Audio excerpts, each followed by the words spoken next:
Before I call the Prime Minister, it is with the greatest sadness that I rise to say a few words in tribute to Her late Majesty, Queen Elizabeth. Almost all of us in the House have experienced no other monarch this country's throne but Her late Majesty. There are indeed only a score or so members in this House who have already been born, let alone who can recall a time when she wasn't the Queen.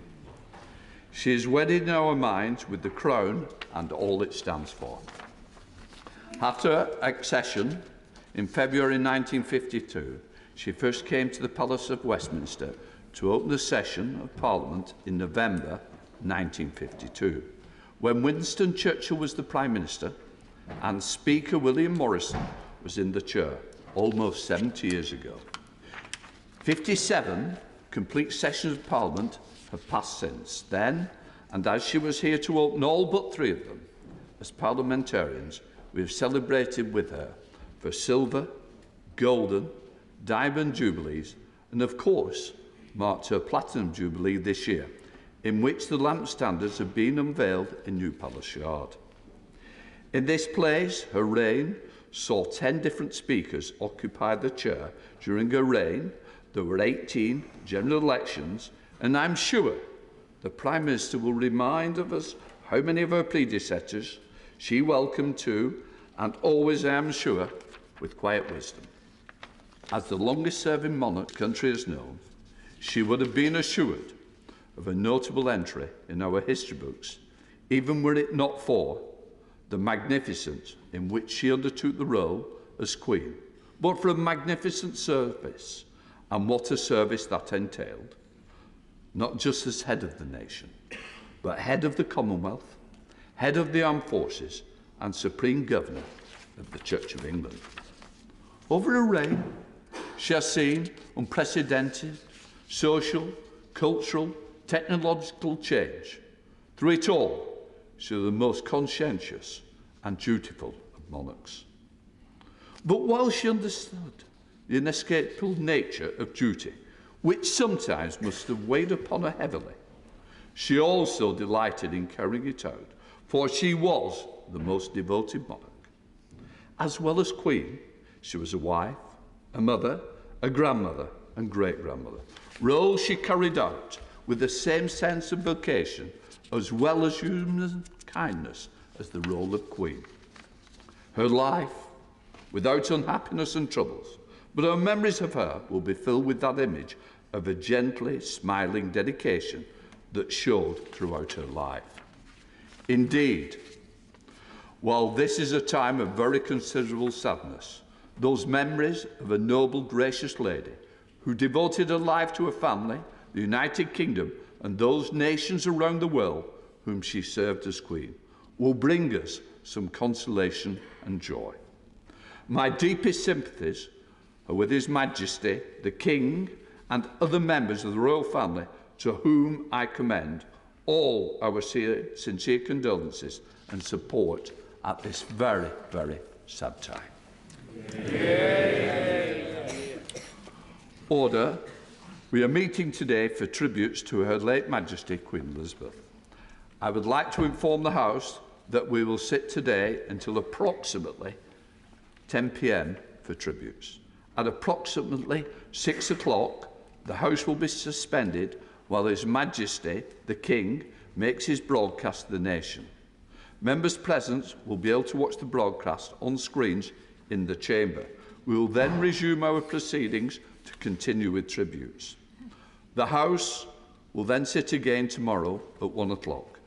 The first business will be oath-taking for a small number of senior members. Members to be invited to take the oath tomorrow are being contacted by my office. All other members will have an opportunity to take the oath when the House returns. After oath-taking tomorrow, tributes will be continued. The House is expected to sit till approximately 10 p.m. The House is not expected to sit on Sunday. I now call the Prime Minister, Elizabeth Truss. Mr. Speaker, in the hours since last night's shocking news, we have witnessed the most heartfelt outpouring of grief at the loss of Her late Majesty, the Queen. Crowds have gathered, flags have been lowered to half-mast, tributes have been sent from every continent around the world. On the death of her father, King George VI, Winston Churchill said the news had stilled the clatter and traffic of 20th century life in many lands. Now, 70 years later, in the tumult of the 21st century, life has paused again. Her late Majesty, Queen Elizabeth II, was one of the greatest leaders the world has ever known. Yeah. She was the rock on which modern Britain was built. She came to the throne at just 25, in a country that was emerging from the shadow of war. She bequeaths a modern, dynamic nation that has grown and flourished under her reign. The United Kingdom is the great country it is today because of her. The Commonwealth is the family of nations it is today because of her. She was devoted to the union of England, Scotland, Wales and Northern Ireland. She served 15 countries as head of state, and she loved them all. Her words of wisdom gave us strength in the most testing times. During the darkest moments of the pandemic, she gave us hope that we would meet again. She knew this generation of Britons would be as strong as any. And as we meet today, we remember the pledge she made on her 21st birthday to dedicate her life to service. The whole House will agree. Never has a promise been so completely fulfilled. Yeah. Her devotion to duty remains an example to us all. She carried out thousands of engagements. She took a red box every day. She gave her assent to countless pieces of legislation and was at the heart of our national life for 7 decades. As Supreme Governor of the Church of England, she drew on her deep faith. She was the nation's greatest diplomat. Her visits to post-apartheid South Africa and to the Republic of Ireland showed a unique ability to transcend difference and heal division. In total, she visited well over 100 countries. She met more people than any other monarch in our history. She gave counsel to prime ministers and ministers across government. I have personally greatly valued her wise advice. Only last October, I witnessed firsthand how she charmed the world's leading investors at Windsor Castle. She was always so proud of Britain and always embodied the spirit of our great country. She remained determined to carry out her duties, even at the age of 96. It was just 3 days ago at Balmoral that she invited me to form a government and become her 15th Prime Minister. Again, she generously shared with me her deep experience of government, even in those last days. Everyone who met her will remember the moment. They will speak of it for the rest of their lives. Even those who never met her, Her late Majesty's image is an icon for what Britain stands for as a nation, on our coins, on our stamps, and in portraits around the world. Her legacy will endure through the countless people she met, the global history she witnessed, and the lives that she touched. She was loved and admired by people across the United Kingdom and across the world. One of the reasons for that affection was her sheer humanity. She reinvented monarchy for the modern age. She was a champion of freedom and democracy around the world. She was dignified but not distant. She was willing to have fun, whether on a mission with 007 or having tea with Paddington Bear. She brought the monarchy into people's lives and into people's homes. During her first televised Christmas message in 1957, she said, "Today we need a special kind of courage, so we can show the world that we are not afraid of the future. We need that courage now." In an instant yesterday, our lives changed forever. Today, we show the world that we do not fear what lies ahead. We send our deepest sympathy to all members of the royal family. We pay tribute to our late Queen, and we offer loyal service to our new King. Amen. His Majesty, King Charles III, bears an awesome responsibility that he now carries for all of us. I was grateful to speak to His Majesty last night and offer my condolences. Even as he mourns, his sense of duty and service is clear. He has already made a profound contribution through his work on conservation, education, and his tireless diplomacy. We owe him our loyalty and devotion. The British people, the Commonwealth, and all of us in this House will support him as he takes our country forward to a new era of hope and progress, our new Carolean age. The crown endures, our nation endures, and in that spirit, I say, God save the King. I now call the Leader of the Opposition, Keir Starmer. Thank you, Mr. Speaker. Today, our country, our people, this House are united in mourning. Queen Elizabeth II was this great country's greatest monarch. And for the vast majority of us, it feels impossible to imagine a Britain without her. All our thoughts are with her beloved family, our royal family, at this moment of profound grief. This is a deep and private loss for them, yet it's one we all share, because Queen Elizabeth created a special personal relationship with us all. That relationship was built on the attributes that defined her reign: her total commitment to service and duty, her deep devotion to the country, the Commonwealth, and the people she loved. In return for that, we loved her. And it is because of that great shared love that we grieve today. For the 70 glorious years of her reign, our Queen was at the heart of this nation's life. She did not simply reign over us. She lived alongside us. She shared in our hopes and our fears, our joy and our pain, our good times and our bad. Our Queen played a crucial role as the thread between the history we cherish and the present we own. A reminder that our generational battle against the evil of fascism or the emergence of a new Britain out of the rubble of the Second World War do not only belong to the past, but are the inheritance of each and every one of us. A reminder that the creativity, the hard work, the enterprise that has always defined this nation is as abundant now as it ever was. A reminder that the prospect of a better future still burns brightly. Never was this link more important, that when our country was plunged into lockdown at the start of the pandemic,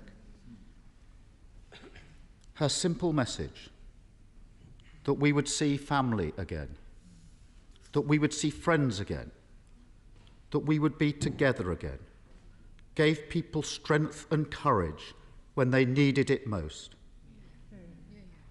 But it wasn't simply the message that allowed a shaken nation to draw upon those reserves. It was the fact that she was the messenger.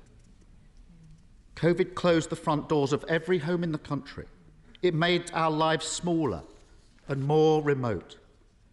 But she was able to reach beyond that, to reassure us and steel us.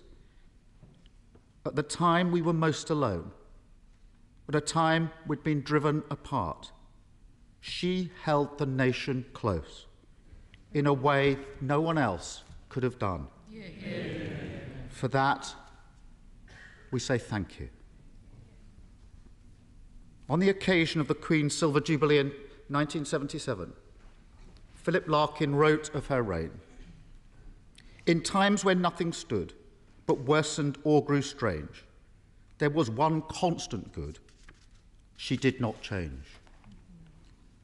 It feels like we are once again in a moment in our history where, as Larkin put it, things are growing strange, where everything is spinning.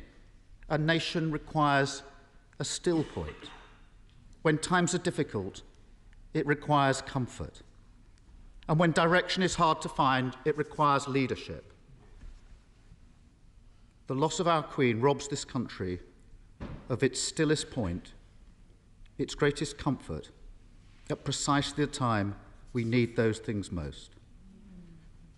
But our Queen's commitment to us, her life of public service, was underpinned by one crucial understanding: that the country she came to symbolise is bigger than any one individual or any one institution. It is the sum total of all our history and all our endeavours, and it will endure.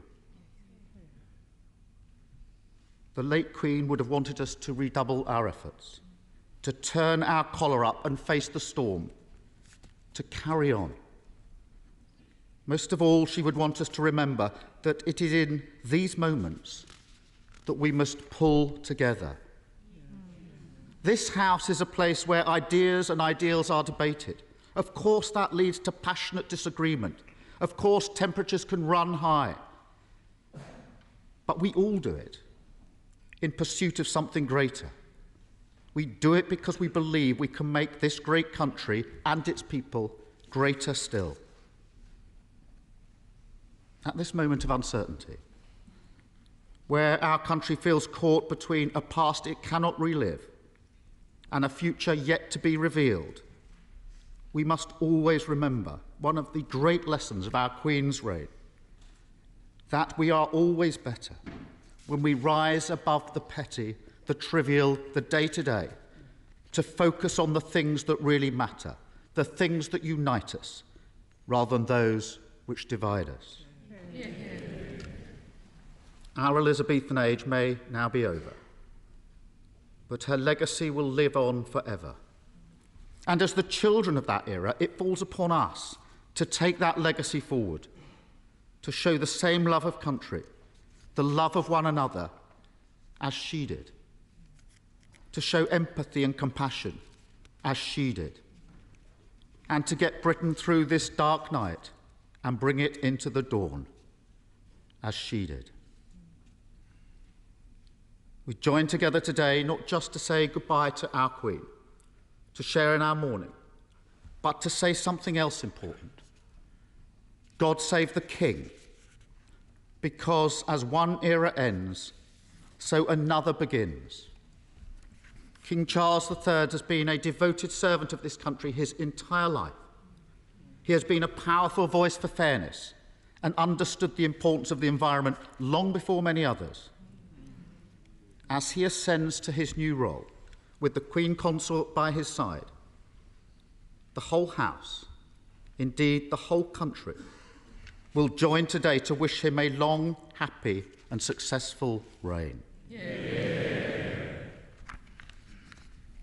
Mr. Speaker, the emotions we see across the nation today are echoed across the Commonwealth, to which our Queen was so committed, in the Church, to which our Queen was so devoted, and in the armed forces, which she led and her family served. Around the world, people will be united in mourning for her passing and united in celebrating her life. We've already seen beautiful tributes flow from across the world. It would be impossible to capture them all here. But each one is a reminder of the esteem in which she was held, of what she achieved on behalf of her country, of the shared values we treasure. The reason our loss feels so profound is not just because she stood at the head of our country for 70 years, but because, in spirit, she stood amongst us. As we move forward, as we forge a new path, as we build towards a better future, she will always be with us.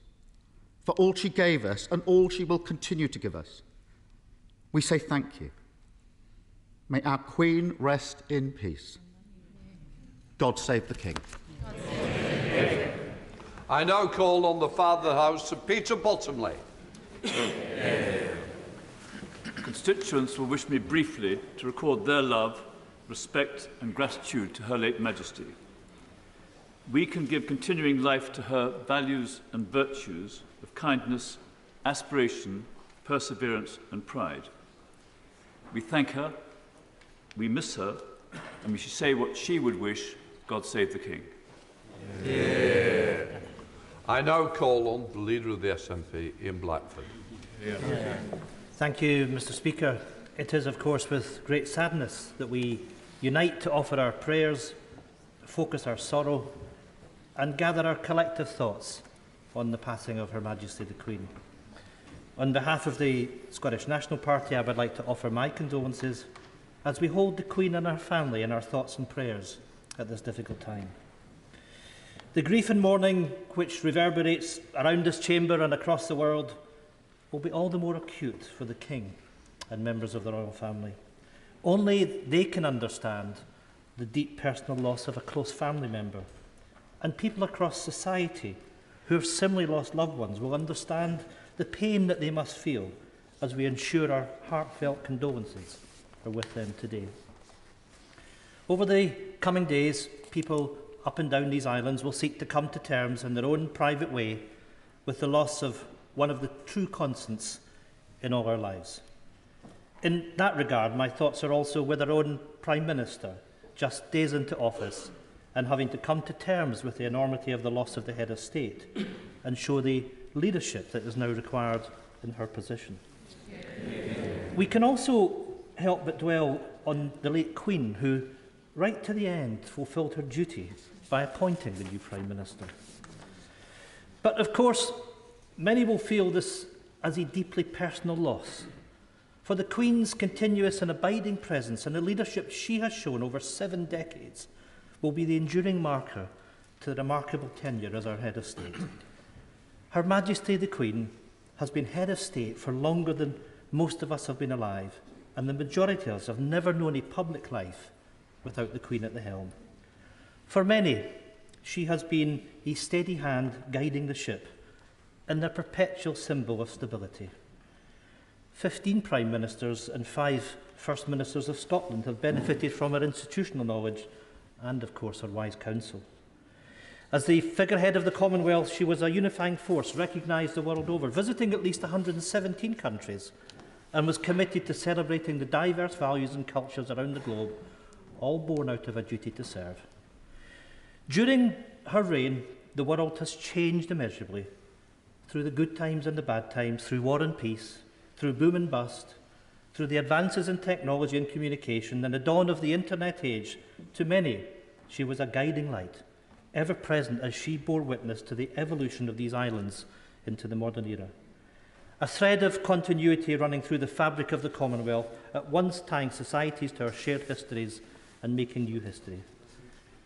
I, like many others in this chamber, was fortunate to meet the Queen on a number of occasions and was always struck by the strength, the intellect, the modesty, the humility, and often the humour with which she approached her royal duties. And while I have always met her in a professional context as monarch, I'm struck with just how many people across Scotland, and indeed across the United Kingdom, have had a first-hand encounter with the Queen. Whether they have been invited to her Holyrood garden parties or had the pleasure to meet with her in the many hundreds of events, walkabouts and official openings, including that at our Scottish Parliament, or whether she had taken them wholly by surprise with chance encounters on the countryside or villages near Balmoral, people of the length and breadth of Scotland have their own tales of their individual meetings with the Queen. Because she was a monarch who reigned with compassion and integrity and established a deep connection with the public.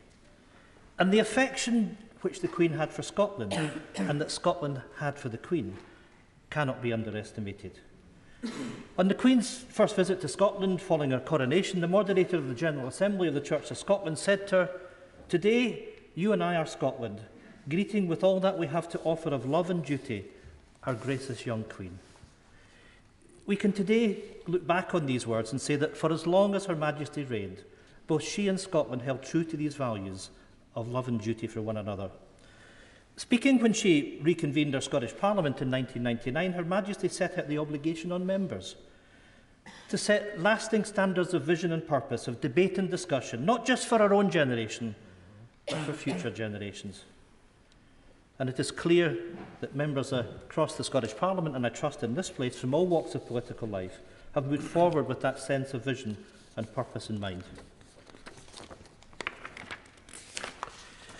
There is a deeply held sense of responsibility across political parties to govern for the betterment of future generations.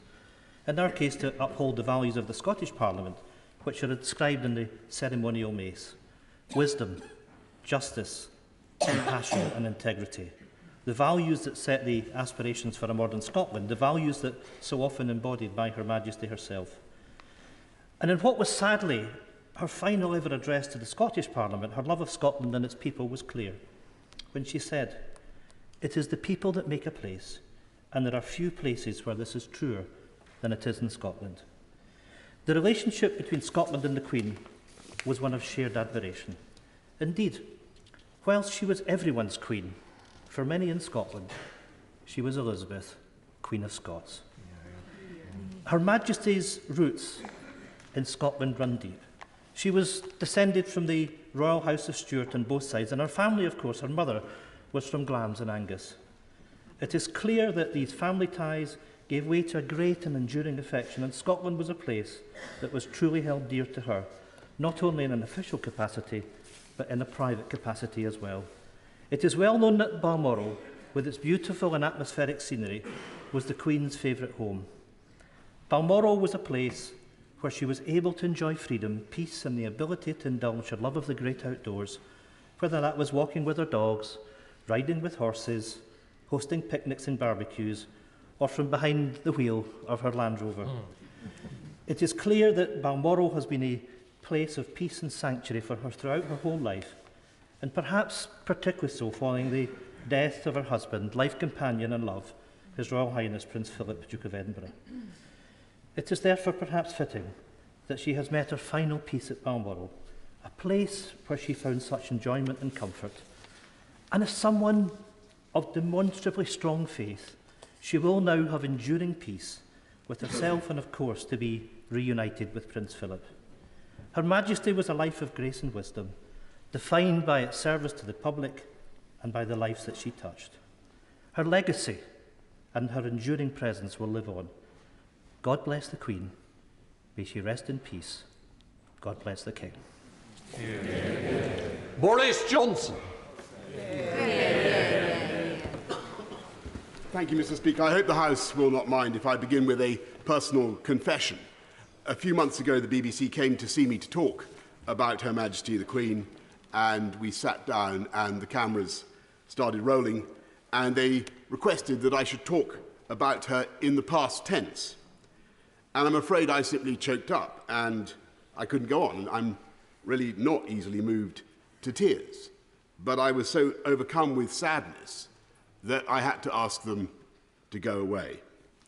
And I know that today there are countless people in this country and around the world who have experienced the same sudden access of unexpected emotion.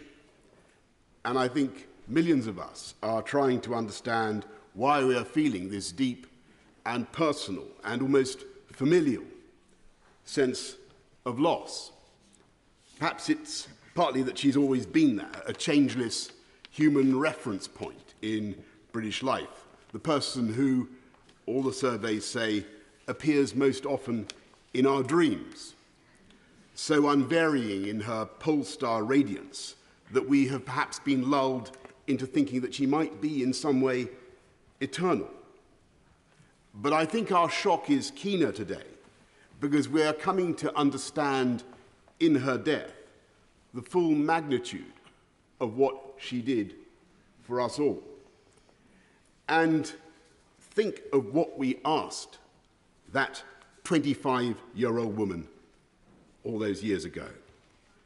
To be the person so globally trusted that her image should be on every unit of our currency, every postage stamp, the person in whose name all justice is dispensed in this country, every law passed, to whom every minister of the Crown swears allegiance, and for whom every member of our armed services is pledged, if necessary, to lay down their lives.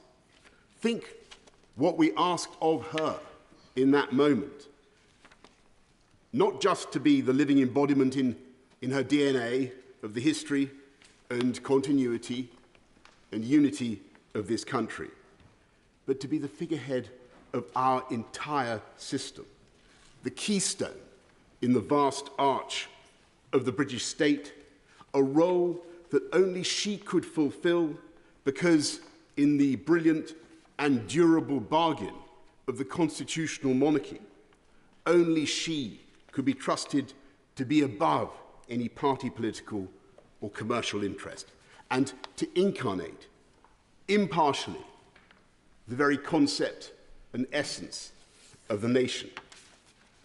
Think what we asked of her and think what she gave.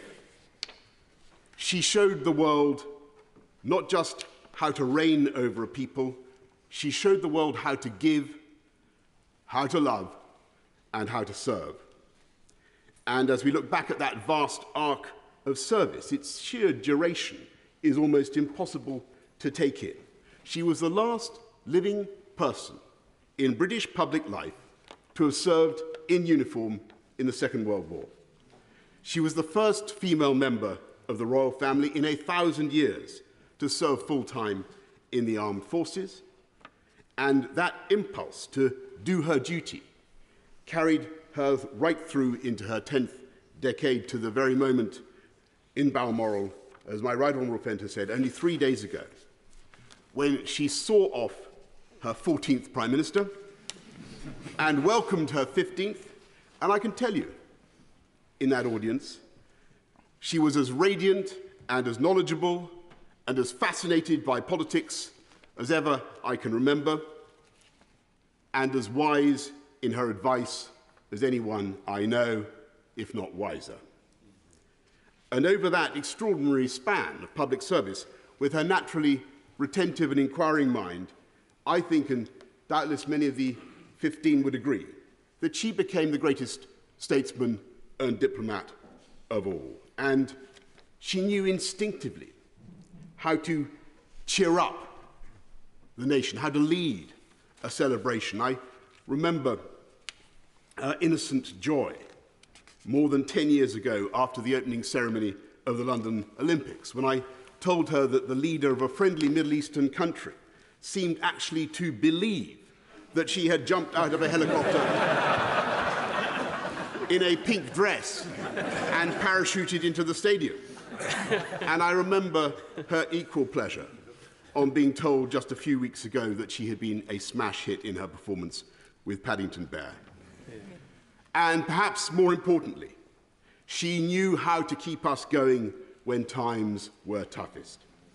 In 1940, when this country and this democracy faced the real possibility of extinction, she gave a broadcast, aged only 14, that was intended to reassure the children of Britain. She said then, "We know, every one of us, that in the end, all will be well."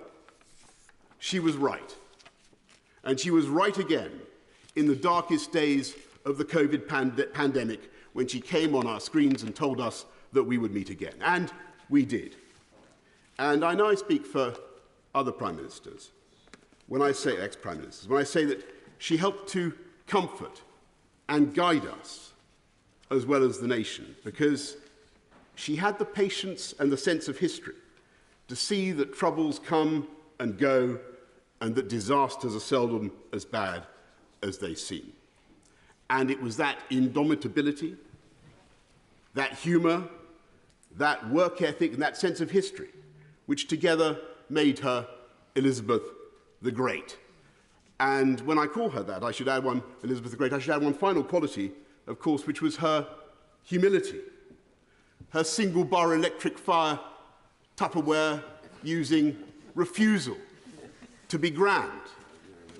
And unlike us politicians, with our outriders and our armour-plated convoys, I can tell you, as a direct eyewitness, that she drove herself in her own car with no detectives and no bodyguard, bouncing at alarming speed over the Scottish landscape to the total amazement of the ramblers and the tourists we encountered.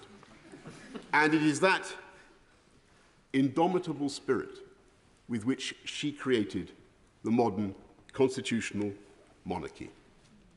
An institution so strong and so happy and so well understood, not just in this country, but in the Commonwealth and around the world, that the succession has already seamlessly taken place. And I believe she would regard it as her own highest achievement, that her son, Charles III, will clearly and amply follow her own extraordinary standards of duty and service. Yeah. And the fact that today we can say with such confidence, God save the King, is a tribute to him, but above all to Elizabeth the Great, who worked so hard for the good of her country, not just now, but for generations to come. That is why we mourn her so deeply, and it is in the depths of our grief that we understand why we loved her so much. Yeah. We now come to Mother of the House, Harriet Ham. Thank you, Mr. Speaker, and what an excellent speech from the Right Honourable Member for Uxbridge, which I'm sure will have resonated in every member of this House and indeed everyone in this country. It was a brilliant speech. I'm grateful for the opportunity to pay my tribute to the Queen and to do so on my own behalf, but also on behalf of my constituents, particularly those who, coming from Commonwealth countries in Africa and the Caribbean, held the Queen in such high regard. We're a constitutional monarchy, and for we MPs, the Queen was ever present in the interwoven relationship between the monarch and her Parliament. She underpinned our democratic system for over 70 years, underpinning it but never intervening in it. She was always salient but never meddled. She avoided controversy not by staying in the background, far from it. She performed her role to the utmost, but she did it by respecting the boundaries. She carried out her duties and gave us her full commitment for us to carry out ours. When many denigrated, she always respected and supported Parliament, and we should be very grateful for that. Between her ministers, and not just prime ministers, there was regular contact. After Labour won the election in 1997, I went up to the palace where, like the other new secretaries of state, she appointed me to the Privy Council and bestowed on me the seals of office. They are actual seals which are given to you and you take back to your department to be locked in a safe. But when just a year later I was sacked, and the seals taken out of the safe and taken back to Buckingham Palace, my diary was empty and my phone stopped ringing. My office was astonished to get a call from Buckingham Palace. No one else wanted to have anything to do with me, but the Queen wanted to see me. I was invited to take tea with the Queen for her to thank me for my service as Secretary of State. My point is that the relationship between our Queen and Parliament and our Queen and government was never just on paper, but was always active and always encouraging. She radiated British values of duty, patriotism, internationalism, charity and service. But while she embodied British values, she never intervened in politics. And that is constitutional alchemy, nothing less. It's evident that everyone, even those who don't agree with the hereditary principle of the monarchy, cannot but marvel at her personal qualities. And I want to marvel at how she could do all this flawlessly, not just over so many decades, but as a woman starting her reign in what was emphatically then a man's world. Yeah. We have to remember what attitudes were at the time. The order of the day was men were in charge and women were subservient. The man was head of the household, and the role of a woman was to get married, have his children, and support him. In the 1950s, when she was crowned, I was a child, and I remember my mother warning me that people thought men knew more than women, that men's views were valuable, whilst women's were to be disregarded. And so it was in that atmosphere that she stepped up as a 25-year-old married woman with 2 children to take her place at the head of this nation and play a huge role on the world stage. What determination and courage that must have taken. Yeah. The prime ministers she dealt with were mostly men, mostly twice her age. Things were very different. A huge change has taken place during her reign. Things were very different when 6 years ago she threw open Buckingham Palace for us to celebrate the 70th anniversary of BBC's Woman's Hour, to celebrate how much women had achieved. As Sir Tony Blair said, she was the matriarch of this nation, a matriarch for us on the world stage, and a matriarch too at home in her own family. As well as being our monarch, she was the mother of 4 children, had many grandchildren and great-grandchildren, and it is to her family that I extend my deepest sympathies for their loss and condolences for their grief, which we all share. Theresa May. Thank you, Mr. Speaker. It is with great sadness that I rise to pay tribute to Her late Majesty Queen Elizabeth II on my behalf and on behalf of my Maidenhead constituents. Yesterday was a day that we all knew would come sometime, but in our hearts of hearts, we hoped never would. But as we mourn a beloved monarch, we must always remember that she was a mother, a grandmother, and a great-grandmother, and my thoughts and prayers are with King Charles III and the whole of the royal family. Yeah. And I also remember the close members of her royal household. Queen Elizabeth II was quite simply the most remarkable person I have ever met. I am sometimes asked, among all the world leaders I met, who was the most impressive? And I have no hesitation in saying that from all the heads of state and government, the most impressive person I met was Her late Majesty Queen Elizabeth II. She gave a lifetime of service as she promised to do when she was 21. Her selfless devotion to duty was an inspiration and example to us all. She was respected and loved, not just here in the United Kingdom and in her other realms and the Commonwealth, but across the world. And that love, respect, and admiration was born not out of her position, but because of the person she was. A woman of dignity and grace, of compassion and warmth, of mischief and joy, of wisdom and experience, and of a deep understanding of her people. Like so many until last evening, I had never known another monarch. She was a constant throughout our lives, always there for us, uniting us at times of difficulty, and as others have said, most recently during COVID, when she gave us hope that we would once more come together. Her passing marks a generational change, not just because of the length of her service, but because of what she lived through.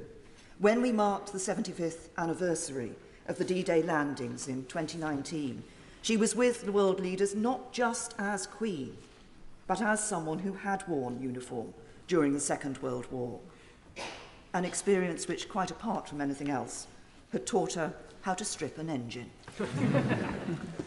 The Queen was always interested in people. When she walked into a room, the faces of those present were lit up, and her magnificent smile would calm nerves and put people at their ease.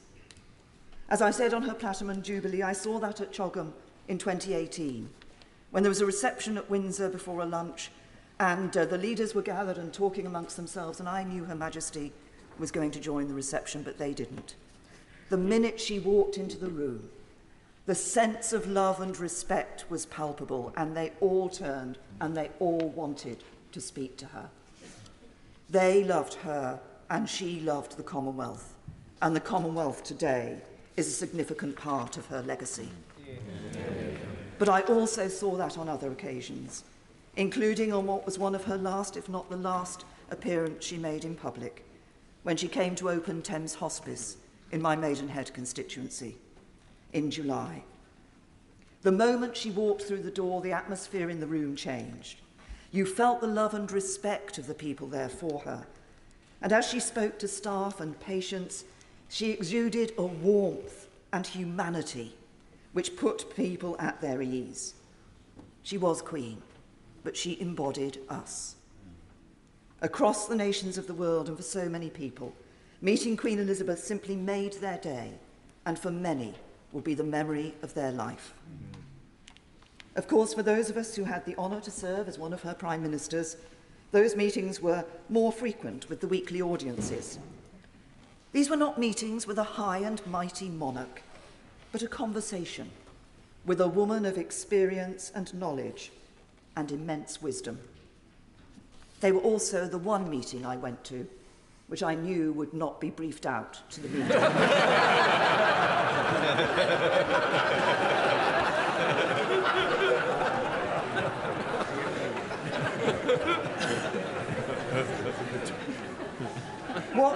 What made those audiences so special was the understanding the Queen had of issues which came from the work she put into her red boxes, combined with her years of experience. She knew many of the world leaders. In some cases, she had known their fathers. And she was a wise and adroit judge of people. The conversations at the audiences were special, but so were weekends at Balmoral, where the Queen wanted all her guests to enjoy themselves. And she was a thoughtful hostess. She would take an interest in what books were put in your room, and she didn't always expect to be the centre of attention. She was quite happy sometimes to sit playing her form of patience while others were mingling around her, chatting to each other. My husband tells of the time he had a dream. He dreamt that he was sitting in the back of a Range Rover being driven around a Balmoral estate, and the driver was Her Majesty the Queen, and the passenger's seat was occupied by his wife, the Prime Minister. And then he woke up and realised it was reality.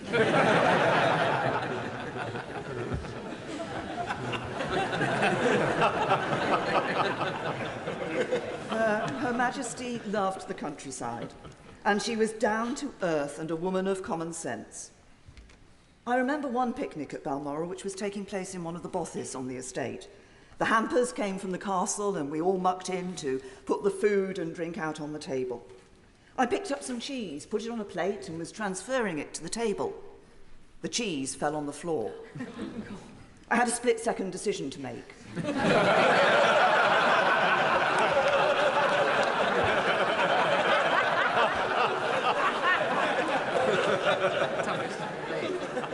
I picked up the cheese, put it on the plate and put it on the table.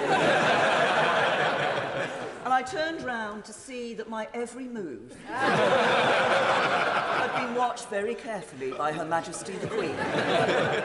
I looked at her, she looked at me, and she just smiled. And the cheese remained on the table. This is indeed a sad day. But it is also a day of celebration of a life well spent in the service of others. There have been many words of tribute and superlatives used to describe Her late Majesty, Queen Elizabeth II, but these are not hype. They are entirely justified. She was our longest-serving monarch. She was respected around the world. She united our nation in times of trouble. She joined in our celebrations with joy and a mischievous smile. She gave an example to us all. of faith, of service, of duty, of dignity, of decency. She was remarkable, and I doubt we will ever see her like again. May she rest in peace and rise in glory. Sir Ed Davey. It's a real pleasure to follow the Right Honourable Lady, and can I congratulate her on her lovely, heartwarming speech. Mr. Speaker, Liberal Democrats join members from all sides of the House in expressing our deepest condolences on the passing of Her Majesty the Queen. We are mourning a profound loss.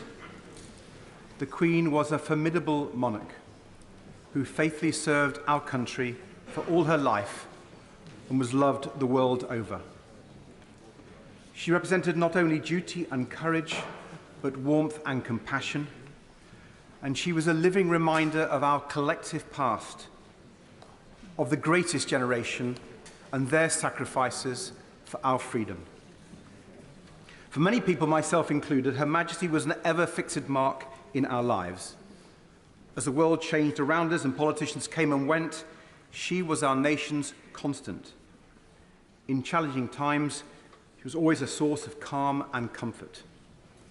And she tied our nations together, embodying an unwavering pride in our country, showing us that patriotism is not defined by political allegiance, and reminding us of the many things that bind us all together, even when it doesn't always feel that way.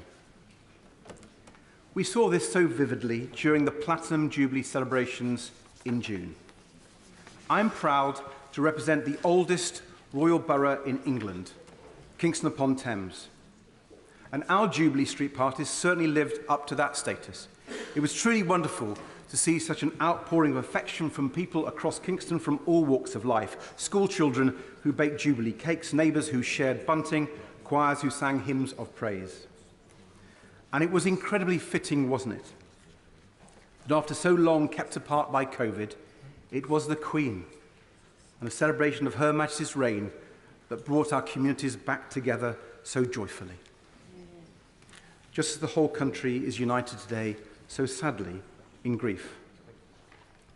The deep mourning across the country now, just like the celebrations of her Jubilee a few months ago, comes not from a sense of duty, but from genuine and heartfelt affection, love, and admiration of Her Majesty.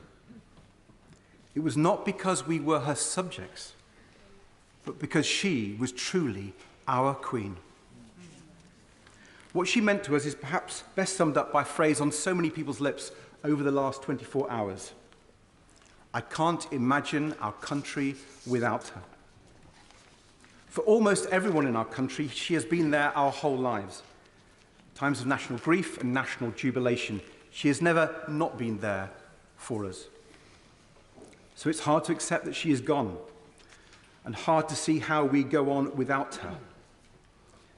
But we will. Our great United Kingdom has a great future, because the Queen's spirit of strength, grace and resolve lives on in her people. One of the greatest privileges of being a member of this House was the chance to meet Her Majesty. Like when she visited Kingston on the occasion of her Golden Jubilee, or when I was deeply privileged to sit next to her at lunch at Windsor Castle. I was initially confused by a silver cylinder beside her place-sitting. I wondered to myself what treasures it might hold.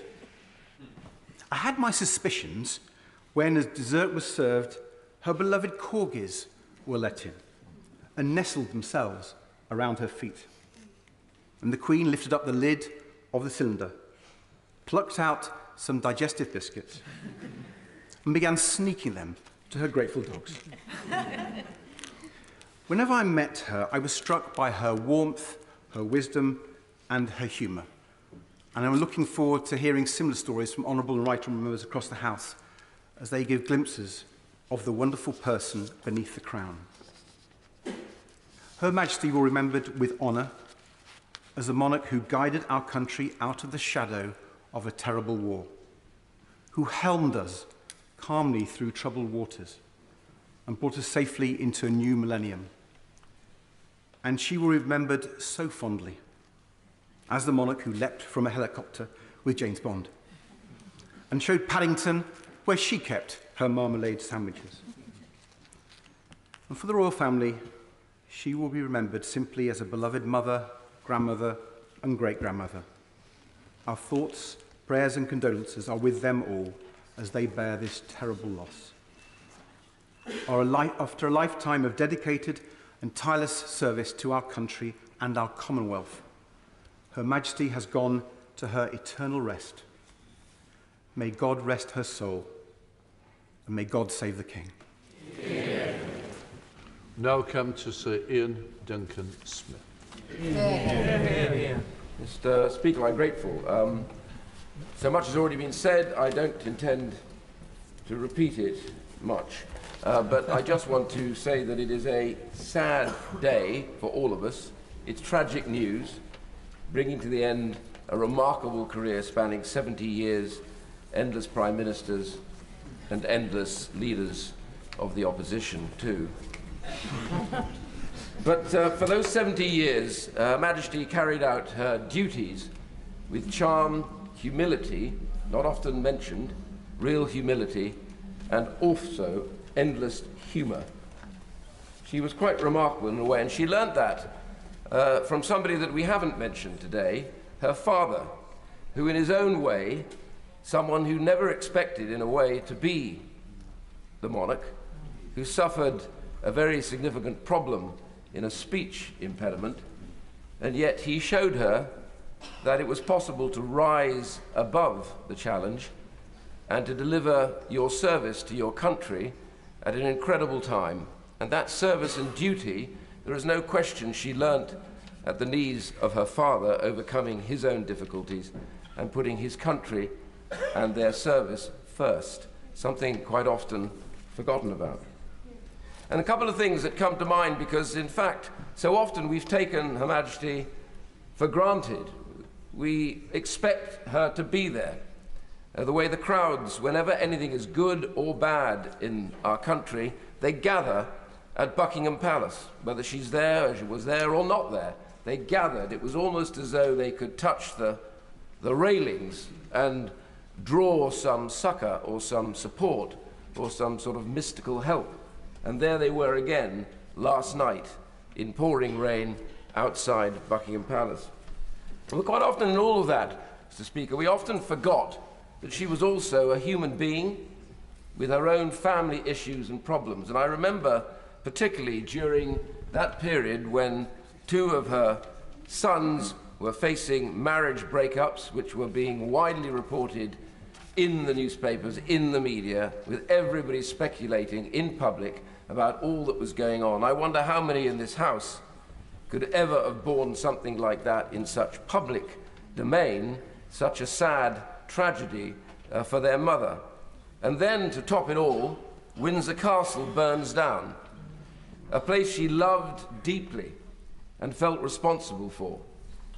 And nobody seemed to take her, in a way, into consideration until when she approached a speech with an interesting cold, and she said that the year for her had been her annus horribilis. I think the public stopped. We all paused and we realized, actually, that we had forgotten that we owe as much duty and service to her as she had shown us without complaint. I thought that was a remarkable moment, really, when the country came back from where it was to recognize that duty and service. And the other was when Diana, then Princess of Wales, tragically died in that terrible car accident. And everybody again gathered outside Buckingham Palace, and they demanded that the Queen should come. It got more and more shrill, with the newspapers banging on about how she had to come back. But there she was in Balmoral, trying to do what almost any single mother, grandmother wanted to do, which is to put her arms around her grandchildren, comfort them, and protect them from what she knew was going to descend upon them. And finally, when she came down, I grew to the realization that actually It wasn't that they were angry that she wasn't there. It was that the British public needed her there to be able to show their own emotion, as she was the focus for all of that. And when she came, everybody cheered and applauded because she was there, and now they could grieve properly because she was the focus for that grief. And of course we have anecdotes about what we did, and I remember when I had ceased being leader of the Conservative Party, it happens quite a lot, really.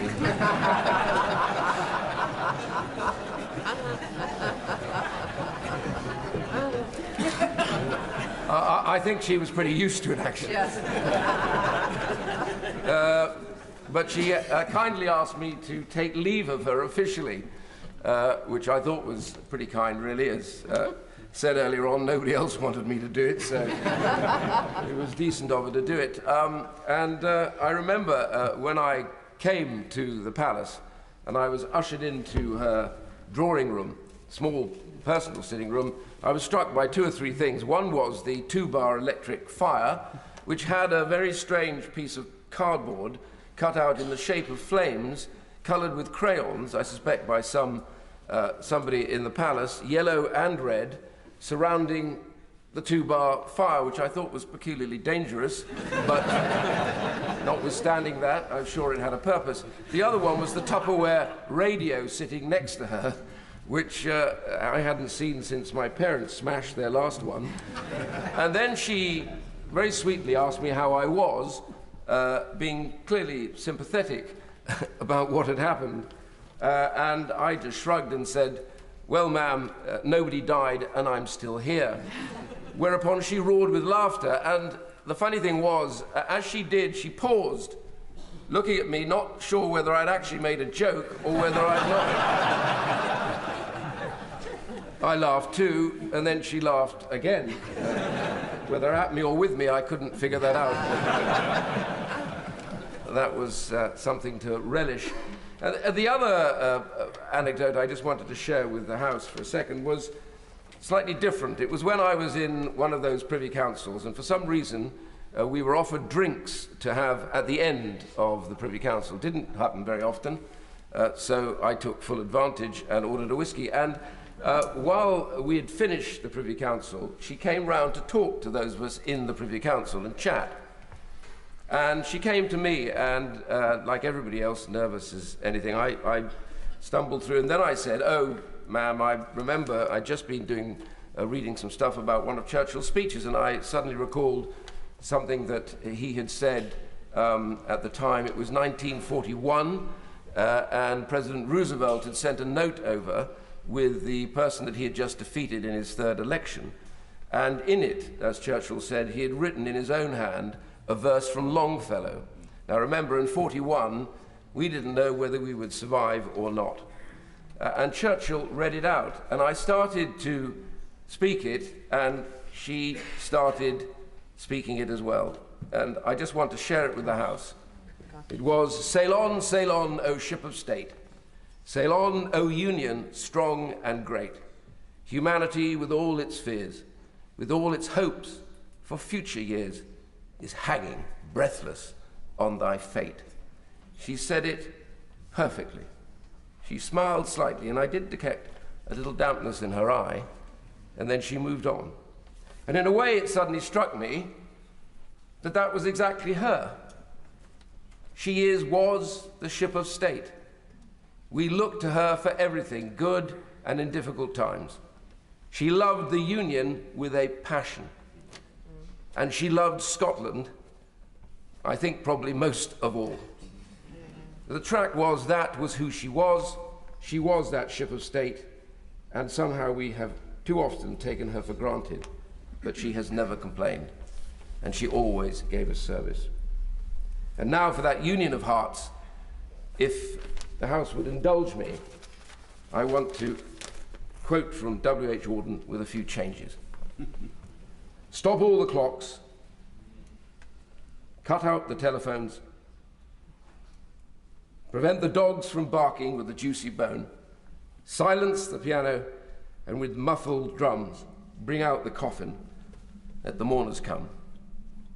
She was our north, our south, our east and west, our working week and our Sunday rest, our noon, our midnight, our talk, our song. We thought that love would last forever. We were wrong. May God bless her and keep her and hold her in her hands. And may we bless the royal family. God save the King. Amen. I'm now going to bring Sir Geoffrey Donaldson in, but can I just warn others that I would hope to get so many in today that please, if we can use up to 3 minutes after Sir Geoffrey Donaldson. Sir Geoffrey.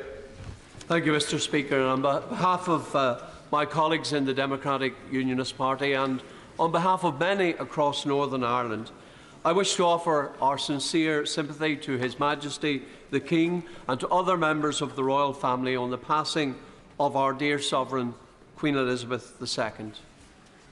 In counties Antrim and Armagh, Down and Fermanagh, Londonderry and Tyrone, individuals and families will gather in their communities to remember a great monarch, a monarch who stood with us in our time of trouble.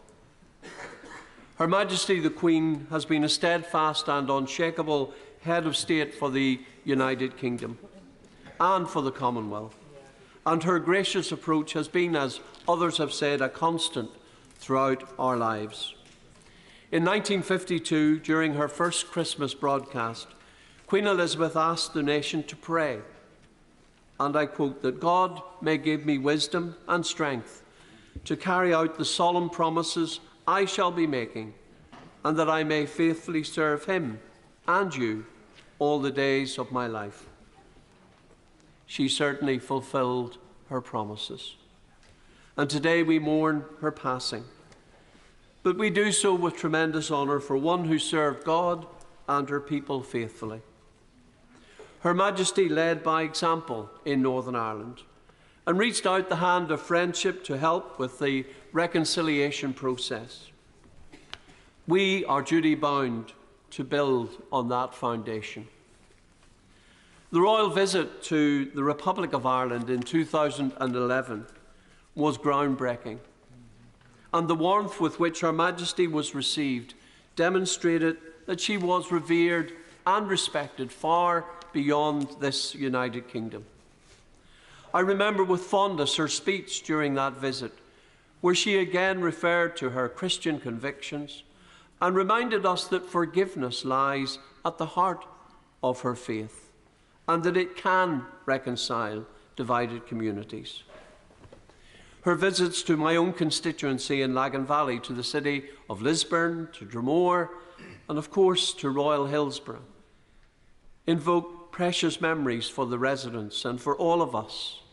And I know that her death will be felt acutely in Hillsborough and in the surrounding communities.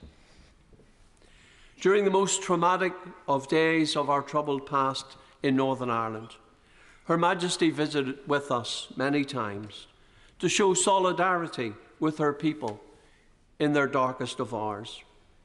Her presence conveyed a deep sense of stability and offered hope to so many. One such visit was in 1976, in one of the most violent years of the Troubles. In her Christmas address later that year, Her Majesty spoke of the need for an end to the conflict and pointed the way to peace and reconciliation. She reminded us that the following year was her Silver Jubilee and expressed in hope that, and I quote, "The gift I would most value next year is that reconciliation should be found wherever it is needed. A reconciliation which would bring peace and security to families and neighbours at present suffering and torn apart." Yet just a few short years later, Her Majesty too was touched by the violence of the Troubles, and her family endured the hurt and the deep pain of losing a loved one following the assassination by the IRA of the Earl Mountbatten at Mullaghmore in County Sligo in August 1979. She shared the sense of loss felt by countless victims, and her empathy and understanding offered comfort to so many from all backgrounds. She rose above that sense of loss to reach out across divided communities in Northern Ireland and to offer hope. This is real leadership. Yet it took us almost 20 long years to complete our journey to a peace agreement, an agreement that offered the prospect of bringing about that reconciliation that Her Majesty Queen Elizabeth yearned to see. Some 25 years on from that agreement, in truth, Mr. Speaker, we still struggle to deal with the legacy of our troubled past. Your Majesty, on an island riven by conflict and division, you were a bridge builder, reaching out to those from opposite sides of the divide, and your work of reconciliation helped to heal wounds and to encourage change. Your historic visit to the Republic of Ireland was a cathartic moment in British-Irish relations. The way you conducted yourself, the language you used, and the message that you brought helped to lay to rest many of the ghosts of our shared history that have cast their shadows over relationships on these islands for centuries. It is my hope that your passing and the example you set will inspire us to even greater heights and to complete the journey that will bring true healing and reconciliation to our troubled land. Your Majesty, this United Kingdom has been truly blessed to have you as our head of state, a sovereign whose dignified and faithful service has inspired a nation. I can do no better than quote the words of a book that contains the values you sought to uphold throughout your reign. Well done, good and faithful servant. Our United Kingdom of Great Britain and Northern Ireland is stronger for your reign. And to His Majesty King Charles III, I say this: we must all work to build this kingdom, that it is even stronger and more united. And we on this side will use all our endeavours to achieve these objectives. God save the King. Yeah. Speaker, I associate with many of the very passionate comments that we have heard already this afternoon, Mr. Speaker, and there have been many thousands of moving and heartfelt tributes from across the world. Our Queen was loved, cherished, respected and admired for her deep devotion to public service and to the people. And of course we meet in circumstances that we all knew would happen one day, but of course none of us wanted to see. And Mr. Speaker, it was so poignant yesterday that the heavens opened and cried with the country as the devastating news broke that this period of national mourning began. For most of us, if not all in this chamber, and of course people across the country and the Commonwealth and across the world, not only knew our Queen as the head of state, one sovereign, a lady, one monarch. And the late Queen Elizabeth II's life was one that, of course, was dedicated to public service, but was deeply, deeply inspiring. And of course, she held that dignified presence, that ability, the charisma that this House has heard so much of already this morning, to lead our nation through dark periods, but also through the most joyous moments that we have celebrated as a country. And of course, from the horrors in the world wars to the fears of the pandemic, she was one who never ever faltered in her duty. And of course, as my right honourable friend has already said, she was that rock, but she was there as that model of assurance, that pillar that would give us the strength and support that we would need through the darkest times. But of course, Mr. Speaker, for each and every one of us, and for all of our constituents in particular, a royal visit was one of the most joyous moments and occasions that we would all celebrate. They were wonderful, they were memorable, they were great events, and in particular, when the visitor, of course, was Her Majesty the Queen. And a few months after my election to Parliament in 2010, I, of course, witnessed that excitement, when Her Majesty the Queen visited that very famous village of Tiptree in the Witham constituency, where the royal warrant holding Wilkin & Sons jam makers to mark their 125th anniversary. The affection and warmth that was shown towards Her Majesty, of course, was astonishing to see. Not astonishing to see, I should say. And, of course, Queen Elizabeth reciprocated, where she touched everyone's hearts, taking the time to see everyone, to speak to everyone as well. Also, when including the famous inspections of the world-famous jams, including the production lines of the Christmas puddings that so many people in this house in particular have recently enjoyed. And of course, despite those huge undertakings year after year, each and every person that she touched felt special, and that was a tremendous mark of her own humility. And that day, now nearly 12 years ago, remains fresh in the minds of my constituents, who are mourning, sadly, with the entire nation today. And of course, it's not just royal visits that marked Her Majesty and gave us all that moment of excitement to have seen Her Majesty the Queen. For those of us that enjoy horses, and enjoy racing in particular, she herself was well known across not just the country, but also around the world for her love and passion of horses. Whether it was the famous visits to Ascot or Epsom, the Derby itself, all of those who attended wanted to just snip that moment with her, to get that glimmer, hoping to get that royal wave, or recent a famous racing tip as well. And of course, no one did more to champion horse racing in this country than the late Queen. She loved the sport, she loved her horses, and in return, the whole racing industry loved her and will miss her enormously. Her late Majesty led a remarkable life, Mr. Speaker, and delivered an era and reign that will stand out as being the most magnificent in the long and great history of our nation. As we mourn the end of her 70th year reign, we commemorate the great life that she lived and, of course, the long service, the distinguished service that she gave to our country.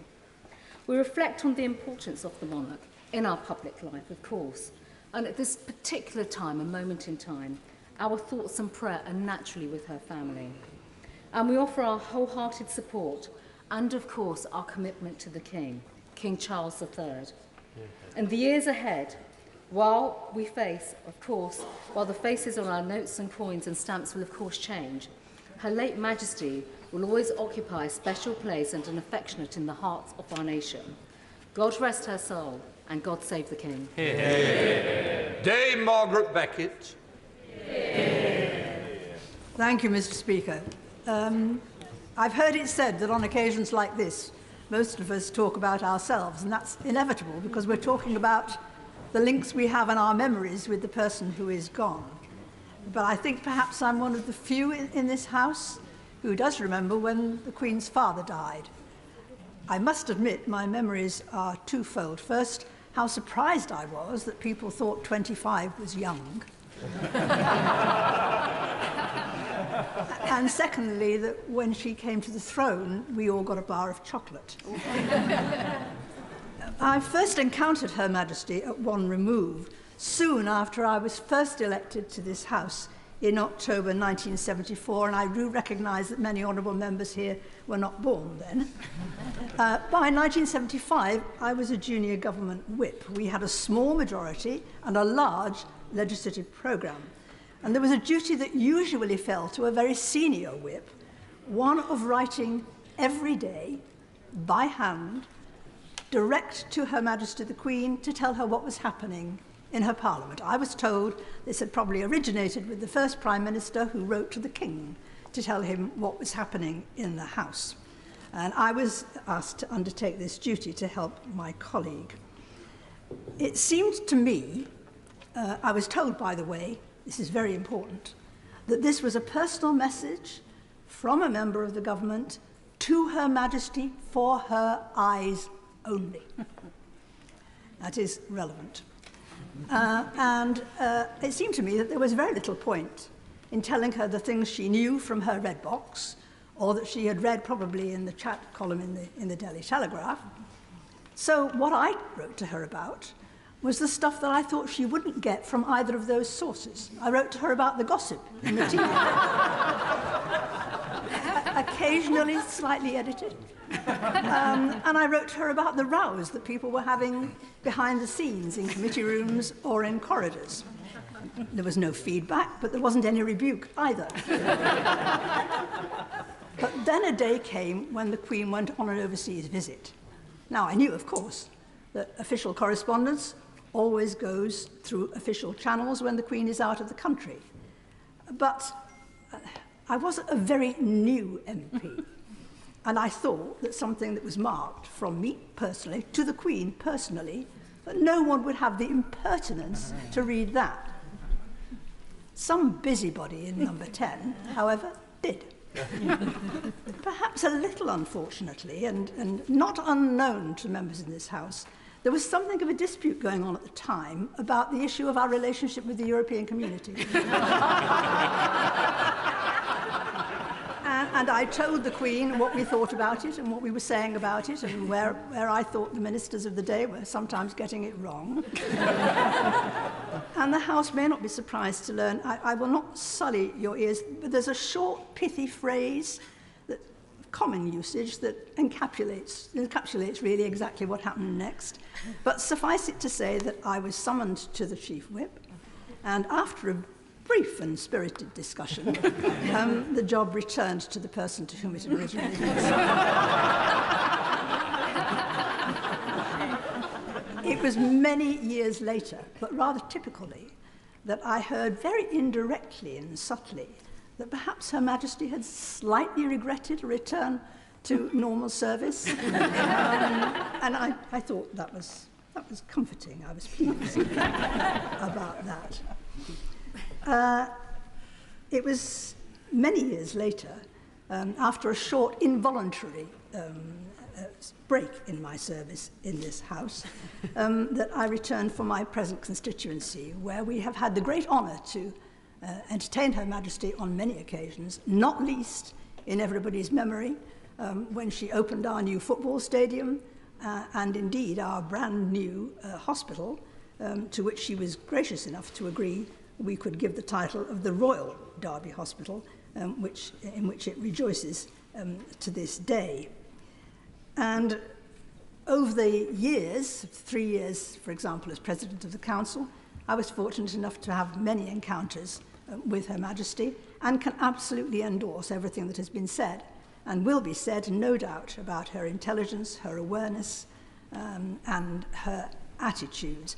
I was also fortunate enough to be present after the death of our colleague John Smith at the commemoration of D-Day on the 50th anniversary, and to be in the Queen's company and observe her and her utter respect for the veterans and for the sacrifice of those days over that period. But as I said, I had many encounters with her as President of the Council, and indeed, as Foreign Secretary, accompanied her on state visits where, like the Right Honourable Lady, the former Prime Minister, I heard, for example, her observations about the comments made to her by the mother of a former president about the then present incumbent, and very interesting it was. So I would just testify to the qualities of which everyone else has spoken, and to which I'm sure everyone else will give testimony, of her intelligence, her knowledge, her sense of humour. One of my abiding and favourite memories is fairly, not very recently, but of recent years. People will probably recall it's often been on the news. It's one of my favourite clips of, I think, the Duke of Edinburgh was being chased by a persistent bee, and there's a picture of the Queen coming through an archway, giggling uncontrollably, and clearly quite unable to suppress how hysterically funny she found it. And I think that very much sums up the person that you could see and admire. She was a remarkable person, a remarkable monarch, and we are the poorer for her going. Douglas Ross. Thank you very much, Mr. Speaker. Often this place can be criticised for the debates we have, but I think it has risen to the occasion today in memory of the late Her Majesty the Queen, and the contributions from all sides of the House show the heartfelt thoughts of members who have had close experience and those of us who have met the Queen very infrequently. I met the late Her Majesty Queen Elizabeth at the opening of the Scottish Parliament last year, and I had a short conversation with her as the leader of the main opposition party, and she moved on to the other party leaders. But I have a picture of the Queen shaking my hand with the beaming smile that we saw in her last picture that was taken at Balmoral on Tuesday.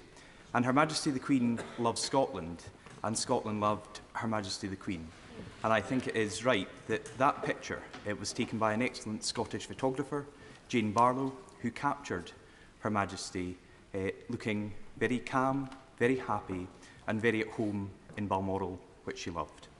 I also want to speak briefly on behalf of my constituents in Murray, who enjoyed meeting the Queen on many occasions. The most recent visit, and her last visit to Murray, was in November 2014, when she arrived on the Royal Train at Elgin train station, and she went to meet our armed forces at RAF Lossiemouth and at Kinloss Barracks, because it has been mentioned today, but the armed forces are important and were important to Her Majesty and are important to King Charles III and will play an extremely important role in the coming days and weeks. But that visit in November 2014 was accompanied with the late Duke of Edinburgh, and it was their 67th wedding anniversary, and it showed that the public commitment to service and the dedication of both Her Majesty the Queen and the Duke of Edinburgh meant that they went about their duties when others would be celebrating a milestone anniversary. But that was what the Queen provided: commitment and dedication at every opportunity to deliver for people across the country. We will, over the next few days and weeks, remember that commitment from Her Majesty the Queen, and we will, in our thoughts and our prayers, think about King Charles III and the royal family, who are grieving the loss of a loving mother, grandmother and great-grandmother. But as we join together to grieve and mourn, we also unite to give thanks and to celebrate a life well lived, to celebrate a life committed and dedicated to public service, a life which has shone a light throughout the United Kingdom, the Commonwealth and around the world. And the tributes we've heard in this place today and from leaders across the globe show the respect rightly held for the late Her Majesty the Queen. May she rest in peace, and God save the King. Yeah. John Cryer. Thank you, Madam Deputy Speaker. I think probably unlike every previous speaker, I only met the Queen once, and that was when she visited, appropriately enough, the Queen's Theatre in Hornchurch, which was then my constituency. And when she left, she went on, as she always did, to go from strength to strength.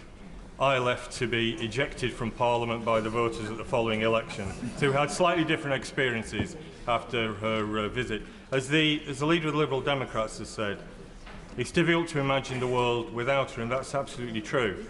But it's worth remembering something that is very rarely remembered, and that is that in 1936, after the abdication crisis, the monarchy teetered on the brink. And according to most polls at that time, most British voters thought the monarchy might not survive for very long.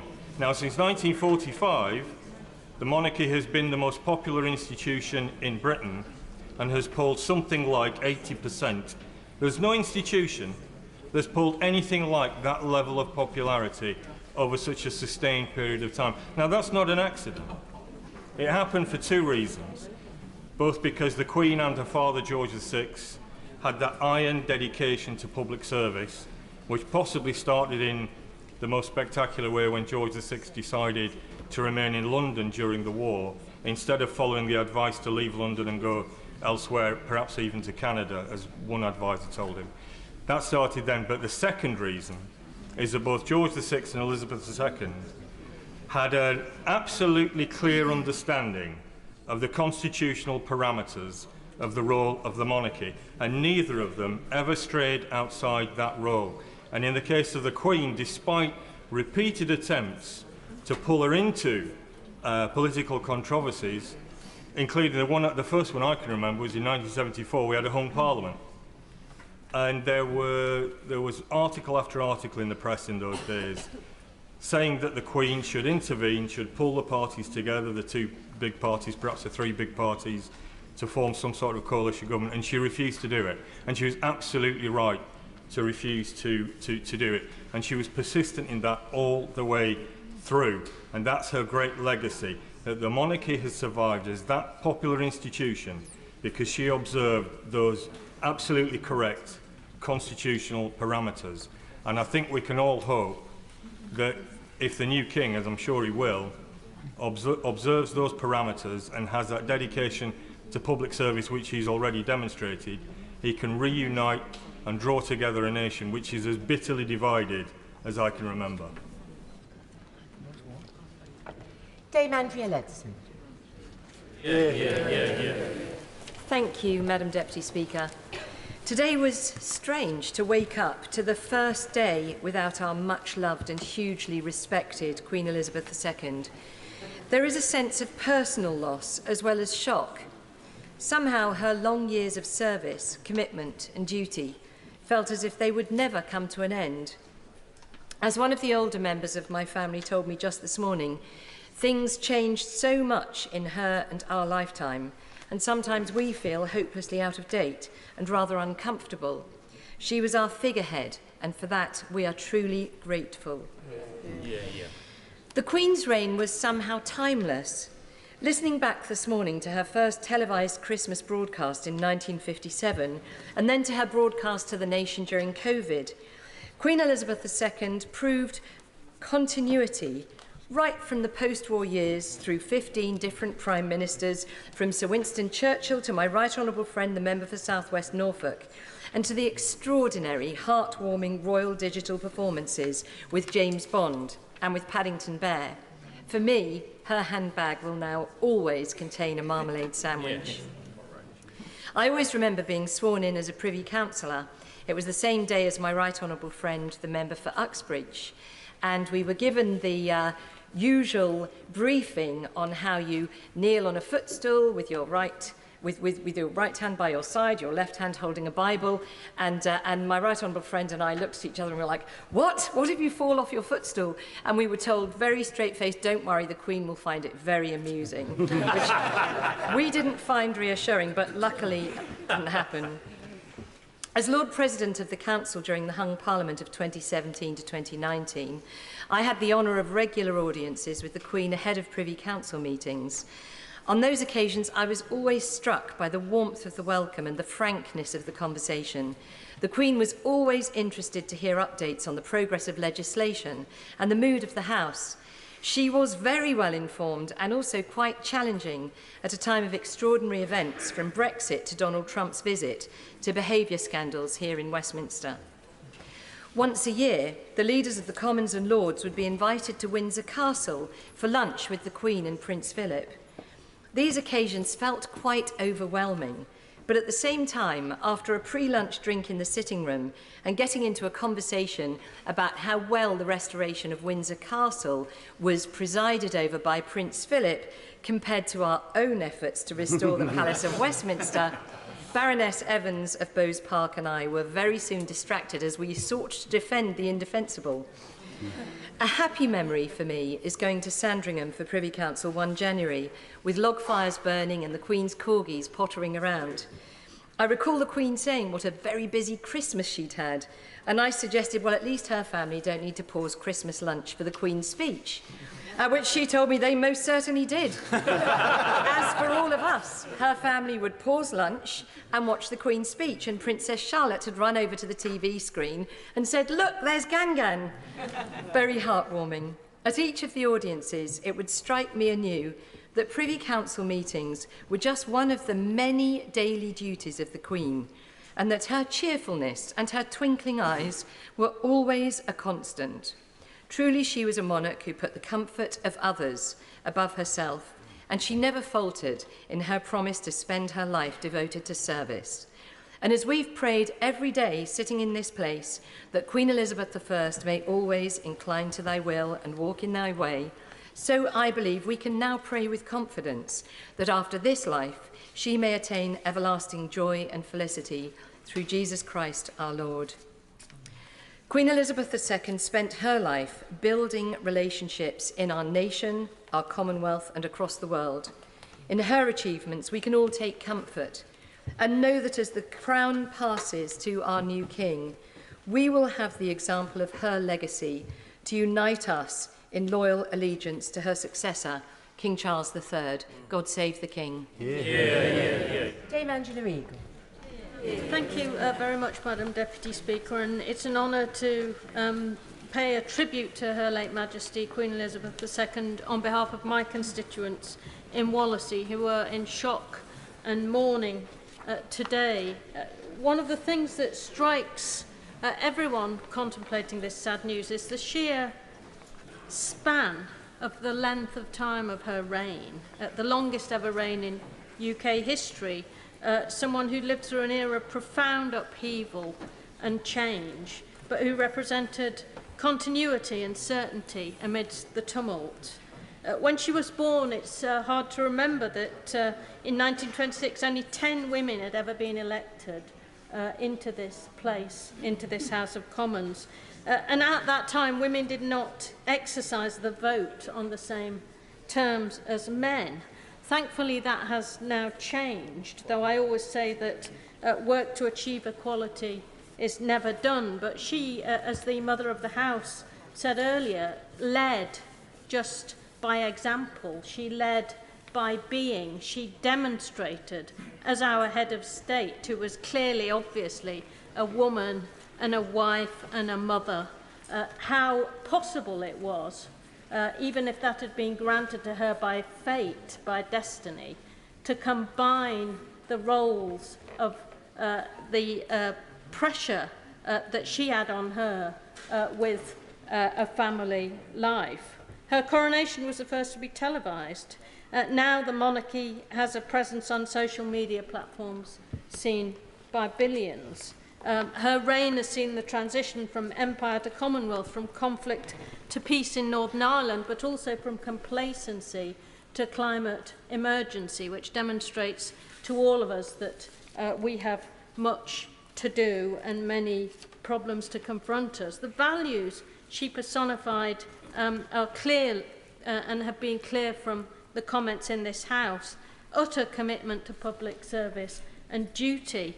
A woman who dedicated her life to the service of our nation. And when she said at 21 in a broadcast, "I declare before you all that my whole life, whether it be long or short, shall be devoted to your service," that is a vow that she delivered, as we now know, faithfully right up until the very end. She personified wisdom and experience, but she did, as the Honourable Lady who's just spoken has just said, have that twinkle in her eye. Whenever you were waiting in line to meet Her Majesty, you could see the twinkle and it put you at ease. She first visited Wirral in 1957, but during my time in this House, she first came to Birkenhead when she opened the Europa Pool in 1996, and finally came to Wallasey for the second time in 2011 to open the newly rebuilt floral pavilion in New Brighton. Thousands upon thousands of official duties, many thousands of my constituents looked forward to her visits and have fond memories of them. She was always interested, always engaging, and always smiling and reassuring when she interacted with people who lined the routes to see her on these fantastic occasions. So her loss will be mourned. It's a terrible but inevitable loss. She left us in a place where we know we can survive the transition because of the strength she gave to the institution. So may she rest in peace, Madam Deputy Speaker. And we all wish the greatest condolences to the royal family who are going through such terrible loss now. And we look forward to supporting the new king as much as we've supported our now sadly lost Queen Elizabeth II. Javid. It's a pleasure to follow the Right Honourable Lady. Madam Deputy Speaker, I'm filled with great sadness as I rise to pay tribute to the life and the memory of Her late Majesty Queen Elizabeth II. Our thoughts are with the royal family and who have lost a mother, a grandmother and, of course, a great-grandmother. Her Majesty lived an extraordinary life of service, and the touching tributes that we have already heard from Right Honourable and Honourable members so far, along with the outpouring of emotion from across the world, including from my own constituents in Bromsgrove District, reflect the deep affection and love in which she was held. For over 7 decades, she was a source of our strength and comfort, a representative of our closest held values and beliefs, a defender of faith, and an embodiment of the very best of public service and duty. She was our North Star, a symbol of strength in difficult times. To put it simply, she was our Queen. Right Honourable and Honourable members, many have shared their times of when they were privileged to meet Her late Majesty. And I was able to do so on many occasions, and I always welcomed the huge wisdom she would share, the advice, and of course the good humour. I will never forget during the occasion of the final Privy Council meeting of 2017, as the formalities ended, Her Majesty suddenly said, "Gin and tonic, anybody?" and proceeded to press a buzzer. And with that, her staff promptly burst through the doors of the 1844 room in Buckingham Palace, armed with trays of G&T and nibbles. Now, I'm not much of a G&T drinker myself, but I certainly was not going to turn down the opportunity of enjoying one with Her late Majesty. I later learned that she'd like to make the last Privy Council meeting of the year extra special so that she could wish everyone a Merry Christmas.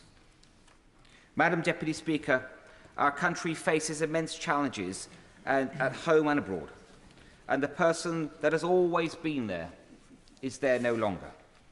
However, in the wake of this terrible loss, it is an opportunity for parliamentarians from across this House to renew their commitment to the values that were embodied by Her late Majesty: public service, duty, the national interest.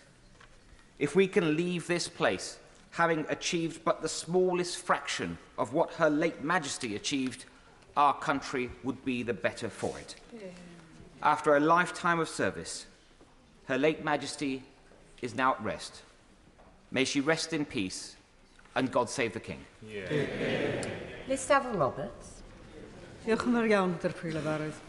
And on behalf of Plaid Cymru, I would like to offer my sincerest sympathies and condolences to Her Majesty the Queen's children and her extended family as they come to terms with their grief. Queen Elizabeth II has been a constant presence throughout all our lives. She stood as a figure of stability in a world that is changing at a rapid and sometimes frightening pace. The loss of the continuity that Her Majesty embodied is a source of sorrow and anxiety for people across the world. Up to her final days, she conducted her duties with an extraordinary dedication that has been an inspiration for so many of us. Her values of duty, service, reconciliation and forgiveness are values that the people of Wales hold very dear. In Wales, we respect people who embody that sense of dedication to society and to public service, who put their public duty first. Her Majesty the Queen personified that duty for so many people for so many years. And Her Majesty had a canny ability to put people at ease in the midst of palace formality. When I was fortunate to be appointed to the Privy Council 3 years ago, I remember being nervous, being intimidated by the protocols and the rules that govern interactions with the royal family. Your mind, as it would do, tots up an infinite checklist of everything that could possibly go wrong. And what struck me was something she said. She said, "You may well be worrying that you'll do something wrong or in the wrong order. Don't worry. Whatever could possibly go wrong, I've seen it all before. There's nothing that you could do that would shock me now." Even among all the pomp and ceremony, there was that characteristic warmth and courtesy to the Queen. And Her Majesty was a magnificent role model for older women across the world. Historically, of course, older women have disappeared from public life. The Queen was a constant, visible figure throughout the 70 years of her reign. From historic buildings and charities to football, she always shows an interest in Wales. People of all walks of Welsh life have been touched by the Queen's keen interest and constant support of Welsh organisations. She attended every official opening of the Senedd and showed due respect for Wales's nationhood and our growing democracy. She was patron to organisations as diverse as the Royal Welsh Agricultural Society, the Football Association of Wales, Cardiff Royal Infirmary and the Welsh Pony and Cob Society. Her love of horses, from thoroughbreds to native ponies, shone through. You see it in those sparkling smiles. Everyone in public life knows you have a public smile, but the photos with the horses, that was her real smile. We now see one era drawing to a close and a new one at its very beginning. For now we will say, Diolch yn fawr iawn. Thank you very much, Your Majesty. Cwsg Ma'n Hedd, may she rest in peace. Bendith Dew ar y brenin. God's blessing on the King. Matt Hancock. Thank you very much, Madam Deputy Speaker. I rise to share gratitude for the life of Her late Majesty the Queen, share sadness for her, especially for her family, and also sadness for the country and the world at the loss of the greatest statesman of our time. I also want to mark my own personal gratitude for the advice that Her Majesty gave me, for her role in particular, as has been mentioned by the most recent former Prime Minister, for her role in bringing the country together and giving hope in dark times during the pandemic. And I'd also add for taking the rare step of going public with her health status when declaring that she'd taken a vaccination and showing further leadership. She was much loved, of course, and loved across my West Suffolk constituency, but perhaps no more anywhere than in Newmarket, which she visited so often. Newmarket, of course, is the jewel in the crown of horse racing, certainly domestically and probably across the world. And on her many, many visits there, she showed that she could walk with sovereigns and the general public alike. She visited many times. It was where I first met her. The first time I met her, I was lucky to be with my small daughter, who handed her a posy. And it's my daughter's first memory, and no doubt will be an abiding one for the rest of her life. And it reminds me of the many times that I've seen Her Majesty meeting the public and been impressed and inspired by her sheer ability to ensure that each person she meets understands that she is focused entirely on them and she listened so well to them, knowing, no doubt, that for each person she met, it was a moment that that person would remember for the rest of her life. Her fortitude at continuing to do that well into her 90s was incredible to behold. Now, we in Newmarket are not always known for our humility, but the one thing we do know is that the reason that Her Majesty loved to come to Newmarket was not because of us two-legged beings, but because of the four-legged beings. And her love of horse racing was perhaps her greatest love outside her duty to her family and her country. The twinkle that we've heard so much of and the genuine smile that came on her face was probably broadest when at a racecourse, as she demonstrated in what was probably her last social public occasion at Ascot. I remember it particularly at a visit when she came to open the National Horse Racing Museum, which is in Newmarket. She went down the line of dignitaries, she went down and met the public, she gave them her customary focus, but she was clearly doing her duty because the museum is full of retired racehorses, and it was only when she got to the horses that she really lit up. This was Her Majesty at her best. We have lost a great servant. She is replaced by another great servant of our nation. God save the King. Dame Margaret Hodge. Thank you, Madam Deputy Speaker. I think what's been so remarkable in the words that have been spoken since Her Majesty's Queen Elizabeth's death is just how many people's lives she touched. It wasn't just simply the length of her reign, nor her complete commitment to duty, but I think it was her character and the way in which she did her work that meant that she was loved by so many and will be missed by us all. Many of us here today had the privilege of meeting her and talking to her. And like the Right Honourable Member for Chingford and Woodford Green, I too had the drinks at Christmas and wished I knew a bit more about cocktails, but went for the safe gin and tonic at the time. I want to remember her at the start of her reign and then recall two of the times when I was with her.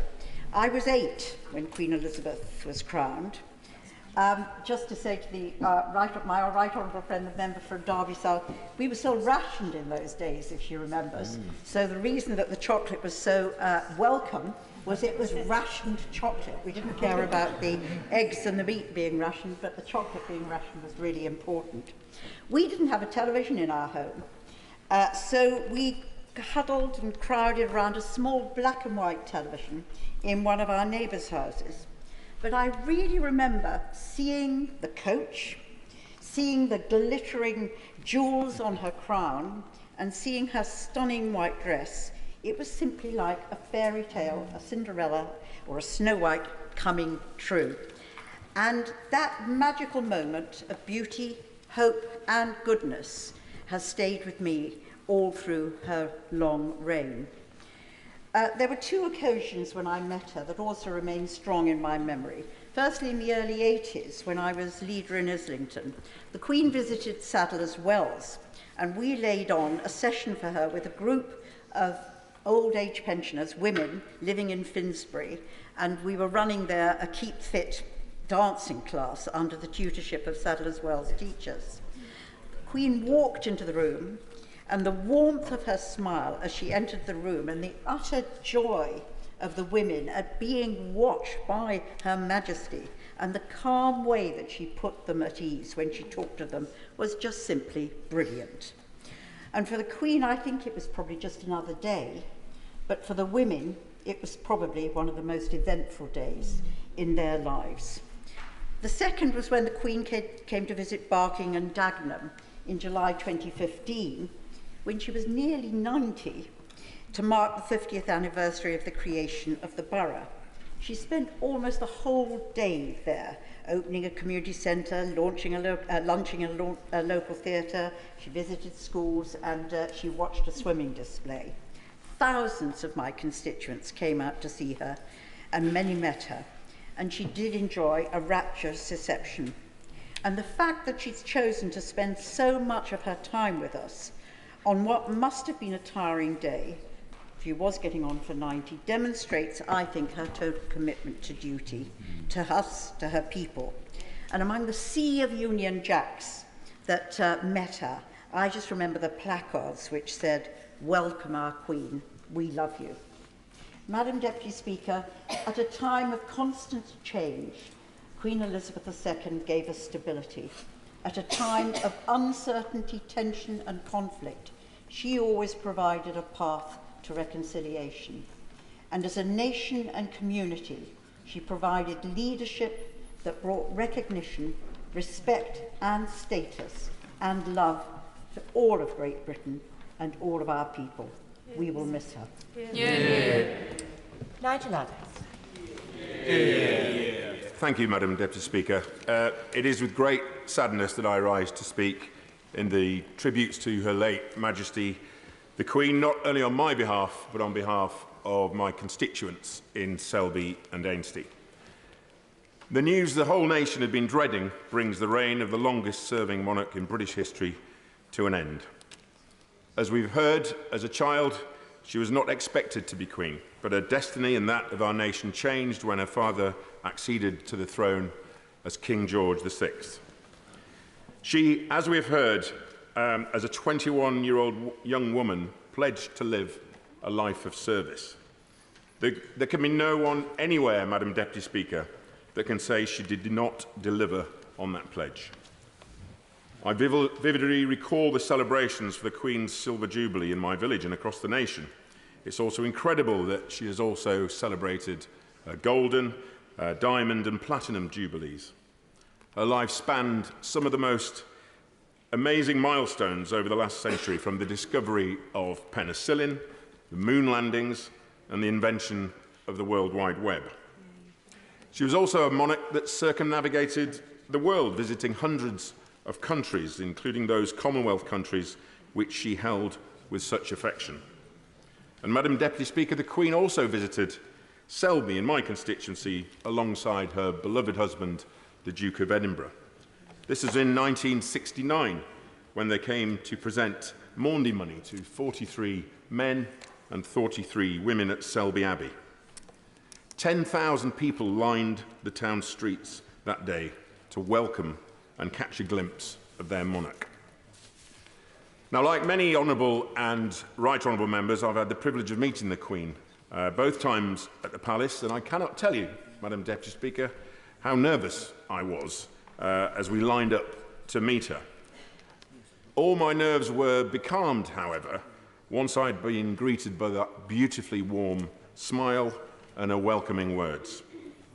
That warmth, that smile, is what's comforted our nation over the decades, through good and challenging times. The word constant has been widely used, and that's exactly what her late Majesty was. It would be difficult to imagine life without her, and it feels like we've all lost a grandmother. My right honourable friend, the member for Uxbridge, in his touching speech, referred to her late Majesty as Elizabeth the Great. He is absolutely right to do so. She was a truly great monarch, and in some ways, the greatest monarch. Her late Majesty was also a mother, grandmother, and great-grandmother, and my thoughts and prayers are with her family, especially with King Charles III, who succeeds her to the throne. And as my right honourable friend has also said, it is a tribute to her that we can say with great confidence, God save the King. Yeah. Madam Deputy Speaker, we owe her late Majesty a great debt of gratitude. May God bless her and keep her. May she rest in peace. And if I may paraphrase a small bear from darkest Peru, Mom, thank you for everything. Yeah. Thank you, Madam Deputy Speaker.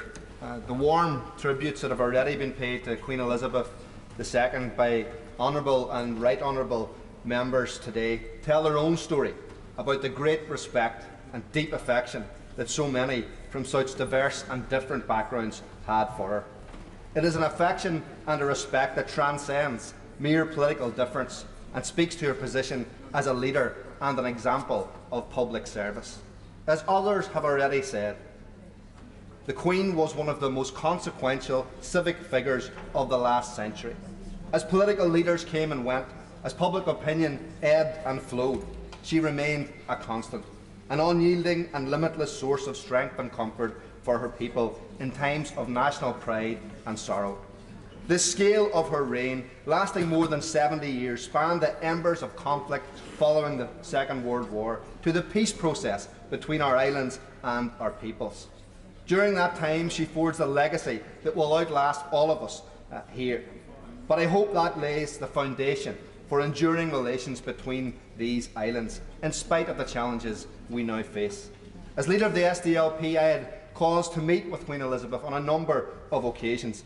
Believe me when I say this, it is difficult to think of two people more divorced from each other in terms of background and aspiration. But in any dealings I had with her, I can only recount a person of great warmth, character, and an enduring passion for the interests and needs of people. That, I think, is the reason for the longevity of our support among the British people. But as a leader of Irish nationalism, I want to place on record my deep appreciation and respect for the Queen's role in forging new bonds of friendship between our islands and between our people. It is also easy to forget now, but she was also a victim of the conflict that the people of these islands were subjected to for 40 long years. I know that the murder of her cousin Lord Mountbatten in Mullaghmore in August 1979 had a profound effect on her and on her extended family. She experienced the sharp pain of loss, but in common with the people of Ireland, she took risks for peace and played an enormous role in reconciling the traditions that share our islands. At no time was this more visible than during her 2011 visit to Ireland.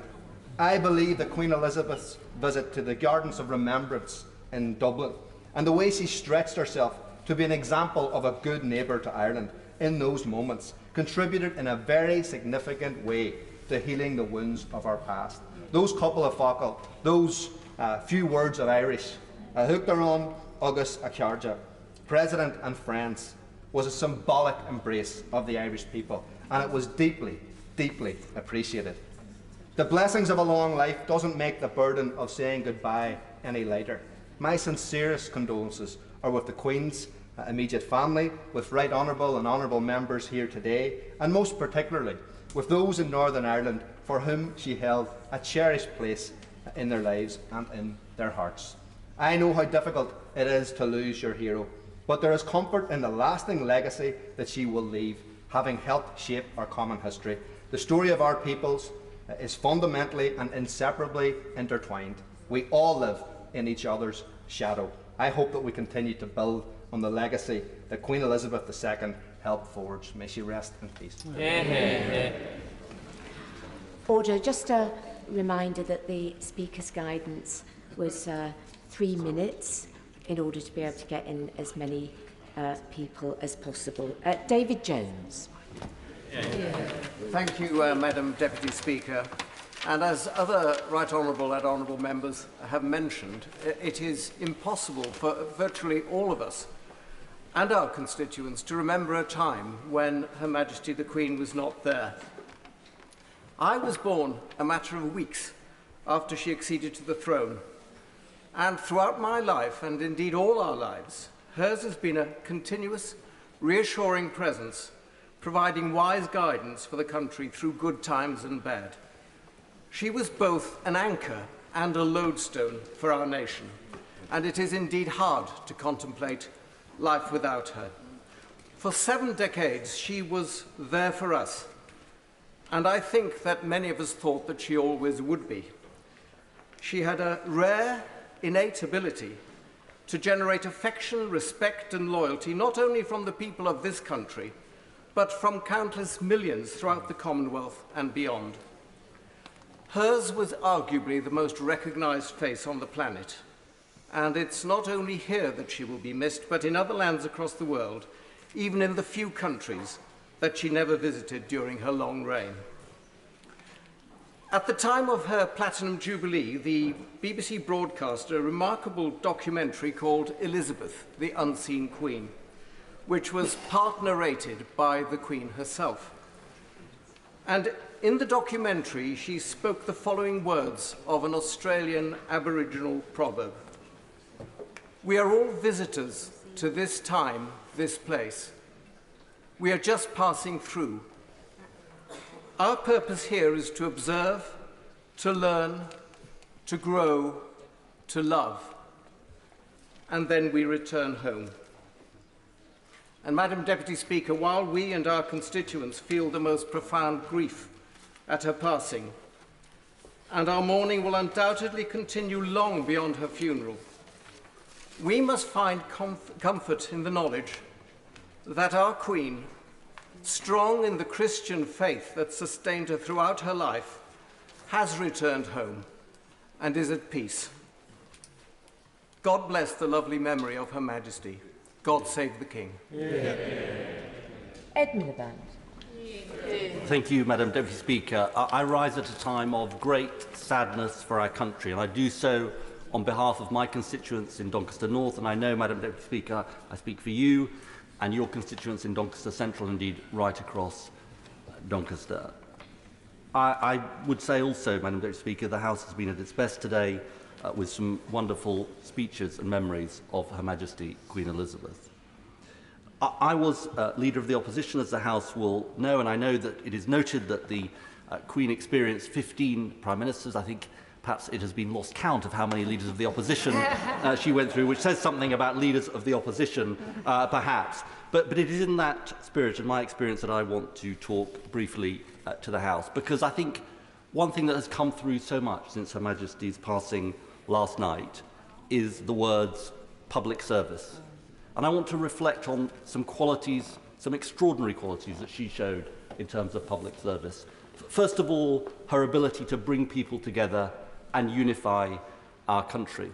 I was at the state banquet in 2014 for the President of Ireland, a state banquet attended by the late Martin McGuinness. It showed extraordinary selflessness, courage, and an ability to heal that Her Majesty invited Martin McGuinness, given the history of what happened to Lord Mountbatten. But it was the person that she was. Her duty to our country, her duty to bring people together came first. Secondly, I think she taught us about kindness in leadership. The Right Honourable Member for Chingford, who is not in his place, talked about his experience when he was deposed as leader of the opposition. I was deposed by the British people rather than my party. I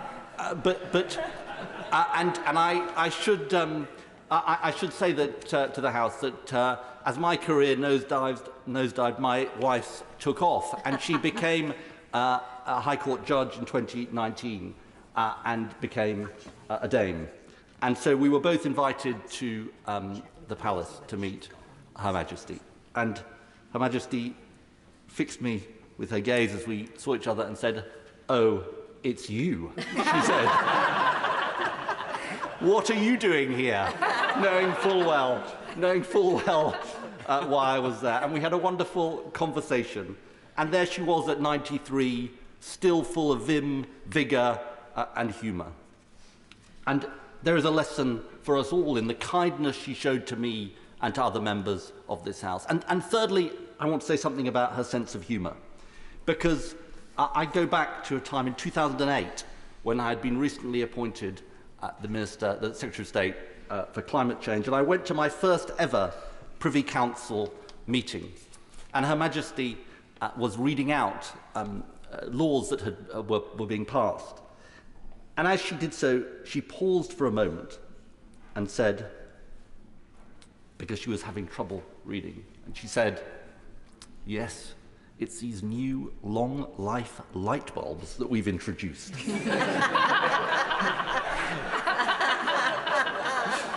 And she fixed me with a beady gaze and a twinkle in her eye, and I smiled. And that was a sense of humour that she showed. She was an extraordinary monarch, but I do also want to say a word about King Charles III. And here, again, I speak on behalf of my constituents. He has been an extraordinary warrior on the issue of the environment, long before it was fashionable. And when I was Climate Change Secretary, I always thought of him as an extraordinary national asset on this issue, and he remains so. But he's not just a fighter for big causes. He is also someone, and here he has inherited this from his mother, of extraordinary kindness, generosity and compassion. We see it in his work to heal social divisions in our country, but I've also seen it in my constituency, which was hit by floods in both 2007 and 2019. And on both occasions, including on the first, when part of my constituency was still underwater, King Charles III came to see us, to see my constituents, to talk to them, to be with them, including on the second occasion, just before Christmas, because he knew that his presence at this time of anguish and grief and anxiety for my constituents would make an enormous difference to them. And indeed, it did so. I say to the House, we have lost an extraordinary monarch who has had an extraordinary and distinguished reign for 7 decades. she is followed by someone who I know will live up to all of the hopes of our country, will bring that same sense of unity, that sense of compassion, and that sense of public service. Long live the King. Chris Craving. Madam Deputy Speaker, I'm very grateful to be able to participate in this solemn occasion, one that we all knew would happen, but one we all really in our heart of hearts hoped wouldn't. It is a day of mourning for all of us individually, for us collectively as a House, and for the whole nation. And not just the whole nation. I was struck last night to see a picture of an American baseball diamond with the teams lined up in a minute's silence in recognition of the loss of the Queen. And of course she was a global figure. I remember when I hosted the Global Law Summit in 2015 and the Queen very kindly hosted a reception at the Palace. The US Justice Secretary, a powerful man in that country, coming up to me after he'd been introduced to the Queen going, I feel like a 9-year-old, it's just amazing, I'm here, it's extraordinary. And that's what the world thinks of her, thought of her, and that's why they will all be mourning with us now. And I have a particular reason for mourning, 2 reasons actually. My constituency is one of the places she came to every year as a committed racing watcher to attend the Derby, and she will be much missed there in the future. And I had an email from a constituent this morning saying we will miss now that moment every year when she drove up the road at the end of our street and we could all see her and wave as she went past. She'll be missed by everybody in Epsom. But I'll particularly miss her because I had the privilege of serving for 5 years, first as her Lord Chancellor and then as Lord President of her Council. And in those 2 roles, one gets to spend not as much time as the Prime Minister, but a considerable amount of time with her. And she was an extraordinary, welcoming, kind, smart person. I remember the moment when the current Archbishop of Canterbury was sworn in. And we've been through the formula that you go through on these occasions. And then, when we're finished, she and the Archbishop, who used to work for Shell in Nigeria, embarked in the most extraordinary conversation about the politics of Nigeria. And she knew it inside out. She was incredibly knowledgeable about what was going on in this country and elsewhere. She was incredibly welcoming for all those of us who've had the privilege of spending time working with her in our various capacities. We know she was a kind person, or a warm person, always welcoming, always that twinkle in the eye that the Right Honourable Member referred to a moment ago. Always a light-hearted conversation, sometimes about great issues, sometimes about simple matters like how you manage all the dogs at Sandringham at Christmas time. I remember so many occasions going in with this incredible global figure and being made to feel welcome, being made to feel that she was interested in what I and we were doing, and to feel incredibly proud that she was our monarch.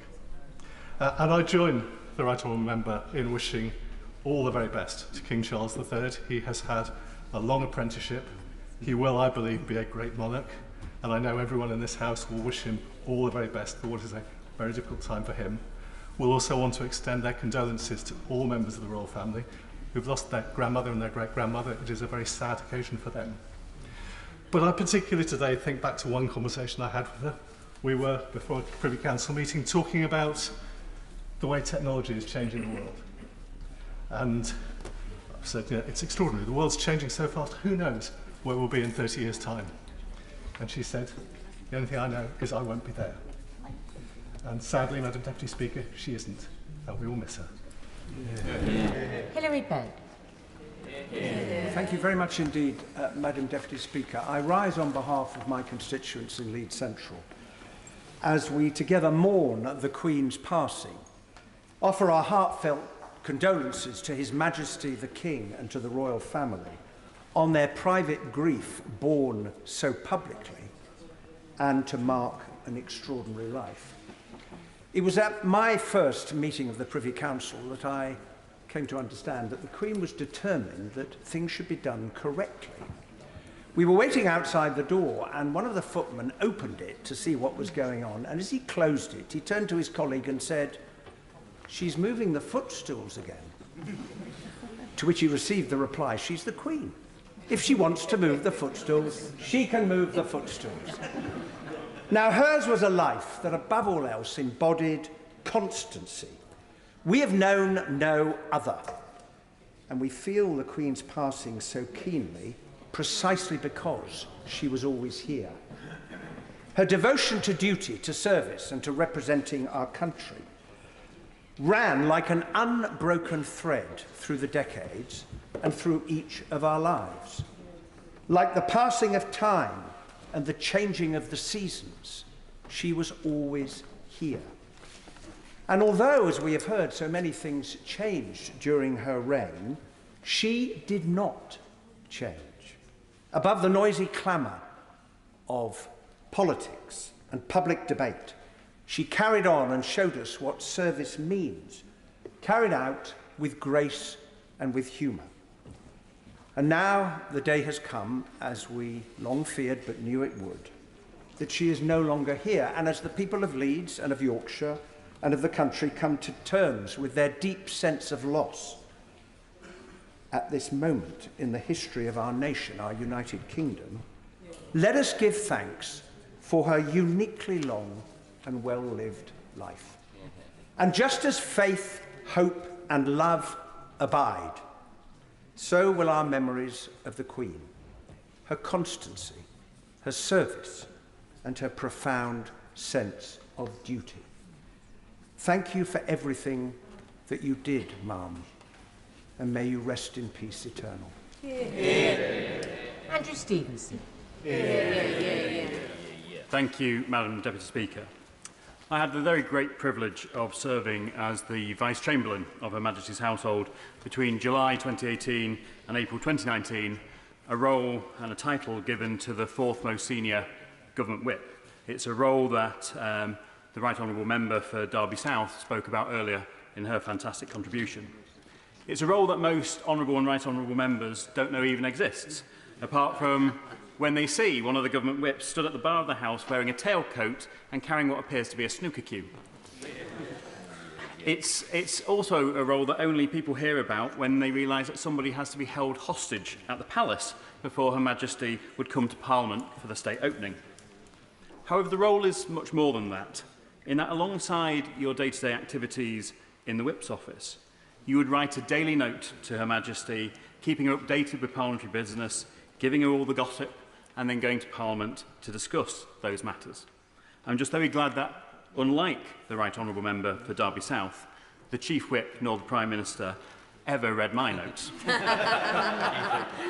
Given my period in office coincided with some of the most acrimonious Brexit debates, a confidence vote in our Prime Minister, my Right Honourable friend the Member for Maidenhead, and the 2019 vote of confidence, there are very few issues Her Majesty and I have not discussed.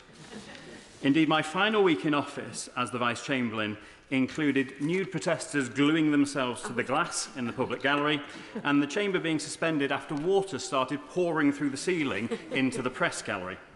Perhaps it was quite symbolic as to how broken our Parliament was at that time. However, despite this being an immensely stressful and politically charged period, on every occasion I met Her Majesty, I found her calm, warm and reassuring. Like all who have spoken today, I was struck by her interest in current events and her lifelong service to our nation. As our longest reigning monarch and the world's longest serving head of state, she had an incredible insight into current affairs and was a great symbol of continuity in a rapidly changing world. I remember vividly a discussion we had about the online abuse that many members across the House face on social media. Her Majesty recalled a conversation she'd had with Sir Tim Berners-Lee, the inventor of the World Wide Web, and talked knowledgeably about the subject, despite social media being something most people in the 90s wouldn't know or care anything about. We also discussed interviews that she'd watched on the BBC News at 10 the night before, demonstrating that Her Majesty's desire to stay on top of current affairs stretched well beyond the papers she received in her daily red box. All these meetings took place with Her Majesty standing throughout and were often sandwiched between multiple other official engagements that she was undertaking. I last met Her Majesty the Queen on the 19th of July at her last ever Privy Council meeting, when I was sworn into the Privy Council and presented with a Bible, which I carry with me today. I believe that made me the 1,336th person and final person to be sworn into Her late Majesty's Privy Council. It is an incredible honour as a minister for the past 5 years to get to meet a remarkable, caring, informed and witty monarch who's overseen huge change during her reign but never stopped working day in, day out for our country. And it is an incredible honour for me as a Lancastrian MP to see the love felt towards Her Majesty Duke of Lancaster by so many of my constituents in Pendle, who I will be joining with in remembering and celebrating her life over this period of national mourning. May she rest in peace, and God save the King. Yeah. Drew Hendry. Thank you, Madam Deputy Speaker.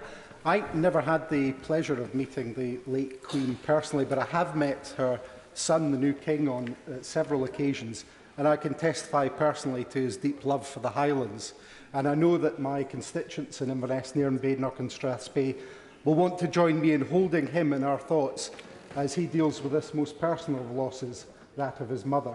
But of course, as we know, the late Queen was also a grandmother and a great-grandmother, and she acceded to the throne as a young woman at the age of 25 and was an inspiration and icon for many young women, and as we've also heard this morning, became an inspiration and an icon for many older women too. She was someone, as we can see from the tributes internationally, who was respected and admired far and wide. The vast majority of my constituents, whether they be monarchists or Republican or anything in between, have never known a time when she was not our head of state. Our sympathy goes to her family and all of those who are so deeply affected by her passing. Sir Bernard Jenkins. Thank you, Madam Deputy Speaker. And on behalf of the constituents of Harwich and North Essex, I rise to pay tribute to Her late Majesty, whose whole life was the greatest example of public service we shall ever witness, whose kind heart, sharp intellect, huge wisdom was such a gift to the nation, and who had love in her soul for everyone and a serenity which even now calms the nation in these troubled times. She inspired so many good causes. I single out one, the Commonwealth. In 1952, a mere 8 nations, which she led from being an emerging relic of a lost empire to become a network of nations representing 2.5 billion people in the network world we now live in. Just one of her achievements, but what an achievement. What a legacy for future generations, including, may I say, the Commonwealth Youth Orchestra, whose foundation she supported, about which she spoke to me with such passion, knowing that we both had such interest in music. Her devotion brought her to every corner of the kingdom, where she would show her humour and humanity. When in 2004 she came to Harwich to commemorate the 400th anniversary of the town charter, when Ivan Henderson was still the Member of Parliament, her programme included seeing the historic carvings in the town jail. But when the late Andy Morrison, the Mayor, announced, "You will now be taken to the jail, Your Majesty," a pall fell over the royal party. So he attempted to rephrase the invitation. But Prince Philip just retorted, "That wasn't much better." And she threw back her head and roared with laughter. Later that day, as she stepped into the crowd on Harwich Quay, she said to the Mayoress, Pam Morrison, "My dear, don't let me miss any children." A 3-year-old boy was duly lifted over the barrier, who gave his flowers to the Mayoress at first. But Her Majesty, unfazed, chatted to the boy and charmed him, and he saw her take the little bunch of flowers which he had given her into her own hands, and she carried them for the rest of the tour. So she combined global leadership, such principle and dedication, with such humanity and care. She has gone to the light, who some call God, who inspires us all. God rest her soul. May he comfort all those who were closest to her. God save the King. Shabana Mahmood. Thank you, Madam Deputy Speaker. It is an honour to be able to pay tribute to Her late Majesty Queen Elizabeth II and to offer my condolences and those of all of my constituents to King Charles and the whole of the royal family as they face their personal loss. Honourable and right honourable members have rightly praised Her Majesty's admirable work ethic, her sense of duty, which has never wavered, and her unparalleled dedication to public service. Her Majesty served us right until the very end, forever committed to her people and her country. She lived and symbolised the very best of our constitutional system, the value of a royal family, what it gives to our country and the part that they play in our national life. One of the proudest days of my life was when my dad was awarded an OBE at Buckingham Palace. My whole family, we just could not get over that we would get the chance to hang out in the Queen's house.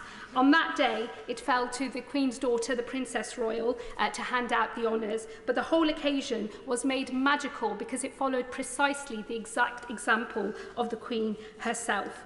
And I will also never forget arriving in this place for the very first time in 2010, standing in front of the Speaker's chair, taking hold of this House's copy of the Holy Quran, upon which I swore my loyalty to Her Majesty the Queen as one of this House's first ever female Muslim members of Parliament.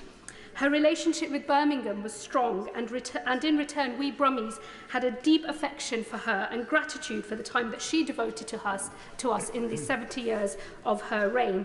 Over the years, she visited Villa Park, the Bull Ring, many of our railway stations, the NEC, the International Convention Centre, Pebble Mill and the Hippodrome.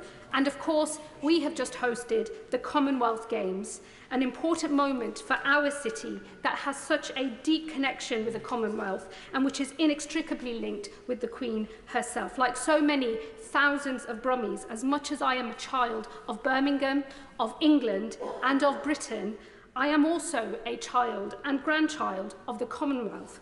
Millions of British citizens have a similar family history, making them a part of the Commonwealth family, and we recognise Her Majesty as the loving matriarch of the Commonwealth, its guardian and its guiding light. Her commitment to the Commonwealth and her championing of it recognised and respected our heritage. She gave institutional and spiritual meaning and the heart and soul of belonging to those of us who are citizens of our great nation, equal before the laws of our land, but who do not have centuries of birthright claim upon these our islands, and we thank her for it.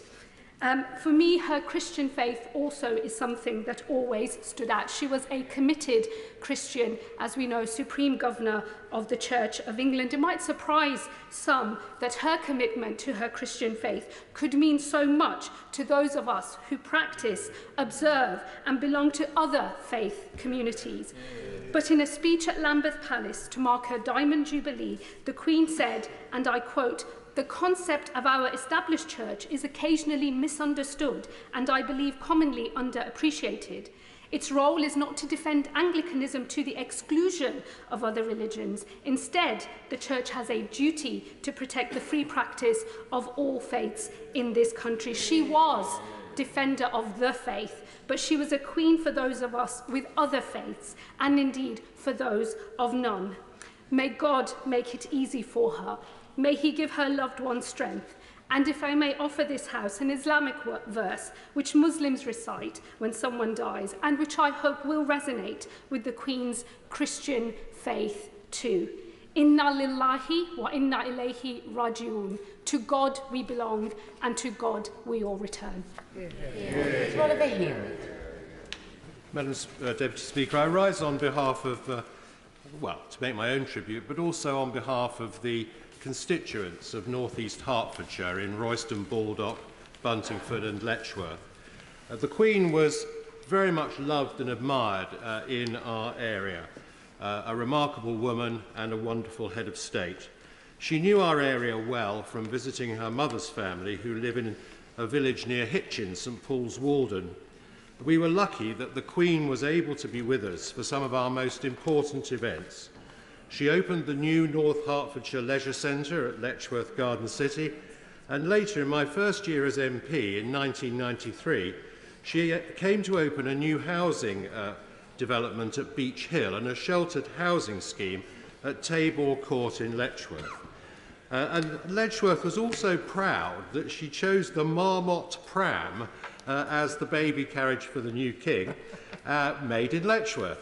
On these occasions, what struck me was that the Queen was able to put people at their ease and to get them to talk to her, and she was kindly and had that dry sense of humour. On the sense of humour, I do remember one Privy Council meeting when the country was having difficulties, similar but at a different period to those that the Right Honourable Member for Derby South mentioned with the European Union. But at this particular Privy Council meeting, she approved the High Hedges Order for Guernsey. And then afterwards, she said with a twinkle in her eye, "Well, I'm so pleased we've sorted out those high hedges in Guernsey. Is there anything else going on?"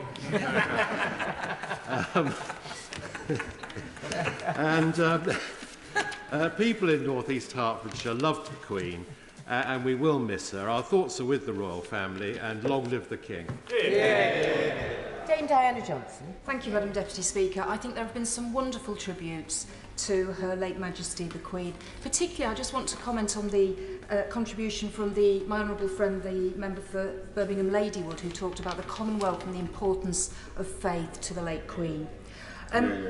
I think this is my opportunity just to say a few words on behalf of my constituents in Hull North. I was very pleased indeed that the Leader of the Opposition, my right honourable friend, referred to the words of the adopted son of Kingston upon Hull, the poet Philip Larkin. He penned those words 45 years ago for the Silver Jubilee celebrations. And as with all great poets, the words resonate as much on this day as they did in 1977. And I'm just going to repeat them. In times when nothing stood but worsened or grew strange, there was one constant good. She did not change. Now, my city of Kingston upon Hull has a rebellious history with the monarchy, slamming the city gates against the king in the Civil War. But the city took Queen Elizabeth to our hearts, and I would say we were very firmly in the royalist camp during this second Elizabethan age. Her Majesty visited the city many times and met the people of the city. During her reign, she was in Hull on some of the most important days in the life of the city and the region.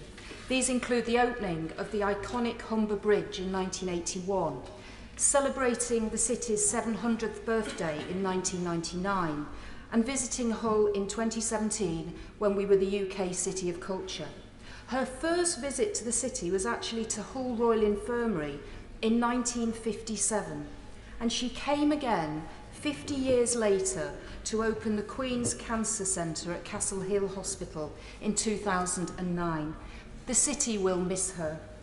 And although the Sovereign's passing is a historic moment for the United Kingdom and our Commonwealth and for many others around the world, at this time we must remember, above all else, that a family has lost a beloved mother, a grandmother and a great-grandmother.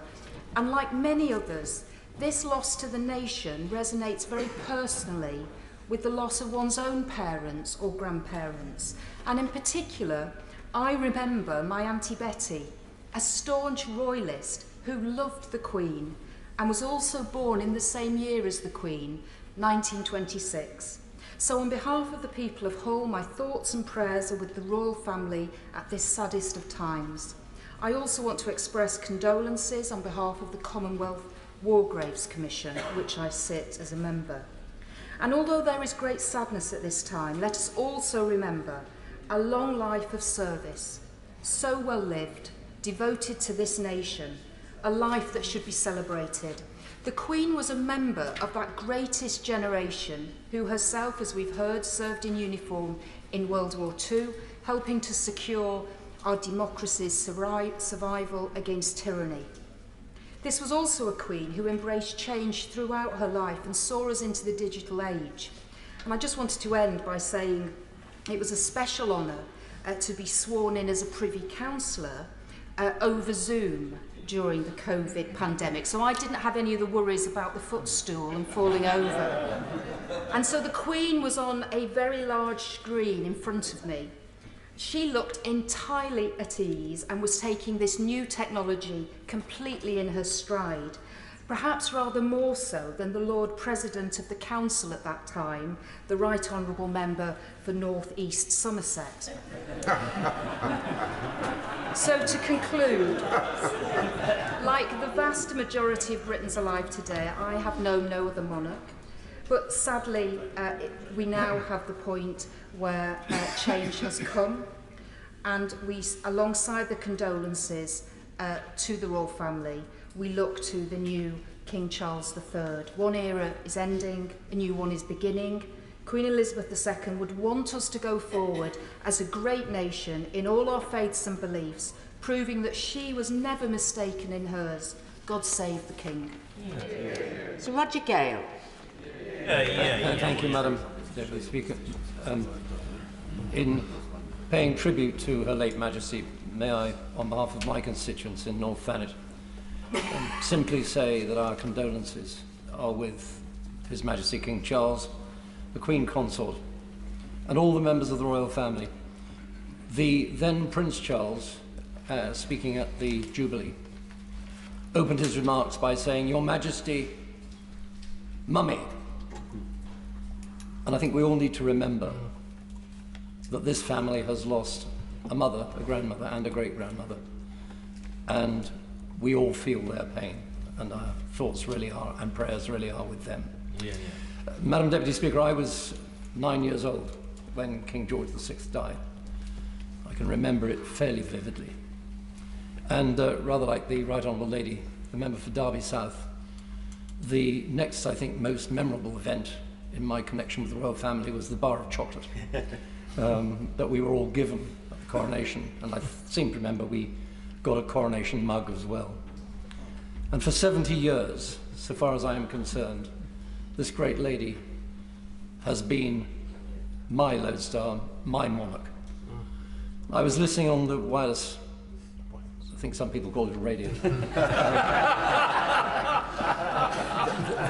this morning on my way up from Kent to a caller who said, if we really want to honour Her Majesty's memory, then it would behove us well to emulate the way that she lived and served in her life. And I think that's something actually that in this House we might all bear in mind. But those of us who had the privilege of meeting Her Majesty face to face, without exception, I think all remember what has been referred to over and over again this morning as the twinkle in those beautiful eyes and the smile that is now lighting up heaven. May she rest in peace. God save the King. Caroline Lucas. Thank you very much, Madam Deputy Speaker. It is a privilege to speak on behalf of the Green Party of England and Wales and pay tribute to Queen Elizabeth II. Above all else, she was a mother, a grandmother, and a great-grandmother. And I know I speak for the people of Brighton Pavilion when I offer my sincerest condolences, in particular to her immediate family and to her loved ones. They've lost someone very dear to them on a deeply personal level, and our thoughts are with them all. But we have lost her too. Perhaps the most recognisable public figure in the world today, the Queen has been a uniquely enduring part of the fabric of our lives for 9 remarkable decades. In moments of national crisis and in moments of national pride, she was always there. Through turbulence, through uncertainty, she was always there as a fixed point, as a steadying, guiding figure that we all felt we knew. And of course, for most of us, she is indeed the only monarch that we have ever known. I too was drawn to the lines of Philip Larkin, and I find it symbolic that so many in the House have been drawn to the words that he wrote, and which are engraved on a memorial in Queen Square in Bloomsbury, erected to mark Her Majesty's Silver Jubilee, and I hope the House will indulge me just when I bear repetition to them again. In times when nothing stood but worsened or grew strange, there was one constant good. She did not change. Listening to the radio, watching the news over the past 24 hours or so, I've been struck by just how much that dependability and stability meant to people, by how many people's lives she touched in a very direct way by the memories from those who met her of her deep humanity. And I know that there are millions of people in Britain who are not necessarily monarchists, but who are nonetheless deeply mourning the Queen, who feel a profound sense of loss, and who also had huge respect and admiration for her. We, saw in her an extraordinary work ethic, a deep stoicism, and an extraordinary wisdom gained over so many years. We saw the values of selflessness and sense of duty, and also, of course, the personal side of her character, that humility, kindness, and the famous sense of humour that has been spoken about so much today. From the marmalade sandwiches allegedly secreted away in her iconic black handbag, to joining James Bond on the zip wire, she was a queen unafraid to be playful, and so many speak of the twinkle in her eye and of her genuine interest in the world across which she travelled so extensively. That determination to be seen, to connect with people, saw her become the most travelled monarch in history, making over 285 state visits. She broke many other records too, not only our longest-serving monarch, but as the one woman from the British royal family to ever have served in the armed forces, and the only modern head of state to have served during World War II.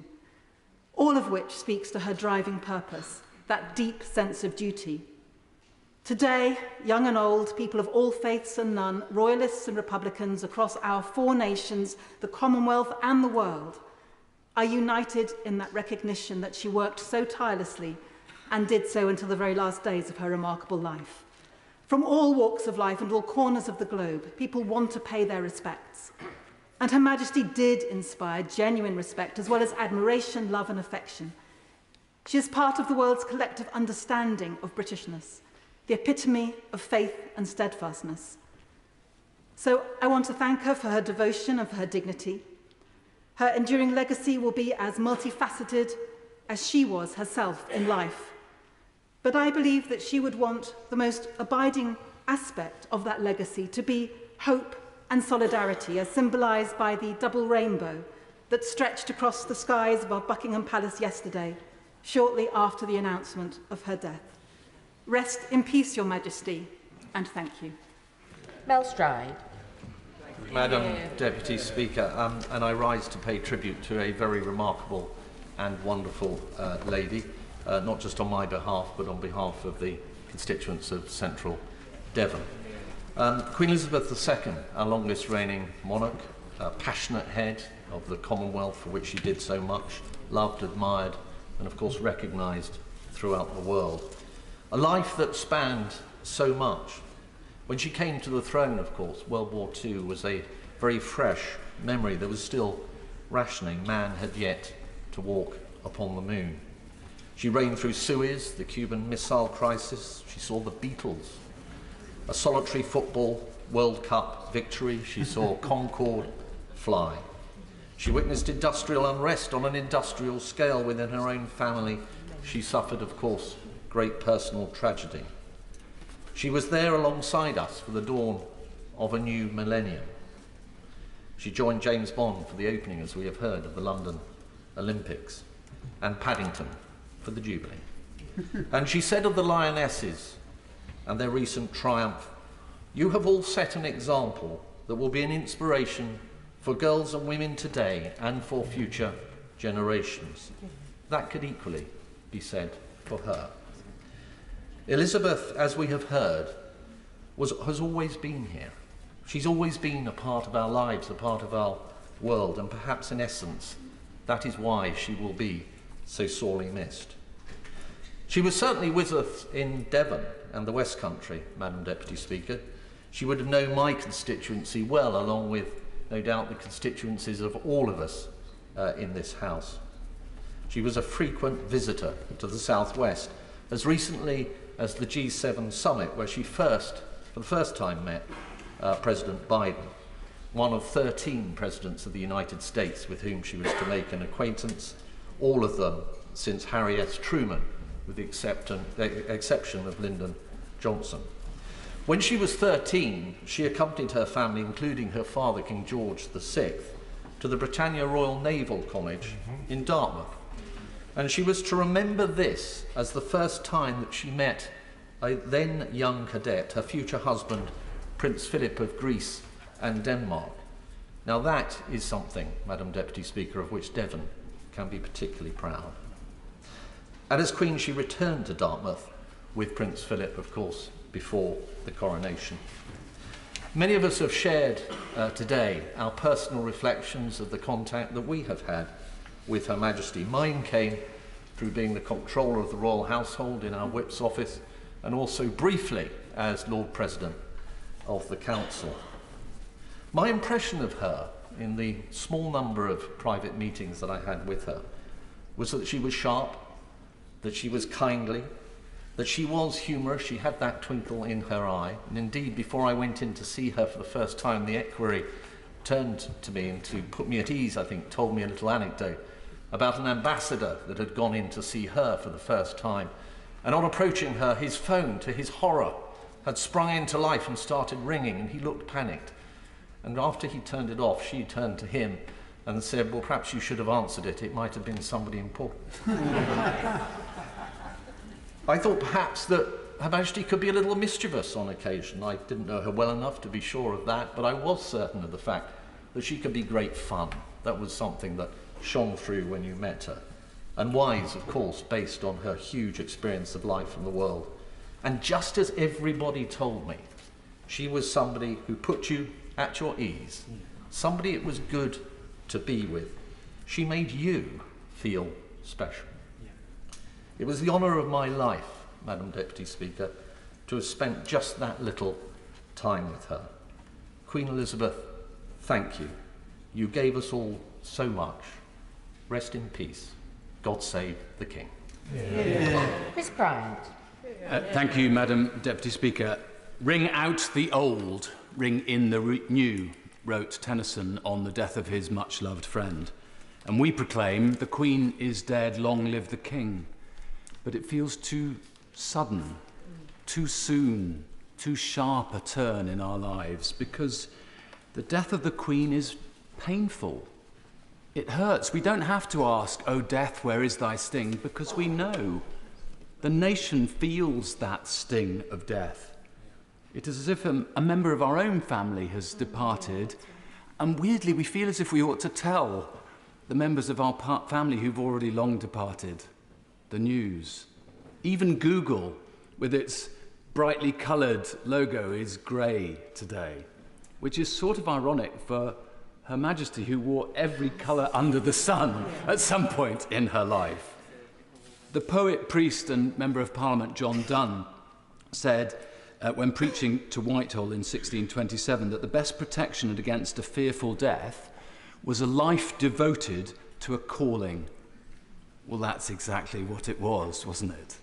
A life devoted to a calling. How often must she have thought, not another opening, not another Royal Variety performance, not another unfunny comedian, not another Prime Minister.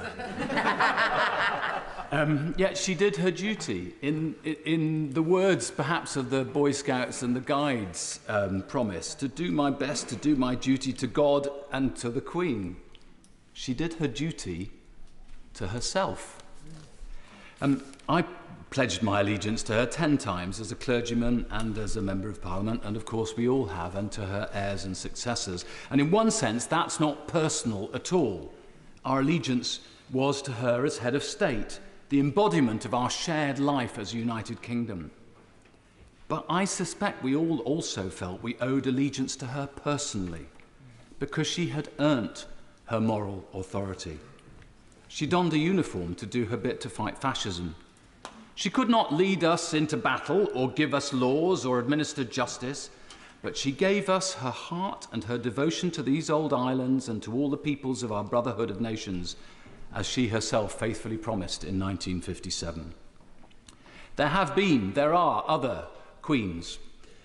I've met a few. But then again, too few to mention. But we, and I note also the President of France, only call one the Queen. Her face was on the coins my constituents started producing at the Royal Mint in Llantrisant in 1953. But to mix my poets, she knew our little systems have their day. We are dressed in a little brief authority. I know some people deify the monarchy, but I think that's to miss the point. The point is the humanity of the monarchy. Richard II, under whose great hammerbeam ceiling Her Majesty will lie in state in a few days' time, is given a great speech by Shakespeare, which ends, "You have mistook me all this while. I live with bread like you, feel want, taste grief, need friends." Not just bread, of course, marmalade sandwiches as well. Most movingly of all, I think, she was as human as any other widow in losing her husband, her consort, her life companion. None will forget her sitting alone at Philip's funeral. It is a sign of their enduring love that her and Philip's deaths came closer in time than any other reigning monarch and their consort in our history. And I thank God that it was in her reign that men were able to declare their love to one another and women were able to do the same. I end with words that have never felt more appropriate, I think, than for our longest reigning monarch, who lived through Holocaust and war and led us through years of unimaginable turbulence. The weight of this sad time we must obey. Speak what we feel, not what we ought to say. The oldest hath mourned most. We that are young shall never see so much, nor live so long. God save the King. Do you want to remind honourable and right honourable members that the Speaker did ask that remarks be confined to 3 minutes? David Mundell. Thank you, Madam Deputy Speaker. Her Majesty Queen Elizabeth II had a lifelong and deep-felt love for Scotland, which we've already heard about, and that was reciprocated by the people of Scotland, who held her and indeed still hold her in deep affection. And I had the opportunity myself to see that close up, both as a member of the Scottish Parliament when it reconvened in 1999 and subsequently as Secretary of State for Scotland. And I do recall at the opening of the Scottish Parliament the Queen declaring, "I have trust in the good judgment of the Scottish people. I have faith in your commitment to their service, and I am confident in the future of Scotland." And it was a belief and a commitment in Scotland that she reaffirmed on each subsequent opening of the Scottish Parliament, although she told me that she always found it very amusing that as soon as the Scottish Parliament was formally opened, it went on recess, or holiday as she referred to it. As we've heard, she was also somebody who was extremely well informed about everything that was going on in politics. And in my first substantive conversation with her as Secretary of State, there had been a major incident in Parliament when rather more members of the Scottish National Party had been elected in 2015 than might have been anticipated, and there was a little bit of conflict about who should sit on the bench opposite. And the then member for Bolsover and some other Labour members were not so keen on SNP members occupying those positions. So the Queen was very familiar with this situation and sought to interrogate me on the rights and wrongs of the issue. And I found myself blurting out, "Oh, Your Majesty, that's Buttockgate." And I thought, in my first meeting with the Queen, I have said the word buttock. What is to happen? But rather than me be taken off to the Tower or to some other place, the Queen just laughed. She found it all very amusing, but also she was interested in what was happening in Parliament and the day-to-day events. She had many connections with my own constituency, from opening the Dumfries Royal Infirmary to visiting the town of Lockerbie after the devastating effects of the air disaster. But I think most tellingly, I found a clipping from a 1956 edition of the Glasgow Herald newspaper, and it stated, Previous royal visits to Scotland having neglected to include Biggar in South Lanarkshire, the Queen decided to make amends in October 1956. As the paper observed, a thoughtful gesture by Her Majesty added 90 minutes in time and 35 miles in distance to her programme, but she felt that Biggar was the only county town omitted from recent royal tours. And that was the Queen. She wanted to include every community across the United Kingdom. And of course, the people of Biggar turned out in their masses to thank her for that very generous gesture. Madam Deputy Speaker, Scotland and the whole of the United Kingdom has lost not just the Queen, but we've lost a dear and true friend whose like we shall not see again. God bless her and God save the King. Ian Murray. Thank you very much, Madam Deputy Speaker, and it's a great pleasure to follow the very honourable gentleman's buttocks. I'm very... First time he's heard that as well, I think. I'm very grateful for the opportunity, Madam Deputy Speaker, to pass on my condolences to the royal family, but also to pay a tribute to Her late Majesty the Queen on behalf of my own family, constituents in Edinburgh South, and from people all over her beloved Scotland. Her Majesty Queen Elizabeth was a mother, a grandmother and a great-grandmother to her own family, but she was also the mother, grandmother and great-grandmother to the nation. We will all remember where we were when we learnt of her death yesterday. We will always remember that it was in Scotland where she spent her last weeks and days, and as we've heard already, she loved being in Scotland, and particularly the Balmoral estate, the tranquillity, the great outdoors and the complete absence of any speed limits. The Queen loved Scotland and Scotland loved the Queen. The ties between Scotland and our longest reigning monarch are plentiful. From her very first public speech as a young princess in Aberdeen at the opening of the British Sailors' Society, and the yarn of her wedding dress being woven in Scotland, to her Royal Yacht Britannia being built on the Clyde and retired to the Forth, the opening of the first Forth Bridge and the second one 53 years later, and she always looked forward to the Royal Week in Edinburgh each year. Scotland was, as she described it, her special place. She said at the opening of the Scottish Parliament in 1999 that, and I quote, "If I may make a personal point, Scotland occupies such a special place in my own and my family's affections." I remember my own childhood, the traditions which revolved around Her late Majesty. Every Christmas she was part of her family, as much as the rituals of the tree and the turkey was every generation of her family crowded round the television for her 3 o'clock Christmas address. She transcended every generation, all the way to my 2-year-old daughter, who now knows who that was drinking tea with Paddington. I've yet to explain to Zola that Paddington's friend has passed away. Over the last 24 hours, I've tried and struggled to find the language to describe her. But the one word that a constituent said to me late last night was iconic. And she's the very definition of iconic. She was in every pound I ever spent, admittedly fewer than many others, because I'm a Scot, in every letter that I've ever sent.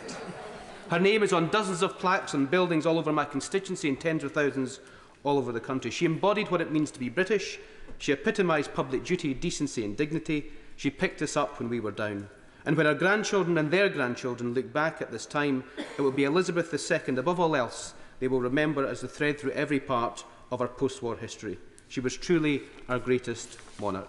I'd love to tell a humorous anecdote, and I hope someone else will tell it, about the visit to Balmoral that she had with Dick Griffin, one of our former protection officers. But, Madam Deputy Speaker, there's no time to do that, but someone else may tell that shortly. I never met Her Majesty, but we all think we did, because she was such an integral part and influence on our lives. And everyone thinks they did meet her, because anyone that did never stops telling you. That's the impact that she had on each of their lives. Finally, Madam Deputy Speaker, I can only imagine the pain and grief the royal family are having today, and that pain and grief compounded by the duty that King Charles III now has to lead this nation. I, the people of Edinburgh South and the people of Scotland, simply say, thank you for everything, ma'am. Rest in peace, and God save the King. Chris Villiers. Madam Deputy Speaker, I feel I can't match the eloquence of the many wonderful speeches we've heard today, but I do want to share for a few moments my personal sadness at this terrible loss. And I'm sure that sense of sadness is shared also by my constituents in Chipping Barnet. Her late Majesty was a woman of remarkable charm, warmth and kindness, typified by that lovely smile that adorned so many hundreds of millions of images published of her during her 70-year reign. She could come out with rather unnervingly direct comments sometimes on the news, on matters on the news, often with a twinkle in her eye, deploying that mischievous sense of humour about which so many this morning have spoken. I have to say, when I met her, I was so starstruck in her presence that I scarcely felt able to string a sentence together. If she noticed, she was far too kind and polite to mention this. Her enthusiasm for Northern Ireland is something which featured in many of our conversations during my time as Secretary of State. At an audience she kindly granted me at Hillsborough Castle, she remarked gleefully that she always felt a sense of such excitement flying into Belfast and catching sight of the Harland and Wolff cranes. She said, "You know, there is only one place in the world you can be when you see those landmark cranes." As Northern Ireland Secretary, I and my team had provided some suggestions on the itinerary for the 2014 royal visit, and I felt they might be a little more daring than what had been the previous plans for the visit. So it was with some nervousness that I arrived at the first stage of the programme at St George's Market, which saw Her Majesty mingle amongst the crowds in a way which would have been inconceivable in Belfast just a few years previously. Later, a walk by Her Majesty around the set of Game of Thrones in the Paint Hall Studios was a social media phenomenon, but politely and probably wisely, she declined the invitation to sit on the Iron Throne. But history, I'm confident, will record her role in promoting peace and reconciliation on the island of Ireland as one of the greatest achievements of Queen Elizabeth II. As we've heard and as we all know, she herself suffered personal tragedy at the hands of the Provisional IRA. And yet she was willing to shake hands with the late Martin McGuinness and even welcome him to her home in Windsor. And her visit to the Republic of Ireland in 2011 was a truly landmark moment. Britain and Ireland share hundreds of years of contested and often violent history, and for centuries to come, I'm sure people will recall that 2011 state visit as a turning point which played a significant role in moving us on from a conflicted past towards a better future. In conclusion, Her Majesty was the last head of state anywhere in the world to have donned a uniform in World War II.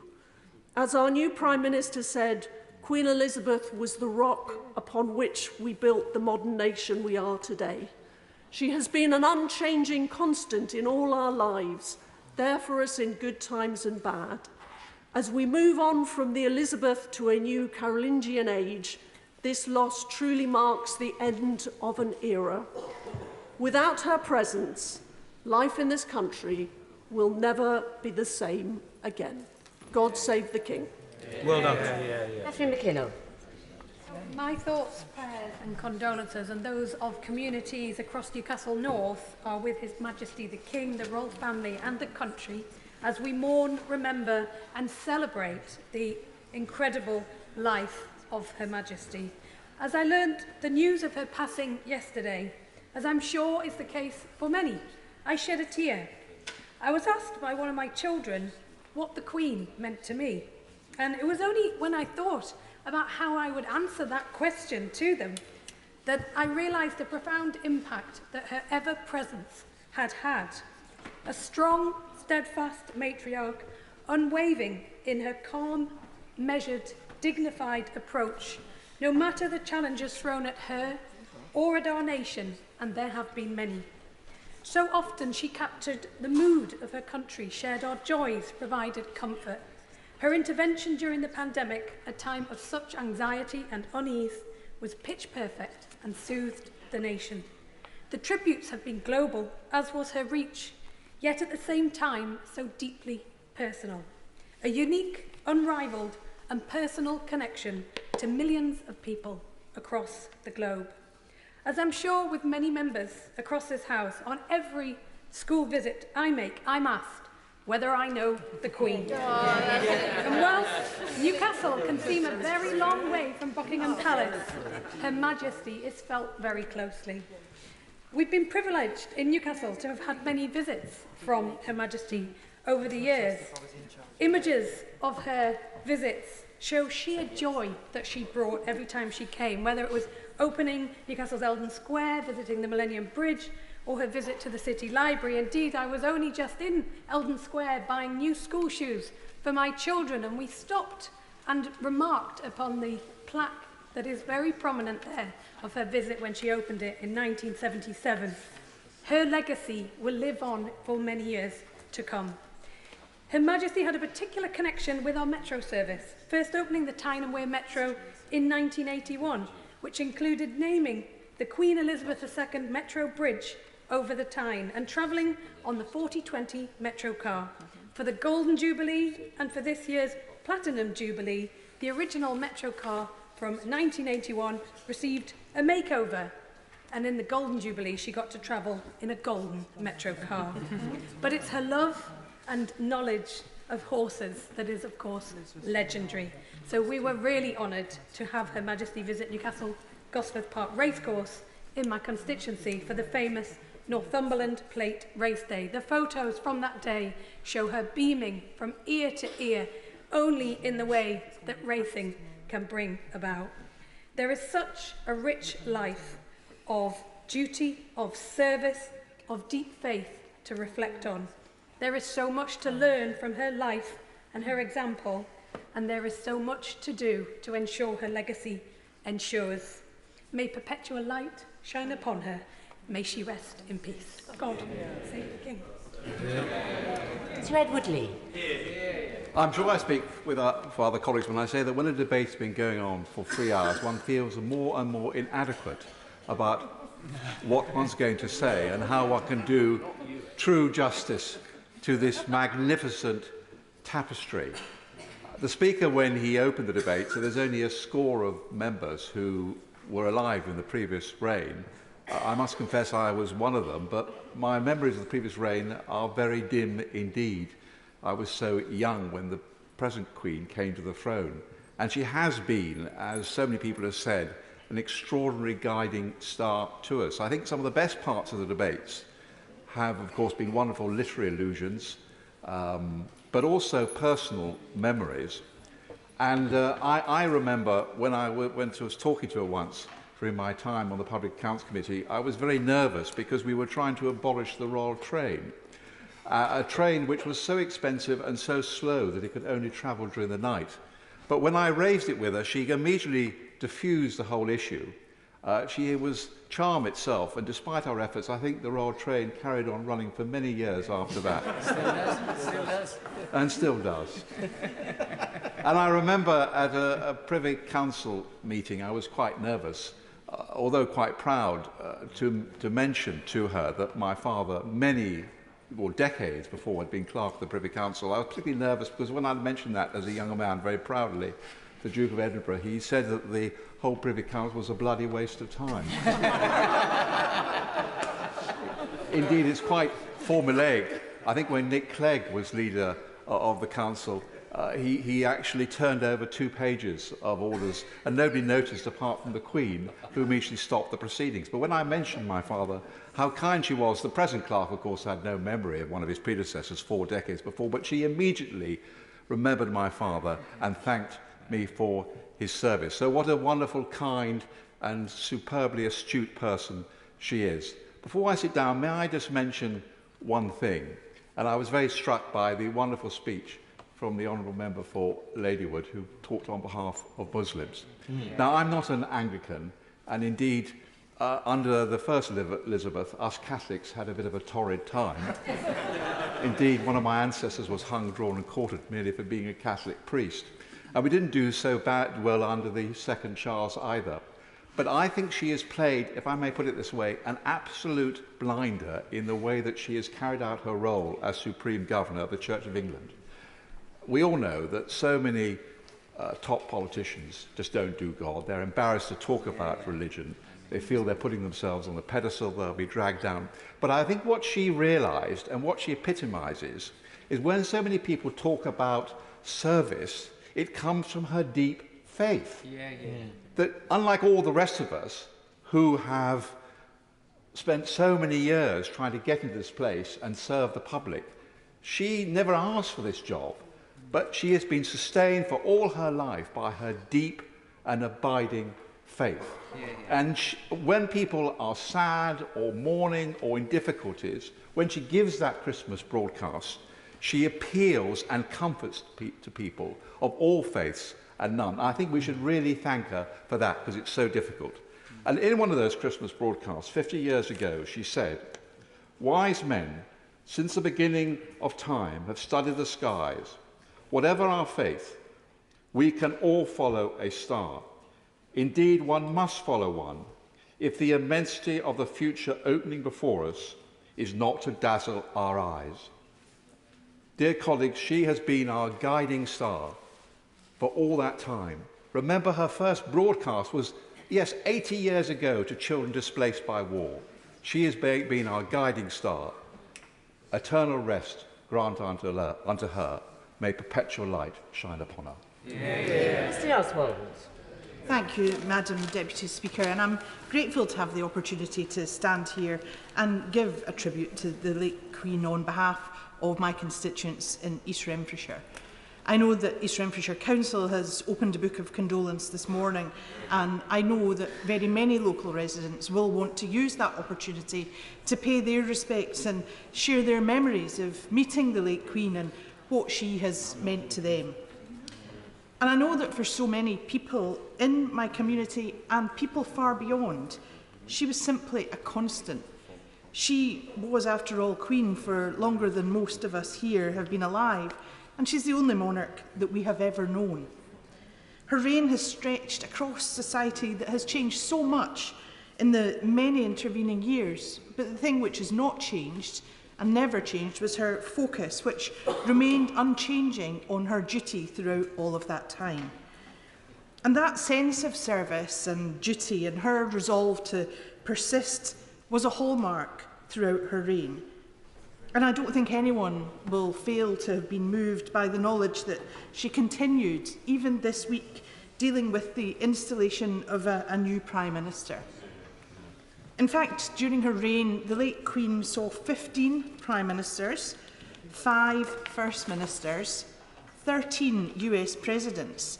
And I think that that puts this into perspective. In every way, this is the end of an era. And her sense of public duty, which spanned all of that era, was very close to everyone who came into contact with the late Queen. I'll always remember the great regard that my gran had for her. She always followed the Queen's movements with great interest. They shared a birthday, and this was seen to her to be very significant. And she was very pleased to get herself into the situation where she attended a number of royal visits. Now, I grew up in Angus, which means that my home was not very far from Glamis, and I think that her interest actually stemmed very much from knowing that there was that local connection, and the Queen was known to have spent many happy times in the local area. And of course, the late Queen was involved in so many different local areas, so many places, so many organisations, so many charities. And that means that she will be missed in all of these spheres too. And I think that people will feel that loss very personally because they have had that personal connection to her and feel that this loss is also their loss. And I know that many will take comfort from the words that they've heard today.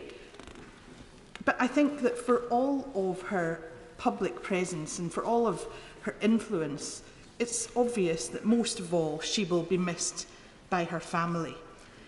And I hope that in time they are able also to take some comfort, perhaps by looking back on a life of duty that was well lived and reflecting on the memories that people across the world will have shared.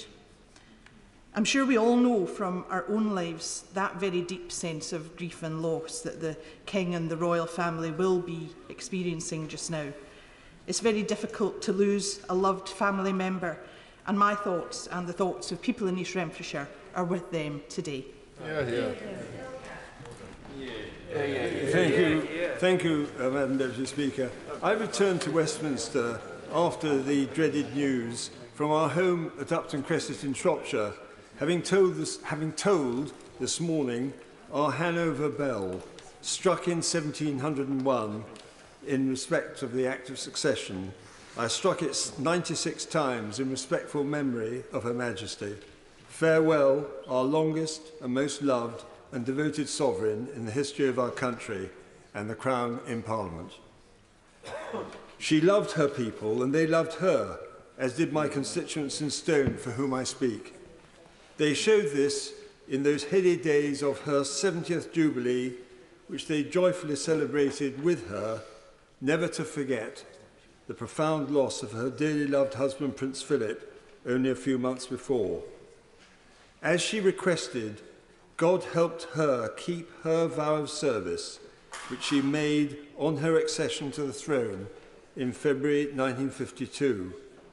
Born as I was on the 10th of May 1940, the very day that Churchill became Prime Minister, I so vividly recall the age of 11 at that moment as the headmaster declaimed to us, "The King is dead.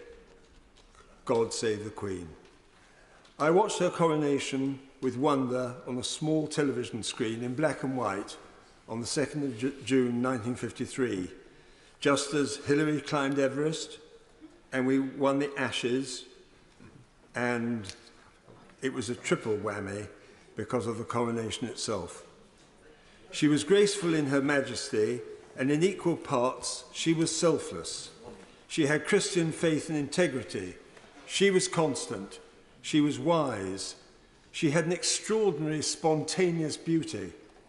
She had the kindest and most expressive eyes and her gentle and humorous smile. I was honoured and privileged to meet her and speak with her several times. What she said to this lowly backbencher was more poignant than I deserved. "We read you in Hansard," she said once.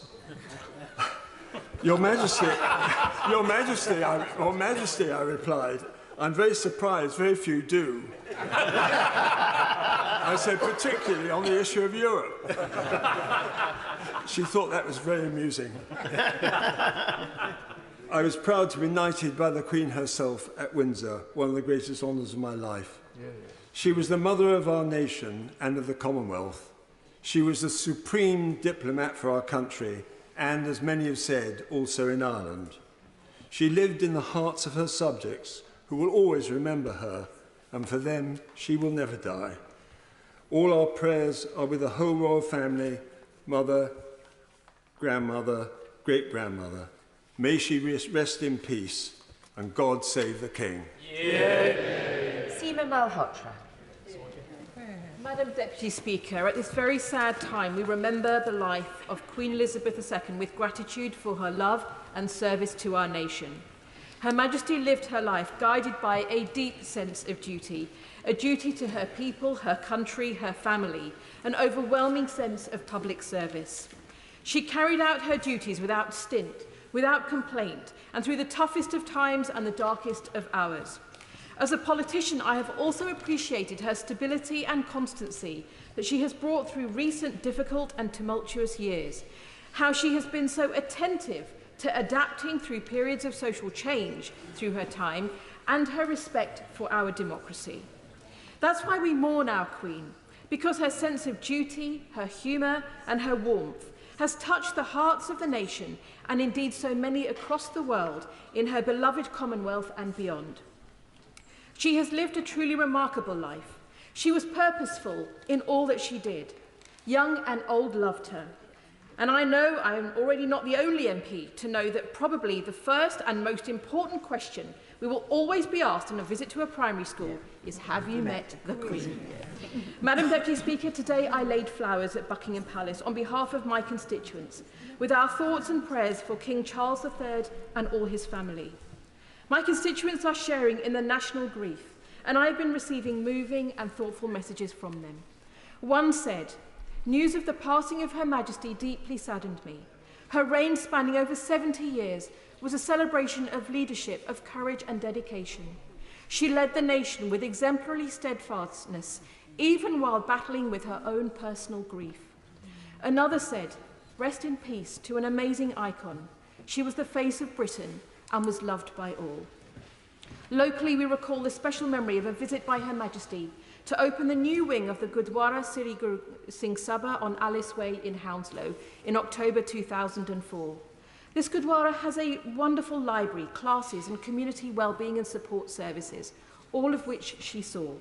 Her visit was just one example of her deep and genuine interest in communities across our nation and in all faiths that saw people from all backgrounds feel at ease, respected and connected to her. Her visit left a mark and a deep sense of the local community and its story being recognised and valued. Her Majesty's passing also caused me to reflect how just in June we came together to celebrate her Platinum Jubilee. I attended over 10 street parties and events over those few days. She, even at 96, had the power to bring people together. She was the inspiration for parties in Feltham, in Heston, in Bedfont, in Hanworth and more widely, organised by residents, local businesses and our Royal British Legions. People shared their lives after 2 years of COVID, and the events reunited friends and neighbours, still building their confidence to connect after so much isolation. Madam Deputy Speaker, the loss of a mother is truly the most painful of moments, and as King Charles III takes on the role of monarch, we know he will be leading in supporting the grief of his whole family just over a year after the sad passing of Prince Philip. They do not grieve alone, and we stand with them at this time. Her Majesty was admired, loved and respected and revered. She was the best of us and brought out the best in us. Today we thank her, we mourn her, we celebrate her. God save the King. Sir John Hayes. Most people who possess power first seek it. Indeed, we know in this place many people crave it. Her Majesty, the Queen, neither sought power. Indeed, you might say it was thrust upon her, truly. But when she wielded authority, she did more fundamental good. She brought more benefit than almost anyone here, and of course for much, much longer. Most people with influence expect plaudits, but for Her Majesty the Queen, acclamation, when it became obvious, when it was clear to her just how much she was loved, was greeted on her part with humility and with grace.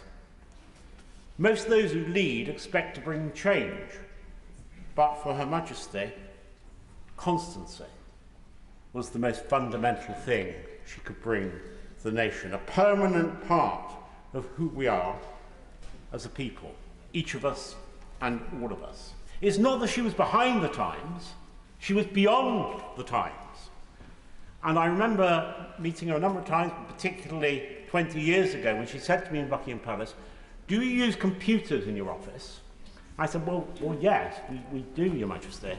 She said, yes, she said, but I have such trouble printing things out. She said, sometimes pages get missed altogether. I've been caught out making speeches like that twice. She went on to say that when her husband, Prince Philip, printed things out, or when he couldn't, in her words, the air turns blue. Her sense of humour was a part of a charm which was so obvious, so palpable, that she was able to charm even those who weren't intuitively, instinctively in favour of the monarchy. I met her, but I didn't know her. Few people knew her well, but we knew she was there. She was in our consciousness. Not many people think of the sun and the moon. I suppose astronomers and astrologers do. I'm thinking they're a sort of fusion of Herschel and Russell Grant. But we know they're there. We expect the sun to come up in the morning. We expect to bathe in the light of the moon. And so it was with Her Majesty. Well, now our days are a little dimmer, and our nights are a little colder for her passing. For Her Majesty the Queen was in all of our lives for so long. She wore the crown, but of course she wasn't the crown. The crown has a permanent life. It goes on. The institution she graced is secure in the hands of her heir, her son, our king. This woman who lasted so long in her life, who personified dignity, who was grateful, gracious, and, by the way, who brought a beauty to her job. For there was, as my right honourable friend for Stone said, a beauty about her grace, a quiet and enduring and palpable beauty. Now that the crown passes to her dear son, our wonderful king, we must hope that he, in his grief, will know that he shares that grief with everyone in this house and with all her people, for whom she will remain not merely as a memory, but as a presence in the crown itself. May God, as he welcomes Her Majesty to heaven, keep and bless her successor, our King Charles. God save the King. Yeah. Dan Jarvis. Thank you, Madam Deputy Speaker. It is a solemn honour to pay tribute to Her late Majesty Queen Elizabeth II, and I want to begin by offering my condolences on behalf of my Barnsley constituents and myself to His Majesty the King and all of the royal family in their time of grief. It's hard to believe that Her late Majesty the Queen is no longer with us. For nearly all of us in this place and beyond, her presence is all we've ever known. There is a sense of loss in the country so profound that it will take time to mourn and to come to terms with. She was not only our Queen, she was someone embedded in our hearts. This special place was earned by her devotion to each and every one of us. She embodied dignity, dedication, duty, and a service that was unwavering throughout. Her long life and remarkable reign saw our country through the best of times. But our late Queen was also a source of strength in the worst of times, not least in recent years during the pandemic. Her address to the nation in April 2020 was the tonic to a fear and hopelessness that seemed almost insurmountable. She said, "We will meet again," and we did. We will miss her deeply. Madam Deputy Speaker, all of those who've had the privilege to serve in our armed forces know there will be a distinct sadness amongst the armed forces community. This is because, as our head, the late Queen cared about us deeply. Indeed, of course, during the Second World War, as a princess, she chose to serve in the Auxiliary Territorial Service. That closeness to and affection for the armed forces was reciprocated by all who have served. It wasn't just because we knew she was formidable. We also knew that she had a great sense of humour. Many of us, the Honourable Member for Edinburgh South nodded to it, have enjoyed the story that was told during the Platinum Jubilee celebrations by a former Royal Protection Officer, Richard Griffin. Whilst accompanying Her late Majesty on a walk near Balmoral, a group approached, asking, "Have you ever met the Queen?" Her response was no, before pointing to the protection officer and saying, "But he has." People did not have to be close to the late Queen to appreciate her sense of humour, and the world remembers and will always remember the opening ceremony of the 2012 Olympics, when she famously was seen to parachute out of a helicopter with Commander James Bond. And who could forget, of course, her double act with Paddington. I am certain, Madam Deputy Speaker, that history will judge Her late Majesty as an extraordinary monarch adored by her people. But it will also note that while the world changed at a rapid rate, the Queen struck the balance perfectly between stability and tradition versus change and modernisation. A new era now begins, and at this testing moment we must now support the King who is grieving for his mother while leading our nation through a time of mourning. He has already lived a life of service to others in so many ways, serving in the Royal Navy and the Royal Air Force, establishing the Prince's Trust and being the patron of many, many charities. Just one example is his role as the Colonel-in-Chief of my old regiment, the Parachute Regiment. Recounting the time he took the parachute training course at RAF Bryce Norton, he said, "I felt I should lead from the front, or at least be able to do some of the things that one expects others to do for our country." It is clear that the King will follow the example that has been set before him, to serve, to lead. The torch has been handed to a new monarch, and that sense of duty will continue to burn brightly. Rest in peace, Queen Elizabeth. God save King Charles. I must urge colleagues again to try to stick to the guidance of the Speaker, which, a reminder, was 3 minutes, just so that we can think of each other and make sure that we get everybody in. Dame Maria Miller. Thank you, Madam Deputy Speaker, and it's with great sadness that I rise to pay tribute to Her late Majesty the Queen. On behalf of my constituents in Basingstoke, the late Queen was held in the highest esteem in my constituency and throughout the borough of Basingstoke and Dean. And our Mayor, Councillor Paul Miller, said only today that the commitment that Her Majesty made to her role and public service, the service that she has given, is matchless. My constituency has a proud loyalist history. In the siege of Basing House, our ancestors, as committed royalists, supported an earlier King Charles, and we proudly, but with sadness, welcome our new King Charles III as our sovereign.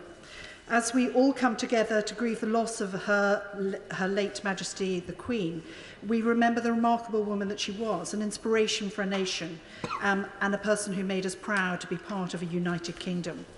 Her loss will be felt not only at home but abroad, and particularly by the people who make up our Commonwealth. And just 2 weeks ago, the Commonwealth Parliamentary Association met in Halifax, Nova Scotia for its annual meeting, and we toasted Her late Majesty as our patron, and we will remember her fondly. Madam Deputy Speaker, it helps at times like this to share some of our personal memories by way of grieving. And I will always remember the first time I had the privilege of meeting Her late Majesty. It was at Balmoral in September 2012, being appointed as a Privy Councillor. As many have already referred to, there are a number of briefings when you have these sorts of encounters. And perhaps knowing my shared love of dogs with Her late Majesty, I was warned not to encounter the corgis too closely. Because they can, Madam Deputy Speaker, be quite selective in who they like and demonstrate their feelings towards strangers quite overtly. I kept my distance, but my right honourable friend, the member for Chipping Barnet, did not. She was far more daring with me than me, but left with all her fingers intact. Madam Deputy Speaker, I also remember the great honour that I had in hosting Her Majesty on Remembrance Sunday on 2 occasions as Secretary of State for Culture, Media and Sport. Walking with Her late Majesty through the Foreign Office can be a nerve-wracking task in its own right. If you know the layout of the Foreign Office, it's quite complicated. We reached the top of the final set of stairs to encounter the most enormous countdown clock, showing that we had a matter of seconds to get out to the cenotaph. Her Majesty, of course, trying to lighten the mood, simply said, "I hope you've adjusted the timings. I'm getting a bit older and it takes me more time on the stairs."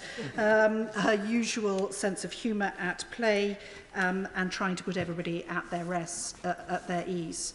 I was humbled to receive a damehood from Her late Majesty's final birthday honours list to mark her Platinum Jubilee. And I will treasure that. Each of us here today took an oath of allegiance to Her late Majesty, to her heirs and successors. So may Her late Majesty rest in peace, and God save the King. Julie Elliott. Thank you, Madam Deputy Speaker, and it is a huge honour to be able to take part in this tribute session this afternoon. and on behalf of my constituents in Sunderland Central. And as has been said before, we must remember that Her Majesty's family are grieving the loss of their mother, grandmother and great-grandmother, and the loss of someone in that position in a family to those who've been through it is huge, immense, and changes people's lives forever. And my sincere condolences go to the family. The role of public service we all chose to do. The Queen did not. The Queen was born to serve, and how she has served for her 96 years. To have seen that photograph the other day, receiving the new Prime Minister, she looked very frail, clearly not in the best of health. But did any of us really think that a day or two later she wouldn't be with us? So serving to the very end has been her life, and I think we are all grateful for that. And her wisdom and the way she has done that has been immense. I just want to mention a couple of things in my life and memories of the Queen. The first time I saw the Queen was in the Silver Jubilee, when the Queen was travelling from Gypsy's Green Stadium in South Shields to Sunderland. And the village I'm from is right in the middle of those two places. And we all went to the Coast Road, and we only saw her for probably seconds, but it felt like a lifetime, and we'd stood there an hour. But it was so exciting and so uplifting. And over the years, every time Her Majesty has come to Sunderland, you get hundreds and thousands of people just standing just to see her car pass. I never dreamt in those days that I would get to meet Her Majesty, but I have had the privilege of meeting her twice in her Diamond Jubilee year. And when she came to Sunderland that year, she came off a yacht, and as she came off the yacht in the port, because it was the most secure place for her to have slept, a Vulcan bomber went past, and she came off and she engaged, and as everyone has said, that smile, that engagement she had with everybody, as if you were the most important person in the world. And I'll never forget that. And finally, I just want to mention the occasion I visited London with my twin daughters to visit a concert, and the traffic stopped when we were at Trafalgar Square, and we thought, oh, who's coming past? And it was the Queen. So in our family, the nursery rhyme of when you go to London to see the Queen, my daughters say, when we went to London, we saw the Queen.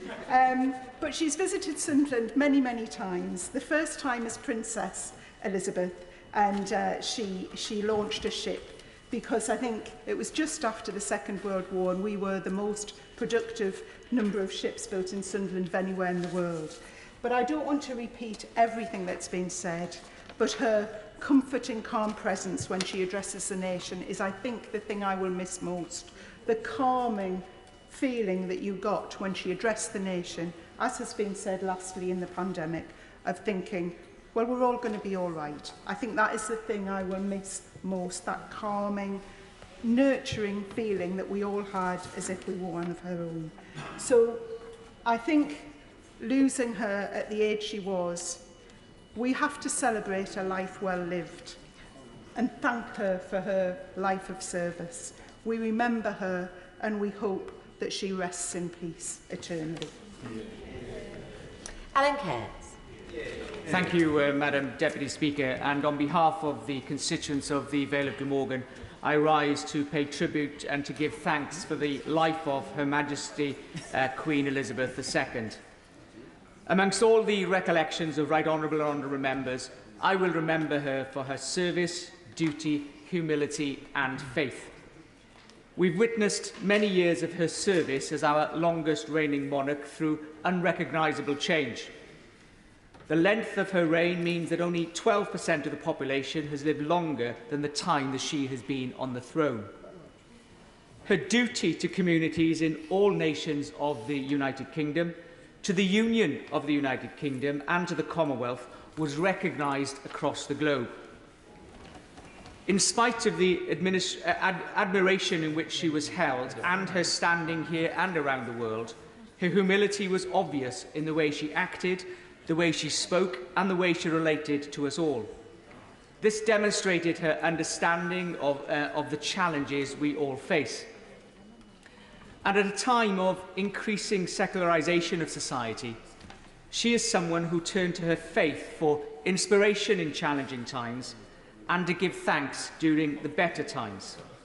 Faith was something that she celebrated rather than hid away, something that was reflected on by the Honourable Member for Birmingham Ladywood and my right honourable friend for Gainsborough. Now, I had the privilege of meeting Her Majesty on many occasions. At one time, the issue of pronunciation of Welsh place names came up in conversation. To my amazement, she said that the one she recalls best was Coed yr Hyd y Glyn, a property within my constituency that even locals wrongly pronounce as Cadriglan. It turned out that she spent many summers during her childhood playing on the estate of the late Sir Kenneth Treherne, Coed yr Hyd y Glyn, and she'd said that she was determined during her childhood to learn to pronounce the place properly. At these sad times, we now owe the service and commitment that she showed to us, to her son and to King Charles III. Madam Deputy Speaker, God save the King. Tim Farron. Thank you, Madam Deputy Speaker. Cumbria mourns the loss of Her Majesty Queen Elizabeth II, and I personally and all of us in our county want to express our genuine and deep condolences to the royal family. We have lost our Queen, and it touches every one of us. We can tell in the contributions so far today that this is a personal loss for us, but how much more is it a personal loss for those who have lost a mother, a grandmother, a great-grandmother? We grieve with them, and we thank her for her service. The news reached us yesterday as we were winding down the Westmoreland County show. The news was devastating, and yet it caught us while we were together, and it feels like an honour that that was the case. There had been a tremendous couple of days of thousands of us being in the same place in those same muddy fields, enjoying time together, and then that moment of dismal unity came about. But I am glad it happened when we were all together. The landmarks of her reign have been the landmarks of each of our lives. Many who are even older than me will, of course, remember her acceding to the throne. But I remember the Silver Jubilee, dancing around a maypole at the age of 7 in 1977. As a father of a new young child with the Golden Jubilee, we think of the Diamond Jubilee and the joy earlier this year of the Platinum Jubilee. Her life was our life, and her history has become our history. They are inseparable, indivisible, and we will ever be touched by it. Her reign united us. Her passing must also too, and I believe it has, and it will already, as we transfer our allegiance to her beloved son, King Charles III. Cumbria, the lakes and the dales were loved by Her Majesty the Queen, and we loved her in return.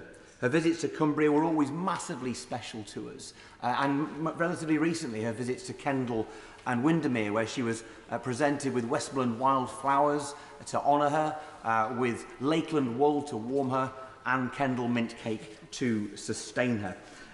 My times of spending time with the Queen was relatively few, but one in particular I recall where I've been an MP for a very short period of time at this stage, and she offered me some advice about what you do when a constituent who has had a letter from you thanks you for it and you don't remember the details. And she said, that happens to me all the time. And I always say, it's the least I could do, which is a wonderful get-out phrase, and I confess to a few of my constituents I have occasionally deployed it. As has been said, Her Majesty did not seek her office. She practised it with utter humility, the most famous human being on planet Earth, and yet she acted with a grace and humility that none of us here, no offence, please, has ever managed to match. So she was a constant to us all, and has been said already, but the constant in her life was her faith in Jesus Christ. Now, let's remember this, that for many people, you know, it may have been, but for her, it was not a perfunctory, ceremonial faith. It was a living, active faith in a living Saviour. Let us remember this, that we have sung for 70 years, God Save the Queen. If her faith is accurate, I am certain it was. God has saved the Queen. We now transfer our allegiance to King Charles III, who I am proud and honoured to serve. God save the King. Robert Jenrick. Thank you, Madam Deputy Speaker, and I'm grateful to you for permitting frontbenchers to speak from the backbench, although in my case it's sometimes hard to keep up. I'm aware that my appointment with others was one of the last acts of Our late Majesty, and that is a thought that will lie with me every day that I go about my duties, because she really was the last of a generation that has now passed, a generation marked by stoicism, humility, modesty and service, qualities too often neglected in our politics and our public life, and ones that I, like all of us in this House, seek to emulate. I am here to represent my constituents in the loyal borough of Newark-upon-Trent. Loyal because in May 1646, we were the last town to hold out in the English Civil War, a town that only surrendered when the King himself, a forebear of Her Majesty another Charles, said that we must do so. And at the end of the war, the town was racked with disease and pestilence, but all of the contemporary accounts show that no one regretted their decision to stand by the monarch. And that to me shows that even in a hereditary monarchy, and certainly in our modern democracy, loyalty of the people to the crown is not something that anyone or any monarch can take for granted. It has to be earned. And from the speeches made across the chamber today, we can see that Her Majesty the Queen, over the course of her long and remarkable reign, earned the respect and admiration, indeed the love of her people. She really has been the golden thread that has run through the weave and the weft of our national story. My grandmother stood in the crowds on the Mall and watched her and her family celebrate on VE Day. My dad watched, like others have spoken, on a small rented television set, the coronation, marvelled at her beauty. Afterwards, he went and created a bonfire on the street, and it took the council years to fill in the pothole, so some things clearly never change. I met Her Majesty only a few times. One, as has been said by other members, on Zoom at a Privy Council meeting. And as we all experienced during the pandemic so many times, the Zoom failed.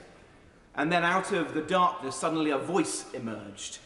And it was Her Majesty the Queen, and she said, well, thank goodness someone kept a landline. Just the other day, I went with my family, my children, who are the great-grandchildren of Holocaust survivors, to see Anne Frank's house. And my children came to me, they were ahead of us in the tour, and they said that in the secret annex ahead, amongst the images on the walls, were photos of Her Majesty the Queen, Princess Elizabeth, and her sister Princess Margaret. And I later researched with my daughters, why was that? And Otto Frank, their father, is recorded later in life in saying, Anne Frank loved the royals, but it wasn't just that.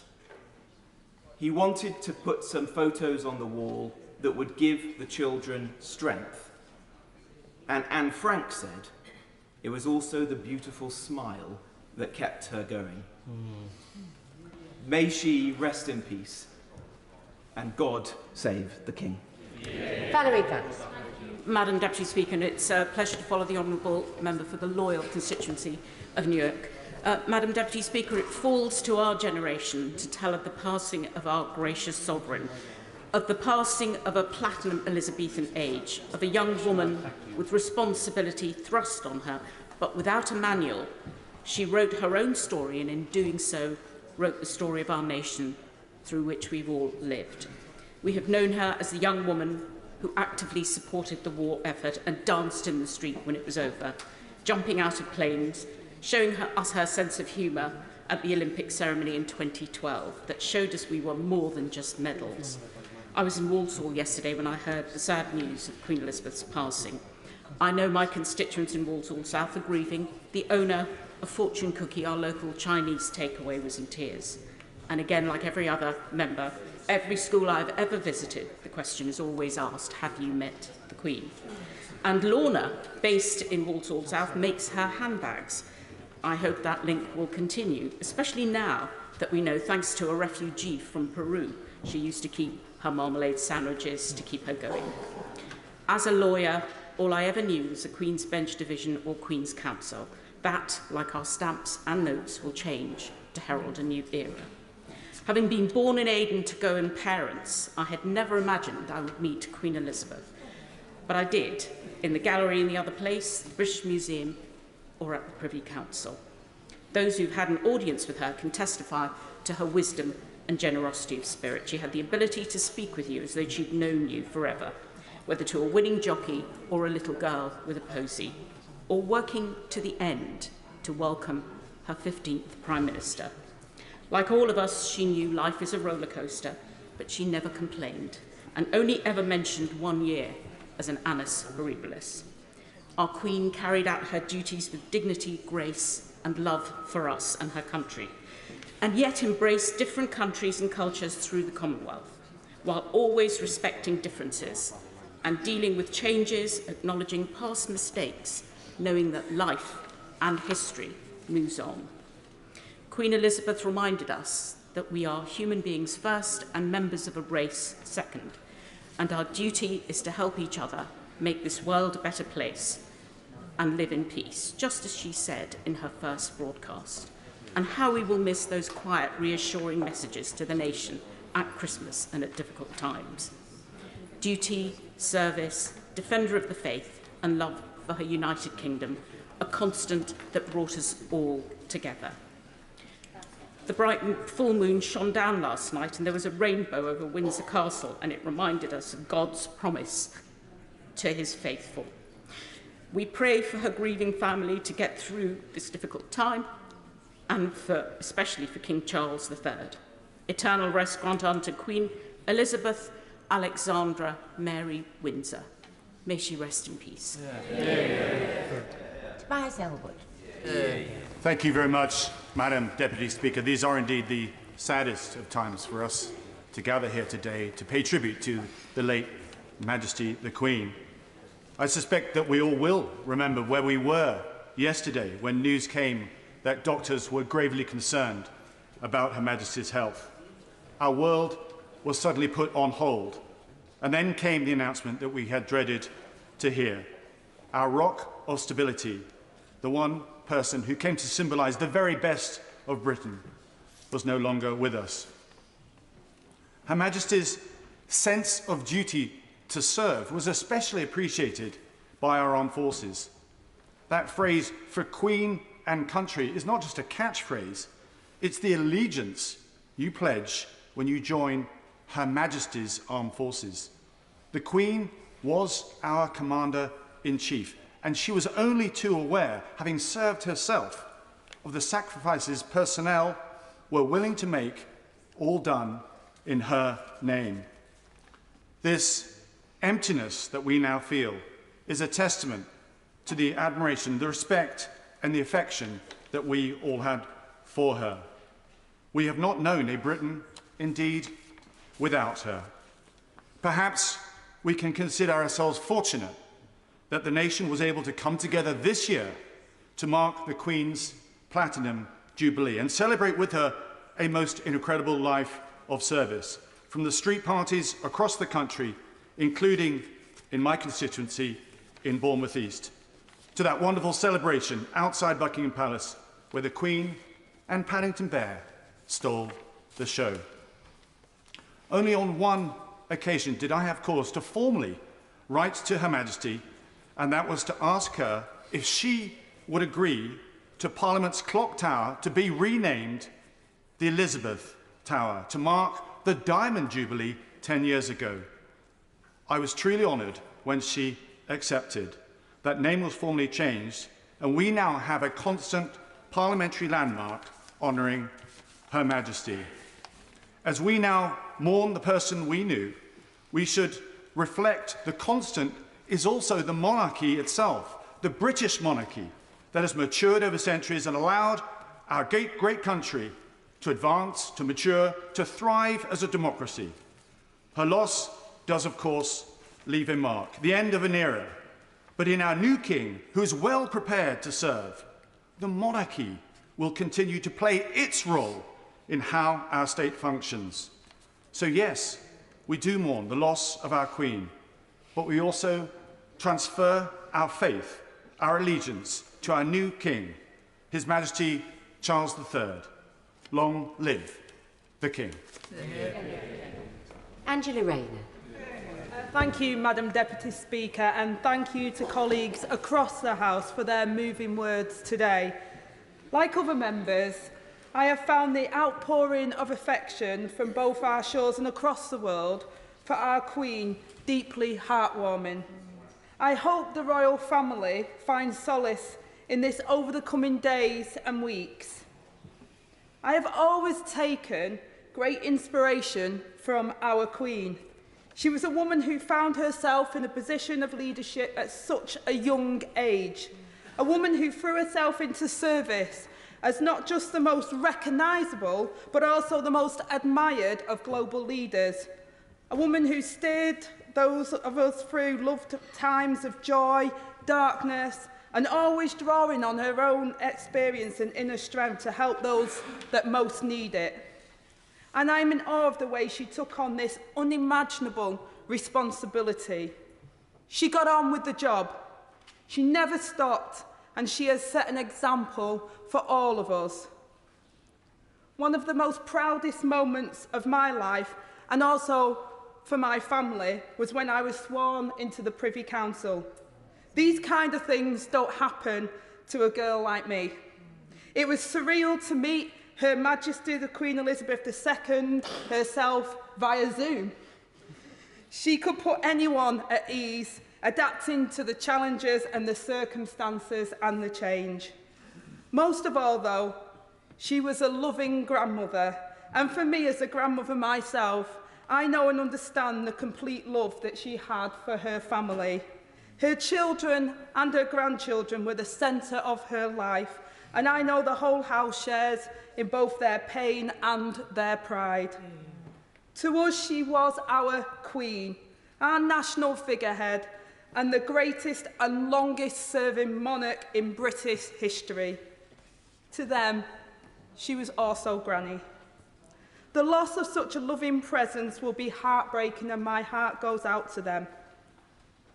Her Majesty, the late Queen, was a constant figure of strength, integrity, and service throughout our lives. She was an inspiration to women across the world, with complete devotion to her duty, her family, and her country. She set an example of leadership for women everywhere. The outpouring of condolences from leaders across the world is testament to that. More recently, we will never forget how she guided us through the despair and loneliness of the pandemic, and her values of public service and dignity never wavered. It is appropriate today that I speak from the backbenchers because our Queen was greatly loved and admired by the people of my constituency. She visited Greater Manchester many times and was always welcomed with love by the local community. And she was last in Manchester a year ago to visit Coronation Street, where the cast greeted her at the Rovers Return pub to celebrate the show's 60th anniversary. And it's just 3 months since the streets of Ashton, Drawson and Failsworth were decked with Union Jack flags as we came together to celebrate the Platinum Jubilee. Our local papers were proud and our local community was proud. She's now gone, but she will be forever missed and always in our hearts. May she rest in peace. God save the King. Yeah. Alex Chalk. Deputy Speaker, and I pay tribute to the extraordinarily warm and moving tribute just paid by the Honourable Lady, Right Honourable Lady. Queen Elizabeth II famously referred to her late husband as her strength and stay, but although she would never have claimed it for herself, it was she who was the strength and stay of an entire nation, and indeed the Commonwealth. The constancy and humble commitment to duty were the hallmarks of her life. She embodied values that are the best of our country. In a world of increasing noise and self-promotion, she provided that counterpoint of quiet poise and dignity. We in Cheltenham are proud of a lifetime's connection with Queen Elizabeth II. It was as a young princess that she came to our town. She gave her name to Princess Elizabeth Way, which remains a major Cheltenham thoroughfare, and she did so by planting an oak tree in 1951 to mark its completion. Later that same year, she was at the races, the Cheltenham Gold Cup, with her mother. Now, history doesn't relate which Cheltenham event she joined more, opening the road or going to the races. We may have our suspicions, but she was far too professional to ever let on.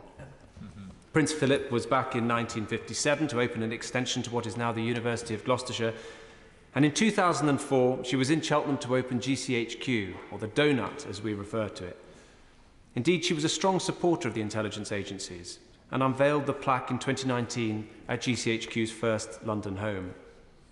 She had a quick mind, as many have observed, and was very much up to speed on current events. And so when in Cheltenham in 2004, she observed the magnificent hanging baskets which then decorated the front of the municipal offices, she recalled a recent media story about a hanging basket landing on someone's head elsewhere.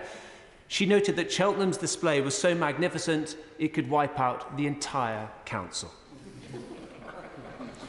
Like many people, I sat down with my children yesterday, aged 10 and 8, and I tried to convey the scale of what had happened. Children cannot and probably should not bear as we do the aching pain of this loss. But as we mourn, let us explain to them what Her Majesty Queen Elizabeth II meant to this nation. Just as Her Majesty the Queen dedicated herself to the service of our country in 1952, let us dedicate ourselves to immortalising her values: duty, integrity, selflessness, country and kindness. As a woman of faith, I hope she will have approached the end with peace. And yesterday, as her death was announced, I thought of her family and those who were close by as, in the words of a young RAF pilot in 1941, she slipped the surly bonds of earth to touch the face of God. God save the King. Ali. Thank you, Mr. Deputy Speaker. On behalf of my constituents, I rise to pay tribute to Her Majesty the Queen. We mourn the passing of an icon.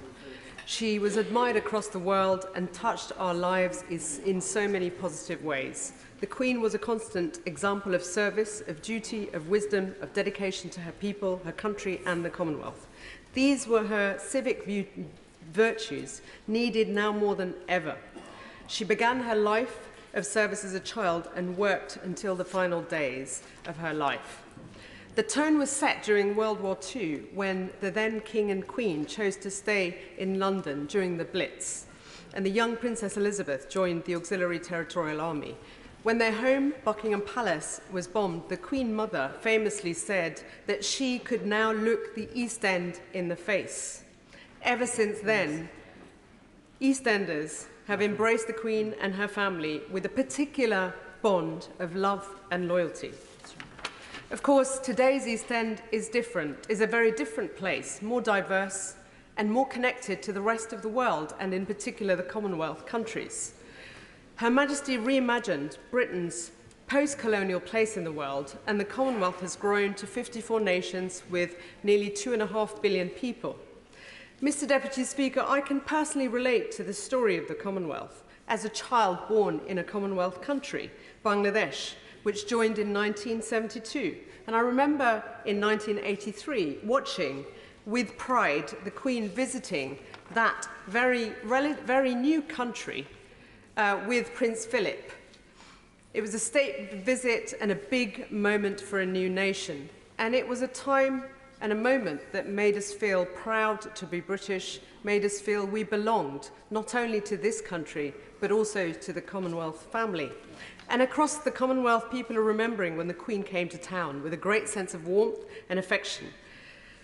And here at home, in my constituency, I had the honour of receiving the Queen during the Royal London Hospital visit when the new facilities were opened, the hospital that was at the heart of our national life and at the epicentre of coping with the pandemic. The Queen's words during the pandemic was so necessary to give hope and comfort when constituencies like mine were hit so hard. And others have mentioned the Olympic ceremony, when one of the highlights was when it seemed that Her Majesty and her most loyal servant, James Bond, were parachuting into the Olympic Stadium in London's East End. Mr. Deputy Speaker, we pride ourselves in being the coolest part of the country. Her Majesty made us the coolest place on earth with that stunt. On behalf of my constituents, our thoughts are with her children, her grandchildren, her wider family, and her heir and successor, His Majesty King Charles III. Mr. Speaker, Her Majesty was unique. She radiated warmth. She embodied decency. We will never see her like again. We will never know such a paragon of civic virtue and a shining beacon of public service. May she rest in peace. Long live the King. Stephen Crabb. Thank you, Mr. Deputy Speaker. It's a pleasure to follow the excellent speech from the Honourable Lady for Bethnal Green and Bow. I rise on behalf of all of my constituents in Procedural, Pembrokeshire, to convey our condolences to His Majesty King Charles III and all members of the royal family at this sad time, and to say thank you for a wonderful, long and full life and an extraordinary reign that's been a blessing to our nation for 7 decades. Queen Elizabeth II was loved and respected all across the historic county of Pembrokeshire, where her family, of course, had ancestral roots through the Tudor line. And we enjoyed her visits to Pembrokeshire, to St David's Cathedral, or to visit so many of the excellent charities and community groups that we have in the constituency. For millions of adults, and certainly for children, certainly when we meet them in constituency school visits, Queen Elizabeth absolutely had something of that mystique and magic that we perhaps associate with an earlier Queen Elizabeth or with a Disney fairy tale queen.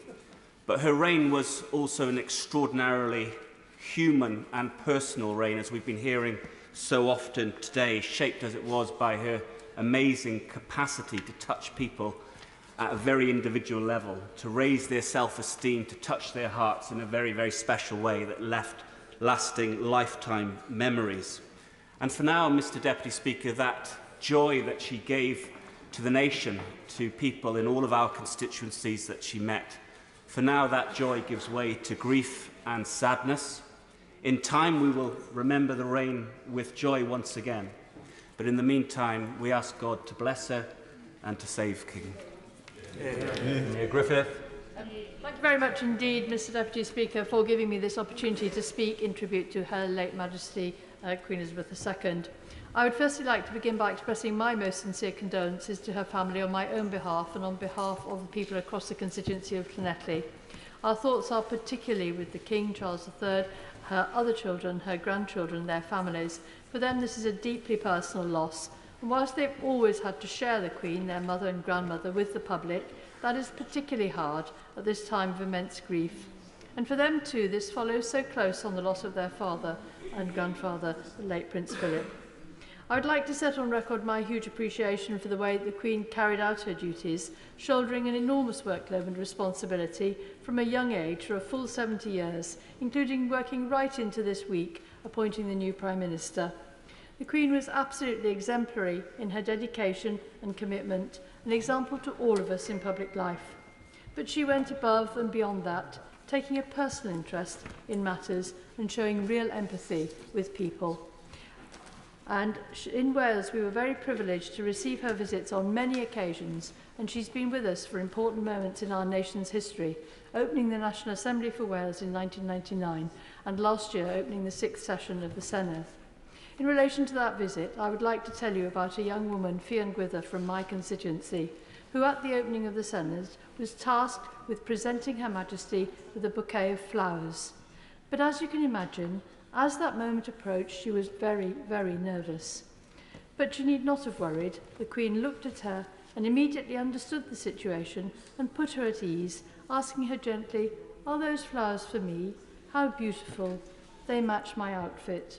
That's a moment that Fian will never forget, and is just one of countless examples of how the Queen was always so kind and thoughtful in her approach and knew exactly how to handle the occasion and put a young woman at ease. And during her reign, she would have touched millions in the same way.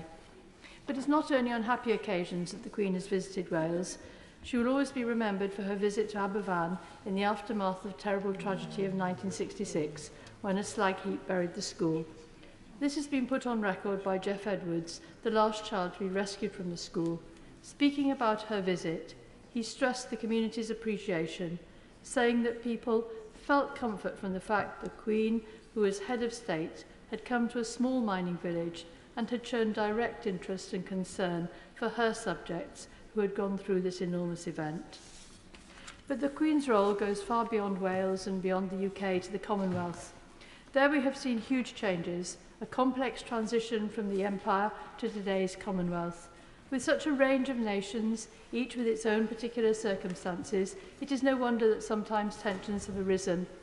And we must recognise the crucial role that the Queen has played in maintaining what is a unique family of nations. There is no doubt that her wisdom and professionalism, her personal rapport with individuals, and the very high esteem in which she is held have been pivotal in helping to smooth that transition and keeping the Commonwealth together.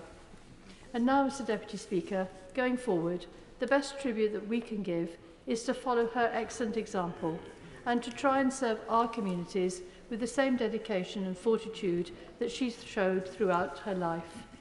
So as we turn to the future, long live the King. Yeah. Robin Walker.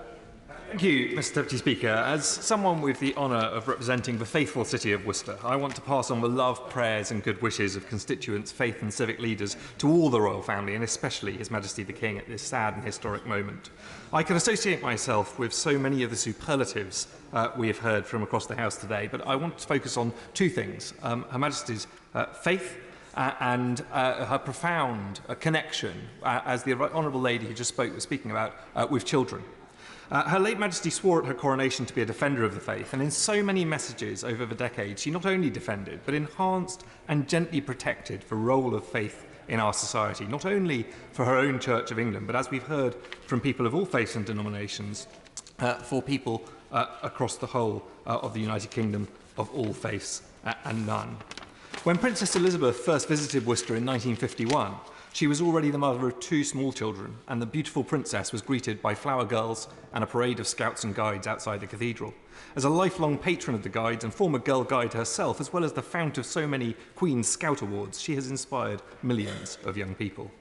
She returned as Queen in 1957 and visited New Road, the most beautiful cricket ground in England, with her consort Prince Philip, touring the boundary in an open-top Land Rover to the cheers of 5,000 local schoolchildren. After more visits in the 1980s, when she distributed Maundy money and celebrated the anniversary of the city's charter, her final visit to Worcester, and the proudest moment of my life, was at her Diamond Jubilee. Her Majesty opened the Hive Library, a joint city and university library, which is the first of its kind in Europe and a fabulous repository of children's books. And I was fortunate enough to be among the welcoming party on that visit, to join some volunteers from local charities and children from local schools at the event and being presented to Her Majesty the Queen. And what struck me, as so many have already reported, was her smile, her bright, humorous eyes, her genuine interest in the people to whom she was introduced, and the instant connection she formed with the children. Most recently, children in schools up and down our country were able to celebrate and learn about Her Majesty at the remarkable Platinum Jubilee, and they joined children in successive generations in singing, dancing and making wonderful art to celebrate a jubilee of this longest-serving sovereign.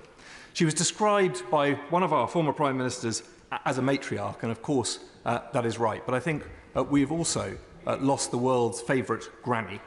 I would join with my right honourable friend for Pendle and with Paddington there in simply saying on behalf of us all, thank you, Ma'am, for everything. Wyn Thompson. Thank you, Mr Deputy Speaker. I'm here to offer my and the condolences of the people of the Lothian on this very sad occasion. And amidst the ebb and flow of people, politics and power, Queen Elizabeth has always been there, a steadfast figure in our shared history. With quiet dignity, she made her mark in momentous global events, but perhaps more importantly, she touched people in a very personal way. Across these aisles, the Queen is part of the backdrop of the stories of all of our lives.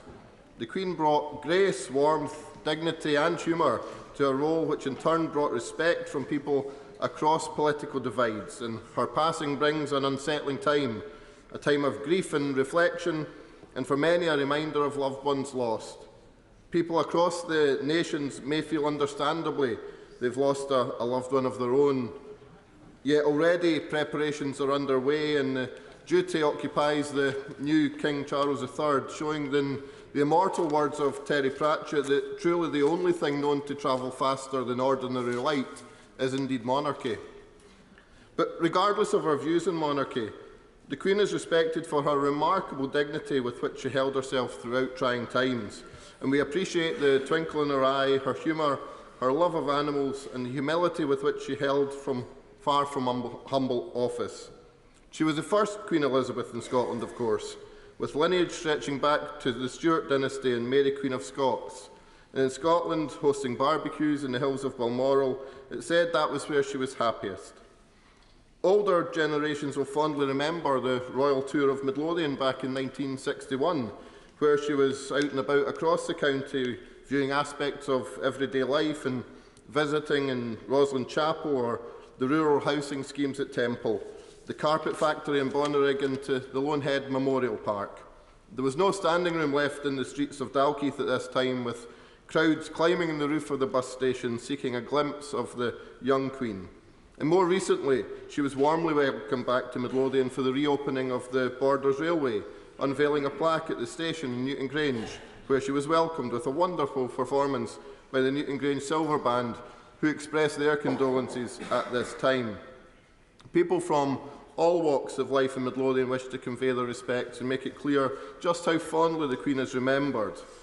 Condolences have been expressed online by community groups across Midlothian, in addition to Midlothian's Lord Lieutenant and Provost, who have already held local tributes, and in line with many other places have opened up a book of condolence across council venues in Midlothian to allow people to pay their own tributes.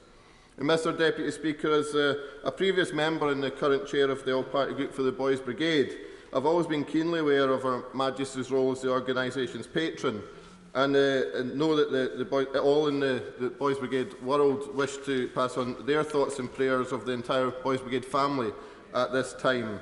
We're all now getting our heads round the changes that this will make to the basic things that we all took for granted. The ground has shifted beneath our feet, and the lads at my local post office in Lonehead said, "Every day we send hundreds of letters and parcels bearing the Queen's head, and this will now be no more. May she rest in peace." Andrew Morrison.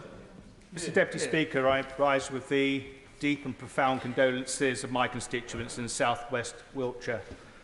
A good and gracious lady has been taken from us, and we're all the poorer for that. A lady who has shaped the contours of our national life for 70 years has gone, but her legacy endures. And if you doubt that, just see the pictures of His Majesty in the hour of his grief, greeting the crowds that have gathered outside Buckingham Palace today. Mr Deputy Speaker, grown men don't cry, do they? Well, they do. And I've cried twice in my adult life, once when my father died, and once last night, for a woman that I had only met once at the aforementioned gin and tonic opportunity that a number of right honourable members have cited today. But unfortunately, in my case, there was no gin and tonic. And the reason it is so profound for most of us is for most of our lives, all of our lives, she has been a constant, somebody who has always been there, a rock, a stable place, someone to look to and to admire. And like many colleagues around the House today, when I go to primary schools, I'm asked two questions usually, one more difficult to answer than the other. Have you met the Queen, and how much are you paid? Last night I called my mother because I knew she'd be upset, and she was. In June 1953, she, like many of her generation, lined the streets of London to watch another young woman go to her coronation. That was a profound moment for her and an extraordinary moment in the life of our nation. And very soon we will do something again under altogether more sombre circumstances. But her sense of profound loss is certainly replicated right across this land and by people of all generations. And if I can say particularly, since I remain a member of His Majesty's Armed Forces, by the armed forces of this country, who have lost their Commander-in-Chief many of whom live in the towns and villages around Salisbury Plain that I have the honour and privilege to represent. Now, in 878, Alfred the Great secured the future of what became Wessex and ultimately the nation-state we know today. The Great is a descriptor that should not be used lightly. Queen Elizabeth II is the benchmark for monarchs in this age and ages past. She is Elizabeth the Great. As the Elizabethan age closes and the Caroline era dawns, we have to understand that it will look and feel different. We will look and feel different. But difference will bring renewal, and it will bring opportunity, as His Majesty has demonstrated today. Rest well, Your Majesty. God save the King. Chris Elmore. Thank you very much, Mr Deputy Speaker. It is a privilege to offer the condolences of my constituents to His Majesty the King and indeed to all members of the royal family. My constituency is privileged to be able to thank Her late Majesty and indeed, at the time, His Royal Highness the Prince of Wales, now of course the King, for securing SOMI being developed in my constituency. As the Managing Director of SOMI UK told me today, thousands of my constituents have benefited from the direct intervention of Her Majesty and indeed now His Majesty. The site was opened by the late Queen in 1993, and it was in fact the King in 1974 on a visit to Japan who said to the then Chief Executive of SOMI, if you consider putting something in the UK, please put something in my country, Wales. I think of Her late Majesty in the forms of fun and friendship, and just like the member for South West Wiltshire, I'm frequently asked whenever I go to a school visit, be they teenagers or primary schools, have you ever met the Queen? To which the answer is, sort of. I've seen her. I've been at the box in the Lords for the Queen's speech. I once was asked, following the question, have you ever touched the Queen? I'm not sure who was more shocked, me or the head teacher who genuinely looked like he was about to faint. The Queen had a healthy obsession with trees, and I can recall fondly the talks that she held with Sir David Attenborough that has been running on clips over the last few days about the Queen's canopy and the work that he was doing to talk about delivering this right across our United Kingdom. And she joked that we, her and Sir David, would not see that tree come to its 50-year life. They both laughed. And it's her humility that so many of us will think of so fondly. I have had the privilege, Mr Deputy Speaker, in my brief time in this House to have met now King Charles III twice. The first 5 days after I was elected in a by-election in 2016. I was lined up by the Secretary to the Lord Lieutenant and told, just stand there, Mr Elmore, he'll be along shortly. When he arrived, came out the car, I was the second person to greet him, to which he said to me, you're the new one. And he said, and I was quite nervous, yes, Your Royal Highness.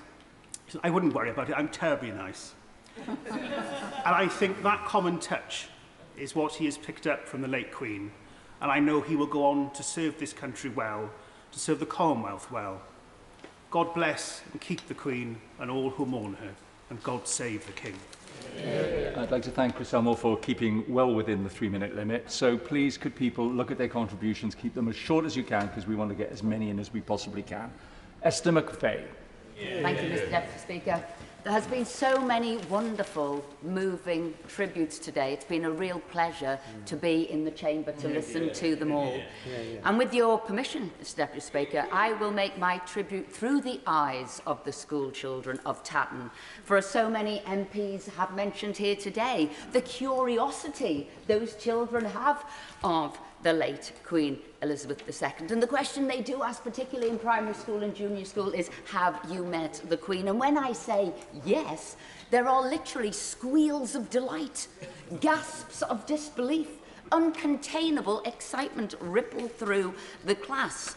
Such was the impact that this lady had on all the people of this country, of all ages and of all parts. of the country. She loved children, and children loved her. And the clatter of questions that followed. Were you nervous when you met her? How was she? What's she like? Where did you meet her? So I try and describe the Queen to them as they sit and listen, eyes wide open. Well, I say she's diminutive, or she was diminutive, yet she was imposing. She was gentle, yet steely, and that powder puff grey hair, she was radiant and she shone. But it was her eyes that were remarkable and memorable. They were penetrating and bottomless, the knowledge behind them limitless. You can almost feel what she had seen and what she had experienced. You were in the presence of wisdom, and they are kind too. She was a curious blend, quite disarming, and yet incredibly caring. And was I nervous? Without doubt. You're in the presence of greatness, whose life has spanned war and peace. And that nervousness is amplified by the royal protocol, which she lives through and by. So when you're made a Privy Councillor and you've got steps to take, kneels to bow, it's meticulous choreography, the timing, quick steps, kneels, precision of words, and taking oaths. And the seal of office too at Sandringham. It was magical. It was a whirl of rooms and doors opening. It was brevity, but intensity. And as we left, we were all handed a packed lunch. And all I could say, it was thoughtful but simple, no frills. I think it was nutritionally balanced. There was no, there was no fuss whatsoever. It was all bother and nonsense. And as Deputy Chief Whip, I was also Treasurer to Her Majesty's household. But what she did love, and where I met her and spent more time with her, was at Windsor Castle with her horses in her stables, which she absolutely loved. And she confided that one of her best memories was the day that Estimate won the Ascot Gold Cup at Royal Ascot, trained by Sir Michael Stout. And she spoke to her trainers without fail every week, Nicky Henderson and John Gosden. But that was what she loved. So I'm absolutely delighted that the St. Ledger is going ahead this weekend, not least because the Queen won the St. Ledger in her Silver Jubilee year, with Dunfermline ridden by Willie Carson, one of her favourite jockeys. But kind and finally thoughtful. And my final conversation with her, she questioned social media and the impact it had. And she said, could anybody these days keep a secret? She talked about Operation Mincemeat, the deception that fooled Hitler and helped us win the war. And she said, can people keep things to themselves, or do they feel that they'd sooner tell everybody and maybe spoil what should be done? So when I leave children, I say, have you got discretion? Can you keep a secret? Are you selfless? Can you think of the greater good more than you can think of yourself? And if you can, then the Queen has done her job, and her spirit and her qualities will live on in all of us. God bless the Queen. God save the King. Thank you very much, Mr Deputy Speaker. It's a pleasure to follow the Honourable Lady from Tatton. Queen Elizabeth was just 10 years old when her uncle abdicated, and she became heir to the throne. She was just 13 when war broke out, and in the 6 years that followed, we saw the pattern of her whole life to come.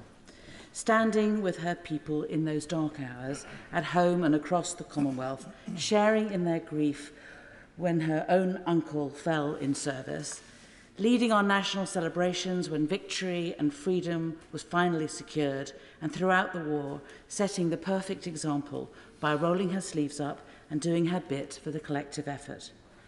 Yet while the Second World War inspired millions to incredible feats and brought out the very best in our country, what we saw in those years from the young Princess Elizabeth was what we would come to understand as her normal. For the next 7 decades, she continued to set the perfect example of dedicated, selfless, timeless service and embody the values that unite our people. She continued to share our grief when tragedy struck the nation, whether it was Aberfan or Dunblane or 7/7, when so many people in Islington were killed. And she didn't buckle when it touched her own family. She continued to stand with us in our darkest and most fearful hours, and more so when she gave those messages of hope and courage that inspired all of us at the start of the pandemic. And she continued to lead our national celebrations right up to the point in recent years when the biggest, most united celebrations of all were to mark her own birthdays and jubilees. She did all that for us. She lived her life for us. And while she may have visited 200 hospitals or 2,000 schools, she may have cut 5,000 ribbons, awarded 20,000 medals, shaken the hands of hundreds of thousands, she never forgot for one moment that while on those were daily duties, were nothing out of the ordinary for her. They were deeply special for everyone that she met, and that she ensured that each of those individuals would go away with a unique memory of what she had said to them, how she had smiled at them, and the interest that she took in their service to the country, which is for so many people, those encounters with the Queen will be remembered as the greatest moments in their lives. And I know that in Islington there are at this moment lists being compiled of the visits that she made to our borough, and stories being shared of the many times that we had the opportunity to see her and to experience a meeting with her. And so we join today to thank the Queen for 9 decades of devoted service, every one of them filled with setting the right example, filled with giving her people courage, sympathy and joy, filled with making others feel special, and doing it all day after day, year after year, right up until the very end. That record of duty would be unfathomable, astonishing, and worthy of celebration in this House, even if she had been a humble librarian or a long-serving charity volunteer. But to do all that in the pressure of her roles as heir to the throne and head of state places her public service on a pinnacle which is unmatched in the history of our country, and the like of which we will never see again. On behalf of the Honourable Artillery Company, the Charterhouse, Farringdon Cross Rail, with all of whom she shared a particularly strong links, and on behalf of the people of Islington South and Finsbury, who loved her so dearly, I thank you, ma'am. God save the King. Yeah. Stuart Andrew. Thank you. Thank you very much, Mr. Deputy Speaker, and it is with sadness that I offer my tribute to Her late Majesty the Queen on my behalf, and of course on behalf of the people of Pudsey, Horsforth and Aireborough. I suppose the first time the Queen came into my consciousness was as a small boy standing outside the house waiting for some lady in a big posh car to go past as she marked her Silver Jubilee in 1977. And from then on, there were many occasions where we would enjoy royal occasions. Those jubilees, the royal weddings, all helped us to enjoy street parties on our estate. And I thought about those street parties when the Queen's 90th birthday was coming and thought, I haven't seen one in our community for some time. And so we decided, a group of friends of ours, to organise one, and we were staggered when thousands of people in the community came out to celebrate Her Majesty's 90th birthday. And we saw it also reflected in the Mall just recently in the Jubilee, where literally hundreds of thousands turned up. And why? Well, because they respected and they loved her. Yeah. Because they recognised that this was a woman of great dedication and who wanted to serve her country in the best way that she could, and that she would work to the very last day, as she committed to do all those many years ago.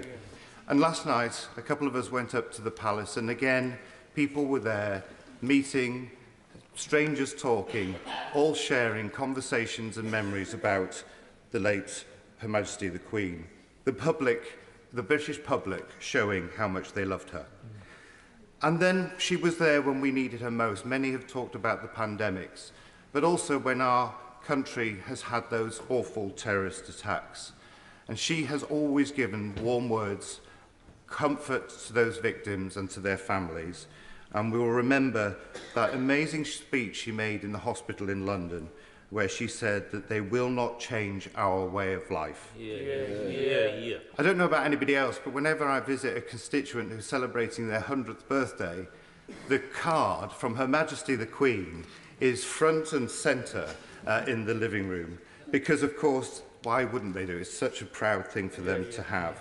And many have also mentioned about school children asking, have you met the Queen? And for many years in this place, I was unable to say that I had, until I was honoured to be appointed as the Vice-Chamberlain of the household.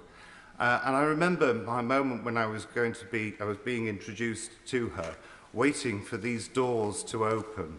And when they finally did, realising that I actually had become that little boy again, standing there with my knees knocking and wondering how I might address Her Majesty. But as others have said, she put me at ease and she made me feel incredibly welcome. And as the Vice-Chamberlain, I also had to write the daily reports from this place. Just to say that she liked the gossip, I understand, is heartwarming. But also, as Vice-Chamberlain, I was hostage. So I was taken hostage up there while she came here to open Parliament, and I was offered a drink, and they said, would you like tea or coffee? And one of them looked at me and thought, you look more like a champagne man. I said, well, I'm never going to do this again, so why not? Well, it was a big bottle of champagne, and I had a good time. A couple of months later, we had the general election, and I had to do it again. And as Her Majesty was leaving Buckingham Palace, she turned to me and she said, and you have a good time again, won't you?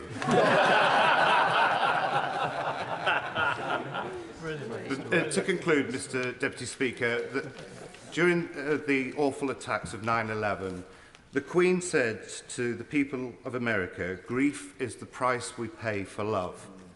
Well, we all loved her, and that is why we are grieving. And we send our thoughts and best wishes to His Majesty the King and his family, and we say, God save the King.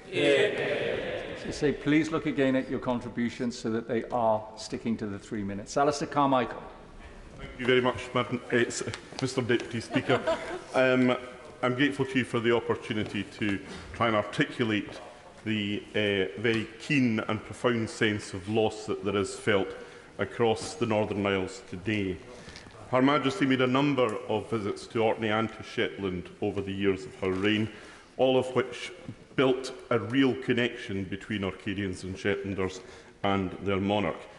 One of the best remembered is in 1960 when she took the Royal Yacht Britannia into Stronsay and Sandy into Stronsay and Westray in Orkney. Prince Philip was given the job of driving her around Westray in their then most suitable available vehicle, the new 12-seater school bus. It produced one of the best pictures of Her Majesty that I think any of us will ever see. She is sitting in the passenger seat, laughing uproariously, while Prince Philip is in the driver's seat, shall we just say, with a look of grim determination on his face. I don't know what it was exactly that caused that look of grim determination, but having been there myself with my wife on occasions, I can only guess. Her Majesty also visited Shetland in 1981, as Shetland's oil came on stream through the Sullomvo terminal, and she opened the terminal then. That was remembered in Shetland, unfortunately, because it was a day when the IRA detonated a bomb in Shetland in the power station there. I mention that because while we all speak about her quite remarkable record of service, we should not forget that that service was one which often came at personal risk. Like others, I had my moments meeting Her Majesty, which I treasure as very private and special moments. I served as controller of the household from 2010 to 2013, and as such had a walk-on part in the state opening of Parliament. It's fair to say, in 2013, we had the misfortune of a state opening of Parliament which clashed with the first day of the Windsor Horse Show. And when we returned to Buckingham Palace at the end of the state opening, we were left in no doubt that should this unfortunate diary mismanagement happen in the future, it would not necessarily be the Windsor Horse Show that would lose out on that occasion. Mr Deputy Speaker, I think back to the very first time I saw Her Majesty in the flesh, and it was when she visited Islay, where I was growing up in 1977 as part of her Silver Jubilee tour. She often visited Islay privately as a guest of the Morrison family, and in passing I would like to pay tribute not just to Her Majesty but also to the Honourable Mary Morrison, who served for many, many years as one of Her Majesty's ladies-in-waiting. That occasion she visited Bowmore Distillery.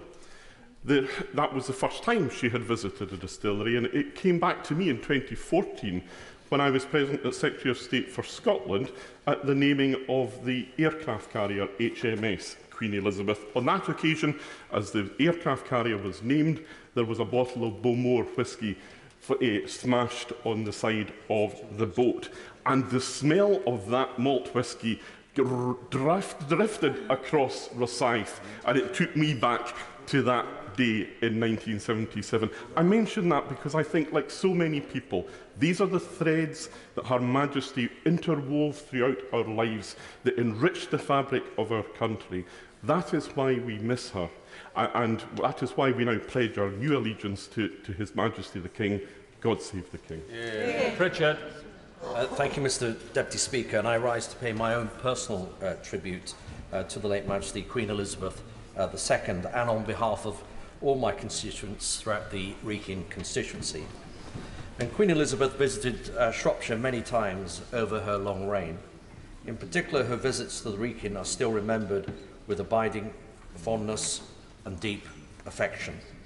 Her visit to Wrekin College in 1967, her visit to the 13th century Buttercross in Newport in 1981, her visit to Donington during the Falklands War in 1982, and passing through High Arkle and other nearby villages, and her last visit to the Wrekin in 2012 to RAF Cosford as part of her Diamond Jubilee pageant, where a huge crowd of over 35,000 people turned out to greet her.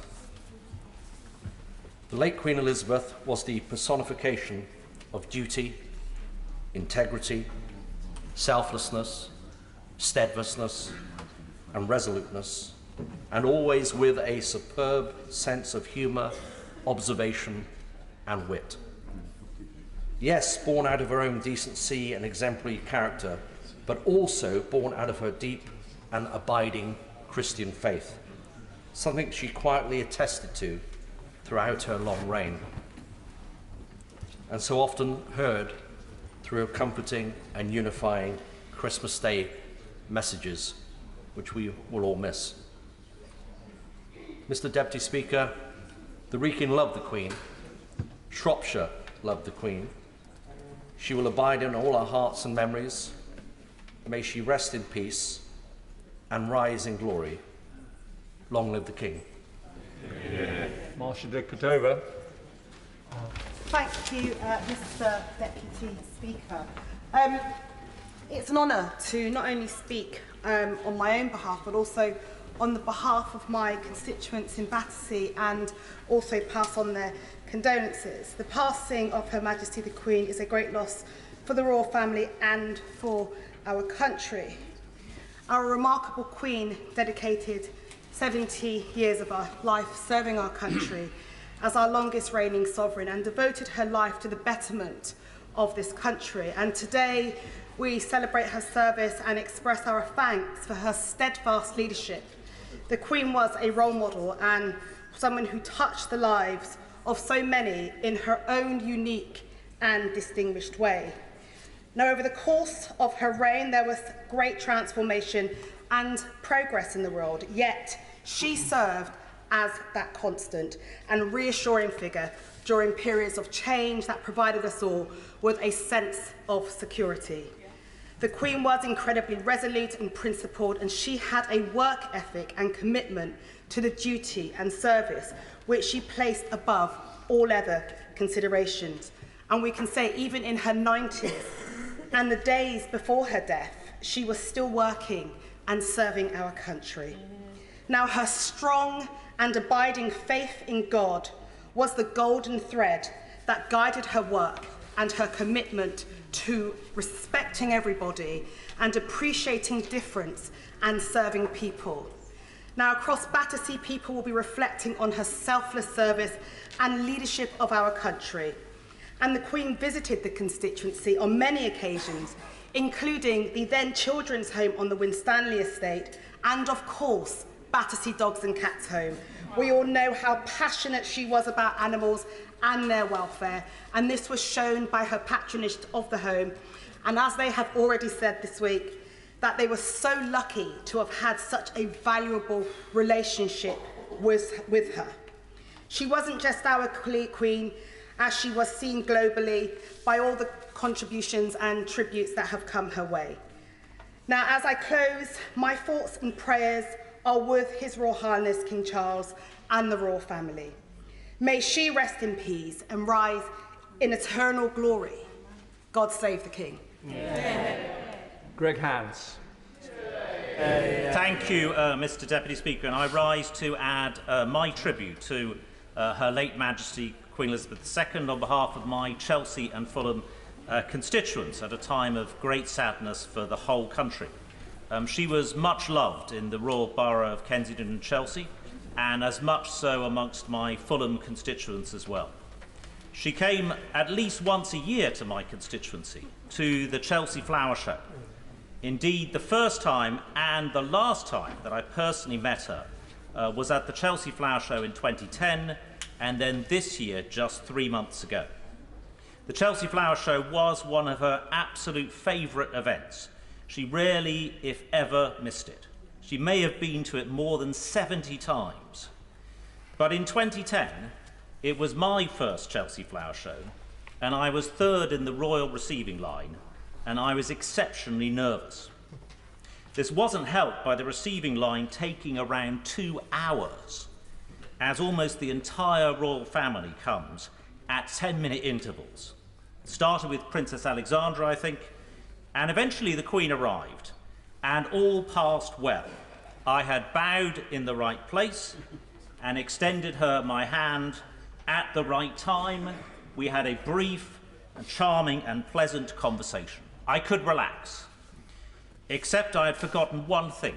She wasn't the last of the royal family to come. There was still the Duke of Edinburgh moments after. And I realised my mistake, and I almost fell over, having messed up my bow, called him Your Majesty, to which the Duke smiled and said, "Are you new?" And I pay tribute to him today, to the late Duke of Edinburgh as well, the Queen's beloved husband. And the last time I saw her was at this year's Chelsea Flower Show, which she toured with great enthusiasm at age 96 in a golf cart. She was radiant and, as ever, fascinated by the displays, and it was simply amazing to see her at the age of 96. She was much loved by my Fulham constituents as well.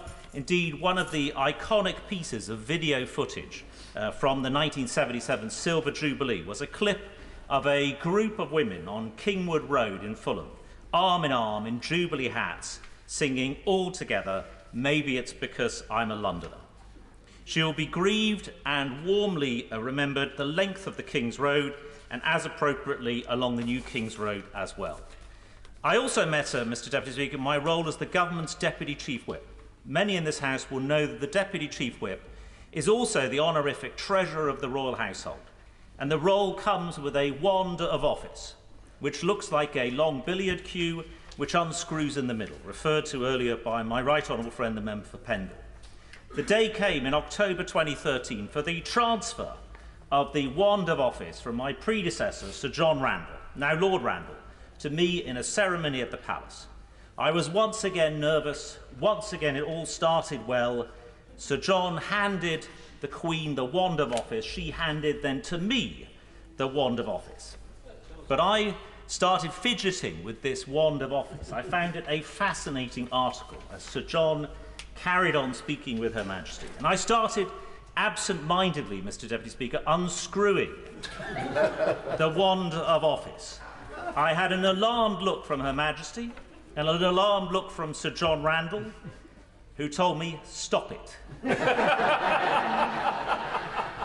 And I was told afterwards, Mr Deputy Speaker, that if I had unscrewed entirely the wand of office, it would have meant rejecting the office, and it would have meant that Sir John would have had to come back here, still as the government's Deputy Chief Whip. But that wasn't the worst. A minute or two later, the Queen suddenly said to me and Sir John, bear in mind this was in 2013, at around the time of growing European rebellion in the Conservative Party, the Queen suddenly said, I do think Mr Barron has a point, with reference to my honourable friend, the member for Billericay. By now, Mr Deputy Speaker, I was a total wreck. The Queen was seemingly pronouncing on the greatest political issue of the time, and I had to give her an answer on behalf of the government. But fortunately, she saw my difficulty and clarified it was with reference to one of the honourable gentlemen, the member for Billericay's many other rebellions. Reference to regimental mergers, nothing to do with Brexit at all. Mr Deputy Speaker, I conclude by just saying I think the Queen's historic significance, the length of her reign, everything that she's seen, the fact she's met every US president except one, the fact that her first Prime Minister was Sir Winston Churchill, born more than 100 years before my right honourable friend, the member for South West Norfolk, the fact that Joseph Stalin was still in the Kremlin at the time that she came to the throne shows her historical significance. I pay tribute on behalf of my constituents of Chelsea and Fulham and wish many, many years of a happy reign to King Charles III. I know many people have got great stories and we do want to hear them, but I have to say that if we have multiple stories and it goes on, then there are a lot of people who are just simply going to be disappointed even at 10 o'clock tonight. So please be mindful of your colleagues. Jonathan Ashworth. Grateful, Mr Deputy Speaker. I rise to express my personal condolences to His Majesty the King and the Royal Family, to associate myself with the remarks that we have heard in the debate so far, and to express on behalf of my constituents in Leicester South and the City of Leicester our tribute to Her Majesty, the late Her Majesty. Leicester is proud of its radical tradition, but notwithstanding our history as a parliamentarian stronghold, across Leicester, Her Majesty was held in deep affection, with deep reverence and deep love, and we are united in our grief today. Leicester's story today is one of diversity. We have welcomed families from across the globe, from across the Commonwealth, to our city. Sometimes families who were fleeing persecution with nothing but a hastily packed suitcase.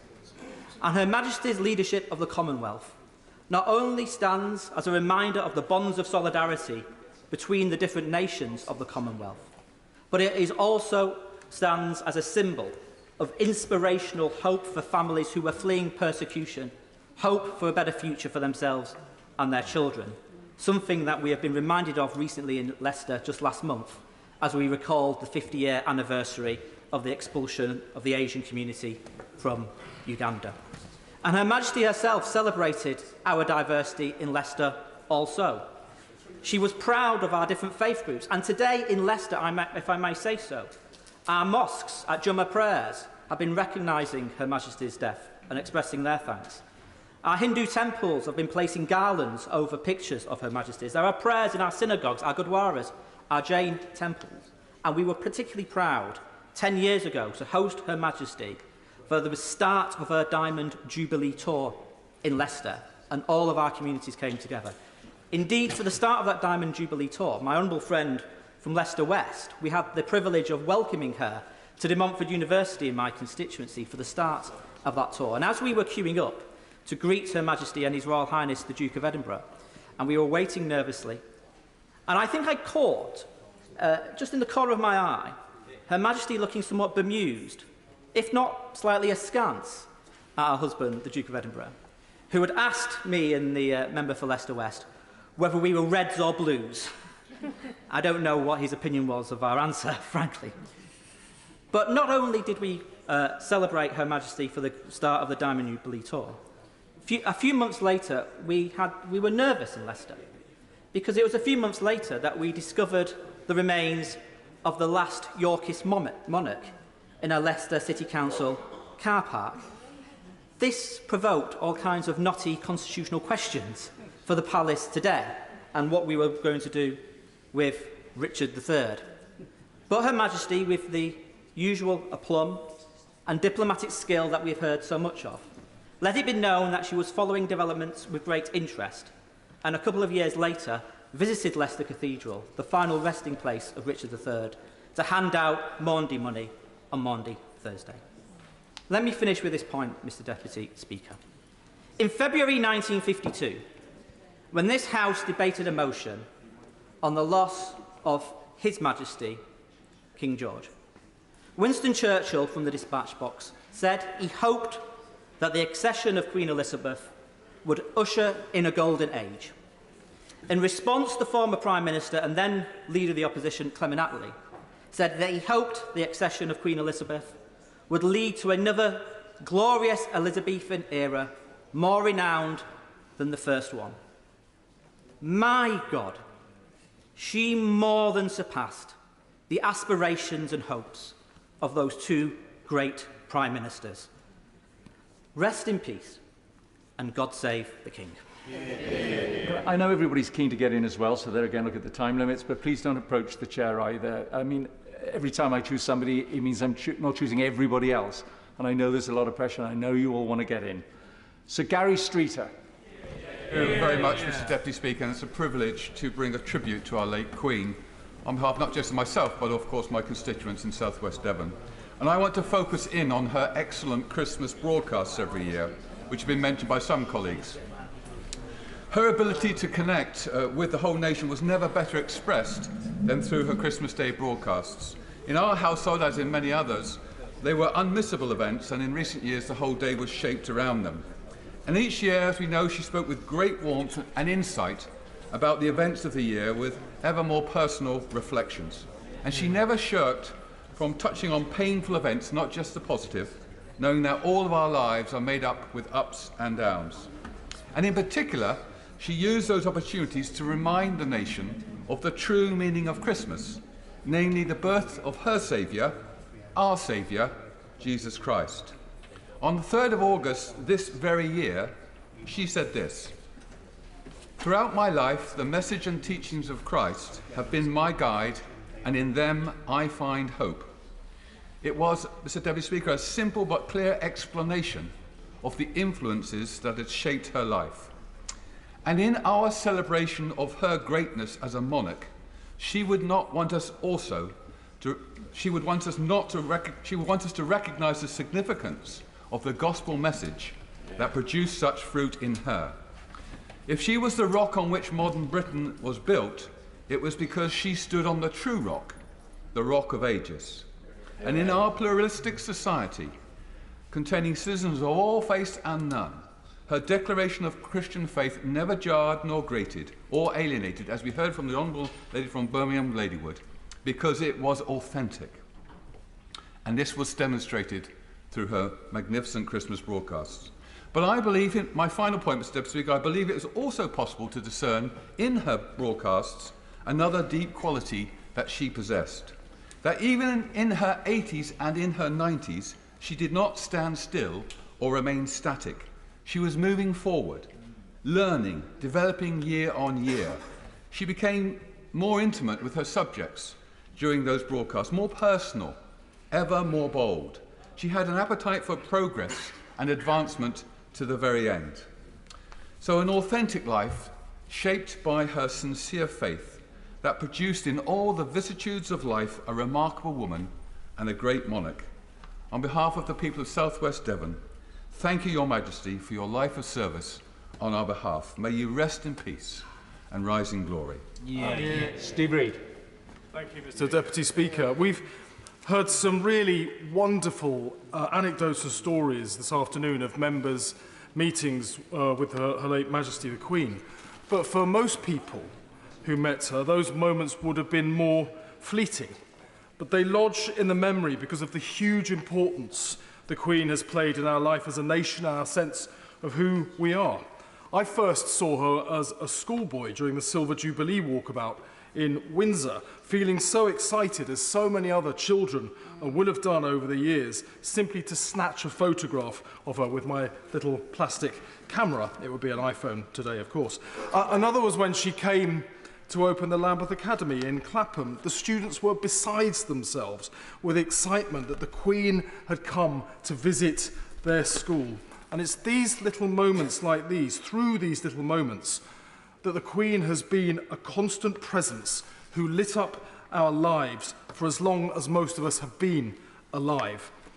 The stability of her presence eased our country through periods of drastic change as Britain moved from being the centre of an empire to becoming the modern, diverse and more inclusive country that we know and love today. She really was, in T.S. Eliot's words, the still point of the turning world where past and future are gathered.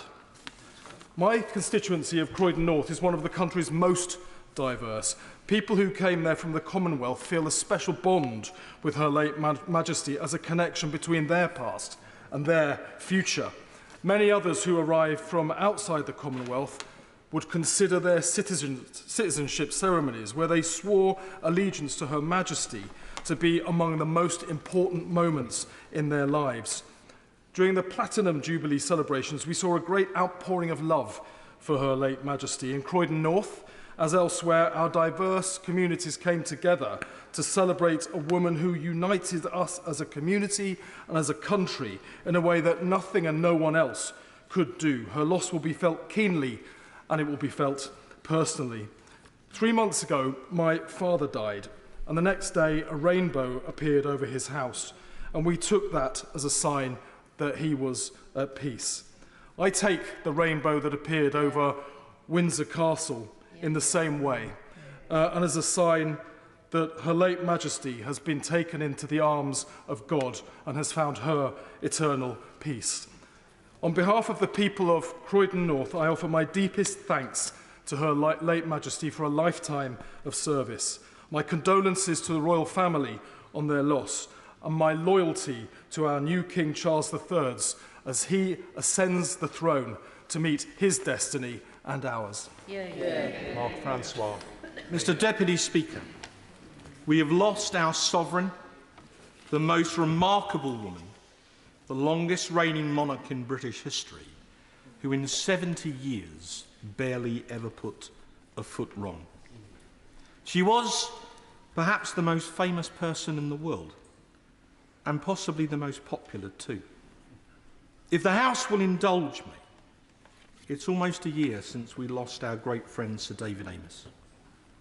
I mention him because I think it's fair to say he was rather keen on the monarchy, and on Her Majesty the Queen in particular. I well remember how he was bursting with pride when the Queen knighted him with an investiture at Windsor. He subsequently told our local paper, The Echo, who would ever have thought that a boy from the East End of London would one day be knighted by a queen in a castle. If he were here today, he would pay the most fulsome tribute to Her Majesty, so perhaps I can do that for him in lieu. From my own perspective, I also had the immense privilege of serving Her Majesty as Vice-Chamberlain when I served in the Coalition Whip's office from 2010 to 12. It's an ancient office, but it essentially has 3 modern functions. Firstly, to act as the Queen's messenger to Parliament, and on the first occasion I had an audience with her, I was completely terrified. I think it's to the Queen's credit she well understood that people who met her, especially for the first time, were extremely nervous, and she had that most wonderful manner in asking you 1 or 2 extremely gentle questions, which even a Member of Parliament couldn't get wrong, to settle nerves. It was a wonderful skill with people, which I think was but one of the reasons why her subjects loved her so much. Secondly, each evening when the House was sitting, the Vice-Chamberlain's duty is to compile the royal message, a 1-page summary for Her Majesty of what's taken place in Parliament, printed off on special paper, to be collected by a royal courier at 6 p.m. precisely. All went well until one evening, as the message was just about to be printed, there was a complete IT failure in the Whip's office, which led to a state of pandemonium. By about 6:30, the royal courier, by now drumming his fingers, looked at me and said mischievously, "You do realise, sir, that if it's more than an hour late, you'll have to go down there and apologise to her in person." at which point my blood ran cold. Mercifully, the Lord was kind, and 5 minutes later, a scream of delight emanated from the whip's office when Claire, the senior whip's assistant, emerged with a look of absolute triumph and said simply, "We've fixed it." And when I wished the courier Godspeed, I meant it. Thirdly, following a rather unfortunate misunderstanding with Charles I in the 17th century, on the day of the state opening, the Vice-Chamberlain has to go to the palace to be held hostage as surety for the monarch's safe return. When I once asked what would actually happen if something went wrong, the royal courtier smiled at me and said, "Oh, they'll probably just cut your head off."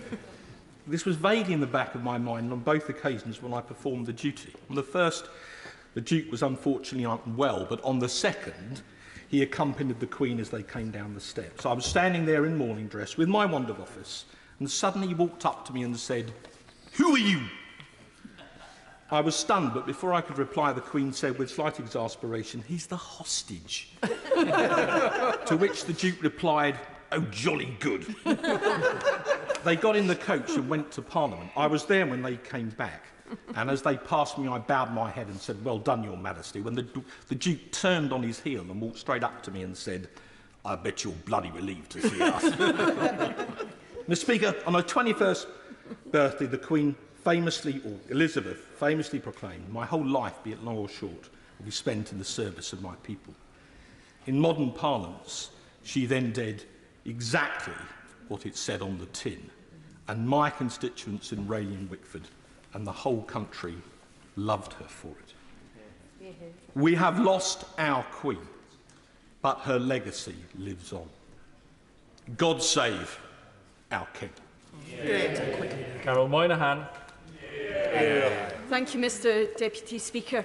On behalf of my constituents of Glasgow North West, the people of Glasgow and my fellow Glasgow MPs, I wish to pay tribute to Elizabeth, Queen of Scots.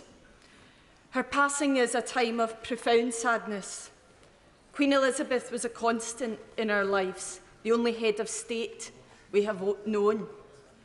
Unlike most of the other speakers this afternoon, I've never met the Queen, although as a young girl I did go to see her at her Silver Jubilee when she came to Glasgow and was visiting Kelvin Grove Art Gallery. Of course, the crowds are so big I couldn't see her, and my dad put me up on his shoulders and I was able to wave at this beautiful big car and the Queen as she came out. And many people in Glasgow have similar memories as this. And it's right that we remember and pay tribute to Her Majesty's tireless work, her dedication to her role and her strong sense of duty. For members of the armed forces, she was their Commander-in-Chief.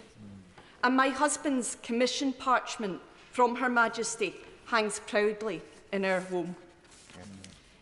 Like many in Glasgow, I have strong Irish connections.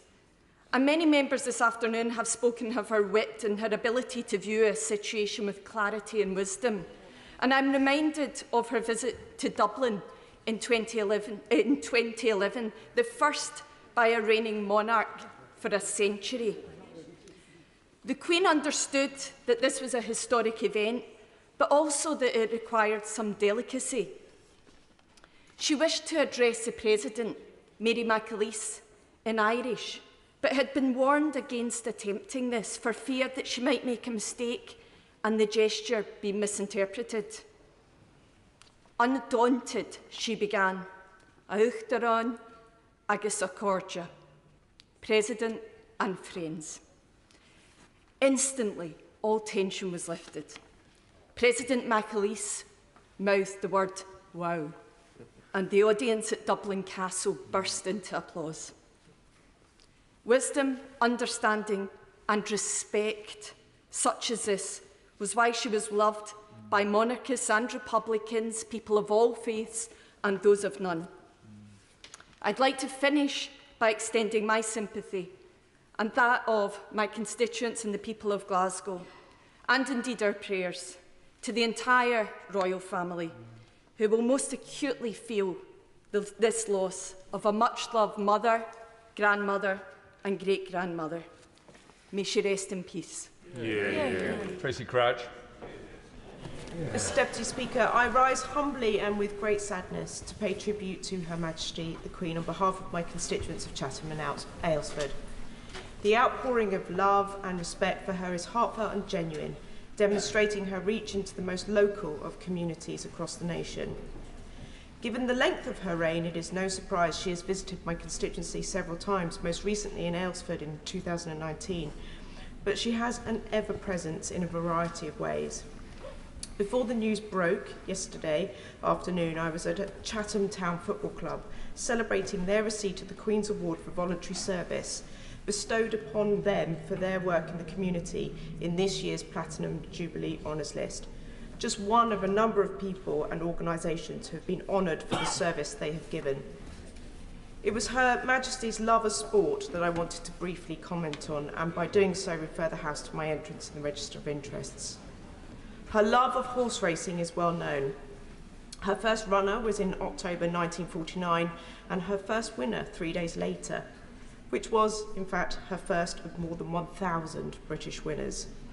She would have delighted in every single one, but many will remember her pure thrill when her horse Estimate won the Gold Cup in 2013. This joy extended to other sports, and the sports reports of her death carry countless photos of her smiling face with sporting superstars and globally recognised and coveted trophies. Tributes to her have flooded in from the world of sport, her value to which should never be underestimated. She was patron to numerous sporting bodies, crucial to the success of London 2012, hosting all the world leaders before the opening ceremony. She's authored countless messages of luck and congratulations and hosted numerous receptions celebrating victorious athletes. But she was also the proud mother and grandmother of Olympians. I have been lucky enough to meet her several times, all of them because of sport, and most involved a conversation about horses. The respect that racing, football and others continue to pay to her is a measure of their appreciation to her and the support she has shown to them. Like many colleagues, I visit primary schools and have been asked the question, have you met the Queen? It is often followed with the question, have you met Harry Kane? When I tell my primary school children that I have indeed met the Queen, there is an audible sigh, and they are keen to hear more stories about her. I tell them the story that I first met her, and my curtsy was awful. It was embarrassing, and I get all the children to stand up and practice their curtsy and bows just in case they ever get to meet the Sovereign. Mr. Deputy Speaker, last night, as we sat as a family and watched the news break of her death, tears openly rolled down my cheeks and that of my other half. Our 6-year-old took my hand in his and said, "Don't worry, Mummy. The King will look after us now." He is right. God save the King. Fred Mahmood. Thank you, Mr. Deputy Speaker. I rise humbly to pay tribute to Her Majesty the Queen on my own behalf and on behalf of my constituency, Birmingham Perivale. I came to this House in 2001 and I was placed on an esteemed committee of Commons, Media and TV Committee, which was chaired by the Right Honourable Member for North Thanet, not in this place at the moment. The only privilege I think we had, and anybody knew us, was that we got an invite to the Christmas reception at the Palace. So, as a new member who'd just come in, I turned to the Palace along with my colleagues. And luckily, as the Queen was circulating, I was able to meet her first and obviously introduce myself, and she was very pleased to do that. But then took it upon myself as the school monitor to be the representative for the whole of the committee and started taking them across to the Queen and introducing her to them. The petulance of that didn't occur to me until I'd come back home and thought about what had happened. But her greatness was that she wasn't irritated by what I'd done. You know, she wasn't annoyed by what I'd done. She must have realized that I must be a newbie in Parliament and just decided to encourage me to go along and never saw a harsh expression on her face or anything else. That was the endearing memory that I have when I first came in to this place as a Member of Parliament. She was the head of the church, and as a lot of people have said, she supported all of the religions. She does that. But she also supported a lot of other beliefs as well. The Maoris, the Aborigines, and some of the African tribes. But she also, above all, supported people who had no faith at all. She supported people. She had trust in people. She gave her life to service, in dignity, in humanity. If anything that we are to do today in paying tribute to her is that we should rise, not just speak about the eloquent speeches that I've heard today, but actually rise our own levels and standards to at least, not if to emulate her, to try to get somewhere close, to see how much better we in this place can be. That, to me, Mr. Deputy Speaker, would be the endearing tribute to her. As I said, she wasn't just the monarch for the United Kingdom, she was also head of the Commonwealth. And in that process, only last week, she wrote a letter to the Pakistanis who were suffering huge tragedy, a climate tragedy of floods, and that was given out. And she actually wrote a letter to the President to tell her.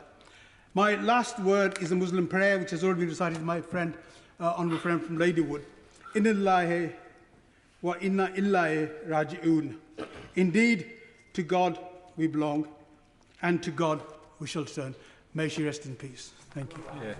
Thank you, Mr. Deputy Speaker. If I was asked by primary school children, have you ever met Her late Majesty the Queen, I would sadly have to say no. So there will be no practising of bows and curtsies, as my honourable friend from Chatham described. Although perhaps this afternoon I've learnt finally what the attraction of being a government whip is. In that it seems to be... Not only does it seem to increase the likelihood of you being called early in a debate such as this, but you certainly got to spend a great deal of time with Her late Majesty. Bagehot described our easily understood constitution as the distinction between the dignified and the efficient. The efficient supposedly is the government, but I will let new ministers discover that in due course. But the dignified is the monarch, and in Her late Majesty there can be no greater embodiment of the dignified. Much has been said of anecdotes, but if I could just briefly quote from Her Majesty in her Christmas broadcast of 1974, because what she said then, I think, more than enough sums up where we are today. Here in Britain, she said, we hear a great deal about our troubles, about discord and dissension, and about uncertainty of our future. Perhaps we make too much of what is wrong and too little of what is right. The trouble with gloom is it feeds upon itself, and depression causes more depression. There are indeed real dangers, and there are real fears, and we will never overcome them if we turn against one another with angry accusations. We may hold different points of view, but it is in times of stress and difficulty that we most need to remember that we have much more in common than is dividing us. May Her late Majesty rest in peace. May God console her family in their time of grief. And may God save the King. And that was within, 2 minutes, so it can be done. It can be done. Thank you, Mr. Rao. And David Lammy's going to follow suit, aren't you, David?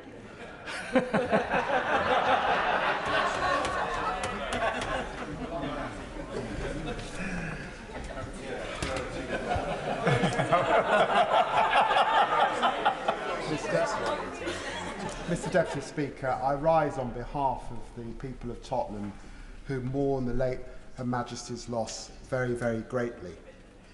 And on reflecting about Her Majesty, I want to begin by evoking my parents' generation, who arrived and are described as part of the Windrush generation. My mother was the kind of woman for whom there were only two important people in our house. One was Jesus Christ, and the second was Her Majesty the Queen. And anything to do with the royal family, many will understand this, involved a lot of memorabilia in our West Indian front room. But it's also the grace and the dignity and the strength with which the Queen approached the Commonwealth that I think she should be remembered.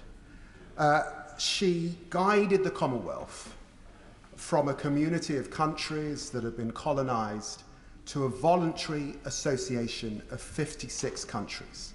She travelled to 117 countries over the course of those 70 years. And while she was assiduous in her duties, there was a sense that she knew right from wrong. In 1979, she went to Zambia. It was controversial at the time, and it heralded the independence of then Rhodesia and what we now know as Zimbabwe. And of course, she was rumoured to be very concerned about the apartheid regime in South Africa, and she had a long-standing friendship with Nelson Mandela. All of that is noted in her duty and her commitment to the Commonwealth. But as I said, it's also important to remember her supreme governance of the Church of England. She did this quietly, but right up and down the country, in every constituency, her at the head of that very important English, British institution, Anglican institution, is something that we should hold very, very dear indeed.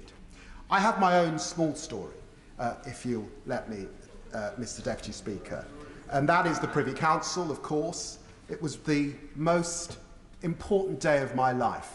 It was on the November the 5th, 2008. And on that day, I was very, very sleepy indeed.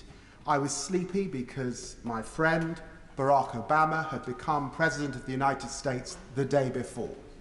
I had not slept when I got to Buckingham Palace at 6 o'clock in the evening. I knelt on the footstool, my eyes closed, I bowed, and I headed towards the Queen's lap. She reached out and put her hand on my bald head.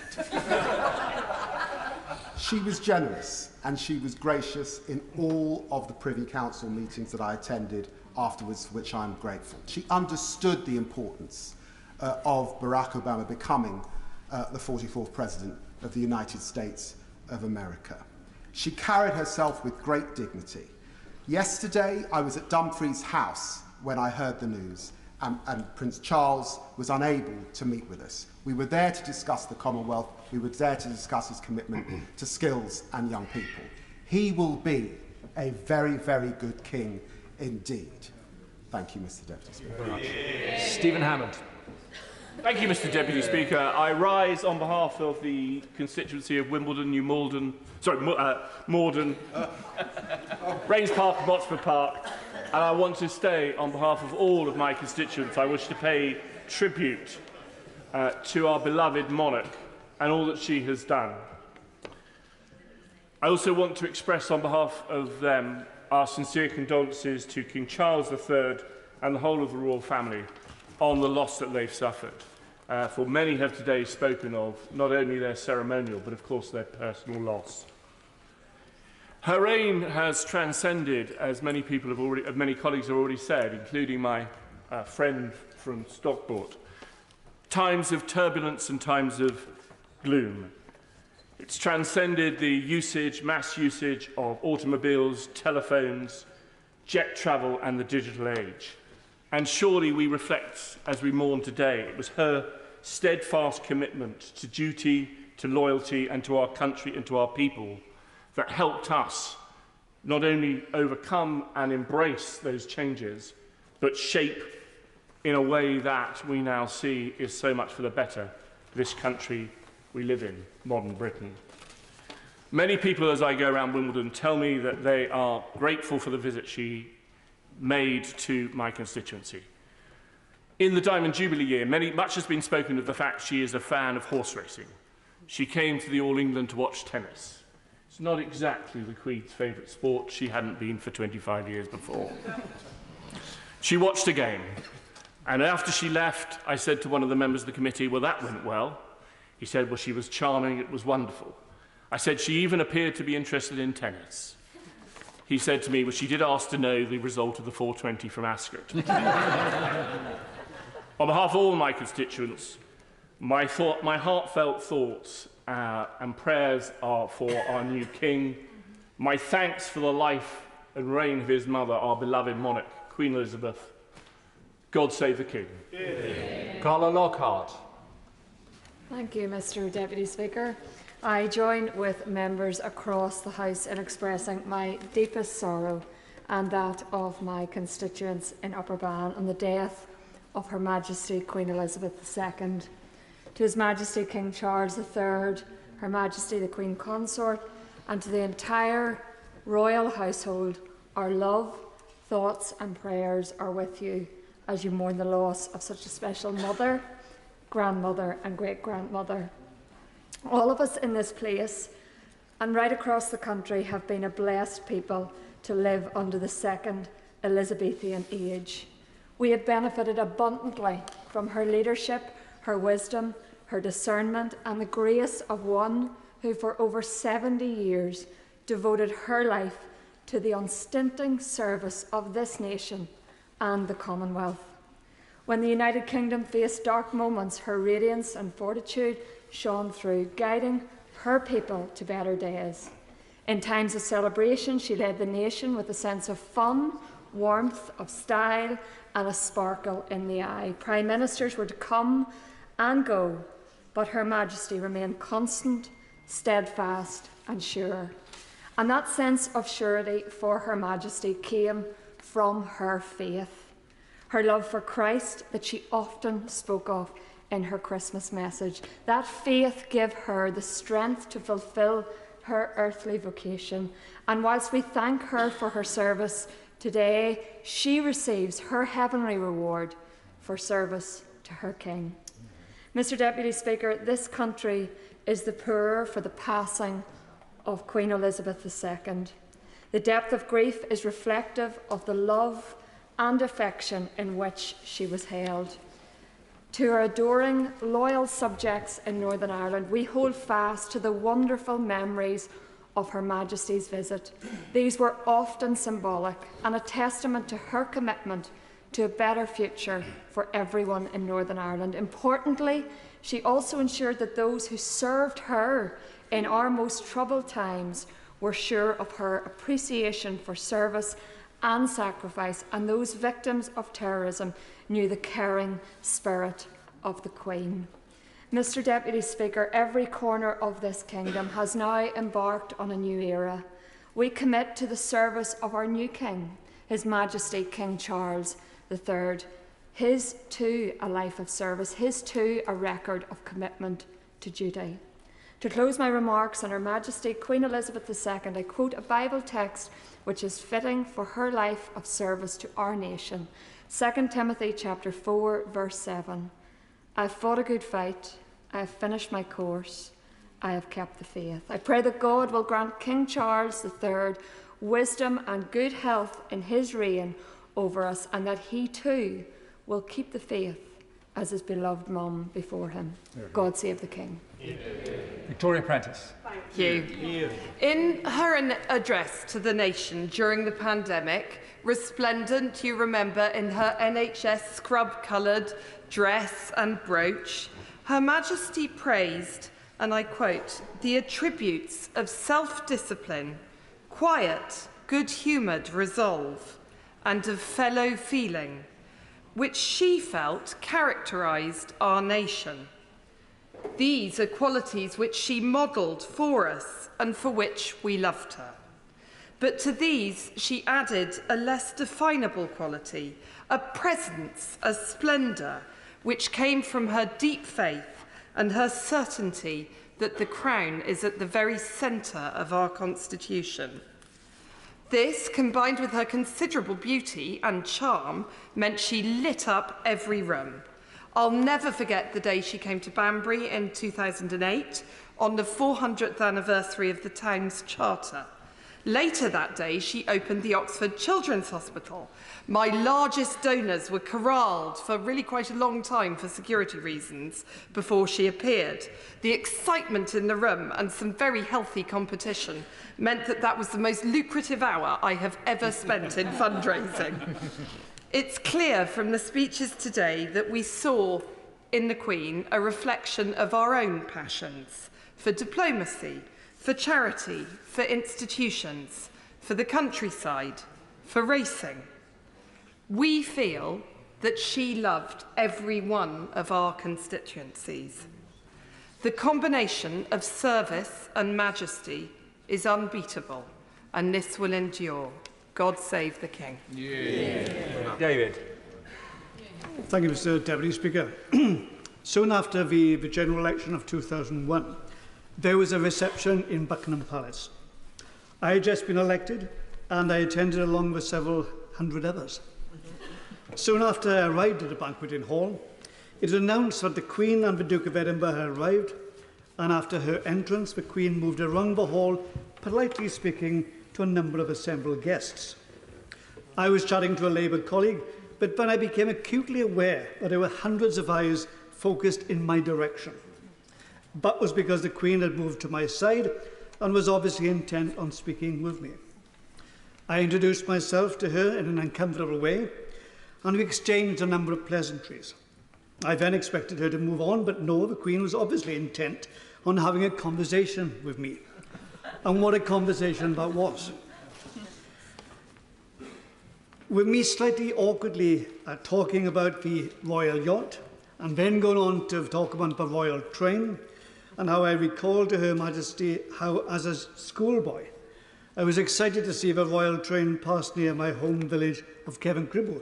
The Queen was delighted by these comments, and then realised by this time that I was a thorough South Walian.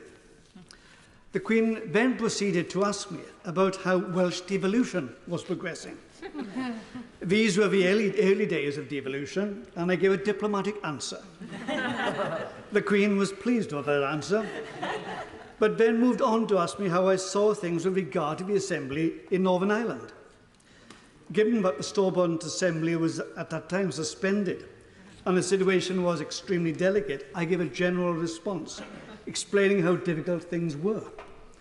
I will not say what her responses were, but suffice to say I was extremely impressed by her. Her Majesty showed her overwhelming desire to seek peace and reconciliation in Northern Ireland, but more than that, her comments showed an impressive knowledge of complex issues and also a real decency, integrity and compassion.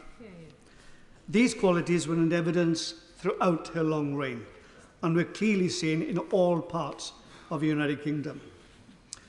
A few years ago, the Queen visited Ystrad Mynach in my constituency of Caerphilly.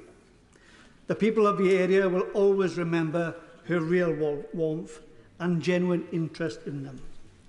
But my memory of Her Majesty will always be how she had time for the children who met her. The Queen loved those children, and the children loved her.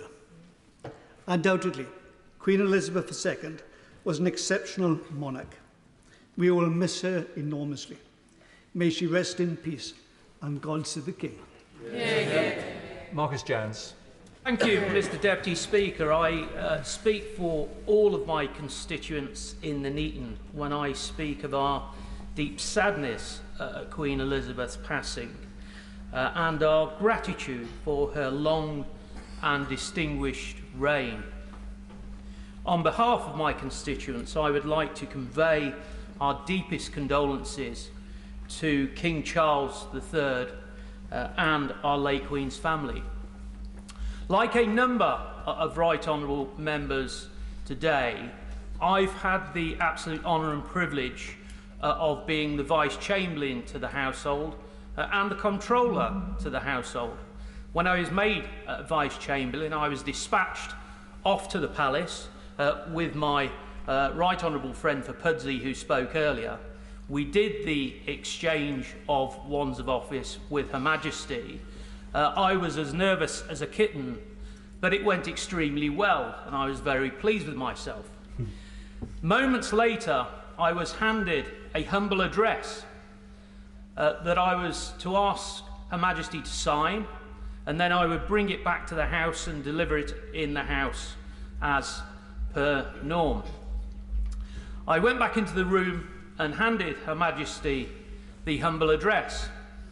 She looked at me and said, "I don't have a pen." I'm then searching around inside of my jacket frantically, and it seemed like for an age, but it was only a few seconds. And I said, "Ma'am, I'm afraid I don't have a pen either." She then, quick as a flash, said, "Don't worry, follow me." And all of a sudden, I'm on this surreal journey, trailing in the wake of Her Majesty Queen Elizabeth II, along this long corridor, stopping on the way to give a bit of a fuss to one of the corgis. We then come to the Queen's study, and you could see the volumes of papers, the number of red boxes. This was 2 weeks before the first lockdown, so you could see the number of things that the Queen at that time was doing on our behalf, the work she was doing. She signed the humble address with her own pen.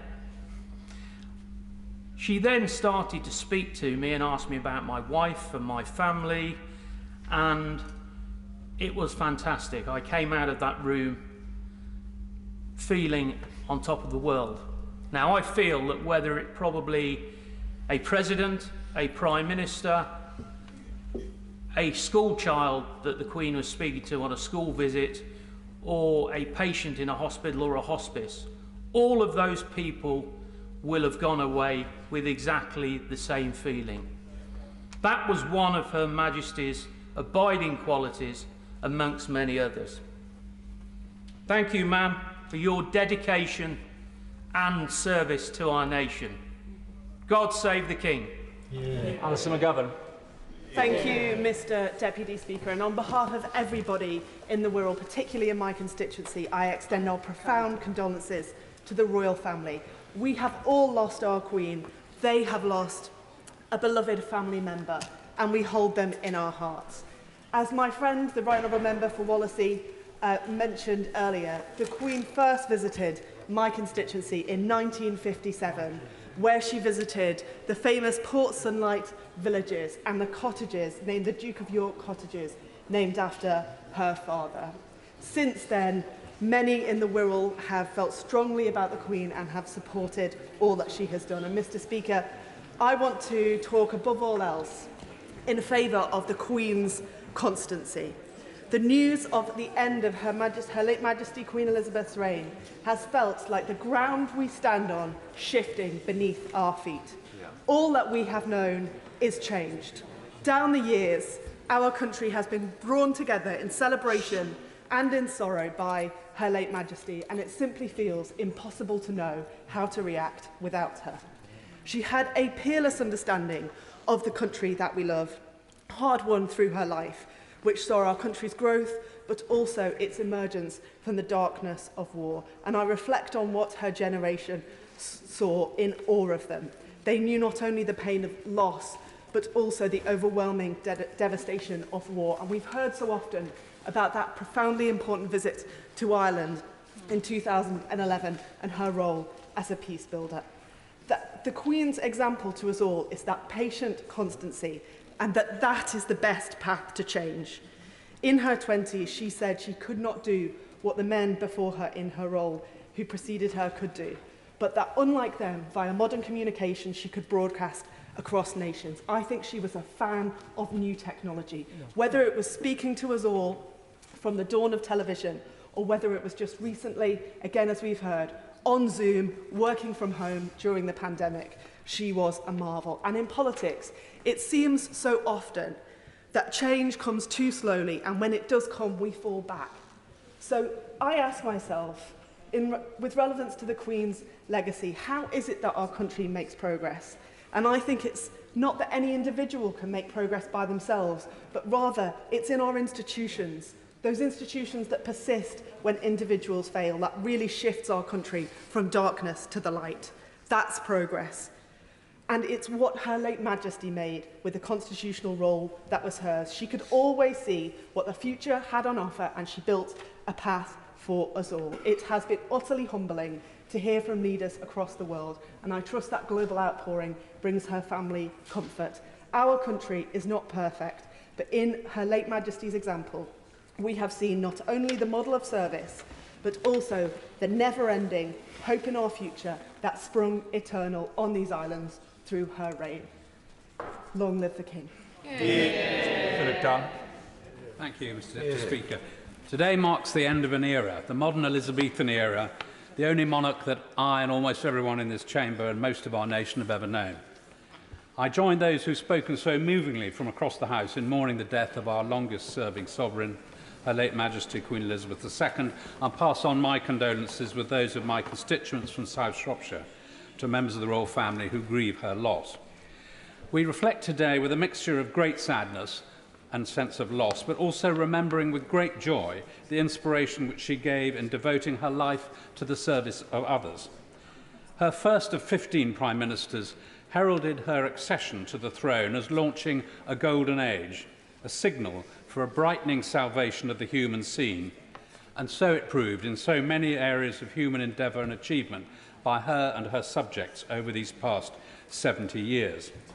As others have mentioned, we shall probably all remember where we were when we heard the news of Her Majesty's death yesterday. Although she was 96, this still came as a lightning bolt of shock in the midst of the thunderstorms raging across her kingdom yesterday. I was with members of the Environmental Audit Committee at a half-full reservoir in Cornwall surrounded by trees. And this seems strangely fitting, as I wish to touch very briefly on the commitment Her Majesty showed to the environment. Through her love of nature and animals that others have mentioned, she and her devoted husband, Prince Philip, the late Duke of Edinburgh, undoubtedly planted the seed of their family's enthusiasm in championing nature and leading the crusade to combat climate change decades before this became fashionable. Only last November, in her message to international leaders and delegates attending COP26, she said the time for words has now moved to the time for action. We saw her love of nature whenever she was walking or riding in the countryside around Balmoral or Sandringham. Her love of animals was legendary, and one of those characteristics which connected her to her people. In particular, horses, as has been mentioned. It was no accident that the Royal Windsor Horse Show was the event she enjoyed the most each year. And we all knew, even if we couldn't always comprehend, her particular love for corgis. But it was her love of trees that will be a lasting physical legacy. I suspect she planted more trees than anyone else in public life anywhere around the globe. The Platinum Jubilee Queen's Canopy has seen 1 million trees planted this year alone in her honour, and this will be a lasting reminder of her for decades, if not hundreds of years to come. Her only visit to the Ludlow constituency was in the year after her Golden Jubilee, when she came by royal train to Telford and visited Much Wenlock with Prince Philip to take in the Wenlock Olympian Games, an early precursor to her role in London 2012. She then showed that her priorities lay with her people by having lunch in the Discovery Centre in Craven Arms rather than the gourmet delights of Ludlow. She went on to do a walkabout in the Market Square in Ludlow, where thousands turn out to welcome the first visit by a reigning monarch in more than 300 years. Most visits by predecessors before that had been at the head of an army. And while these tributes have been made today to his mother and matriarch to the nation, His Majesty King Charles III has been doing a walkabout among well-wishers outside Buckingham Palace. Her example of engaging with us all already being carried on by her successor. God rest Her Majesty. God save the King. Thank you, Mr. Deputy Speaker. I want, of course, on behalf of myself and my constituents and the citizens of Sheffield, to pay tribute to the Queen and to associate myself with the wonderful comments that have been made from both sides of the House during this session. But I want to particularly relate to my own personal experience. I've had a chance to meet with the late Queen on a number of occasions as a Member of Parliament, but I want to refer back to the first time I met her back in May 1991, when I was leader of the council in Sheffield and she came to open the Sheffield Arena. Now, to do the opening, we had to build a raised walkway which went into the middle of the arena, and I had to walk alongside her down to the microphones. Before doing the walk, royal officials came to me and said, "Councillor Betts, there's a rather steep drop on one side of the walkway. Make sure you're on that side of the Queen when you walk along." But before we began the official opening, she had a chat. She talked to myself and others with knowledge and understanding about what was going on in the city, about the loss of jobs in steel and engineering, and the effect on people's lives and unemployment. And she showed an empathy for what was happening in our city. And when we walked out to do the opening, we do things properly in Sheffield, so we had a trumpet voluntary went off. And the Queen stopped after a little bit and said, "Do you think they've seen us come in?" And I said, "Your Majesty, they don't normally do trumpet voluntaries for Leader of the Council." And then she said, "Well, do you know what we do next?" And I said, "Well, I'd rather hope you'd done this sort of thing before." But she had a laugh. She enjoyed it. She just put me at ease and relaxed. So my very simple memories of the Queen from that occasion on future occasions were someone with a very real understanding of and interest in the issues of concern to her subjects and my constituents. Someone with a personal warmth and a lovely sense of humour who put me at ease with the way they approached this at a time when I was, quite frankly, extremely nervous, but she just took it in her stride. What I would say very simply on behalf of my constituents is thank you to an incredible sovereign for an incredible life of service. God save the King. Yeah. John Lamont. I too want to reflect on the immense loss we have sustained as a United Kingdom and the Commonwealth with the passing of Her late Majesty the Queen. Like every other member of this House, I can say with pride that the Queen knew my constituency in the Scottish Borders well and visited it many times over her 7 decades of service as our sovereign. I treasure my own memories of 2 of Her Majesty's most recent visits to Scotland. In 2009, Her Majesty the Queen came to the seaside town of Eyemouth in Berwickshire, and on the 9th of September 2015, 7 years ago to today, Her Majesty the Queen opened the Borders Railway, the day the Queen became the longest-serving monarch in our history. On both of these days, the crowds were large, probably much larger than the organisers had expected. I remember the enormous anticipation steadily building as the time for her arrival approached. Local residents of all ages and all backgrounds, and the thrill of excitement, like an electric pulse running through the crowd when they saw Her Majesty. The joy, the disbelief, awe to see a global icon, the face on every coin and stamp, there in the flesh, a smiling and radiant lady, here to visit them in their own community. Those memories will last a lifetime. As a member of the Scottish Parliament for a decade, I had the privilege of meeting Her late Majesty in more informal settings. After each election, the Queen and the Duke of Edinburgh would host a reception at the Palace of Holyrood House for the newly elected MSPs. As she moved around the room, the Queen clockwise, the Duke of Edinburgh anti-clockwise, there was a real sense of anticipation, the same sense of anticipation we experienced when she visited the Borders. It was amusing to see how some of my new MSP colleagues, shall we say, some of them might not have been the most instinctive royalists, suddenly were reduced to a bag of nerves. But as the Queen joined our group, we were all immediately put at ease by her twinkly eyes and warmth. After brief pleasantries, the Queen immediately launched into detailed and informed questions about our respective constituencies. Now, given there were 129 MSPs plus various other guests, how she was ever able to remember such detail and knowledge was quite remarkable. But it was her kingdom, and it had been her kingdom for longer than most of us had been alive. The Queen was always fully prepared for whatever her duty demanded of her. She never spared herself, as we saw this week when she fulfilled her last act of service, appointing my right honourable friend, the Prime Minister. In good times and bad, we've always looked to the Queen for guidance and leadership, and were never left wanting. Her life spanned the end of the British Empire and the start of the age of the internet. Few of us can remember a time without the Queen on the throne. Our great nation is feeling a tremendous pain at the loss of our beloved Queen. As we come to terms with that loss, let us give thanks to our good fortune that she reigned over us, happily and gloriously, for so long. And let us give our sympathy and support to His Majesty the King. In years to come, those children waving flags in the Scottish borders will tell their grandchildren of the day the Queen came to town.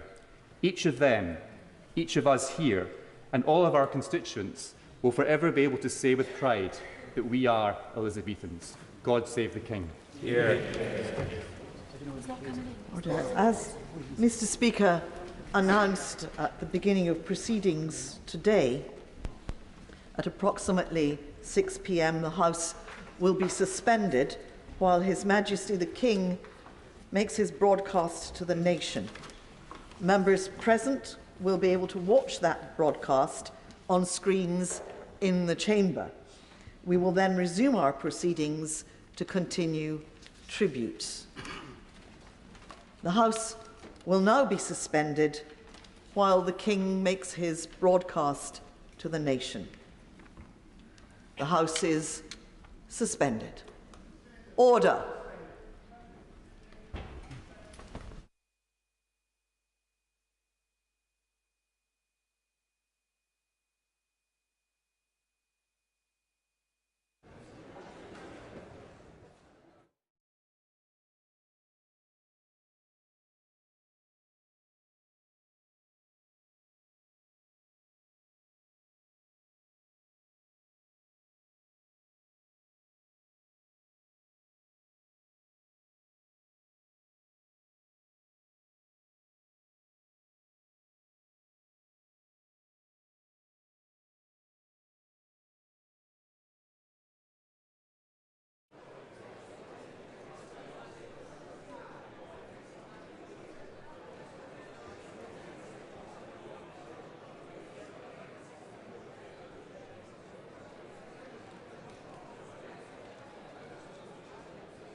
feelings of profound sorrow.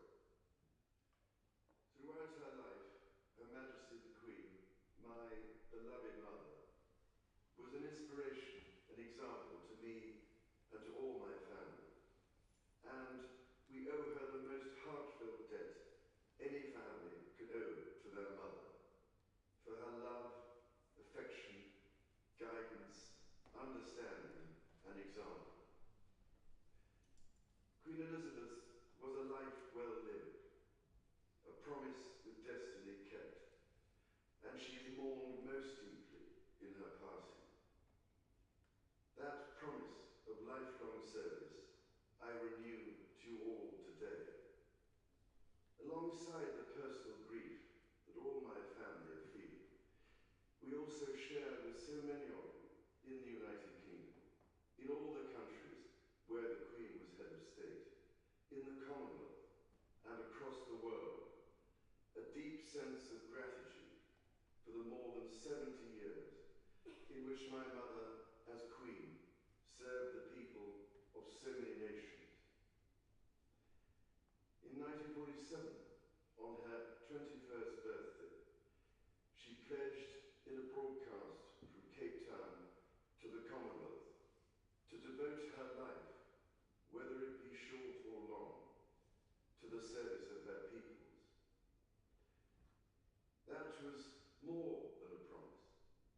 It was a profound personal commitment which defined her whole life. She made sacrifices for duty. Her dedication and devotion as sovereign never wavered through times of change and progress, through times of joy and celebration, and through times of sadness and loss. In her life of service, we saw that abiding love of tradition, together with that fearless embrace of progress, which makes us great as nations. The affection, admiration, and respect she inspired became the hallmark of her reign. And as every member of my family can testify, she combined these qualities with warmth, humour, and an unerring ability always to see the best in people.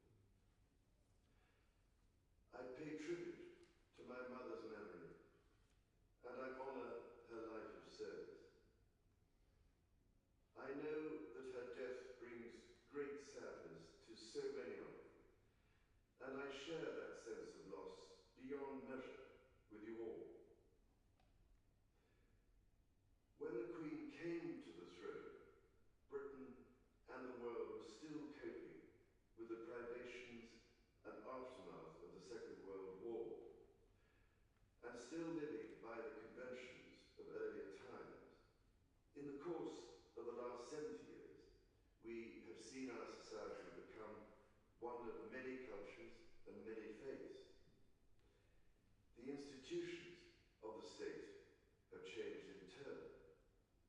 But through all changes and challenges, our nation and the wider family of realms, of whose talents, traditions, and achievements I am so inexpressibly proud, have prospered and flourished. Our values have remained and must remain constant. The role and the duties of monarchy also remain, as does the sovereign's particular relationship and responsibility towards the Church of England, the church in which my own faith is so deeply rooted. In that faith and the values it inspires, I have been brought up to cherish a sense of duty to others and to hold in the greatest respect the precious traditions, freedoms,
This is also a time of change for my family.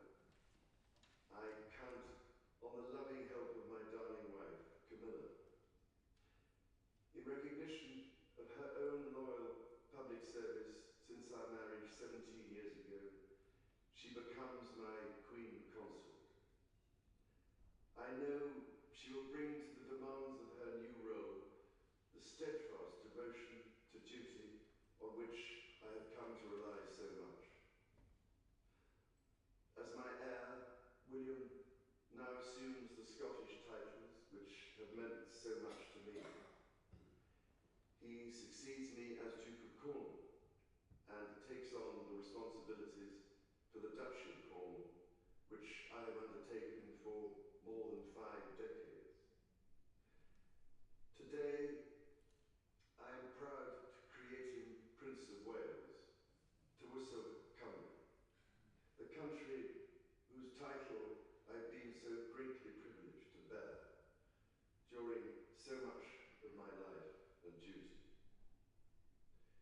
With Catherine beside him, our new Prince and Princess of Wales will, I know, continue to inspire and lead our national conversations, helping to bring the martial to the centre ground, where vital help can be given. I want also to express my love for Harry and Meghan as they continue to build their lives overseas. In a little over a week's time, we will come together as a nation, as a Commonwealth, and indeed a global community, to lay my beloved mother to rest. In our sorrow, let us remember and draw strength from the light of her example. On behalf of all my family, I can only offer the most sincere and heartfelt thanks for your condolences and support. They mean more to me than I can ever possibly express. And to my darling Mama, as you begin your last great journey to join my dear late Papa, I want simply to say this: thank you. Thank you for your love and devotion to our family and to the family of nations you have served so diligently all these years. May flights of angels sing thee to thy rest.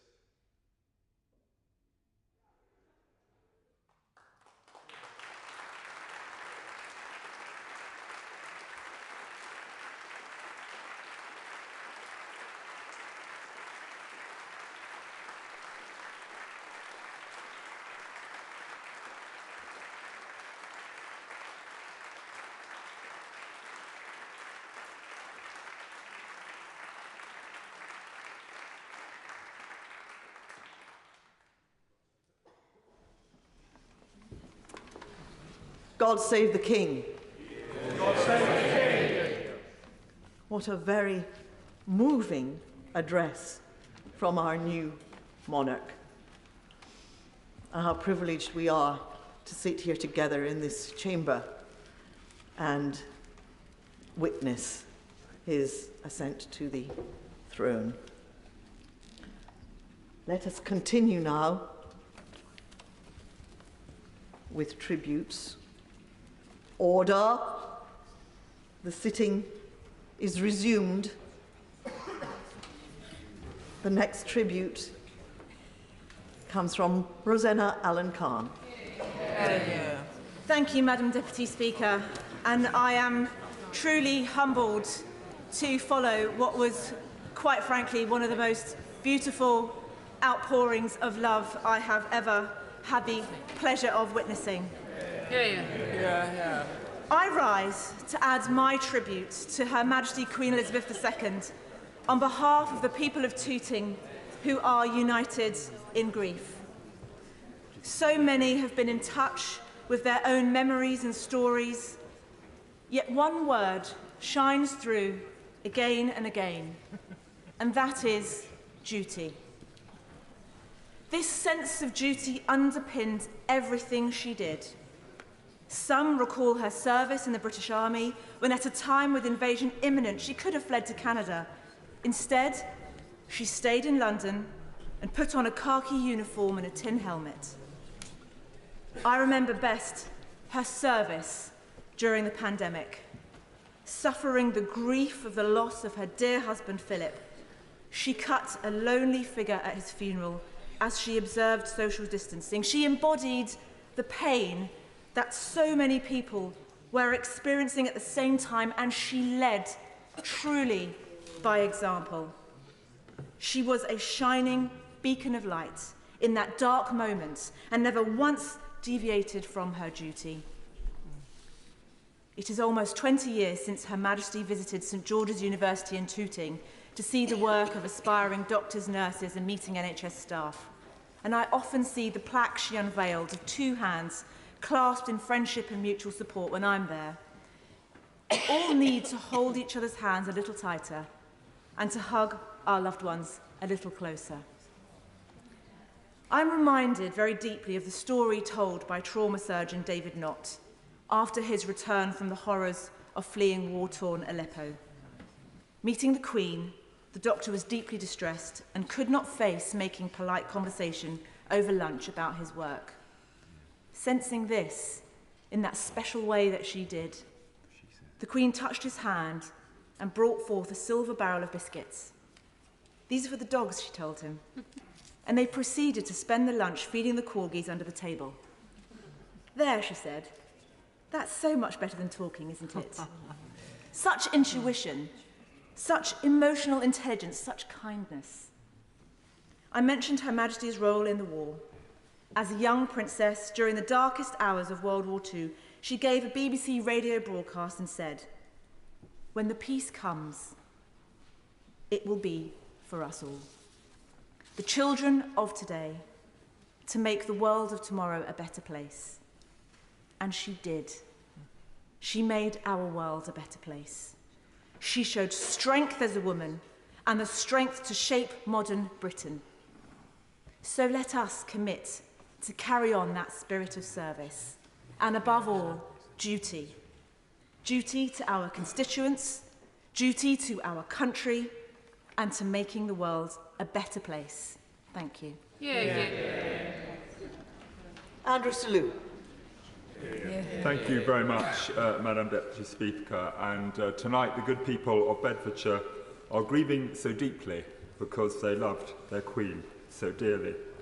And some of them, like me, were hugely privileged to be with Her Majesty and the Duke of Edinburgh when she visited the Elephant Care Centre at Whipsnade Zoo in April 2017. Her Majesty had a deep interest in wildlife, and she fed some of the baby elephants bananas, and that was something they were very pleased about. And afterwards she visited the Independent Living Centre in Dunstable, opened by Central Bedfordshire Council. And she had a deep interest in passion, in how older people were looked after and that they shouldn't be isolated and lonely in their later years. As many of us have said this afternoon, she was our rock. But I want to look at, in my brief contribution, who was her rock. And I would commend to all honourable members here the book that was published in honour of her 90th birthday, The Servant Queen and the King She Serves. It's published by the Bible Society, and the clue is rather in the name of the book. She lived out her faith, and she did so with humility and with grace and with kindness. But she also wasn't afraid to speak about it either, as she did in her Christmas broadcast in 2002, when she said as follows: "I know just how much I rely on my faith to guide me through the good times and the bad. Each day is a new beginning.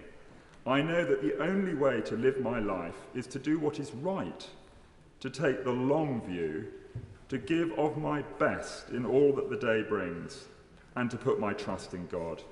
I draw strength from the message of hope in the Christian gospel." And it was her faith that enabled her to take the long view. And as the daughter and wife of a naval officer, she had the attitude that this storm too shall pass, when she was facing current difficulties which can seem to overwhelm us sometimes. She took the long view. And it was her faith that enabled her to face her end calmly, because she knew that thinking death is the end is the great lie of the evil one. So may she rest in peace and rise in glory, and I look forward to the reign of His Majesty King Charles III, who cares passionately for the well-being of all peoples across these islands, and who has been way ahead of his time on issues like climate change and the environment. God save the King. Yeah. Colleen Fletcher. Thank you very much, Madam Speaker. Can I rise to pay tribute to Her late Majesty the Queen Elizabeth II on behalf of myself and the people in my constituency in Coventry. For all of us, individually and collectively, this is a moment of great sorrow and profound national sadness as we mourn the loss of Queen Elizabeth II, our longest reigning and most remarkable monarch, who always displayed an unwavering commitment and steadfast devotion to our nation and the Commonwealth. For over 7 decades, the Queen has been a symbol of stability and continuity, an ever-present part of the fabric of national life. For so many of us, me included, she was the only monarch we have ever known and was a constant presence throughout our lifetime. Indeed, as our society, our country, and the wider world has changed beyond all recognition around us, she was a reassuring presence of solidity and constancy. Throughout her reign, the Queen certainly made her mark on the city of Coventry. She first visited Coventry in 1948 to inaugurate the new city centre and lay the foundation stone of the new shopping precinct as the city recovered from the devastation of war and the Blitz on Coventry. Thereafter, she visited Coventry on several other occasions, most notably for the consecration of the new cathedral in 1962. I remember that very well as a child. We all went along from school. The opening of the newly refurbished Walsgrave Hospital in 1970, and latterly for the Homefront exhibition at the Herbert Art Gallery and Museum in the year 2000. It was on this occasion that I met the Queen. I was a councillor in Coventry and took along my elderly mother-in-law Val to meet her too. Even though Val was extremely nervous, she was able to chat to the Queen about life in Coventry during the war. Val never forgot that day for the rest of her life and spoke about it often. And watching Val, I strongly sensed people's allegiance and love for the Queen and her family. So during those visits and the many others the Queen made to the city, she left a lasting legacy in the city of Coventry and enduring memories for its residents, who I know will feel an overwhelming sense of loss following her passing. Her Majesty Queen Elizabeth II was a devoted wife, mother, grandmother and great-grandmother, and a much cherished monarch. Her life was one of extraordinary dedication and service, and her loss will be felt in every corner of our nation and right across the world. Rest in peace, Your Majesty. Vicky Ford. Madam Deputy Speaker, I remember as a child being given a large pair of scissors, a huge stack of well-thumbed magazines, and being asked to make a massive collage of pictures of the Queen and her family. It was the Silver Jubilee, and there didn't seem to be any arrangement for a party, so my mother had decided to fling open the doors and hold her fate. We wrapped up presents to put in a lucky dip. I think we even arranged to have a candy floss machine, and somebody bought some ponies for pony rice. But we didn't know if people would come. And I wanted to tell this story because this was in Omagh, in Northern Ireland, in 1977, in the middle of the Troubles. And the people came, and they came in their hundreds. They came from all walks of life. The Protestants came, the Catholics came, and they came because they loved our Queen. And people love our Queen. She has been the rock beneath our feet in trouble's time, and the light that has shown us the way in the darkness. They love her in Chelmsford, they love her across the country, and they love her across the world. During my political career, I've had the opportunity to travel to many countries, and especially so in the past year, and I have felt that love and fondness again and again. But it is particularly in many developing countries where I have felt the love and respect and gratitude. Because at every Christmas message, in so many of those visits and events, she has used her voice to speak out for the most vulnerable and make sure their voices are heard. And as the Development Minister that she appointed earlier this week, it is that legacy that I pledge to continue for her. Yeah. But I also know how much love and respect there is for our new monarch, King Charles III, especially for his work on the environment and climate change. My condolences, my thoughts, my prayers are with him and with his family. And I look forward to his reign. God save the King. Jess Phillips. Thank you, Madam Deputy Speaker. Very much like the Prime Minister, I was not raised in a house of monarchists. And yesterday, when the first news came of the Queen's ill health, I was on Bill Committee in the Security Bill, and I was surprised by how deeply affected I felt by the news. I was extremely emotional immediately, and it felt to me like that phone call that almost everybody who has lost somebody close to them gets, that says, "Get here soon, now's the time." And that's what it felt like, and it made me reflect, why do I feel like this? And it was because it feels as if the Queen was a member of every one of our families, even a family like mine. We can project our own life, no matter how different that life is to the one that the Queen had. We all feel able to project our own life. Her universal experience feels like ours. And she feels like she is with us all. And that made me reflect on all the stories that I'm sure we've all been reading. And there is a story about the Queen's grace for everybody. And anyone, no matter what your political persuasion, your religion, whatever floats your boat, you can find something, a story going around at the moment about the Queen that leads to your bias.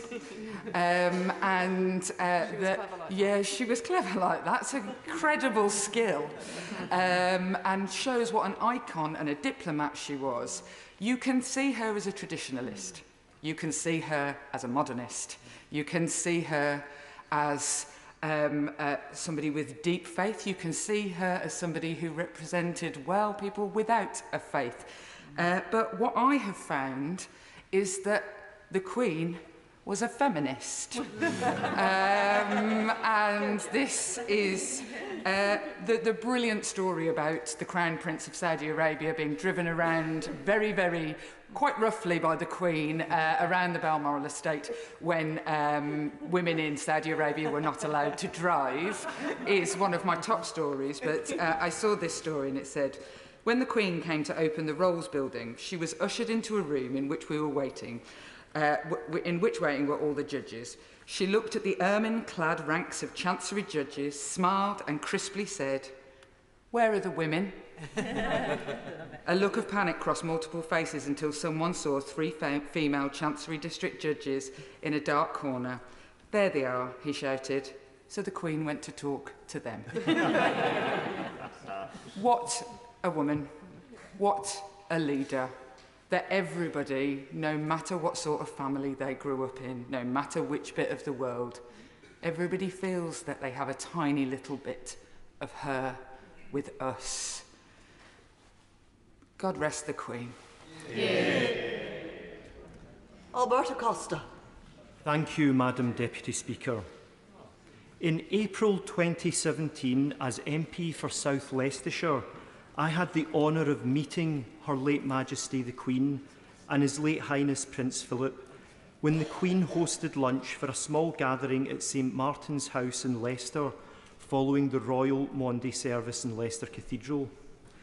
Along with the Prince, she was extremely gracious, listening with interest to the issues affecting Leicester and Leicestershire, and thanking those within our local community who do so much in the many charities in our area. It was a moment of great joy to have personally witnessed the late Queen at work. By placing duty at the forefront of everything she did, she was a role model of how public service should be conducted.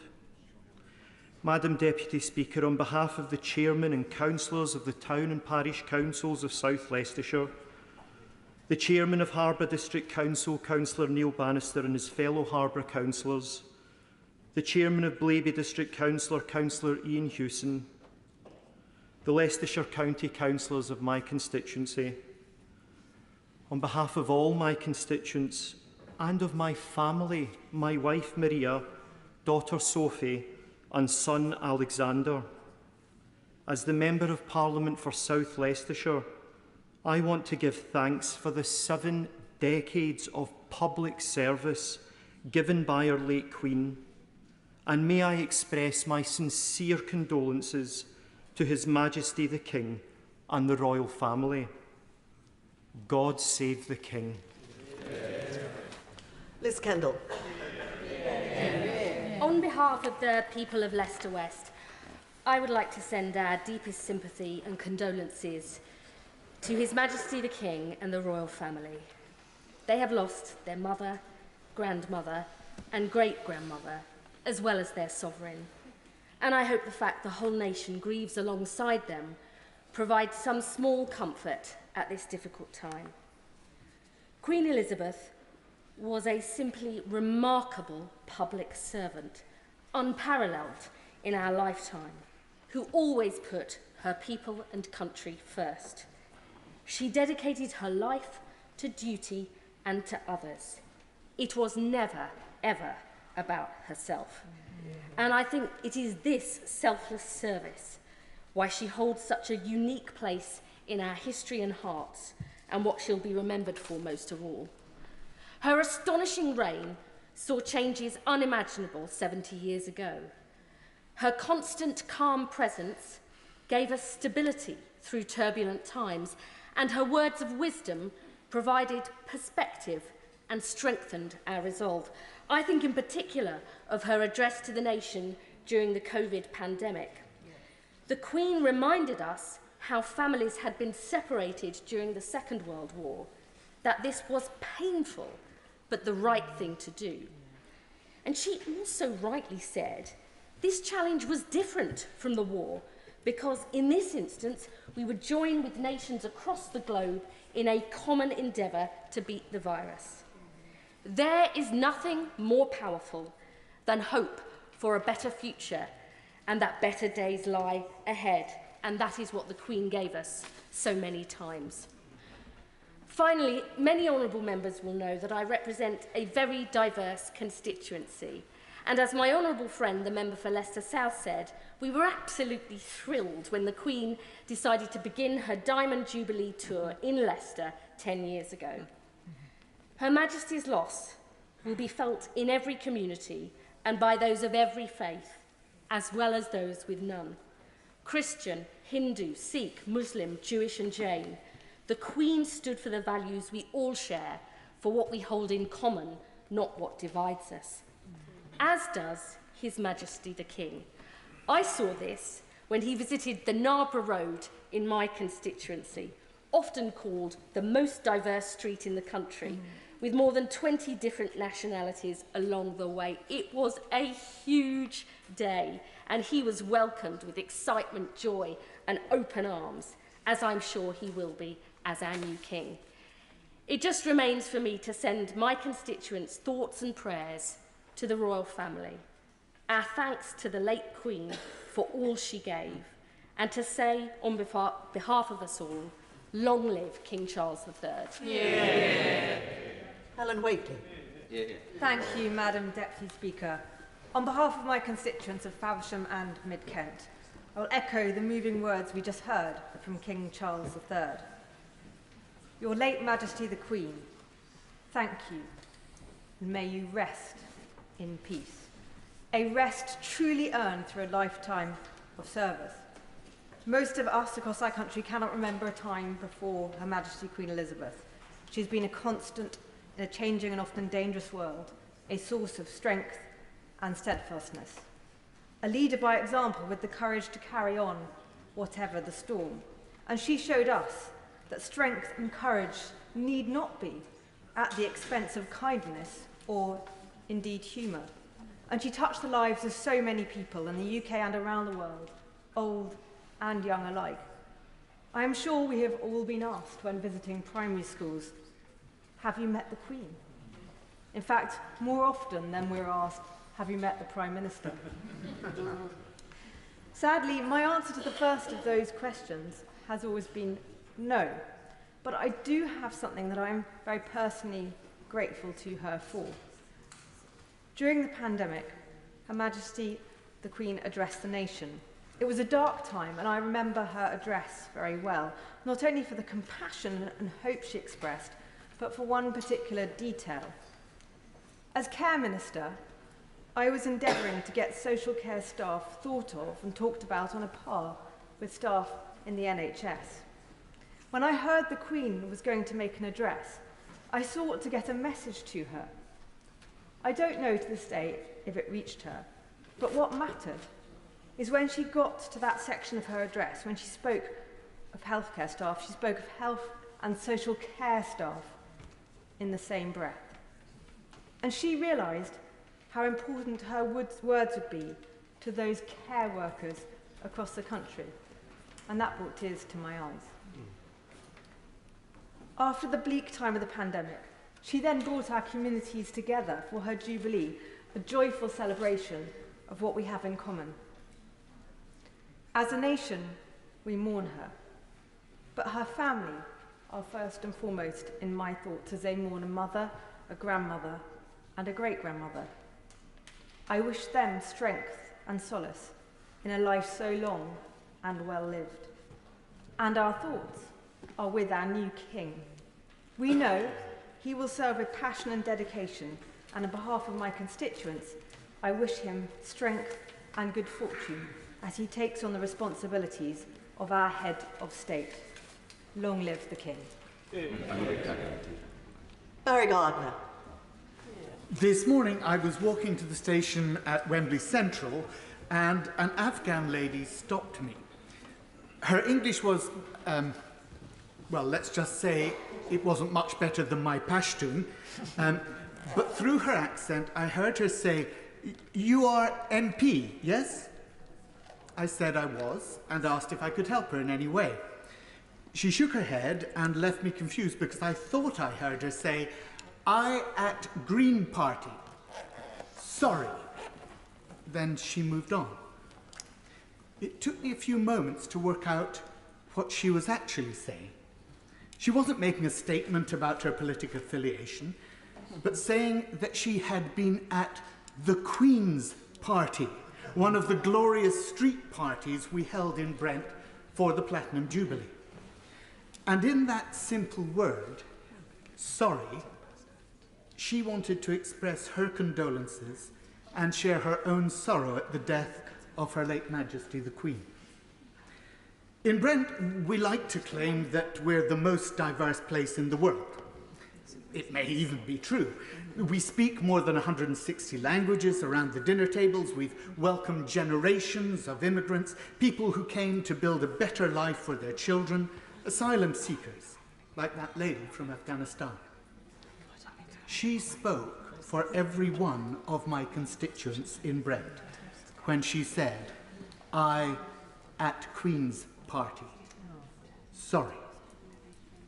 Every year for more than 40 years, my family has had a ritual. No matter whether the turkey is ready or not, Christmas dinner has to be finished in time to watch the Queen's speech at 3. I hope it doesn't seem disrespectful, but we used to grade them. Was it as good as last year's? Would she focus on something new this time? There would be mentions of charities and visits to communities celebrating significant anniversaries or suffering from disasters. But two things were constant: the Commonwealth and her own deep, very personal faith in Jesus Christ, which was the guiding principle of her life. Many have spoken of her life as a pattern of duty and service, and it was. But the virtues which, in my view, her life so manifestly displayed are what Christians call the fruits of the Spirit: love, joy, peace, patience, kindness, goodness, faithfulness, meekness, temperance. And as St. Paul says, against such there is no law. Integrity is not a very fashionable thing in public sphere these days, but her life was one of real integrity. We thank God that she brought all those virtues together in her life. It was a life that was selfless. It was a life that was whole. And now it is complete. May her soul rest in peace, and may God save the King. Yeah. James Cartledge. Thank you, Madam Deputy Speaker. And it is an honour to be called to speak on this sombre day. And on behalf of the people of South Suffolk, I send my condolences to the royal family and His Majesty King Charles III. Now, like our previous Prime Minister, I want to start by making a confession, because I've never had the great honour to meet the Queen in the true sense. But I did work for her once, because in my student days, my student holidays, I was a kitchen porter for Gardner Merchant. And one Christmas in the early 1990s, I was recruited to do a 19-hour shift at Buckingham Palace for the Queen's staff Christmas party. It did not end well, because in the early hours, luckily no one else around, concluding the tidying up, I managed to upend an entire bottle of red wine over one of the Queen's presumably very expensive carpets. Now, what does one do in this situation? Total panic sets in. Fear of being sent to the Tower of London. So I did the only thing you can do in that situation. A few metres away was a very large Ming vase, and I simply relocated it. For all I know, because I've heard nothing since, it's still there. Sorry, Mum. So I pledge my loyalty to His Majesty, and I hope that he is merciful and resists the temptation to put an invoice for cleaning costs in the post. And I just want to say one thing above all else, which is to express the great privilege that I feel to have lived in the reign of Queen Elizabeth II. The great fortune I feel that my 4 children lived as Elizabethans and knew what it was like to live under this extraordinary sovereign, deservedly loved and adored the world over for her total devotion to our nation and our Commonwealth.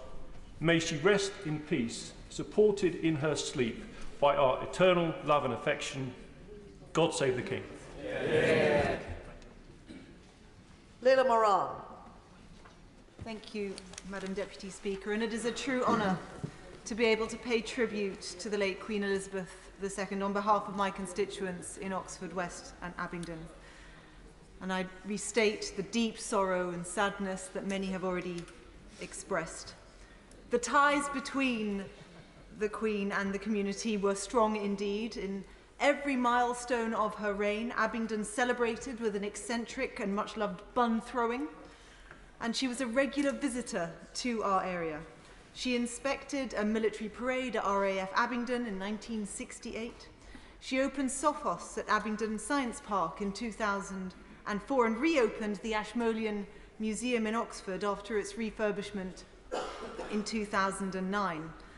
One constituent remembered the following when he attended the official opening of the Jet Fusion facility at Culham. He said, "It was opened jointly by the Queen and President Mitterrand, and as I recall, the Queen spoke first in English, and then in very polished French, a wonderful way to open a European project." Another constituent remembered, "We were privileged to meet the Queen in Malaysia when we lived there. I took my 6-year-old daughter, who was so excited to meet the real Queen, and held a bouquet for her. And when the Queen approached, my daughter, reluctant to release the flowers, asked, 'Are you sure you're the real Queen? You're not wearing a crown, only a hat.' And the Queen replied, 'I am sorry, the Queen was a little heavy to wear today, but I hope you like my hat.' And my daughter, now convinced, released the flowers. I will always remember her warmth and humour while handling my daughter's mistake." And what these stories, I think, show is not just her gargantuan work ethic, but also how her humility and humanity earned people's loyalty. I'm really struck by how many people have been saying, "I'm not a monarchist, but I loved her." The fact that she held people's respect despite, not because of her title, is testament to the genius that she brought to the role, and is an example to us all. Now, I'm sure many haven't got their heads around what life is going to be like without her. And people have mentioned stamps and coins. For me, as a Brit who grew up abroad, actually it's the portraits. When we lived in Ethiopia in the 80s, we'd gather as a community at the British Club or at the embassy, and there she was, glorious in oils, gazing down on our festivities from some ornate framed picture. And in Jamaica in the 90s, I remember visiting other schools as part of an orchestra, practicing both the British and Jamaican national anthems in preparation for her state visit, where of course she too was head of state. And there she was again, on the walls, the pictures smaller often and more humble, but always there. Through time and space, she was always there, taken almost for granted, binding her people together. Until yesterday, when she wasn't anymore. And like many others, I'm sure, I cried. So my thoughts today are firmly with her family, and especially King Charles at this incredibly difficult time. Now our loyalty transfers to him, and after his pitch-perfect address just this afternoon, I think that shows we have absolutely nothing to fear. So may our beloved Queen rest in peace, and God save the King. Hear, hear. George Freeman.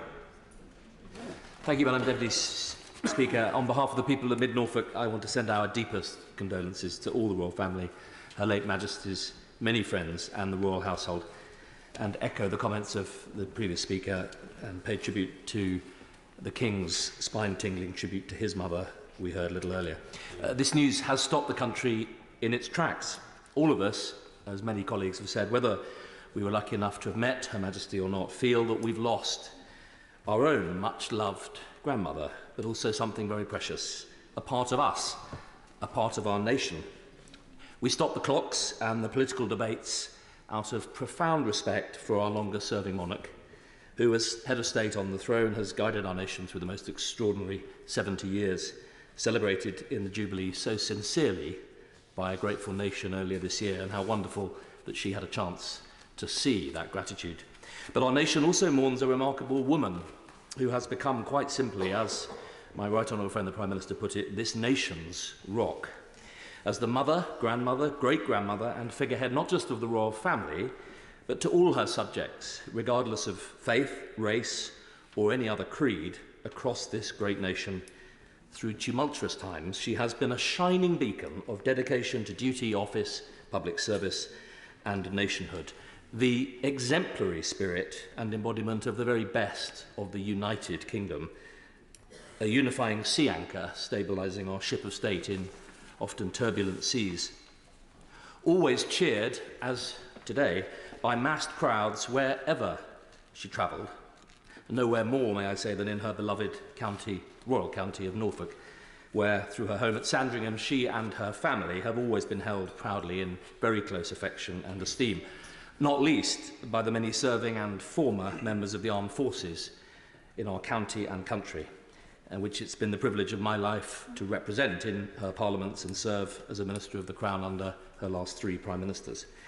Who among us will forget the wry smile with which in 2012 she remarked at her Golden Jubilee address to, we'll remember, both houses assembled in Westminster Hall, and to a wry chuckle, addressing as she was 6 former Prime Ministers on the front row, when she said she'd had the privilege of having been served by 12 Prime Ministers, and doubtless, she said over the top of her glasses, there will be many more to come. Perhaps she could see the next decade coming. The many eloquent tributes, in particular from my right honourable friend the Prime Minister, member for Uxbridge, Maidenhead, Rhondda and Peckham, have highlighted the many virtues and legacies of our dear late Queen Elizabeth, indeed the Great. I won't repeat them. I wanted to highlight 3 very particular legacies close to my and my constituents' hearts. The first, children.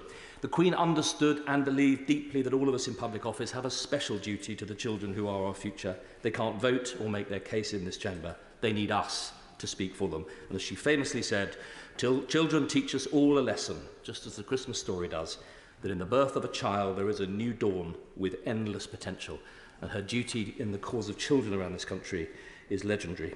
Secondly, horses and hounds and the countryside. As a countryman and MP for a rural constituency, I want to thank Her Majesty, also her son and her grandsons, for always championing our rural heritage and way of life. From her love of the wilds of her native Scotland to the high seas, the skies of Norfolk, and her time especially with her beloved horses and hounds. She was indeed the monarch of the Glen, and may I say the Fens. And if the House will indulge me a personal note, it's a great personal honour of mine that her love of racing and deep expertise in thoroughbred racing, my late father had the great honour of being the retained royal jockey to her late mother over fences in the 50s. And finally, the unsung heroes of voluntary service. Her late Majesty's commitment to the unsung heroes of this country, the charity workers, the community helpers, those selfless servants, embodied the spirit of selfless public service that she always did. Let us take this moment to renew our commitment to them, but let us also renew our commitment to strive to renew fragile public trust in our democracy. Her Majesty the Queen took on the monarchy in the wake of the abdication crisis and the World War. It's a remarkable and unprecedented legacy that after 70 years she leaves the monarchy stronger than she found it, and stronger perhaps than it's ever been.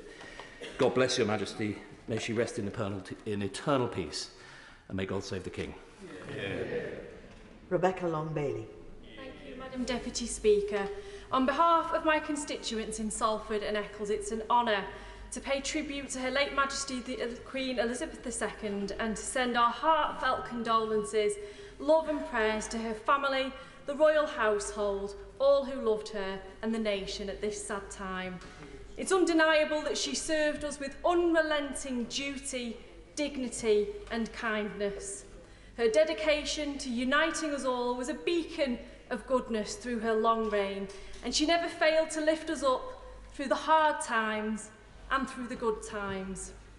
We've heard tonight that on her 21st birthday as a princess, she said, "I declare before you that my whole life, whether it be long or short, shall be devoted to your service." And she never broke that promise, keeping her pledge with love and warmth for over 75 years. She really was a shining example of the best of us. May she now rest in peace, and may we extend our love and support to His Majesty the King as he assumes his new office at what can only be a period of profound pain. God save the King.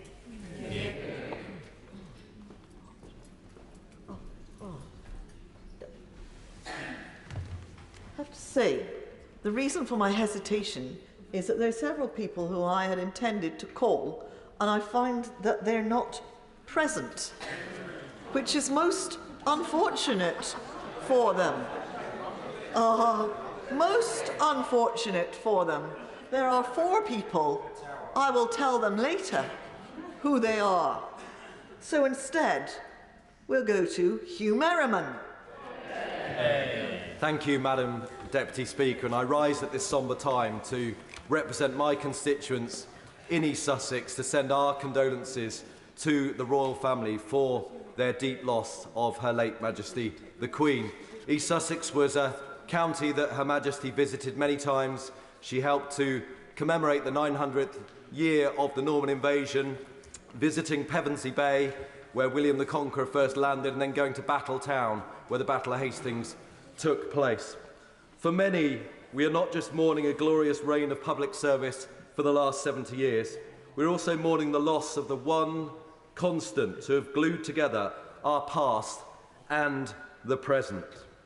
This encapsulates the service of Her late Majesty.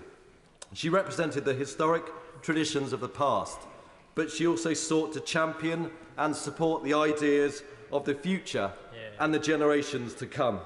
And perhaps I can use Her late Majesty's link to transport in this regard.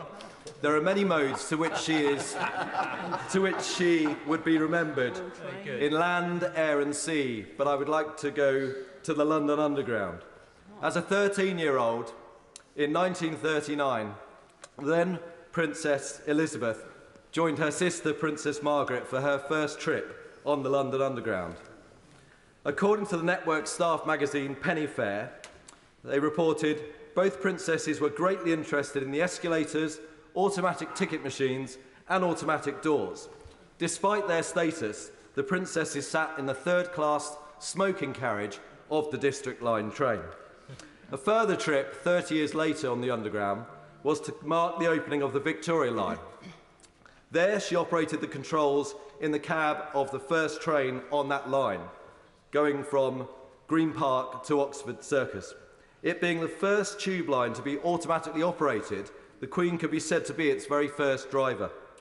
The late Queen took the controls at the front of the train on both the opening of the Piccadilly Line extension and the Docklands Light Railway. And only this year we remember her with those amazing photos as she was operating an Oyster card at the opening of the Elizabeth Line. She truly was an innovator and always interested in innovation. Many in this chamber and across the nation and the Commonwealth would not have met the late Majesty. That matters not. What matters is that we all remember and keep a part of us, celebrating her duty to public service, her graciousness, her kindness, her devotion. And we don't just keep that with us. Every day we demonstrate it and we become better in her memory. May Her late Majesty rest in peace. God save the King. Judith Cummins. Madam Deputy Speaker, I rise to speak with great sadness to pay tribute to Her late Majesty the Queen on behalf of myself and my constituents of Bradford South. As our head of state for 70 years, our longest serving monarch with an unrivalled sense of duty in serving her people, and it is that great sense of dedication and devoted duty to her people for which she is loved, cherished and remembered. Her late Majesty had a role in so many events that defined our lives, both as head of state and also as a symbol of the values that we hold so dear as a nation. Her late Majesty was more than our Queen. She was part of our everyday lives, visiting cities and towns across Britain, the Commonwealth and the world, including her 5 visits to Bradford. She was woven into the very fabric of our society. In my constituency, the Queen will be remembered for representing the very best of Britain. She provided the glue that held the nation together through these difficult times, providing continuity and certainty to the nation, often through turbulent and changing times. A Queen for all people, regardless of faith or culture. The grandmother of a nation, a loving mother, grandmother and great-grandmother. A family and a nation mourns the passing of a much-loved, admired and dedicated public servant who was our Queen. May she rest in peace. God save the King. God save the King. Damien Hines. Thank you very much, Madam Deputy Speaker. On behalf of my constituents in East Hampshire, I want to convey our sincere sympathies to the royal family and express our heartfelt thanks for the life of Her late Majesty. My own first consciousness of the Queen, like many others who've spoken of roughly my age, was 1977. Although unlike others who've spoken, I wasn't actually in the same place as the Queen at the time. My consciousness was just through The street parties, the bunting, the mug, which, by the way, I still have, and those little, if you remember them, the little round badges we got to sew onto our Cub uniform. I didn't yet quite know how, but for the first time, I got that sense that as Britons, we are especially blessed. I could not have known, possibly, that decades later, I would have that rare opportunity, as others have mentioned, to meet the Queen. And it was the honour of my life to be admitted to the Privy Council, but most especially to be able to attend one of those lunches at Windsor Castle, which have come up a few times, and have the opportunity to talk directly with our monarch about the subject which I was representing, which was education. And I have to say, it was remarkable, the level not only of knowledge that she had about current issues, but also her level of interest to discuss it further. Now, speaking of education, I find when I visit primary schools in East Hampshire, actually there are 3 questions that are guaranteed from the kids. The first is, what is your favourite colour? The second is, what's the Prime Minister like? And of course, the third is, have you met the Queen? I love that opportunity because I think it's wonderful to talk to those children, the next generation, about her values. And I always come away taking a lot from it too. We've heard some wonderful tributes today, some beautiful tributes actually, to Her late Majesty. But I think probably the biggest tribute of all that any of us could make, and I think particularly for us in this place, is to seek to learn from and to emulate her example, her selflessness, her steadfastness, her commitment above all to service, her readiness to forgive, her appreciation of every individual that she met, her valuing of custom and tradition, but equally her adaptability and openness to change. Madam Deputy Speaker, our constitutional monarchy is unique and special. I found myself last night trying to explain to my own children exactly why and how. This family that, through no choice of their own, carry a great burden in the unity of nationhood and a much, much wider world role. And of course, with her passing, that role carries on, the crown endures. So we mourn our beloved Queen Elizabeth, and we celebrate too her life of service. Eternal rest grant unto her, O Lord, and let perpetual light shine upon her. And may the Lord bless and guide our sovereign King Charles. God save the King, long may he reign. Yeah. Alan Dorrans. Thank you, Madam Deputy Speaker. It is a privilege for me to have the opportunity to be able to express my sincere personal sympathies and condolences and those of my constituents in Ayr, Carrick and Cumnock on the death of Her Majesty the Queen. The late Queen will be remembered with great affection, especially for her service, duty, humility, humour and faith. Our thoughts and prayers are with King Charles III, the Queen Consort and the wider royal family at this sad time. Madam Deputy Speaker, I met the late Queen in 1973 when, as a 17-year-old police cadet in the Metropolitan Police, when along with others, I was invited to attend a royal garden party in the grounds of Buckingham Palace. Her Majesty chose to speak with me, probably because I was in uniform, as we all know how much she valued her uniform services.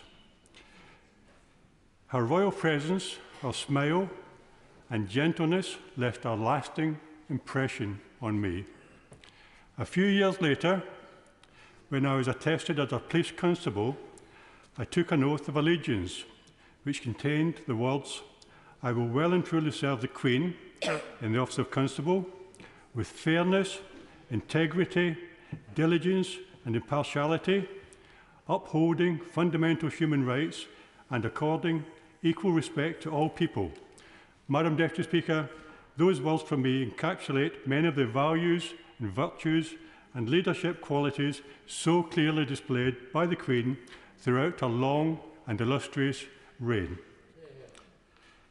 The oath also greatly influenced my service as a police officer, and I'm sure many other generations of police officers, in the feeling that every action I took, I was somehow acting personally on behalf of the Queen for the betterment and benefit of our country. I am sure that everyone who has ever served as a member of our armed services will also be able to relate very closely to that sentiment, and as will anyone who has proudly served in any capacity in the name of the Queen and all that she stood for. Madam Deputy Speaker, it is with both sadness and joy that we celebrate the unparalleled contribution the Queen made in her 70 years as Sovereign and recognise her devotion to duty and the decades of public service she gave to the people of the United Kingdom, the Commonwealth and the world. Madam Deputy Speaker, there is a distinct and profound sense of loss on the death of the Queen throughout Scotland, to where she is bound by close ties of ancestry, affection and duty. Her Majesty is descended from the Royal House of Stuart on both sides of her family, and she has always held a very special place in the hearts of the people of Scotland.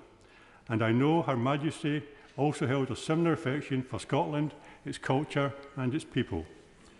Madam Deputy Speaker, the next few weeks are a time for reflection and remembrance, and to give thanks to God for the life of an extraordinary individual, the like of whom we will never see again. Thank you, Your Majesty, for your life and service. God bless you, and may you rest in eternal peace. Thank you, Madam Speaker. Richard Drax. Thank you, Madam Deputy Speaker. I stand here most humbly at the heart of our democracy to represent my loyal constituency of South Dorset and family and friends who don't have a chance such as this to say farewell. And thank you to the Queen for more than 70 years of service. The rich contributions in the House today just show how she's touched every single one of our lives. It's absolutely extraordinary. And if I may end the story about David Nott, mentioned by the Honourable Member for Tooting in her touching speech, what she didn't say was, because I know David very well, the Queen rang him 4 months later and said, because of the difficulty we had last time, do come back and have lunch again. And he did. That is the lady we are talking about. One such friend is Admiral Woodard, the last admiral to serve in the Royal Yacht and who knew the Queen extremely well.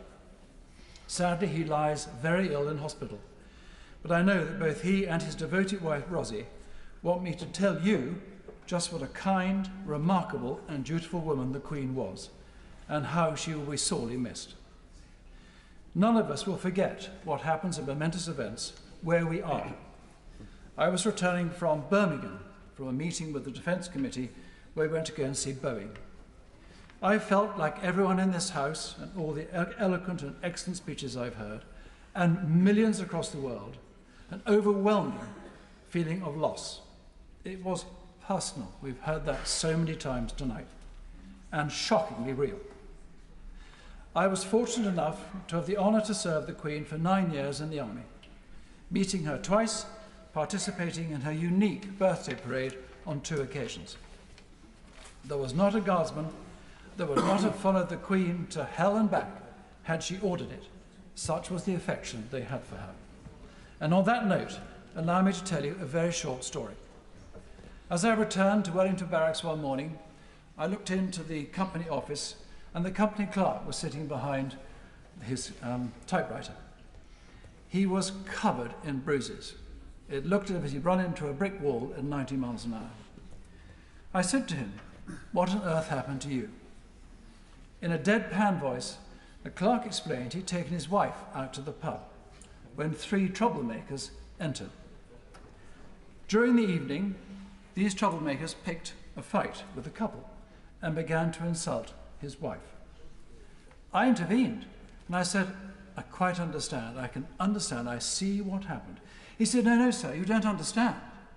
My wife and I could take that. But when they began to insult the Queen, that's when I got stuck in. I gave him the day off. Of course, it was not just the military who adored Her Majesty. The outpouring of grief from every corner of the world is testament to the level of respect and affection Her Majesty was held with. The Queen has been an integral part of my life and all our lives for so long. She has been the linchpin of our country, and her devotion to duty and country has been so extraordinary that I suspect many of us have taken her for granted. And like so many things we take for granted, It's not until we lose them that we fully appreciate their value. And as I drove up today in the car, I couldn't help thinking that her parting reminds us all to hold dear to those we love and to keep saying we love them. So on behalf of my constituents, my family, my friends, rest in peace, Your Majesty. God save the King. Sarah Jones. Thank you, Madam Deputy Speaker. I rise on behalf of my constituents of Croydon Central to offer our condolences to the family of the late Queen Elizabeth and to offer our loyalty to the new King. Queen Elizabeth II, who reigned for 70 years, was the only sovereign that most of us have ever known. She was our constant in a changing world, our cornerstone at times of crisis, and our comfort when in sorrow. My nana was a big fan. My mum, who's 70 this year, remembers as a child being read books about the young princesses and looking at photos of them all the time. I think the war years made that generation feel particularly close to the young Queen. The Queen was a friend to Croydon. She visited many times in her reign. I remember precisely how exciting that was, as a brownie lining up with my flag to welcome her when she opened the Queen's Gardens in the middle of my constituency. Few things in my suburban childhood topped a visit from the Queen. Of course, it's not just Croydon and this country who are mourning. The world is in sorrow. The front page of the New York Times this morning simply says, Queen and Spirit of a Nation. And many of us find it hard to imagine Britain without her. It feels bleak. But then I think, what would she do? And what did she do when her own father, King George VI, died? And I know she would stand tall, face the day, pray to her God, and do the best job she could. Yep. And as the King has said this evening, she would fearlessly embrace progress. And that is the spirit we all keep alive. Heavy is the head that wears the crown. Quite literally, as it turns out, she was once heard to say that wearing a crown is like wearing a 10-pound salmon on your head. But she bore the weight well. Her service, her humility, her constancy is what we can all strive to achieve. The Queen's death comes at a time of real challenge for our country. If ever we needed to be more like her, it is now. So let one of her legacies be that we will all try to be a little more like her. Service, steady progress, humility, constancy, and some fun along the way. None of us will see another Queen in our lifetime. So we say thank you to Her late Majesty, and God save the King. Steve Bryan. Madam Deputy Speaker, can I just concur with what you said after listening to our new Sovereign King? What a privilege it was to sit here together in this House of Commons chamber and listen to that address, and it gives a whole new expression to not a dry eye in the House. I thought he put it beautifully, as always. I just want to say a few things on behalf of my constituents in Winchester and Chalmers-Ford. Yesterday was, of course, the saddest day imaginable. Of course, we all knew it was coming. For a while now, I think we have known it was coming. Not least, of course, after yesterday's announcement from the Palace commenting on Her late Majesty's health, which they never do. But the sense of shock we all face today is, of course, palpable. And the sense of loss for our great country and the Commonwealth, and I too was at the Commonwealth conference in Halifax, Nova Scotia last month, is vast. This is a national moment, of course, but as my honourable friend, speaking a couple of speakers ago, said, it feels intensely personal, and it is. Her late Majesty spoke very movingly of her late husband, the Duke of Edinburgh, as her strength of stay, as my honourable friend from Cheltenham said earlier. But the truth was that she was our strength and stay, and that's why we're going to miss her so greatly. I was extremely honoured to meet the late Queen in 2012 as a relatively new MP at Buckingham Palace, and we all lined up with our partners, nervous as you can possibly be, and those who were there will remember that too. But as so many, almost every speaker, and I've sat through pretty much every speech today, has said, nerves went and disappeared as soon as they interacted with Her Majesty, so we needn't have worried. She asked me what constituency I represent. So I said Winchester, of course, and we briefly discussed how the city was, still is, searching for the remains of King Alfred, our most favourite son. The Queen loved this, and with that trademark smile and much mentioned twinkle in the eye, she said to me, "They've just found one of my ancestors under a car park in Leicester." which was not untrue. And she was, of course, referring to the remains of Richard III. Our late Queen visited Winchester many times, including officially opening Elizabeth II Court in 1959, the home of Hampshire County Council, and for the Maundy service in April 1979 in our great cathedral, which has been the scene of several services today and will be many more over the weekend, and it's the focal point of our county and the diocese, of course. And we had the new king in Winchester just a few months ago, unveiling, which is a mark of how I think he will hold the crown, wear the crown, unveiling a statue to a very famous Jewish figure in Winchester history called Licoricia. And it was a pleasure to have him in Winchester that day. Now, I often remind my constituents that MPs, backbench MPs, and maybe even some on the front bench, and I've been there too, don't really have that much power. But we do have quite a bit of influence. And the longer we do this job, I think the better we get at using that influence for the benefit of our constituents. And our late Queen, of course, as a constitutional monarch, didn't hold any executive power. In fact, she couldn't even vote.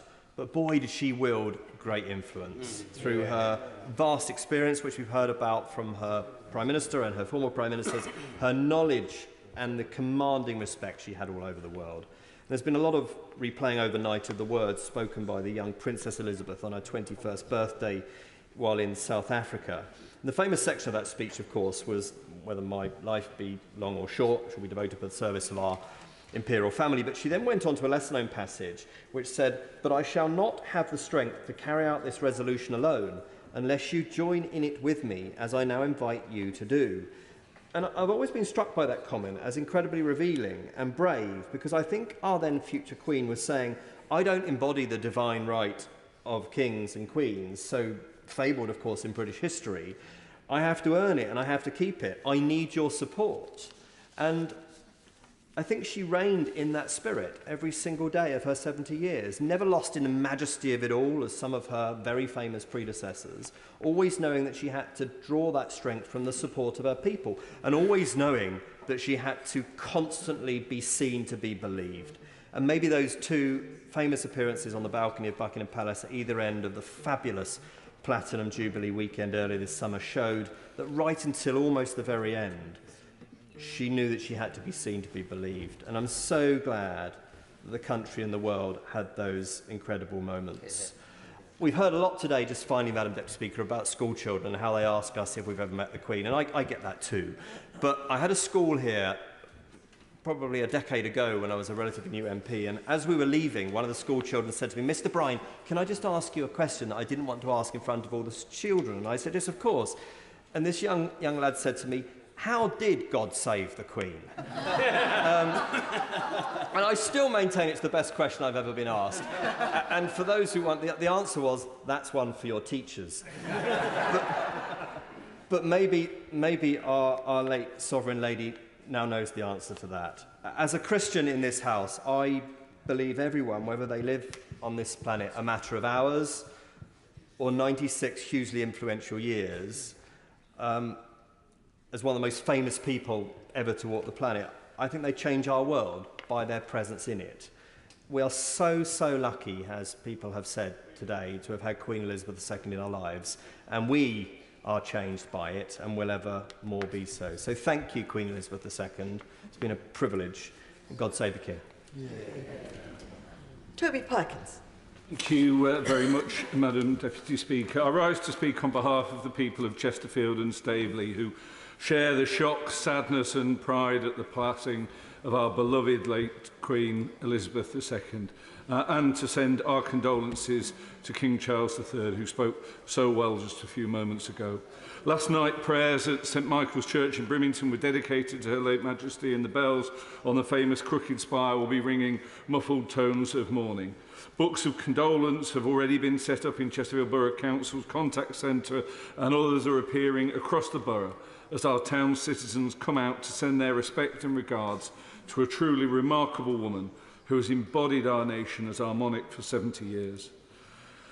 We've heard from so many people here who've had personal experience of meeting Her Majesty, but last night a friend's son posted a video which has gone viral of the moment that his grandmother sat in the Toby Carvery restaurant, heard of the Queen's passing.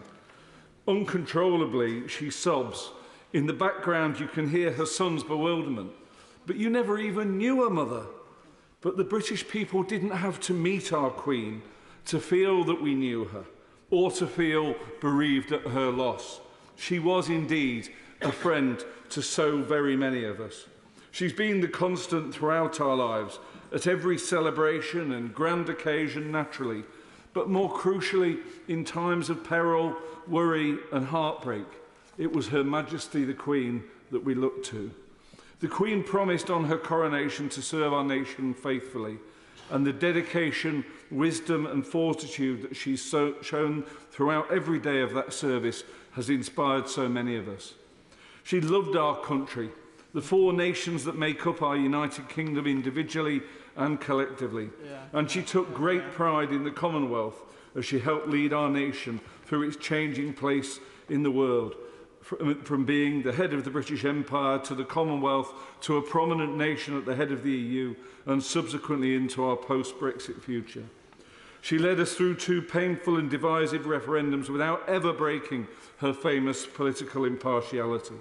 And she was there when our nation was tortured by the cruel pandemic, bringing us together as so many of us sat there afraid and alone. An image that said so much about her dedication to duty was the image of her sat alone at her beloved husband's funeral.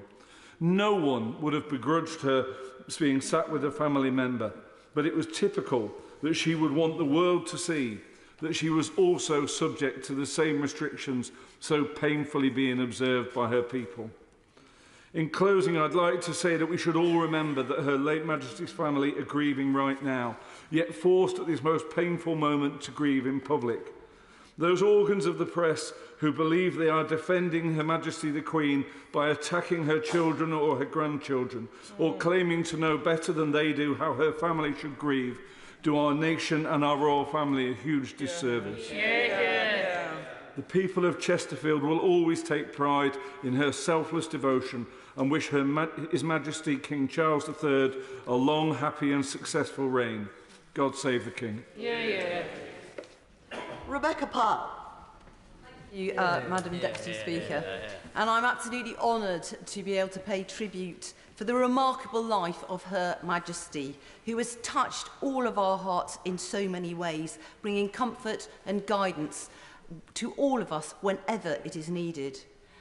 Now, Queen Elizabeth II holds a very special place in the hearts of the people of Taunton Deane, my constituency, because she made a visit in 1987, and it was the first visit by a monarch for almost 500 years, since the Monmouth Rebellion and the infamous Battle of Sedgemoor, where the royals were almost overthrown and the monarchy.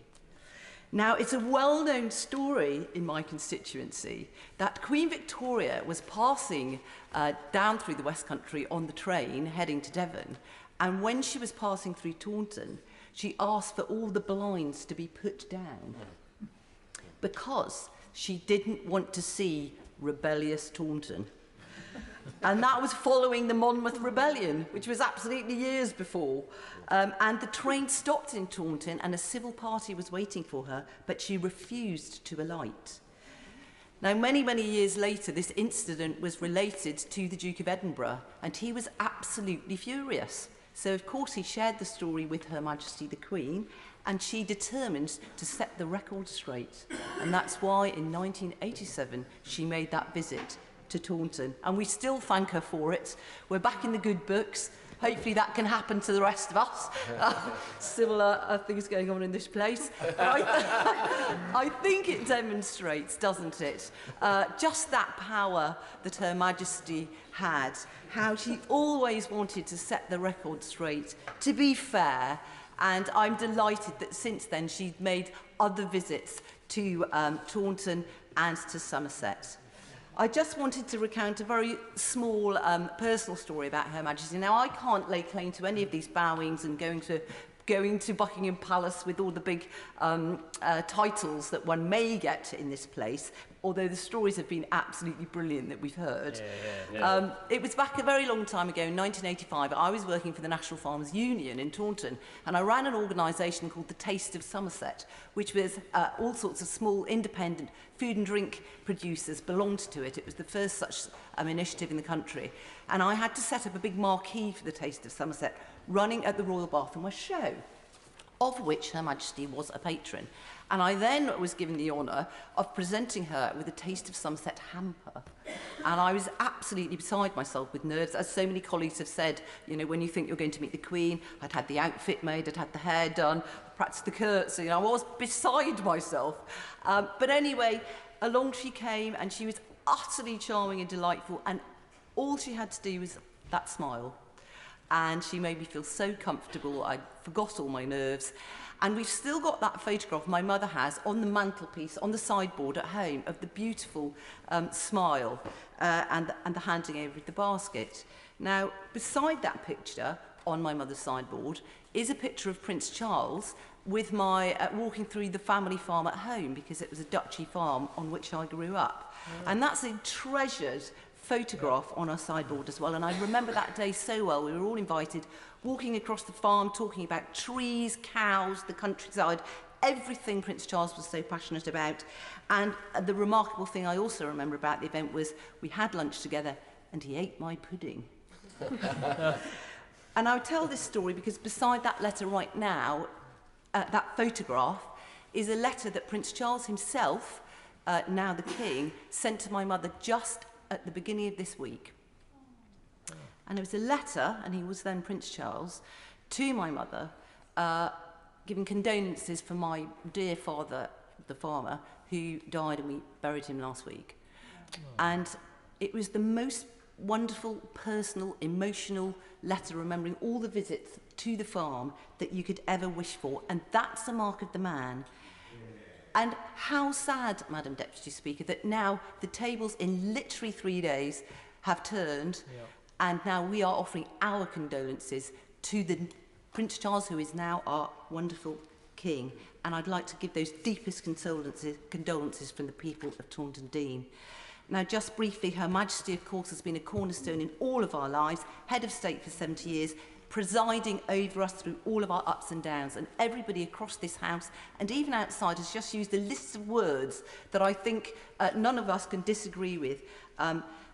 The epitome of goodness: steadfast, honourable, warm, humorous, strong, engaging, understanding, inspirational. Most of all inspirational, I think, Madam Deputy Speaker, you'd agree, for women. And I just want to say thank you. Thank you. Thank you. How fortunate we are to have lived with this person, head of our state, and she passes on so many of the attributes to King Charles III. He treads in giant footsteps, even though Her Majesty had tiny feet. But I know that he is going to, in his own unique way, take the nation and the Commonwealth forward in an exceptional way, just as his own mother, the late Queen, did.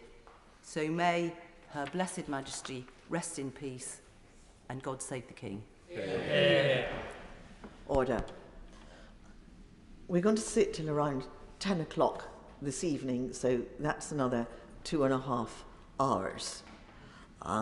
Even if everyone who is here takes just under 3 minutes, not everyone who has expressed a desire to speak this evening will have an opportunity to do so.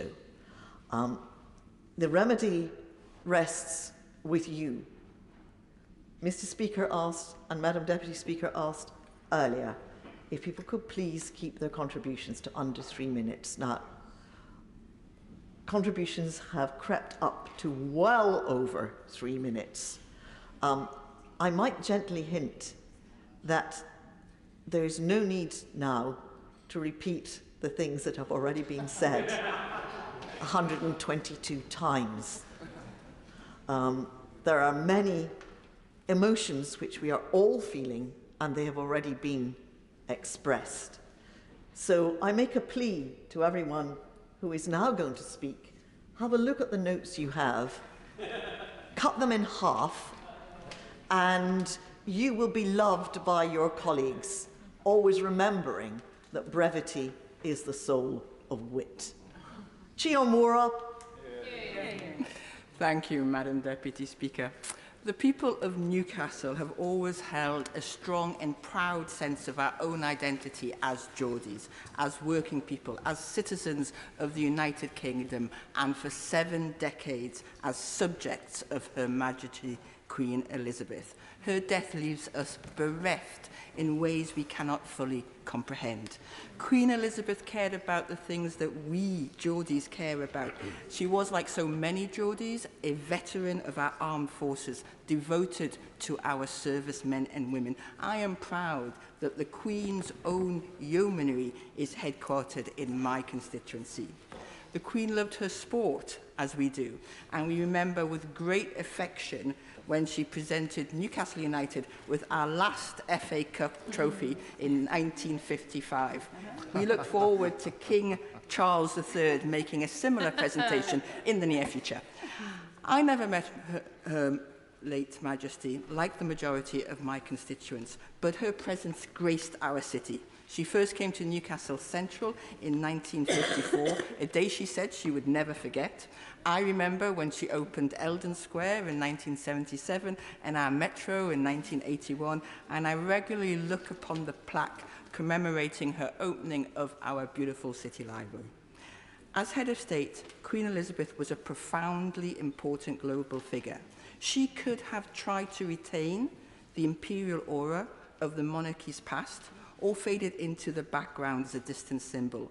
Instead, she found a way to be a constant stability for our parliamentary democracy, a forceful presence, reassuring us that our unwritten constitution had a human embodiment beyond those of us who sit for a time here in Westminster, and that should it come to it, our ancient liberties and our modern rights had a formidable guardian. For me personally, I can say that when I heard the news, I was disorientated, in awe of her service and unable to understand my country without her. But I also thought of when, as a young woman in the 1980s, I was devoted to the cause of ending apartheid in South Africa, at a time when many British institutions were entangled with that evil in a way which made me doubt whether I belonged in the country of my birth. The Queen stood in solidarity with the Commonwealth in the face of apartheid South Africa. Her love for the Commonwealth as a community of equals, her fundamental understanding that racism and fascism are evil, ensured esteem from Newcastle Central to Newcastle KwaZulu across our Commonwealth.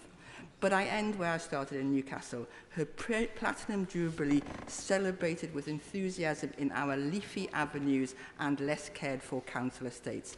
I remember particularly a tea party in Holly Court Retirement Home, Blakelaw. The love, respect, enthusiasm and laughter we shared that afternoon in the Queen's honour was so sincere, so genuine, and made all the more poignant because the organiser, Mrs. T, had just received a British Empire Medal for services to the community and was so proud. We miss the Queen, we are grateful to her, and we say, God save the King. Yeah. Alex Burghardt. Thank you, Madam Deputy Speaker. It's a real honour to be called in this debate on a day in which there have been so many moving contributions from both sides of the House. Indeed, I can't help but feeling that once again Her late Majesty has brought out the best in all of us. It's also a real honour to be representing my constituents of Brentwood and Ongar in Essex. There may be more fervent royalists out there, Madam Deputy Speaker. They are not to be found on this earth. The I've been thinking over the past 24 hours of my great-grandmother, who lived with me when I was growing up, because the feelings I'm experiencing are similar to those that I experienced when she died. It's a strange sensation because it reminds you that family is not limited to blood. It's not limited to the people you know, the people you've met. Indeed, one of the powerful things about the chemistry of nationhood is that it gives you deep affection for and deep loyalty to people you've never met, people you will never meet. And this is true both across the nation as it is today, but across the nation through time. This is something that Her Majesty in her 70 years on the throne, her 96 years of life, really embodied. You see, she connected us not just with one previous generation, but with many. She had known her grandfather, George V, who had known his grandmother, Queen Victoria, who as an infant had met George III. And George III had spent his youth surrounded by people involved in the Glorious Revolution of 1688. And so it is within 4 conversations that the whole modern scope of our constitutional monarchy was brought together. 4 pecks on the cheek that brings those generations to one point. We can take things further.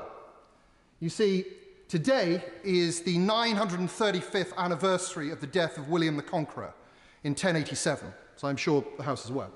And when one thinks that her life, her late Majesty's life, encompassed more than 1/10 of that time, it makes you realise how close the centuries are.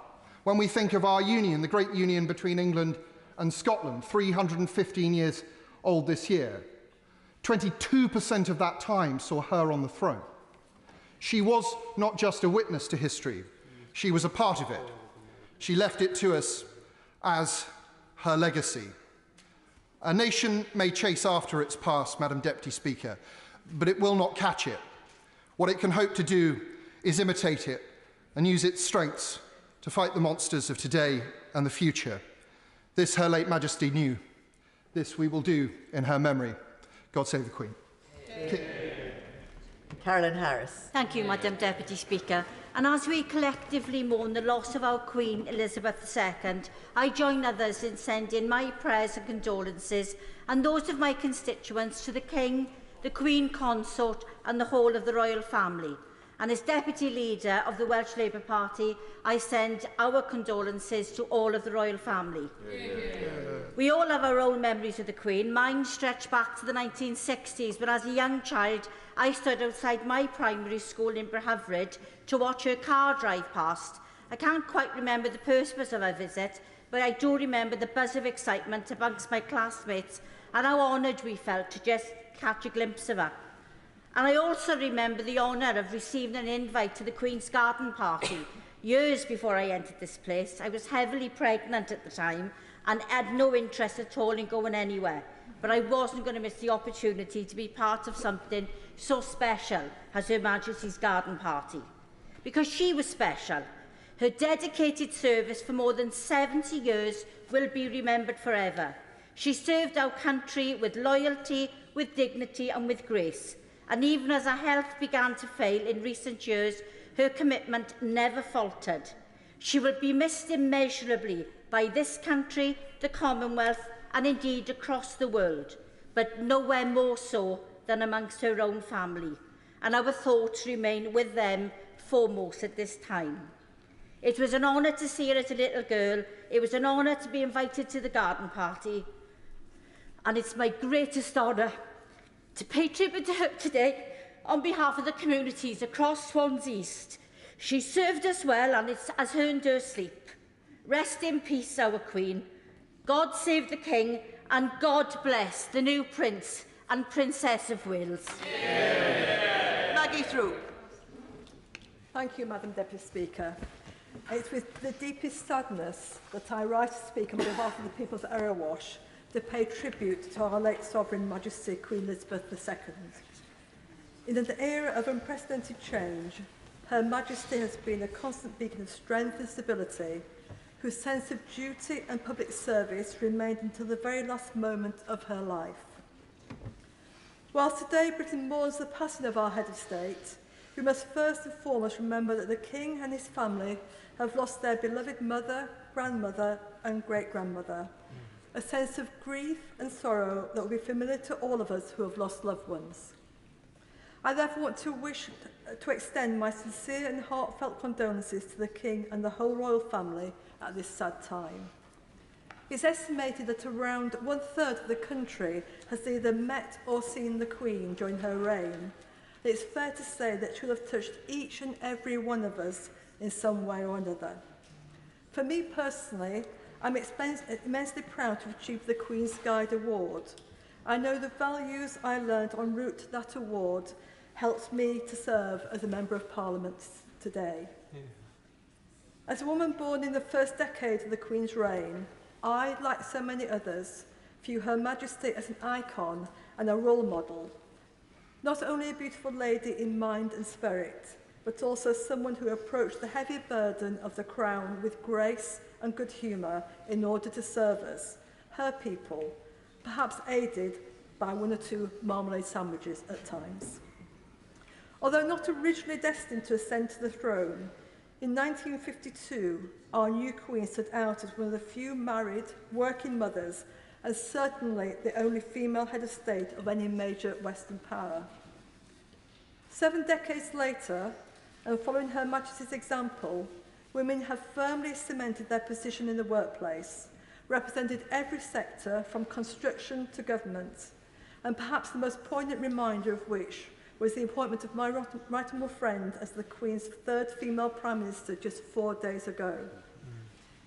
Now, as the second Elizabethan age draws to a close, our new Carolean era begins. Our country, the Commonwealth and its people stand ready for whatever challenges may lie ahead, better prepared for having been led by Her Majesty for over 70 years, and united behind our new sovereign, King Charles III. God save the King. Yeah. Stella Creasy. Thank you, Madam Deputy Speaker. We've heard some glorious stories today about gin, cheese, fiddling with wands, and what it was like to work with the Queen. But as I came into this place today and saw the trains full of people carrying flowers on their way to Green Park, it struck me for most people it was just the Queen herself, not to work with her, that was inspiring. And I saw that when she came to Walthamstow during the Diamond Jubilee. The civic pride was evident, not least because we felt we'd won the competition with other nearby boroughs because we were going to get to feed her. Even the most cynical, uncertain about royalty or put off by pomp could not help but bask in the glorious sunshine and the joy that came that day. Indeed, as she was driven round the fountain to the cheers of the school children, the Queen later told our late council leader Chris Robbins that the noise was deafening and like a pop concert. After all, she sat through enough to know what they sounded like. It was surreal that day, but it embodied that sense of excitement, the awe that we all felt when we were finally able to pass that MP rite of passage, "Have you met the Queen?" and look the school children in our communities in the eye. I've no doubt that King Charles will face the same set of questions. And that interest was returned. It was so clear to me that day that what she cared about was not the pomp of the politicians or the officials, but the people that she got to meet. So it is only fitting in paying tribute to her on behalf of the people of Walthamstow that I use their words. From the Borough Commander Simon Crick, who speaks on behalf of our local police, and how for them she was a constant, reassuring presence in an often turbulent world. Or our local council leader, Grace Williams, who remembers her devotion and service to our country, the Commonwealth and our people, in a time of extraordinary change. Or Dr. Kenneth Swaney, who speaks on behalf of our local NHS, that she will remain a source of energy to many of us in the years to come to enable us to move forward together. Or Libby, a local volunteer who was born in 1953 and therefore named after the Queen, and can honestly say she is so proud to have been named after this incredible woman. Or Donna, who said she carried herself so elegantly, yet felt like everyone's grandma at the same time. I represent a community with links across the world, so many of them reference that. Martin, who says that her visit to Ireland, standing up and opening her speech in Irish, was a stunning moment, and her contribution to peace cannot be understated. He wanted to write more, but he could not just find the words. Or Pastor Anthony, who records his appreciation for her work in the Commonwealth and defence of religious freedom around the world. Dorte, a dual Danish and British citizen, who said that during the pandemic she sent a ray of hope, believing that one day we would see each other again. Or Philip, who reflects how she bookended his life, seeing those postage stamps change and watching a TV for the first time to see her coronation and now her passing. And that general sense of how, as we contemplate life without her sparkle and without her cheer to bring us together, that people from all walks of life in communities like mine were inspired by her. Let us put on record our thanks too to those people in the coming days who will help us commemorate her, the police, the officials, the volunteers who will help us in the days ahead. One Queen beloved, one King with well-wishers, all of us brought together, all of us in mourning. God save the King. Yeah, yeah.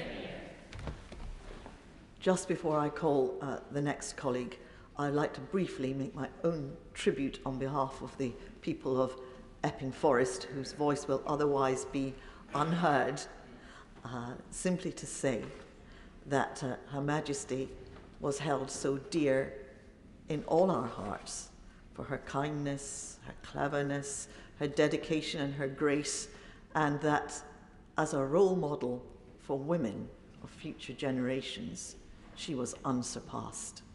We have all been so fortunate to live and to serve during her reign. Eddie Hughes. Thank you very much, Madam Deputy Speaker, and I rise to speak on behalf of the good people of Willenhall, Bloxwich and Walsall North, and curiously, also on behalf of the good people of Tonbridge and Malling, because their excellent MP will be unable to speak this evening as he's sat comfortably on the front bench, but we will be united in our thoughts, conveying our strongest condolences to His Majesty the King at this time of intense sorrow for him, his family and for the entire country. However, Madam Deputy Speaker, I make no apology for the fact that I'm going to be slightly more upbeat with the rest of my contribution, because we are, after all, celebrating an incredible life, as the King himself said this evening, well lived. Wherever she went, the Queen spread joy and happiness, and that was reflected back to her. And so it is that joy and happiness was also spread, I'm delighted to say, to Walsall. In 1962, she came to visit a big local employer in Walsall, Crabtree Electricals, and then from there she headed over to Willenhall, one of the towns in my constituency. I'm delighted to say she must have enjoyed it, because she came back again in 1977 on the Silver Jubilee Tour. She visited Walsall and then headed off to Bloxwich, another one of the towns in my constituency. She hadn't had enough, though.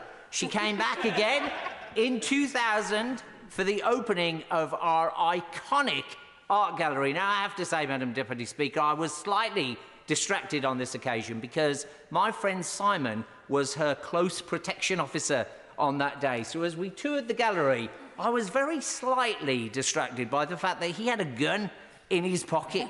Now, I'm delighted to say, the visit passed off without incident and we sent Her Majesty safely on her way. It was lovely to have her there. But that doesn't end Walsall's association with Her Majesty, because, and I'm seeking to address an omission in a number of contributions this evening, because we've all talked about how lovely her humorous double act was with Paddington, but it seems to me that nobody has referred to the fact that that handbag from which she withdrew that marmalade sandwich was made in Walsall. Madam Deputy Speaker, the affiliation that we feel in Walsall and right across the country is incredibly, incredibly warm. We will all miss her. May perpetual light shine upon her, and may she rest in peace. God save the King. Emma Hardy. Thank you, Madam Deputy Speaker. And it is an honour to pay tribute to Queen Elizabeth on behalf of myself and the constituents of Hull West and Hesel. And it is with deep sadness that I make my contribution, because you could see how loved the Queen was actually in the Hull West and Hesel. And you can see this on the day of the Jubilee celebrations, when we had the very youngest people out there celebrating, babies in prams and mums enjoying themselves, right the way up to our older residents as well, celebrating the reign of the Queen. And on the way down today on the train, I spoke to my mum, and she said to me that she was feeling really unsettled and she'd been a bit upset. And she's never met the Queen. To be honest, I've never met the Queen either, but the fact that my mum was feeling unsettled by her death, I think illustrates what a constant she has been in each and all of our lives, how she's been relied on. And my mum said to me, she says, Emma, she went, I was 1.5 when the Queen came in. It's all I've ever known. And through everything that my mum's lived through in her life, there's always been the Queen. And she said, I almost felt that she'd always be there. And we know now, of course, no one can always be there. And her passing has touched us all, in Hull, West and Hessel, in the UK, in the Commonwealth, but I'm very pleased to see, internationally as well. I truly believe that having the Queen as our head of state has enhanced our reputation as a country. Just look at those front covers around the world. Look at the tributes coming in from world leaders. What other world leader would have the number of tributes and the real adoration that our Queen had? You could rely on her. You knew if we were sending the Queen to go and meet other dignitaries around the world, you knew it was going to go well, and you knew it was going to make our country look good, and that gives you that sense of real pride. And that came from her and what she did. So she was our Queen, but she was, of course, as many have said, the royal family's mum, their grandma, and their great-grandma. So God bless the Queen, as she is now reunited with her beloved husband. And God bless King Charles III. Raymond Chisty. Thank you, Madam Deputy Speaker. My thoughts and those of Gillingham and Raynham are with His Majesty King Charles III and the rest of the royal family. Madam Deputy Speaker, I refer to a prayer from St. John Henry Newman, a great British saint with global impact. And for me, it was a real privilege and an honour to be part of a delegation led by His Royal Highness Prince of Wales in 2019 for the canonisation of John Henry Newman, representing the Prime Minister as his special envoy for freedom of religion or belief. The prayer which I wish to share with colleagues today by John Henry Newman is this: the mission of my life. God has created me to do him some definitive service. Her Majesty's selfless commitment to public service is an example to us all of definitive service. He has committed some work to me which he has not allocated to another. My God, he gave Her Majesty all our work. She did it with complete distinction and commitment with grace, always giving without any expectation of any return. Goes on to say, I have my mission. I may never know it in this life, but I shall be told in the next. I am a link in a chain, a bond of connection between persons. Her Majesty was most certainly an amazing link that brought us all together from all parts of the United Kingdom, from all parts of the Commonwealth, from all parts of the world, from all faiths and none, based on her values of kindness, of compassion, of respect, of acceptance of one another. John Henry Newman goes on to say, he has created me from naught, I shall do good. Her Majesty certainly did that. I shall do this work, I shall do his work.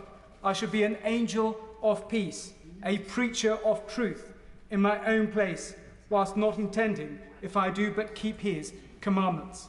Her Majesty was most certainly an angel of peace and a preacher of truth. Your Majesty, thank you from the bottom of our hearts.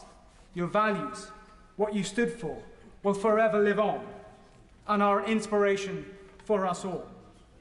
And I say this, there could be no one finer than His Royal Highness, the Prince of Wales, now King Charles III, to take our great country forward with his values and what he stands for. One thing which has not been mentioned so far. For decades, His Majesty King Charles III has been committed to interfaith dialogue. He has been committed to bringing people together for all faith and none. 80% of our world has one faith or the other. And if you have somebody like His Majesty King Charles III committed to bringing people together, and people know his commitment to interfaith, then I know our world can be brought together for the common good by him. God save the King. Liz Truss. Thank you, Madam Deputy Speaker, and I rise this evening to pay tribute to Her late Majesty Queen Elizabeth II on behalf of myself and my constituents in Blaydon. My memories of the Queen will be shared by so many people. I remember poring over those royal photo books that my aunties had, showing her work during and after the war years. They meant so much to them. My mum, just 3 years younger than Her Majesty, and her sisters, not much different.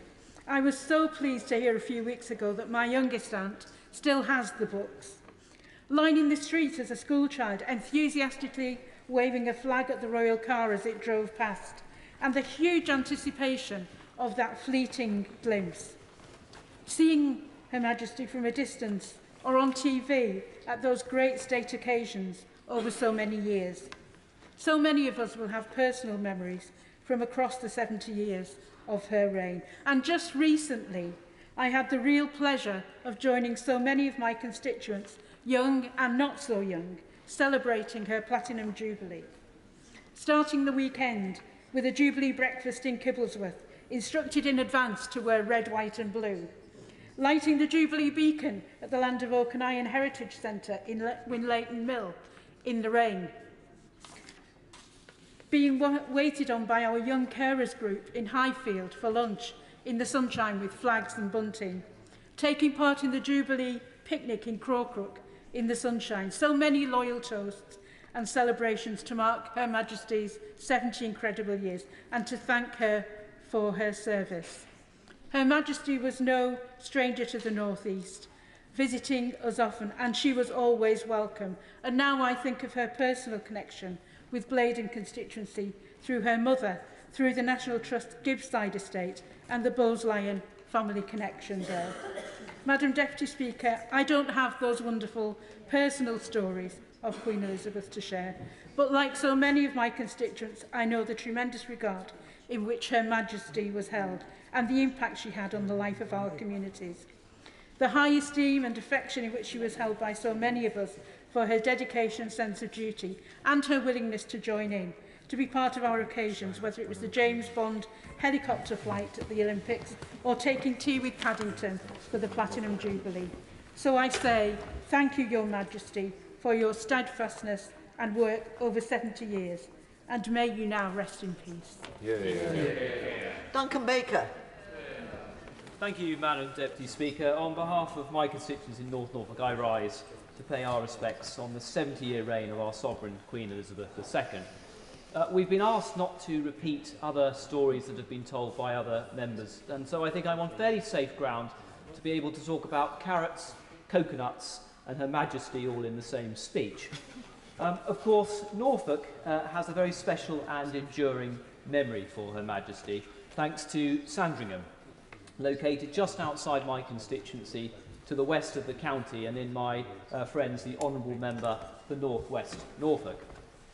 Although I've never met the Queen myself, I share with you a simple anecdote and story which involves Sandringham, Her Majesty, and one that I was involved in many years ago. It provides, I think, a wonderful insight into the personal character and a touching human story of a remarkable and wonderful lady behind the scenes. As many back home know, my family business was run from Holt, famed for many royal visitors across the years, and we ran the town's supermarket. We were supplied with vegetables by a company which very proudly had a royal crest for doing so. Now, this story involves Christmas and why our supplier was late one year with the Christmas vegetable delivery. You can imagine the scene, can't you?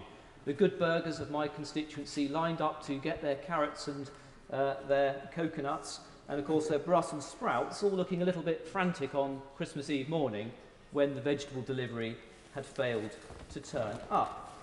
When it, of course, did eventually turn up, a rather stressful delivery driver, who was also the owner, relayed at length how tired he was because he had personally been up all night scrubbing the Queen's vegetables, ready for that royal household delivery. But he had done one huge mistake. He had forgotten the Queen's very special order. And he had to turn around to go back and get it himself. Well, as a little upstart, of course, I had to know what this special delivery was. And he said, well, every year the Queen asks us to put on side 10 carrots and 2 coconuts, halved, drilled, and hung with some string. Well, of course, I looked rather quizzical at this. I wondered how the royal family would share 2 coconuts all round the table for their Christmas lunch and eat it from a piece of string with the husk still round it. But of course, I was told that, of course, what the Queen likes to do is on the cold, crisp morning of Christmas Day itself, she steps out from her bedroom into her private garden to hang the coconut on a tree, to then retire to her bedroom to watch the birds eat the coconut herself. And then I said, what about these carrots? Ah, yes, he said, they have to be particularly of a certain size, absolutely cylindrical, so that they fit into the Queen's jacket. Now I thought, what is going on with this? Well, of course, he said, it's her special treat to the royal ponies. Every single Christmas morning, it's her treat, traditionally, to feed them with those carrots. So there was this man from Norfolk, up all night, scrubbing the Queen's carrots. Little did he know they were for the royal ponies. I think that story just shows the human, touching and loving side of the Queen, who not only loved her family, her nation, but also her animals. Her Majesty, the Queen, dedicated her life to service of others. She was an example to us all and will be remembered eternally. God save the King. Yeah. Chris Evans. Thank you, Madam Deputy Speaker. In a world which is often confusing and unsettled, Her Majesty Queen Elizabeth II charted a course through stormy weather, not simply as the mother of our nation, but as the keeper of the flame. In the darkest of times, when hope was seemingly lost, she cut a reassuring figure. In 1966, when a landslide smashed into Pantlas Junior School in Aberfan, killing 116 children and 28 adults, she visited the village and openly wept, for she too was a young mother. 51 years later, in 2017, after a terror attack in Manchester at an Ariana Grande concert in Manchester, the Queen provided comfort to the survivors and families, visited them all in hospital.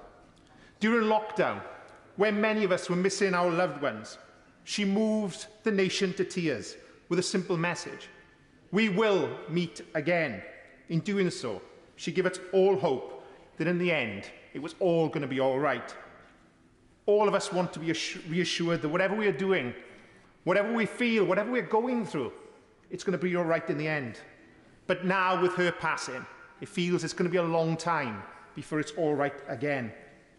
Madam Deputy Speaker, historians often cite powerful monarchs, like Henry VIII, who ruled the country with an iron fist, or his father, Henry VII, who took the crown on the battlefield, or his daughter, Elizabeth I, who saw off the most powerful navy ever assembled in the form of the Spanish Armada.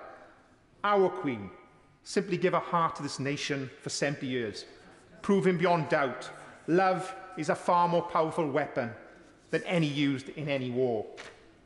Her passing is another loss to the generation who lived through the Depression of the 1930s. Saw the rise of fascism in Europe and knew the horrors and hardships of war. Then, without complaint, rolled up their sleeves and got to work rebuilding this bomb-damaged country. The work of the Queen, and millions like her during those years, means we can enjoy the freedoms we do today. When we came together to celebrate her 70th Jubilee in June, we all knew in our heart of hearts her long reign was drawing to a close. But we all hoped we would have a few more years with that glorious smile of hers. There are those of us who thought somewhat irrationally she really was immortal. And for as long as the Queen was in our world, everything was going to be all right. Now she belongs to the ages. In times of sadness, Madam Deputy Speaker, I've always found great comfort in the words of Alfred Lord Tennyson, who wrote in the poem Ulysses: We are not now that strength which in old days moved earth and heaven. That which we are, one equal temper of heroic heart, made weak by time and fate, but strong in will, to strive, to seek, and not to yield. As the Elizabethan era draws to a close, let those words guide us and our new monarch, King Charles III, in all the hard days ahead. As we grieve as a nation, let us celebrate the life of the Queen Elizabeth II and draw comfort in the knowledge she is safe in the hands of Almighty God. God save the King, and God bless the new Prince and Princess of Wales. It's an honour to follow such an inspiring speech by the Honourable Member, and I speak on behalf of myself and my constituents in Devizes, and particularly of the many members serving and former of Her Majesty's Armed Forces who served under her colours and swore their oath to her. President de Gaulle said that he had a certain idea of France. We have no need of such abstractions.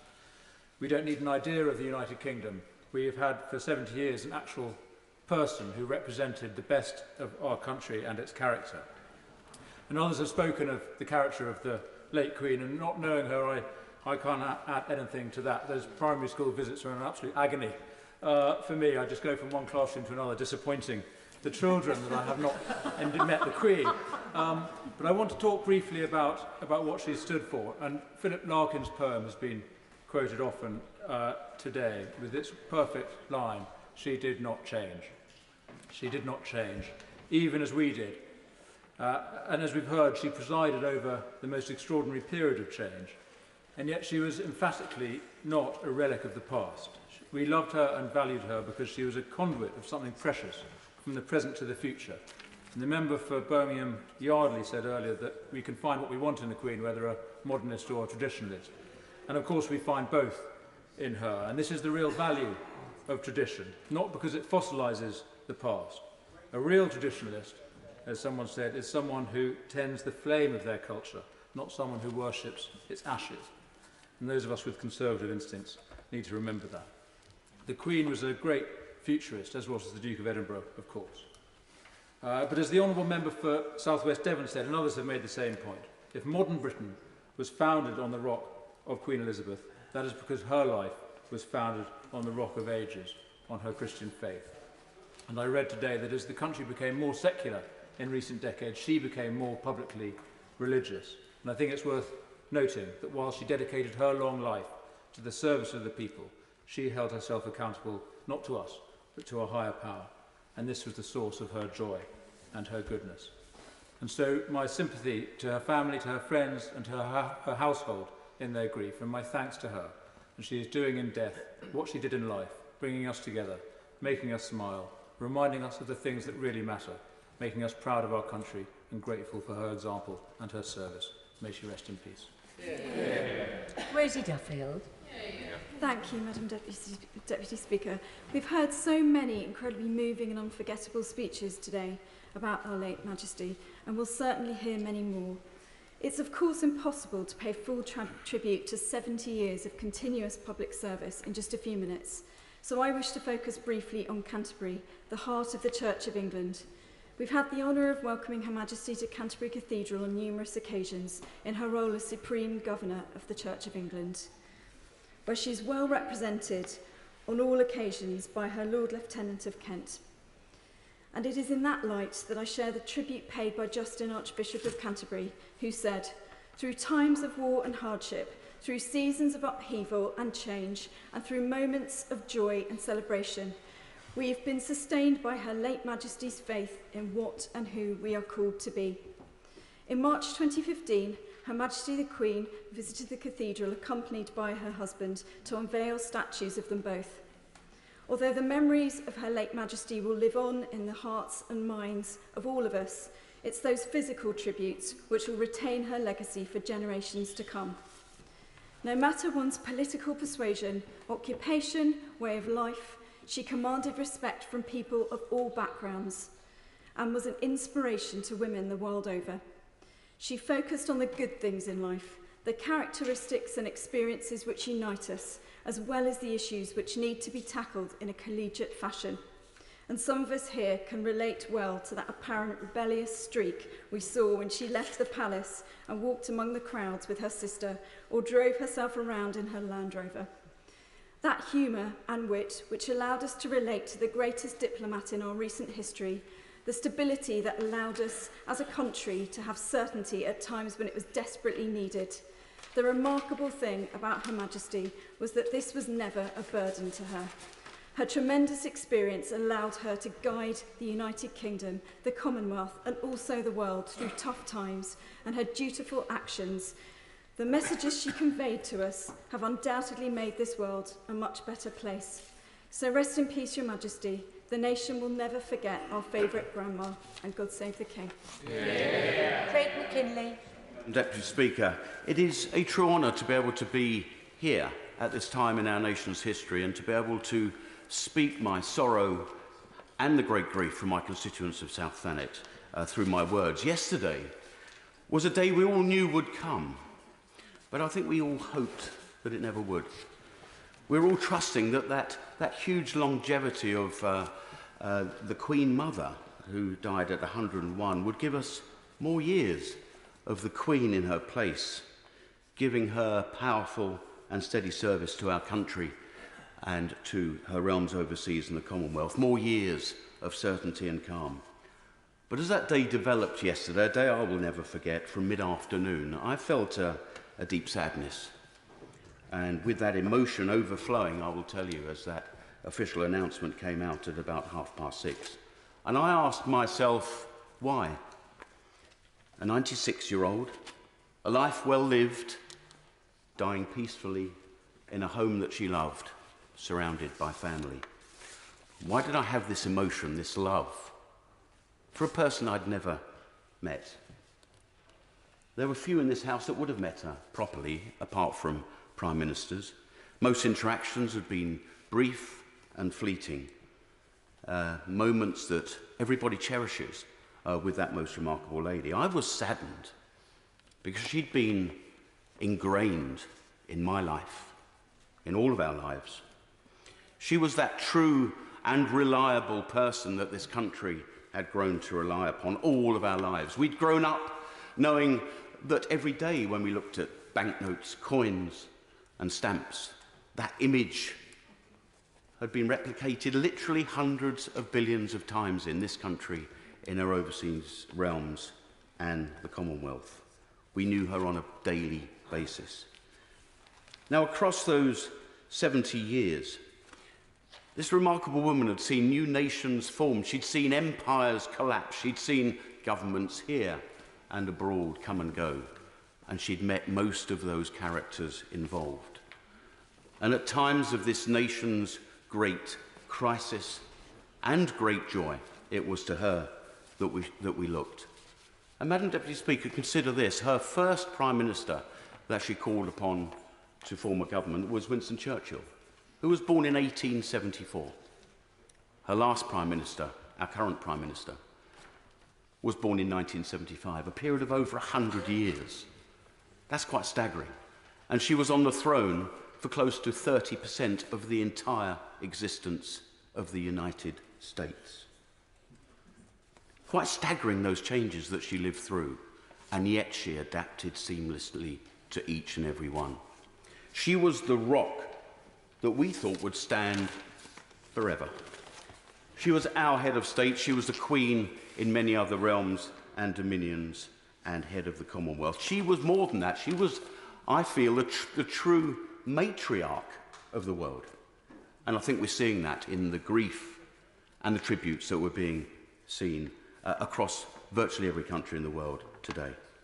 And there is no part of this United Kingdom, no constituency that she didn't touch with either a visit or a patronage. And I know in my patch in South Thanet, people still talk about that visit to Ramsgate in 1993 and to Margate in 2011. But it's at times like this we see our Constitution in play. All roads of that continuity, the community, government, our armed services, our police and justice had led to her. And now we see a smooth transfer of the crown to her dear son. She managed to keep the magic and mystery of monarchy whilst being taken into our hearts of our country, everybody around the world. And in our dear Majesty's words, after 9/11, she said, "Grief is the price we pay for love. We grieve now, and we look to a new era under Charles III. Rest in peace, Your Majesty. Thank you for your service, and God save the King." I do need to remind colleagues again that the Speaker has asked if remarks could be confined to 3 minutes, because if they're 5 minutes, it means that somebody else isn't going to get in. So I think it's important that we think of others. Christine Jardine. Thank you very much, Madam Deputy Speaker, and it is with a very sad sense of pride that I rise to speak on behalf of my constituents in Edinburgh West, many of whom I already know. I visited the Palace of Holyrood House today to lay flowers and pay their respects to Her Majesty in Edinburgh, a city she loved, and was at one of my very first events as an MP when she opened our magnificent Queensferry crossing, and most recently was celebrated in Jubilee parties across the city. But I confess, Madam Deputy Speaker, my first thought when I heard the confirmation on Thursday that we had lost her was of family. First, her family, of course, but then of my own family. My grandmother, who I remember as a child when I was going to my first sighting of the Queen at the launch of a ship in Clydeside. She told me how wonderful the Queen was, tried to explain to me about the war and the spirit and what her family had meant. And, you know, I thought I understood what she was saying. I thought I got that. Until that night in 2020, when she spoke to us at the darkest moment of the pandemic, and she gave us hope. She told us we would meet again. And it wasn't just that she empathised with our situation, it was that she shared it. And I realise now that perhaps the reason she held such a special place in our hearts was because she shared our memories, she shared our thoughts, she shared our pain, and she was also a link back to those loved ones that we had lost, who had been through difficult times before, that she had also shared. And today, the speeches, the reminiscences, the memories that we have heard in this place have all been very moving. But they've all had a touch of gratitude, of thankfulness for having been part of those 70 years of her reign, and a heartbreaking recognition that that era has come to an end. But there was also a moment, I think, when Her late Majesty would have been extremely proud to see our new King devote himself to the service of this country in the way that she had done before. And so while we might find this parting very sorrowful and indeed heartbreaking, we now know that there is a future when, although our country will change, we will not have the constant figure we have had for 70 years. The transition will be smooth, and there will be a future, and it will be good. So while we thank Her Majesty and wish that she rests in peace, we know that our future is secure. God save the King. Thank you, Madam Deputy Speaker. I rise on behalf of myself and my constituents in North West Cambridgeshire to pay tribute to the late Her Majesty the Queen. I think it's fair to say that all of us in this chamber have had Her Majesty as part of our lives, and I mean that quite literally, a part of our lives. She demonstrated an extraordinary sense of duty and commitment to public service. Her Majesty has left an imprint not only on our country and the Commonwealth, but also across the world. She holds the world record of being featured on the most global currencies, and her passing is being marked across the world. For example, in India, they are having a national day of mourning this coming Sunday. As well as being our Queen, she was, of course, a global figure with a global understanding. And this was summed up when she spoke at the Commonwealth Heads of Government meeting in Kampala, Uganda, in November 2007, when she said, "Recognizing that each one of us is made up of layer upon layer of identity, and that each of our unique personalities has ties to culture, religion, community, country and beyond, is the essence of open and tolerant communities." Like many others, I was very fortunate to meet Her Majesty on a number of occasions. The last time was on 8th July of this year at Windsor Castle, when I was sworn into the Privy Council before receiving the seals of office for Northern Ireland. I will treasure her wonderful smile to me as I shook her hand, and as I took the oath of allegiance, holding the Bhagavad Gita, the Hindu book used on such occasions, and after the ceremony I was allowed to keep the copy on which I had taken the oath. Madam Deputy Speaker, the occasion is all the more special for me because whilst there was subsequently a swearing into the Privy Council done virtually, I was the last person to be sworn personally by Her Majesty into the Privy Council. It is extraordinary that so many global leaders confess in their biographies that on meeting Her Majesty they were so nervous.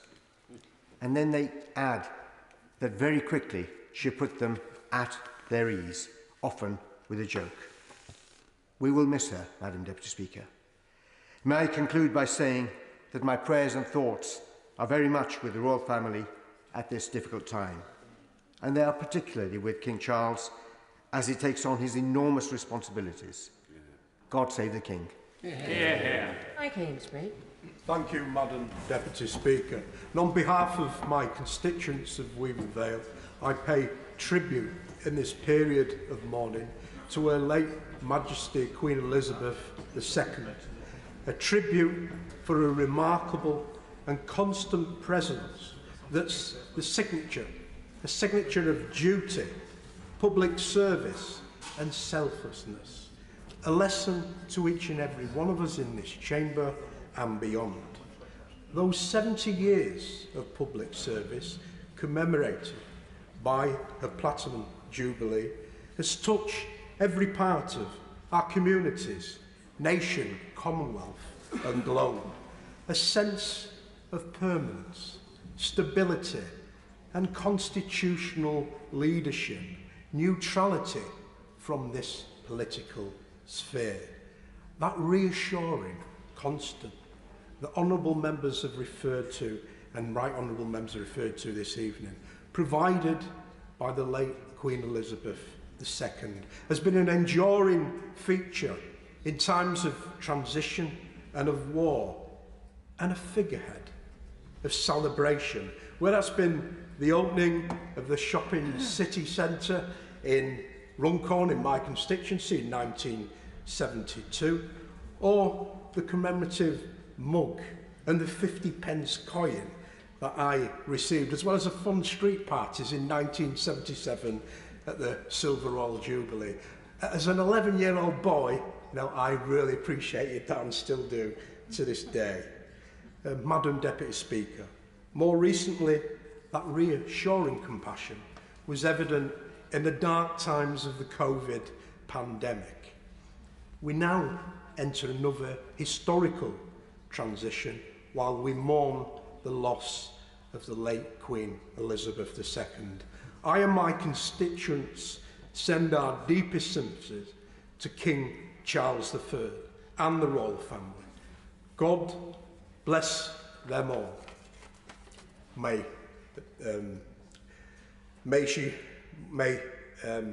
the late Queen Elizabeth II rest in peace. Peter Alders. Thank you very much, Madam Deputy Speaker. I rise on behalf of the people of Waveney to pay tribute to Her Majesty the Queen. With the nation's guiding light taken from us, there was last night, for a moment, from my perspective, a sense of helplessness. What do we do? How are we going to get on without her? The answer, Madam Deputy Speaker, is that we learn from the high standards of dignity, duty and humility to which she had adhered both throughout her life and her 70-year reign. We shall always fall short of the summit that she reached, but if we get to her foothills, we will have succeeded. Great Britain and the Commonwealth have faced numerous challenges over the past 70 years, and the world has changed a great deal. She was our shield to any arrows of adversity, and despite the enormous responsibilities that she bore on our behalves, she never put a foot wrong. Her Majesty was a family person, and in some respects, we were all part of her wider family. She enjoyed those things, those aspects of life that we all enjoy. Animals and pets, whether corgis, ponies and horses, or racing pigeons. Family meals, whether that be barbecues, picnics, or Christmas dinners. As we have heard, Her Majesty had a lifelong passion for horse racing. Back in Coronation Week in 1953, her horse Oriole ran second in the Derby, the nearest she ever got to securing that cherished prize. One might have expected a hint of disappointment, but there was none. She joined the rest of the nation in celebrating the victory of national icon Sir Gordon Richards in his 28th and final attempt to win the race for the first time. An Oriole, Madam Deputy Speaker, is a radiant light around a head or a body. Our Oriole has been extinguished, but her legacy will endure forever. Madam Deputy Speaker, the Queen ascended the throne as we emerged from the ravages of the Second World War. As she departs, we face more adversity and uncertain and worrying immediate future. If we strive to conduct ourselves as she did, if we apply a mere modicum of her wisdom and sound judgment, then we will get through it. Your Majesty, on behalf of the people of Waveney, thank you for all that you have done for us. Our deepest condolences to all of your family, and God save the King. Yeah. Kirsty Blackman.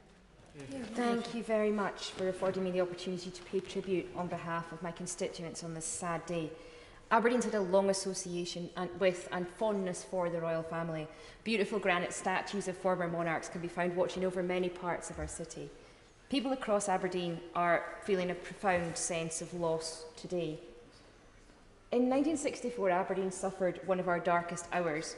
A typhoid outbreak in the city hospitalised 500 people and led to 3 fatalities. Dr. Ian McQueen, our Chief Medical Officer, described Aberdeen as a sort of beleaguered city. Our reputation as a centre for tourism was badly damaged. Hearing of our local issues, and at very short notice, Queen Elizabeth diverted a planned journey to Glasgow in order to visit Aberdeen.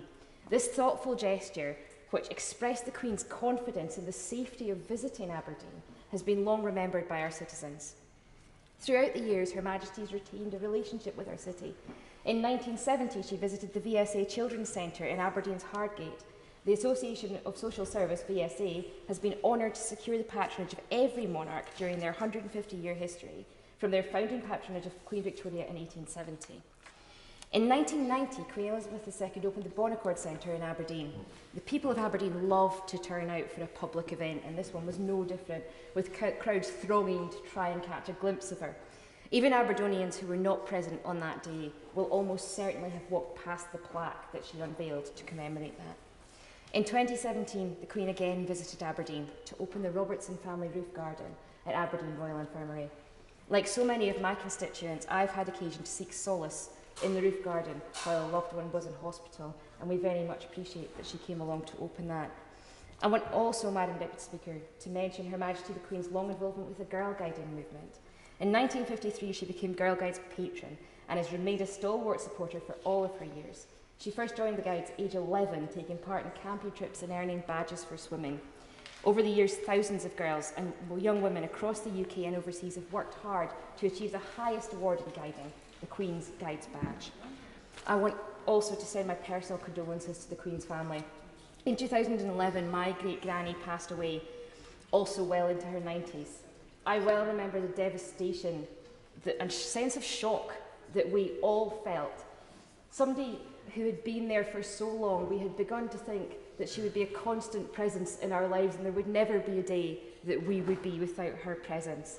I can feel, therefore, an echo of what the royal family, what the generations that followed her must be feeling today, and I send out my heartfelt best wishes to them at this time for getting through this difficult moment. From the people of Aberdeen North, Madam Deputy Speaker, I want to thank Queen Elizabeth for her lifetime of service. Felicity Buckley. Thank you, Madam Deputy Speaker.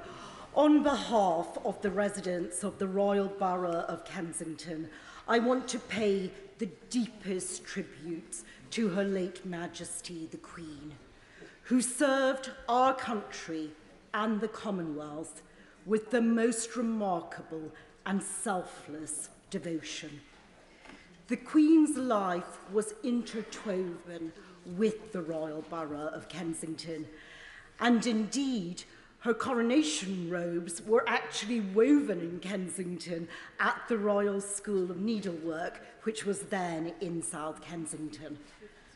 Many of the late Queen's family live in Kensington at Kensington Palace, including her late sister, Princess Margaret, and of course, currently, it is the official residence of the new Prince and Princess of Wales. The Queen also sent her son, His Majesty the King, to his first school in Kensington, which is Hill House on Pont Street. We are delighted to have those associations with Her late Majesty and His Majesty the King. There are so many things I could talk about the exceptional reign of Her late Majesty, but I am going to focus on two things: the length of that reign and her incredible empathy with her people. Her first official visit to the Science Museum was in 1938 at the age of 11, when she visited with her sister and her grandmother. Her last visit to the Science Museum was in 2019. That is a relationship with one institution spanning a remarkable 81 years. And she had those relationships in my constituency, whether it was with the V&A, the Natural History Museum, the Commonwealth Institute, which she was so passionate about when it was in High Street, Kensington. Remarkably, someone said to me yesterday that the Queen's reign of 70 years is actually 30% of the existence of the United States of America. That is remarkable. And secondly, I want to talk about her empathy with her people.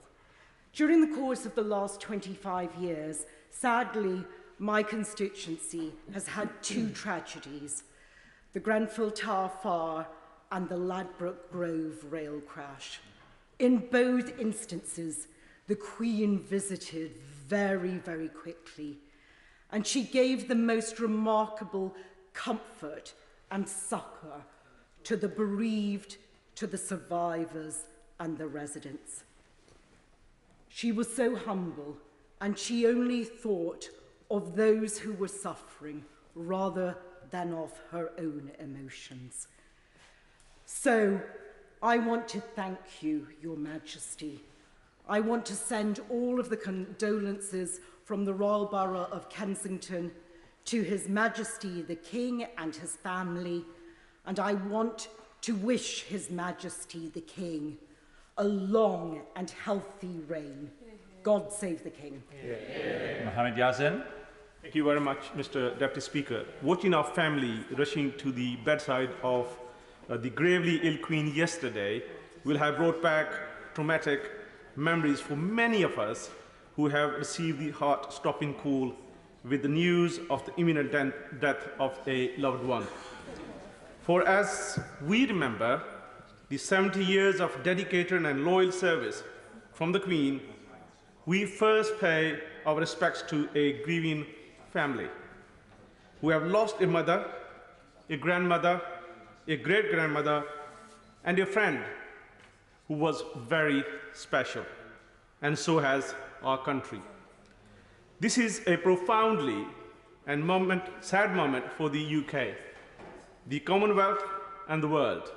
Our Queen Elizabeth II is an icon throughout the world who makes our nation proud. She earned our respect and embodied all that is good about public service, duty, fortitude, and diligence. Her reassurance presence, her dignity and constancy, especially in times of discord, bound us in a way we may only be about to understand. She has been a role model throughout the ages. I pay tribute to her remarkable life's work. The legacy she leaves, the lives she has touched, will echo through the ages. It was a delight to see our community come together to celebrate the Jubilee celebrations. The outpouring of love was heartfelt and enduring. The days and the months ahead will be very difficult.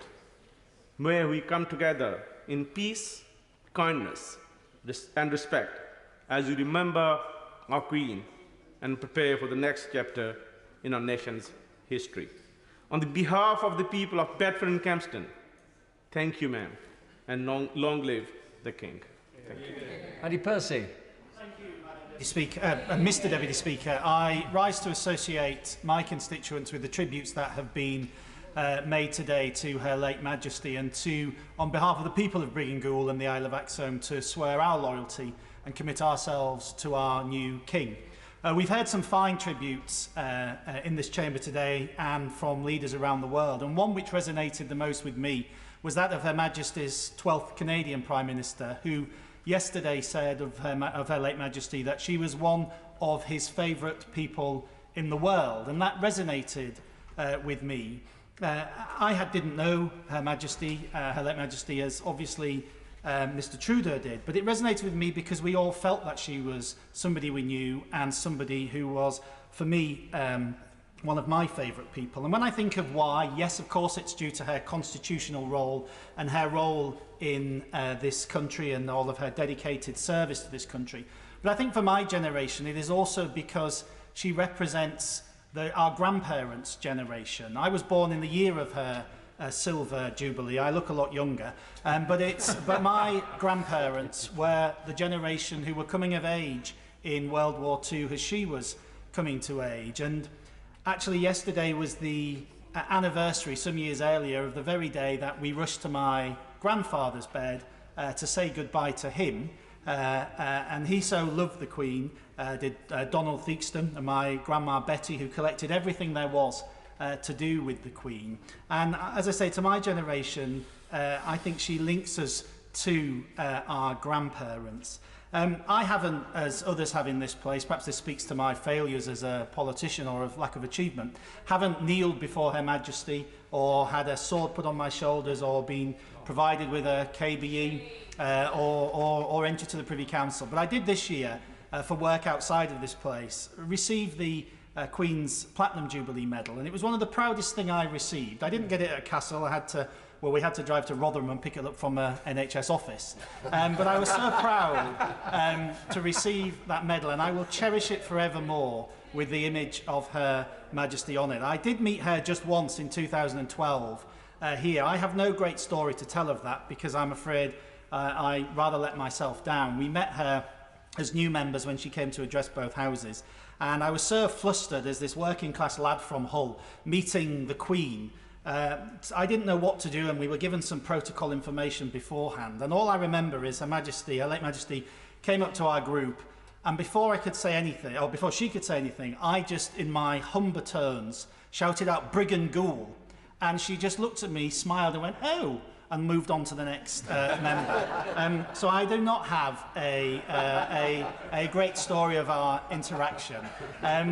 But it was a privilege and an honour of my life to have met Her late Majesty. And on behalf of my constituents, I just wanted to thank her for her service. And can I just say, as we say in the Jewish faith, may her memory be a blessing. God save the King. McMorran. Thank you, Mr. Deputy Speaker.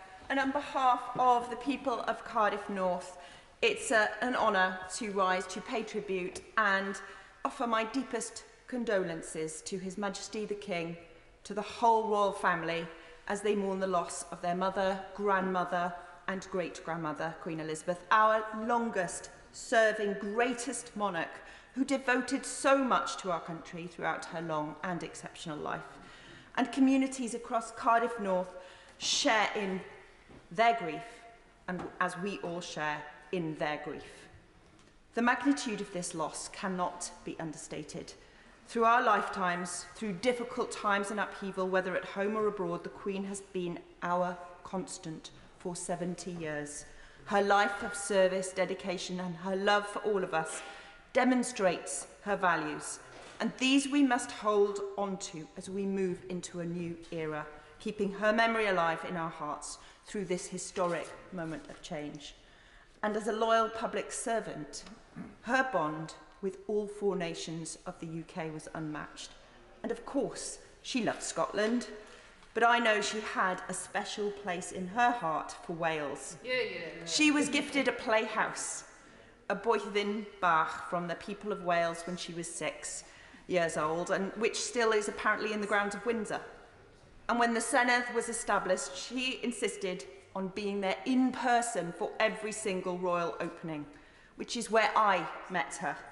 And she surprised us all with her absolute encyclopedic knowledge of Welsh politics, of devolution, taking pride in the fact that she knew every single detail. And she understood that role and what it had and what it has with our constitution. And her connection to Cardiff was strong, visiting many times, not just to cheer on in rugby and enjoy our music. Footage from 1971 shows her opening Wales's largest hospital, our University Hospital Wales, spending time chatting with patients, never holding back, always taking as much time as possible with people, her compassion shining through. And we've seen that passion. Her speech in COP26 last year was one of the most powerful speeches, calling on world leaders to act with urgency on climate change. And her determination is only surpassed by our now King, a passionate environmentalist and conservationist. I'm confident that his passion for combating climate change will shine through his reign. Queen Elizabeth was our symbol, our leader for so long, but more than that, she was an incredible woman. Unassuming, principled, kind and loving. She was able to lead when times were difficult, but she showed a constant love for all of us, something we all felt. We will miss that. And as we mourn, we think of the loved ones we've lost, of loved ones we may not see. And today is a reminder to hold them close, to reach out, to mend scars and wounds and move forward with love. Life is short, and if nothing else, we must remember what's most important. So to end, I want to remember someone close to me and one of my late father's favourite quotes from Dylan Thomas. Do not go gentle into that good night. Rage, rage against the dying of the light. Caroline Ansell. Thank you, Mr. Deputy Speaker. I rise to extend the love and heartfelt condolences being expressed in Eastbourne and Willingdon today to His Majesty the King, the royal family and the royal household. How mightily our Sovereign Lady will be missed. Her legacy, of course, will be global in its reach, but will find form in very local ways too. In my constituency, one such way will be in the shape of the Queen's Green Canopy. This 10-year community jubilee project has a goal to plant 5,000 trees from the foot of the South Downs at Beeds all the way to the highest point in Eastbourne at Buttsbrow. The project will regenerate and reimagine this beautiful, inspiring landscape for generations yet to come. It's very special too that it was Her late Majesty's father, King George VI, who formally opened the town's downland in 1929, and perhaps rather poignant that it was Her late Majesty who planted the first Jubilee tree at Balmoral. The project is a fitting tribute, as Her late Majesty's love of the great outdoors is very well known. So too is her deep Christian faith. One of the very first messages of love and appreciation in Eastbourne's Book of Condolence today reads, "In her wisdom, charm, devotion to duty and warmth, she was a guiding light for our country." And so she was. But in her humble and gracious way, the late Queen would have testified to the guiding light of Christ in her life. In the very last devotion she used to prepare for her coronation, she prayed, "God, be in my head and in my understanding. God, be in mine eyes and in my looking. God, be in my mouth and in my speaking. God, be in my heart and in my thinking. God, be at my end and my departing." Elizabeth Windsor has run her race quite majestically. May she now rest in peace and rise in glory. And God save the King. Munira Wilson. Thank you, Mr. Deputy Speaker. As we mourn the loss of Her late Majesty and celebrate her extraordinary legacy, I wish to convey condolences on behalf of my constituents to the King and the entire royal family. We feel her loss deeply. Twickenham is home to a royal palace, a royal park, more Platinum Jubilee street parties than any other English borough, and a rugby stadium whose rousing renditions of God Save the Queen have now been heard for the final time. I wanted to share 3 very quick stories of how the Queen's kindness and humility touched the lives of my constituents. Last year, Park Lane Stables, a riding centre for disabled people in Teddington, was facing eviction. Campaigners were desperate to keep it open. So, as the Queen's love of horses is well known, they went straight to the top. Natalie O'Rourke describes the letter they received back from the palace as like a modern-day fairy tale. It was an invitation to the Royal Muse to visit Her Majesty's horses. One campaigner, Caitlin, said of the visit, "We were drawn into their community. We mattered. We were cared for." The Queen could make everyone feel at home. Her late Majesty visited Twickenham many times during her reign. Most often, of course, it was for the rugby, as she was patron of the RFU for 64 years. Tom Gaymore remembers the Queen opening Twickenham Stadium's East Stand in 1994. Whilst he was a 13-year-old ball boy waiting in the players' tunnel, the Queen stopped, greeted them, and asked questions of them all. He told me her grace and genuine interest in each and every one of us said everything about her human side and her love for her role. My constituent, the Lord Lieutenant of Greater London, Sir Kenneth Olisa, accompanied the Queen to Grenfell Tower in the days following the fire. Despite the unbelievable tragedy, when the Queen arrived, the crowd broke out into spontaneous applause. He said she showed then, as she has so many times, her ability to unite, console, and bring hope to her people in their times of need. I want to finish by sharing what I personally most admired about her, her deep Christian faith. It underpinned her commitment to devote her whole life to public service, to her country and her Commonwealth. During the Platinum Jubilee, the Vicar of St Mary's with St Alban in Teddington reminded us of the words of the Queen's 2016 Christmas message.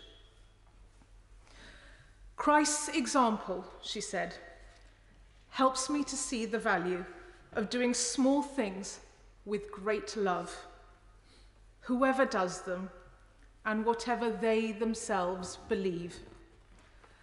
Queen Elizabeth II did many things with great love. Few of them were small. May she rest in peace. God save the King. Wait. Thank you, Mr. Deputy Speaker, and it is the greatest of honour to be here today to rise and pay my tribute on behalf of my constituents in Derby North and, of course, of myself. Since the heartbreaking news of yesterday that simply took my breath away, I have been reflecting on the influence she has had on myself and so many across the world. All of my life, I have known of the legacy that she has given us. All of my life, I have admired this amazing woman. And today, my heart is so sad to say goodbye to her. She was universally our Queen, and she cared so passionately for us all and truly embodied what it means to serve. She promised to devote her whole life to serving her people, and her generous heart never missed a beat. It was a heart of compassion, love and kindness, through joyous times and turbulent times, so difficult that I can hardly imagine, yet she carried herself with grace and dignity, a role model for future generations, just like my wonderful granddaughter.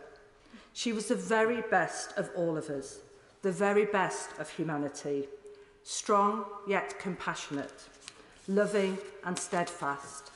She laughed with us as a country, her fantastic smile lighting up our lives.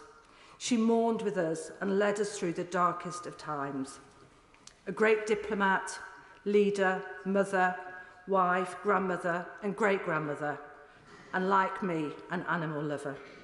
She carried us through the very worst of times and has held our hand through the very best. I know that my constituents of Derby North thank the Queen from the bottom of their hearts for a lifetime of service, for her guidance and for a never faltering service. To quote King Charles III, a life well lived. Thank you, Your Majesty. Rest in peace. Anna Davey. Thank you, Mr. Deputy Speaker. I rise to pay tribute on behalf of my constituents of Lewisham East and myself.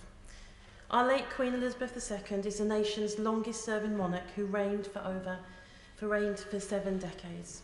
She was, for so many of us, a constant, enduring and a reliable figure for our great nation. I was deeply saddened by the news that our beloved Queen had passed away. She served her country with dignity and grace, and one of the finest quotes I've heard recently about her is, "Neither did she explain herself, and neither did she complain." She rose to each challenge with grace, and she dedicated her life to her nation. She was a queen who loved, and in return was loved. One of my earliest memories of meeting the Queen was when I was 7 years old. I met her during a visit to South East London. Strangely enough, my mother's earliest memory of seeing the Queen was around the same age, many years earlier in the Caribbean. My mother said in Jamaica, children used to run to her, and nothing really changed there. She is adored by so many across the Commonwealth and indeed our globe. And of course, as a child, my greatest street party was in 1977, the Silver Jubilee, and I fear that many people are giving away their age because we all seem to remember the Silver Jubilee. She gave us all so much cause for joy and celebration, and I'm grateful that she was able to mark her Platinum Jubilee earlier this year.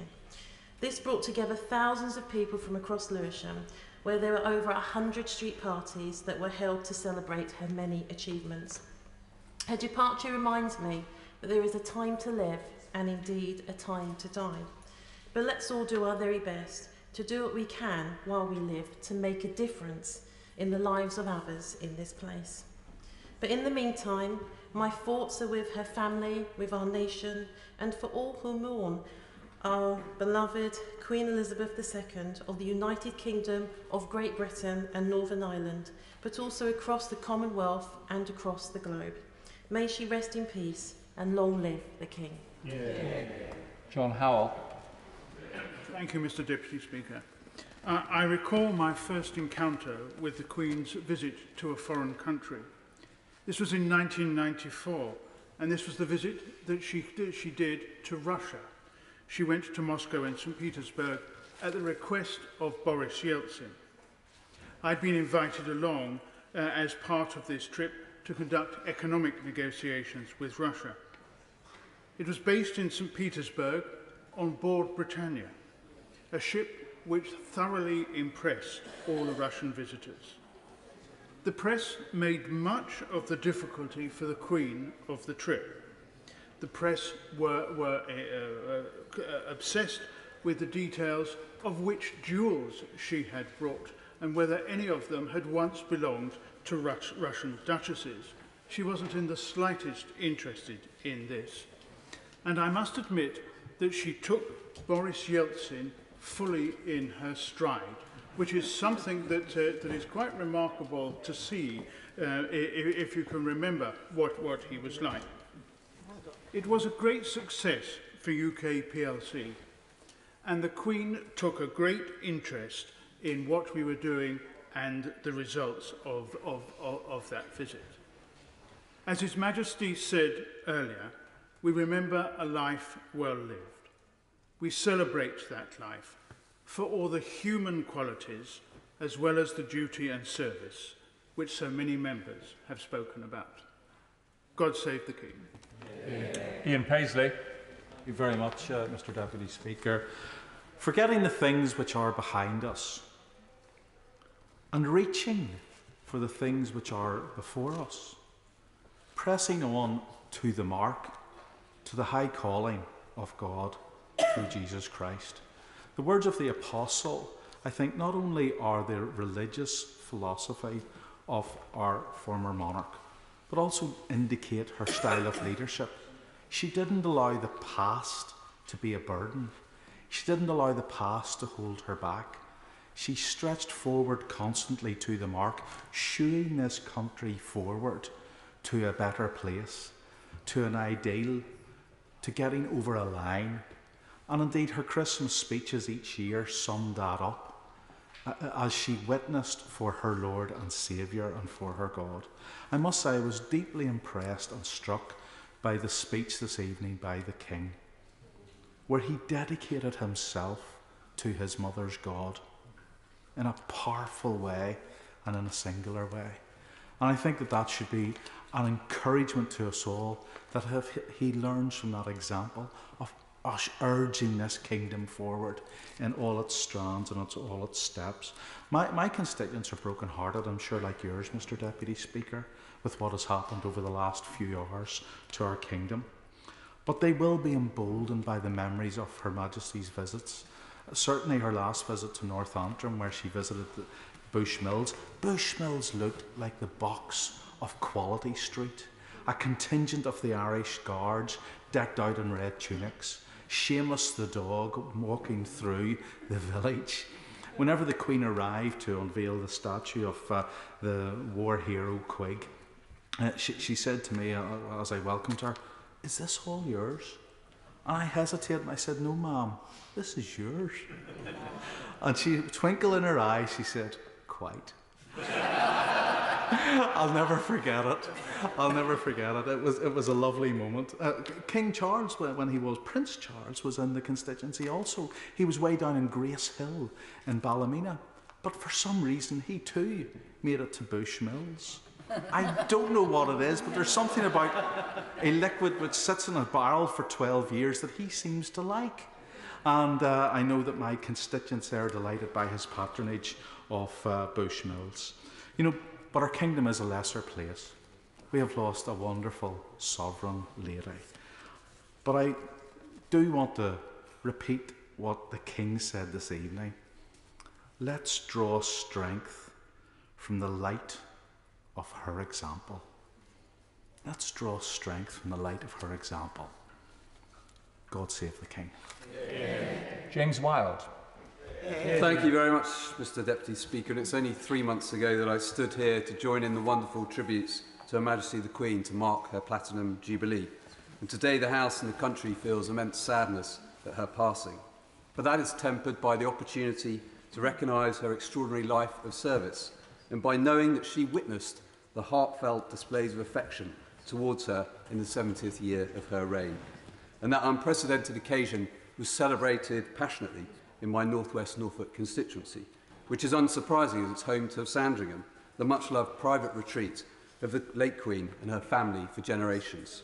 And the continuity that that estate has provided to her family means her Norfolk home occupied a unique place in the Queen's affections. She loved the time that she spent there. Having ascended to the throne at such a young age, it offered an escape from the public eye, a place where she could relax with family, was often spotted behind the wheel of the Land Rover, and she enjoyed walking her dogs and, of course, the country pursuits and her prized horse stud.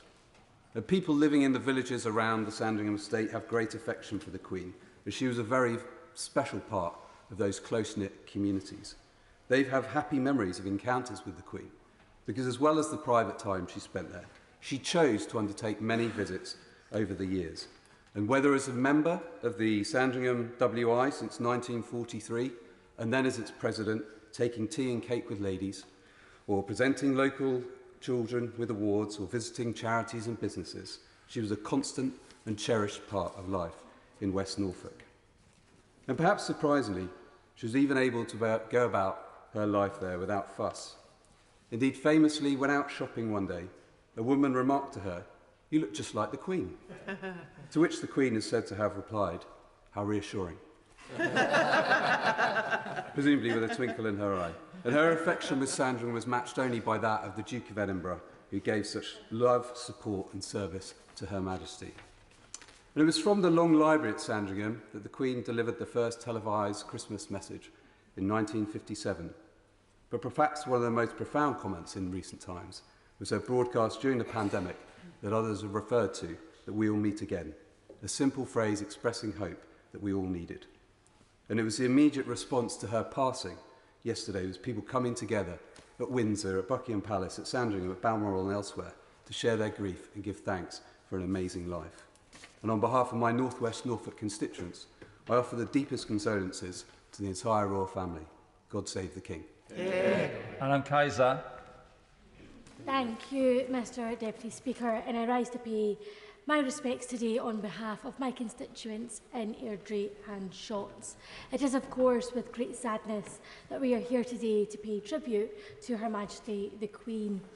Over her 70-year reign, she's been a figurehead across the 4 nations and worldwide, and she has worked tirelessly, demonstrating an unwavering commitment to her role as head of state. Her Majesty, of course, took the throne in her 20s, and in the years that followed, she guided the 4 nations through monumental changes. She served as a pillar of hope and stability during times of uncertainty. And she was a constant in the lives of many people, indeed the only monarch many of us have ever known. Mr Deputy Speaker, I was born in Scotland, but I'm also the grandchild of the Commonwealth. And I know that many, especially of the older generations, like my grandmother, Salamati Begum, and my grandfather, Haji Abdullah, held the Queen in high esteem. And they often, when I was growing up, would tell us stories about when they moved from a small village called Sarabi in Pakistan to Rochdale, then settling in Scotland. They would tell us about how they found the Queen as an inspiration to them. And simply, Her Majesty meant so much to so many people. She was, of course, a mother, a grandmother, and a great-grandmother. And I, along with the people of Airdrie and Shotts, send our condolences to her family. They are in our thoughts and prayers. May she rest in peace. Flick Drummond. Thank you very much, Mr Deputy Speaker, for giving me this opportunity to pay tribute on behalf of myself and my constituents in Meon Valley to Her Majesty Queen Elizabeth, and to pass on our condolences to the King, the Queen Consort, and all the royal family. This is one of the saddest times this country has faced.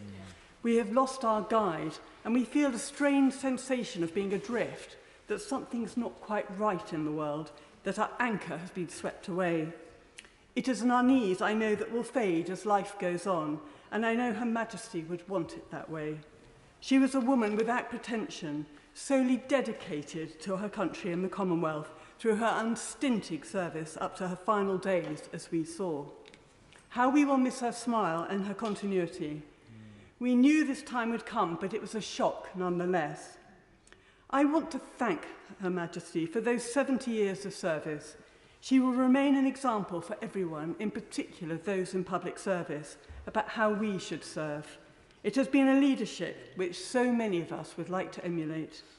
The tributes from across the world show what an inspiration she has been, and they must be a comfort to her family and to the country as we come to terms with our collective loss.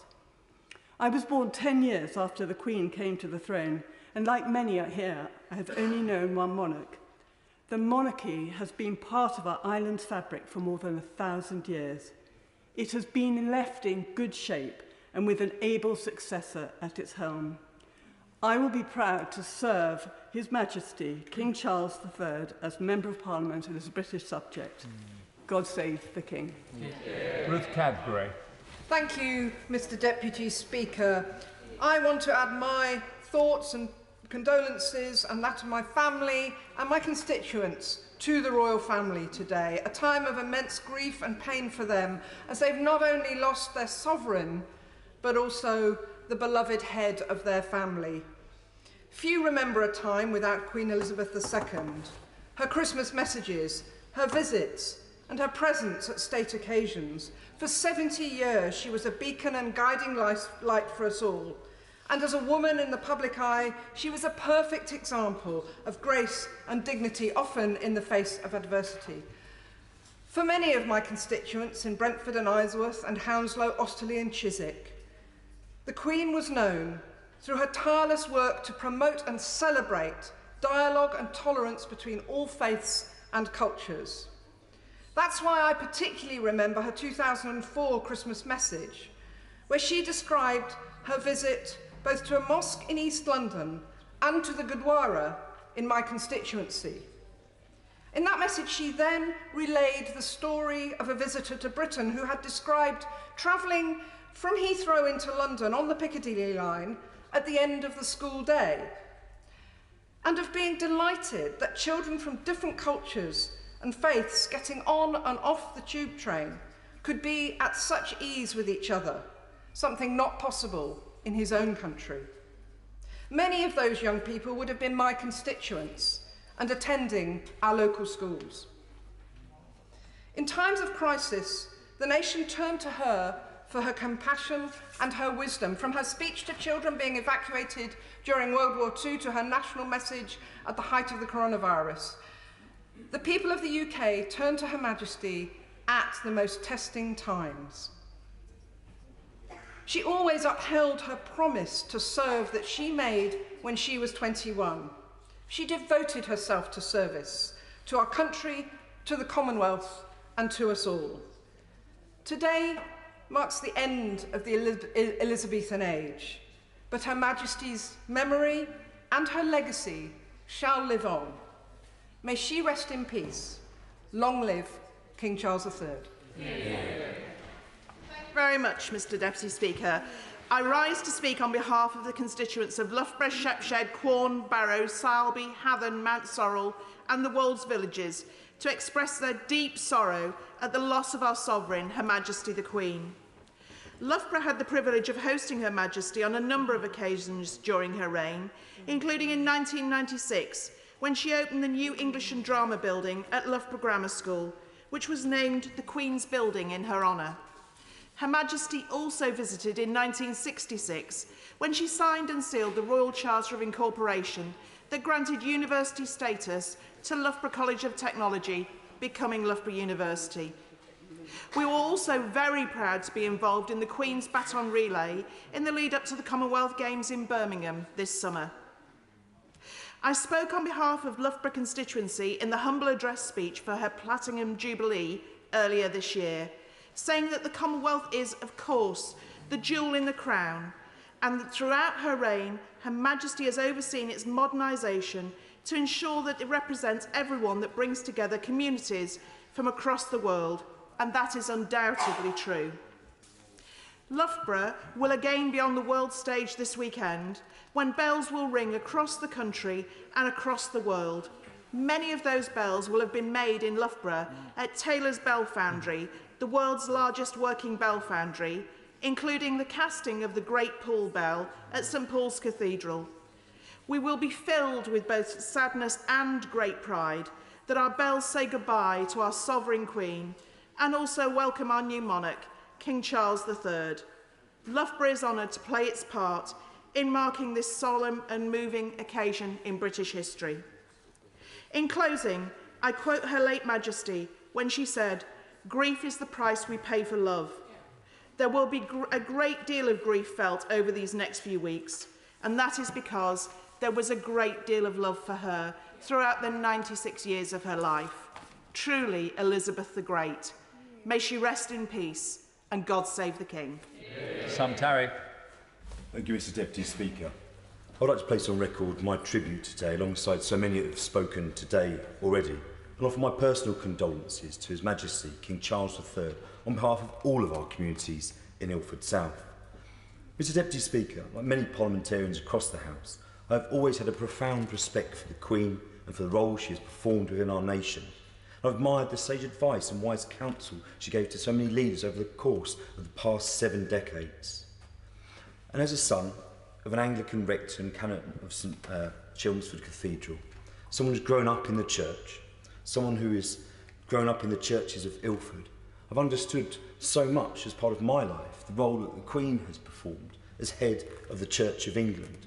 And in a constituency like Ilford, where people really do God alongside their politics, with so many people of so many faiths attending religious institutions on a daily basis, she has been held so fondly in the hearts of so many for her religious beliefs and her faith, but also, of course, because of her public service. The Queen's longevity is perhaps encapsulated best in the fact that the first Prime Minister she saw in, Winston Churchill, was born in 1874, while the current incumbent of number 10, that she greeted just days ago, was born in 1975, a span of more than 100 years, an entire century, which is truly astounding. But she was also an inspiration to our nation, a steadying influence for millions to look up to amid the turbulence and flux so often in British politics. She was the anchor that so many needed during times of crisis. I remember very clearly witnessing the strength that she had in the wake of the 7/7 bombings that hit London and the streets of our capital. She was able to show her tenderness in meeting the victims of the terrorist atrocities, while at the same time stating defiantly, and I quote, that those who perpetrate these brutal acts against innocent people should know that they would not change our way of life, and they did not. She was also an inspiration for our war generation, my great-grandparents and grandparents who served fighting the Nazis, a shining light on the role that a woman performed tirelessly in those war years. Reading the story about how, aged just 18 in 1944, she begged her father, King George, to let her join the war effort. Perhaps unsurprisingly, the King resolutely refused to let her do so. However, undeterred, she continued to plead with her father until he finally relented and let her to join the Auxiliary Territorial Service. She was soon donning a pair of coveralls, driving a military truck and working as a mechanic. In doing so, Queen Elizabeth became the first woman in the royal family to join the armed forces and the first serving monarch to do so in over 1,000 years. And in the immediate aftermath of the Second World War, in fact the day after VE Day, in 9th of May 1945, Elizabeth took part in a tour of some of the bombed areas of Ilford, in recognition of the terrible conditions that East London and that part of Essex had endured under the relentless bombing raids of the Luftwaffe. On her walkabout, where she joined by King George, the Queen Mother and Princess Margaret, she was shown Leigh Street, not far from my constituency office in Ilford, next to, at that time, the bombed-out local cinema. Throughout her time as the monarch, Elizabeth was always supportive of the people of Ilford. I recall one of her last trips to Ilford when she visited Valentine's Mansion in Valentine's Park to mark her Diamond Jubilee in 2012. Crowds thronged to that park, and it was abundantly clear the love and respect that people from every generation and across every community had for the Queen. And as head of the Commonwealth, The Queen was held in particularly high regard by my constituents in Ilford, many of which were represented by her with their origins and heritage in the 54 countries that our Commonwealth now extends to. And, Deputy Speaker, I will quickly relay one very quick memento of my meeting with the Queen. As I was a young scout in the 2nd Seven Kings troop from Milford, where I saw firsthand the work that Elizabeth did as the patron of the Scout movement. And I recall very fondly actually climbing to the top of a tree in Gilwell Park so I could actually see her walk past. And my Scout Master asked me to come down and to speak to her directly. Because even at such a young age, the work she did with the movement of Scouts as its patron was an inspiration. So in closing, I would like to send my heartfelt condolences. Her death casts a long shadow over our nation and all within the Commonwealth, but the lessons that she taught us will live on for many years to come. God rest the Queen, God bless all that mourn her, and long live the King. Simon Baines. Thank you, Mr Deputy Speaker. Across the length and breadth of my constituency of Clwyd South, people have paid heartfelt tribute to Her late Majesty the Queen. Part of what made the Queen so special was her combination of majesty and modesty, which made her both a remarkable head of state and an approachable person who millions have enjoyed meeting or seeing at close quarters at home and abroad. In Clwyd South, people have been recalling her many visits over the years, including to Corwin in 1949, when she was still Princess Elizabeth, and then to Llangollen in 1953 in her post-coronation tour, when she attended the Llangollen International Musical Eisteddfod and took a trip on the Llangollen Steam Railway. These visits continued over the years to Overton-on-Dee, Wrexham and elsewhere, and in all cases people felt a special connection with this smiling, friendly and unassuming monarch, supported so magnificently by Prince Philip. Unlike many other speakers here today, I've never had the honour of meeting the Queen in person, but I am proud to say that both my mother and I shared the same birthday as Her Majesty the Queen, namely the 21st of April. Perfect. Also, as a small boy in 1964, I remember the excitement in my own family when my father, who commanded the Queen's Guard at Balmoral, and we all spent the summer staying in Ballater while he carried out his official duties, supported by my mother. Like everyone else that I have met who served the Queen in an official capacity, my father thought the world of her. As has been mentioned many times, yesterday there were rainbows over both Buckingham Palace and Windsor Castle. And I like to think of her reign as a rainbow of dedicated service overarching my life and that of the nation. And I felt this most strongly in the wonderful address she gave to the nation April 2 years ago, which again many members have referred to at the start of the COVID crisis, in which she said, "The moments when the United Kingdom has come together to applaud its care and essential workers will be remembered as an expression of our national spirit, and its symbol will be the rainbows drawn by children." The Queen embodied our national spirit with her great sense of community, kindness and dedicated service, for which we are eternally grateful. My thoughts and prayers and those of my constituents in Clwyd South are with her beloved family. God rest her soul, God save the King, and bless the Prince and Princess of Wales. Dear Hophouse. Thank you, Mr Deputy Speaker. On this sad day, I rise to pay tribute to Her late Majesty Queen Elizabeth II. We are a nation in mourning, and I know I speak on behalf of my Bath constituents when I say we will all sorely miss her. Whether you had met Her late Majesty in person or not, we feel we knew her.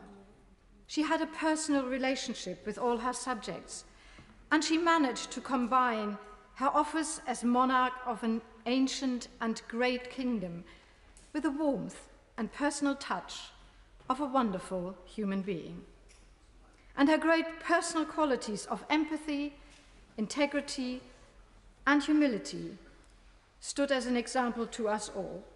She, of all persons who could have been pompous, was never pompous. She saw herself as a servant all her life. That's rare. and we all owe her a huge debt of gratitude for that unstingent service. She was not just a British monarch, she was a world leader, renowned and respected throughout the world. I grew up in Hanover in Germany, and there were no more monarchs. Actually, everybody was rather squeamish about tradition. But with a royal connection between Britain and Hanover, people were perfectly happy to adopt Queen Elizabeth as our queen. And indeed, when I was young, she was perfectly useful to correct our manners.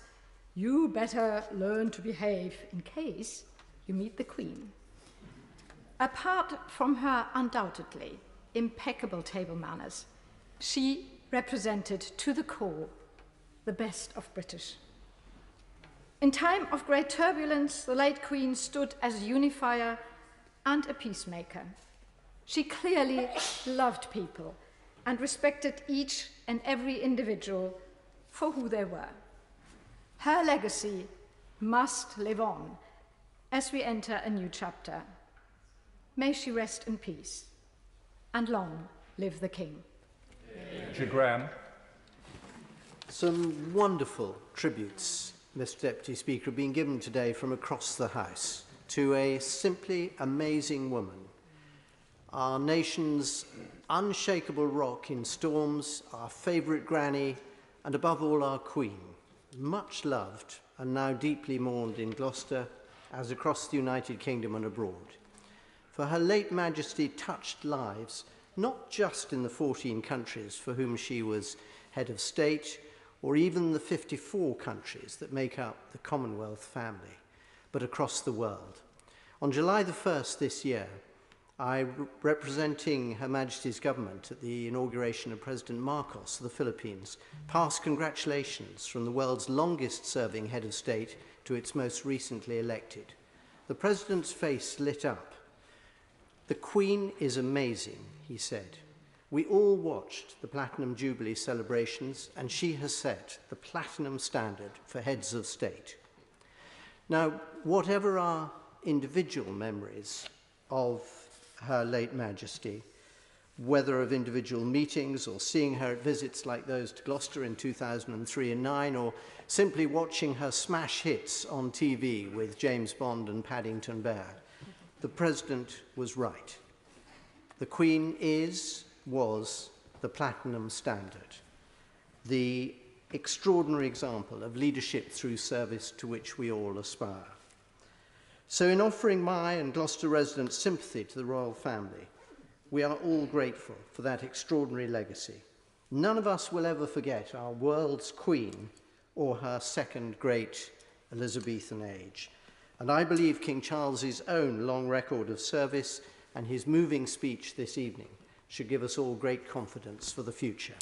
Thank you, ma'am. God save the King. James Murray. Thank you, Mr. Deputy Speaker.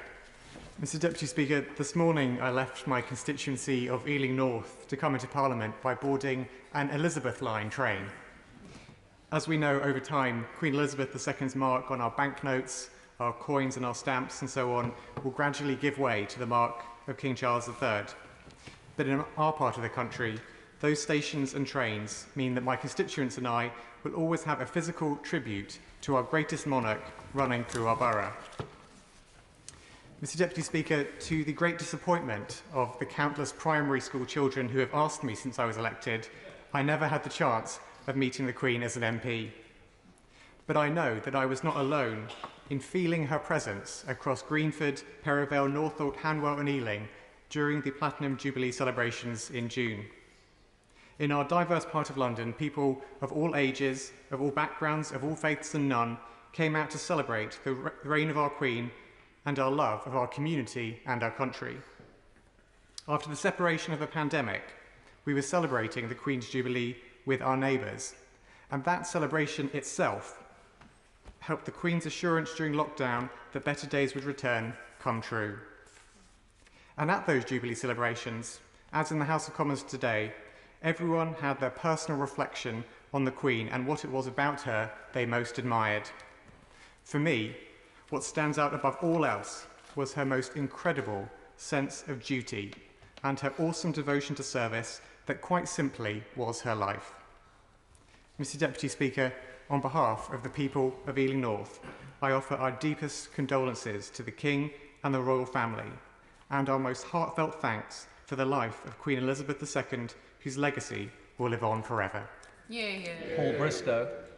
Thank you, Mr. Deputy Speaker. It's my solemn honour to pay tribute to Her late Majesty Queen Elizabeth II on behalf of the people of my city, Peterborough. Peterborough loved and mourns her. Her reign managed, somehow, across its 7 decades, to penetrate each of our lives and bring us together. Now we are brought together in grief. My constituents come from across the Commonwealth and beyond it. She mattered to each of them. That was her magic, and I saw it at work myself throughout the Jubilee celebrations in my city just a few months ago. Different cultures, religions, creeds, different nationalities all coming together to celebrate a truly remarkable woman. For our armed forces, for our public servants, for organisations, charities and families, and for me, there is one less certainty in an all too turbulent world. She visited Peterborough in 1952, while still Princess Elizabeth, attending the agricultural show at the old showground in Eastfield. And as our Queen, she visited on 4 more occasions. In March 1975, the Maundy Thursday service was held at Peterborough Cathedral, where she distributed the Royal Maundy coins to 49 men and 49 women in a ceremony attended by more than 3,200 people. She later went for a walk in Bridge Street and dined with her husband, the late Duke of Edinburgh, and with city councillors at the Town Hall. The Queen returned to Peterborough for a Silver Jubilee, again arriving to crowds of people at Peterborough Station. She opened our Magistrates' Court and the Cresset in Breton, while not forgetting to make a detour to the National Shire Horse Society's centenary show. Another decade on, and she returned for the 750th anniversary of our cathedral. She also opened the Edith Cavell Hospital, now Peterborough City Hospital. Her final visit was to the East of England show, where over 3,000 visitors made their way through the turnstiles, an extra 3,000, to catch a glimpse of Her Majesty. Sadly, she will never return. I find it difficult to put into words. It feels like losing a family member, even though I never met her. The institution is far more than the individual, but the crown was greater for resting on her head. No monarch brought such selfless dedication to the role asked of them. Few before held the strings to our country's heart. With Her Majesty Queen Elizabeth II, the most tangible connection to our history is gone. But with His Majesty the King, Charles III, her legacy will continue long into our future. Peterborough proudly proclaims, through its tears, God save the King. Alex Davies-Jones. Diolch, Mr Deputy Speaker. I am saddened but truly grateful and humbled to have the opportunity to add to my tributes here today to commemorate the extraordinary life of Her Royal Highness Queen Elizabeth II on behalf of my constituents and my community in Pontypridd and Taff Ely. May I first echo the sentiments of colleagues across the benches in offering my sincere condolences to the royal family and to all who knew and loved her. While we all know what it may feel like to lose someone close, it is difficult to comprehend the loss of such a central figure, knowing fully well the whole world outside is watching. Mr Deputy Speaker, I share the sentiments of a huge number of local residents who have been in touch to share their sorrow at the news of Her Majesty's passing, mainly my mum, but then she did name me Alexandra Mary. Many of my constituents also have great pride in working at the Royal Mint in Llantrisant, and they have spent their working lives ensuring her portrait is nothing short of picture perfect on all of the coins in our pockets. They have expressed their admiration for Her Royal Highness's lifetime of dedicated public service and her commitment and devotion to this great nation. As history's longest-serving monarch, Her Majesty played an incredibly important role in uniting the nation through turbulent times. Her Majesty loved this country, she loved Wales, and we all loved her in return, which is why we all grieve today and for what I imagine will be some time to come. All of us here in the UK and across the Commonwealth are indebted to Her Majesty. We have so much to be grateful to her for. And for that I say thank you. Diolch yn fawr, Mam. Her Majesty was committed to the demands of duty, the sacrifices of service, and understood the responsibility bestowed upon her. Listening to colleagues across the House today recount stories and tales of meeting Her Majesty in person, I too would like to share with you all my most cherished memory of my encounter with the late Queen. As a little girl who always dreamed, like so many, of one day becoming a princess, having the privilege of singing for Her Majesty as part of her Golden Jubilee tour in Trehavard is a day I shall never forget. Waving my paper flag a dry goch, belting out Calon Lan with Hoyle, and getting to see with my own eyes the actual, real-life Queen was nothing short of magical. She had a natural sparkle, a wicked sense of humour, and the ability to make everyone she spoke to, waved at, or simply smiled at, feel like they had the most treasured interaction. We may never see another monarch like her. As a nation, we will miss Her Majesty enormously. May she rest in peace and rise in glory. God save the King, and God bless the new Prince and Princess of Wales. Edwards. Grief is the price we pay for love, Mr. Deputy Speaker, as the Queen herself so memorably said. And as I laid flowers outside Buckingham Palace this morning, I was struck by the scale of the grief felt at her passing. For as my honourable friend, the member for Loughborough, has said, the greater the love, the greater the grief. In some ways, Mr. Deputy Speaker, the Queen was an ordinary woman, a person like us. She loved dogs, marching about in wellies, horse racing, a gin and dubonnet, a good wind-up, and sporting the ultimate rainbow-hued wardrobe. If I wore beige, no one would know who I was, she is reported to have said. Like us, she suffered grief, loss, and family troubles, but had to endure them being played out on the pages of the world's press. She did so with great dignity. We felt we could relate to her, that we knew her, even though many of us may never have met her. She held a special place in our hearts. And in many ways, of course, the Queen was also an extraordinary woman. There can't be many who can pull off walking in a 1 kilogram crown, but also claim to know their way around a car engine, or who have let Brian May serenade them from the roof of their house. Few could have provided such stability and reassurance through 7 decades of the greatest social, economic and technological change, adapting to that change without letting it change her. Her reign saw the first man on the moon, the invention of the internet. When she ascended the throne, Great Britain had an empire. When she passed away, she was the head of a family of nations. And she was head of our national family. Constituents in Rushcliffe have told me her loss feels personally, more perhaps than they imagined.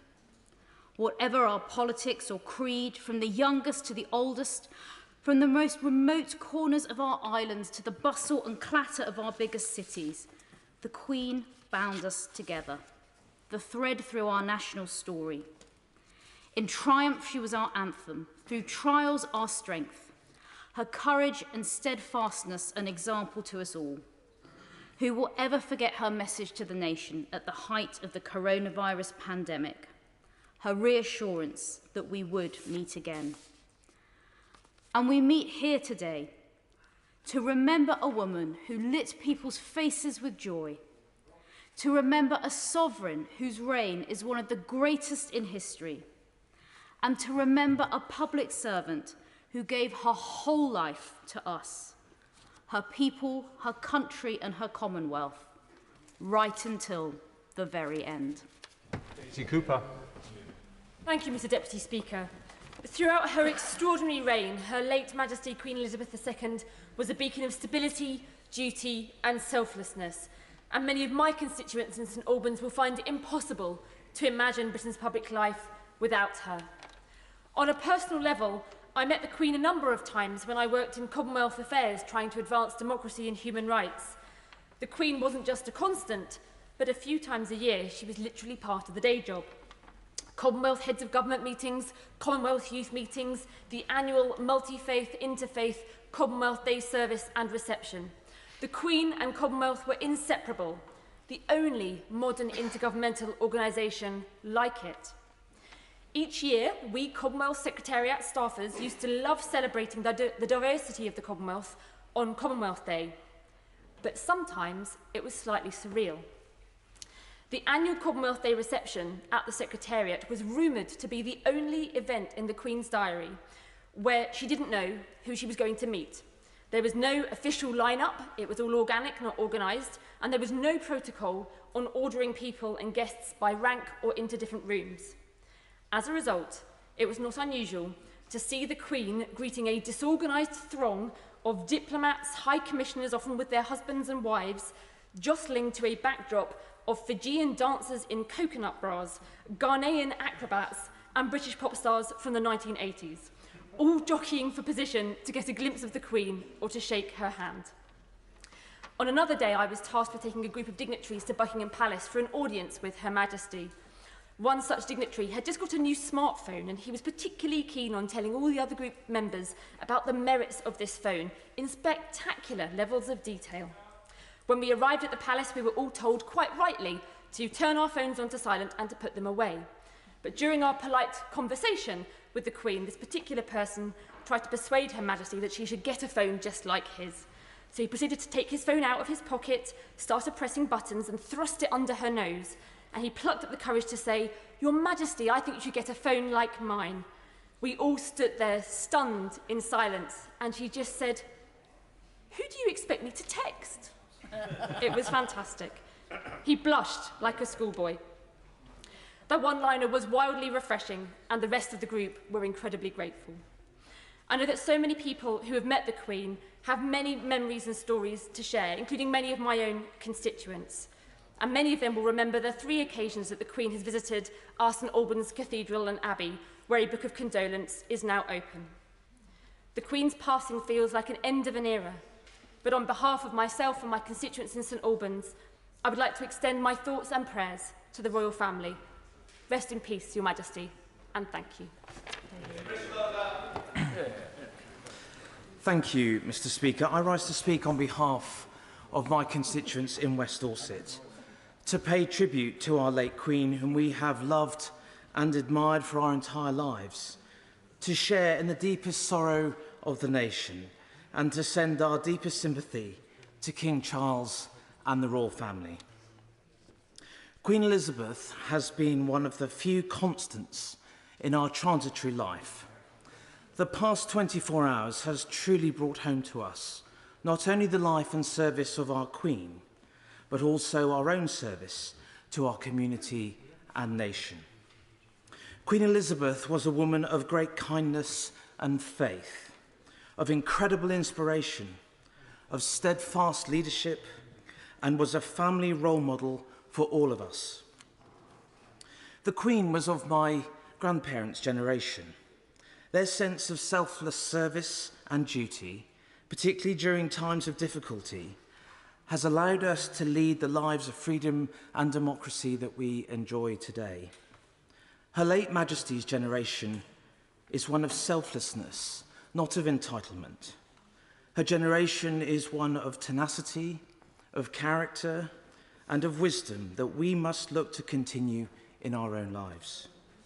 And since my own grandparents passed away, I and so many have looked upon our Queen as the grandmother of the nation. And that is why the loss we feel is so sad and so difficult to describe.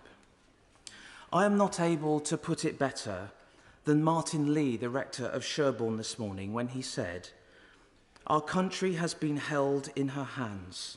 With gentleness and firmness, she has never let go, always putting the needs of the nation before herself." In West Dorset, we have the fondest memories of many occasions that the late Queen Elizabeth visited us. First in 1952 in our county town of Dorchester, She visited my hometown of Sherborne twice, once in 1998, when the Queen unveiled the Great West Window at Sherborne Abbey, and again as part of the Queen's Diamond Jubilee Tour in 2012, returning to Dorchester in 2016 to open Queen Mother Square in Poundbury. Those fond memories have endured with us for many years and will continue to do so. We, the people of West Dorset, and the citizens of the United Kingdom, mourn our Queen. But our new King and his family are mourning his mother. It is therefore with profound affection and the greatest sympathy from West Dorset that I wish His Majesty the King to know that he, the royal family, and the late Queen Elizabeth remain steadfastly in our thoughts and prayers at this very sad time. God save the King. Yeah. Gerald Jones. Thank you very much, Mr Speaker. On behalf of myself, my family and my constituents in the county borough of Merthyr Tydfil and the Upper Rumney Valley, I send my sincere condolences to His Majesty the King and all members of the royal family. As we know and as we've heard, most of our fellow citizens have known no other monarch. Her Majesty Queen Elizabeth II has been an ever-present rock of stability throughout our country, the Commonwealth and around the world. Her presence has indeed been the glue holding our country together for so long. And as we've heard, it's so difficult to think of our country without her. I feel there is no greater example of unstinting and exemplary public service anywhere. We have been so lucky to have lived during these times, to have witnessed her service, her grace, her dignity, which was an example to us all. We will undoubtedly never see her like again. From an early age, Her Majesty followed her parents' example of duty that was so important in holding the country together during World War II. For over 70 years, she has been a constant. She has demonstrated a lifelong commitment to the service of the nation and Commonwealth. She was the longest reigning monarch in British history, the longest reigning female monarch, and the second longest serving monarch in world history. She served right to the very end, as she declared that she would do on her 21st birthday in 1947. Just a few short weeks ago, communities across all 4 nations of the United Kingdom and across her other realms, the Commonwealth and the world, were all celebrating the first ever Platinum Jubilee. I hope that as she appeared on the Buckingham Palace balcony for the last time and witnessed the outpouring on the Mall, that she was in no doubt just how much she was loved. I know that we all have examples of Her Majesty's links to our communities, and in my constituency, the most poignant is the community of Aberfan, a place where Her late Majesty visited following the tragedy in 1966 and visited a number of times during her reign, something that was a comfort to many in the village and beyond. Her last visit to the community was part of her Diamond Jubilee tour in 2012 when she opened the brand new Annis Owen Primary School. So, Mr Speaker, on behalf of the people across my constituency, I say thank you for your life of service, ma'am. May you rest in eternal peace and rising glory, and God save the Queen, and God bless the new Prince and Princess of Wales. Thank you, Mr Speaker, and that was an excellent tribute, like so many tributes today, and it just goes to show how we're all united in our grief. The heartfelt speeches from across the House have echoed the pain and sorrow which has been felt across the country and the Commonwealth since that devastating news yesterday. On behalf of my constituents in Meriden, I'd like to express my heartfelt condolences to the royal family as they mourn the loss of a beloved mother, grandmother and a great-grandmother. Our nation weeps with them and for them. And Her Majesty does hold a special place in the hearts of my constituents, because for it was on a spring morning in 1971 when Her Majesty opened Chelmsley Wood Shopping Centre, and most of the village of Chelmsley Wood turned out to greet her. In fact, that day the royal party was running on a late schedule, but the Queen was undeterred, and she took her time to speak to local residents. That same day, the Queen and the Duke of Edinburgh were also shown the proposed site of the National Exhibition Centre. They would return 5 years later, in 1976, to open the NEC, where excited members of staff stood in a line to greet Her Majesty. And this is particularly apt because the NEC was a major venue for the Commonwealth Games. Her Majesty always demonstrated kindness, generosity and dedication. And I have my own experience of this because in March 2007, when I was finishing off my degree at the London School of Economics, I was invited to meet Her Majesty on Commonwealth Day. I was nervous and I was excited, and she was very gracious with her time. And it was only later when I asked a friend, how did I do? He said, you said a lot, but none of it made any sense. I hope my tribute is better today, but Her Majesty never let on, and wished me all the best in my endeavours. For decades, Her Majesty has been a cool-headed, constant steward of our great nation. She was always there when we needed her. She showed us what it meant to keep calm and carry on. I'll never forget how in the pandemic, she gave reassurance to the whole nation and told us that we would meet again. We were blessed to have her, and she really was the best of us. She lived a dedicated life of service and devotion to her husband, her family, her country, and the Commonwealth. And every single one of us in this house would do well to emulate her lifetime of selflessness and public service. Today, we mourn a monarch and we pray for her. And as we reflect on her legacy and we look to the future, I say only this: may she rest in peace. May we always be grateful to have experienced her reign. To God we belong and to God we return. God save the King. Chris Law. Thank you, Mr. Speaker, and it's a pleasure to follow the delightful tribute given to the Queen by Right Honourable Member from Meriden.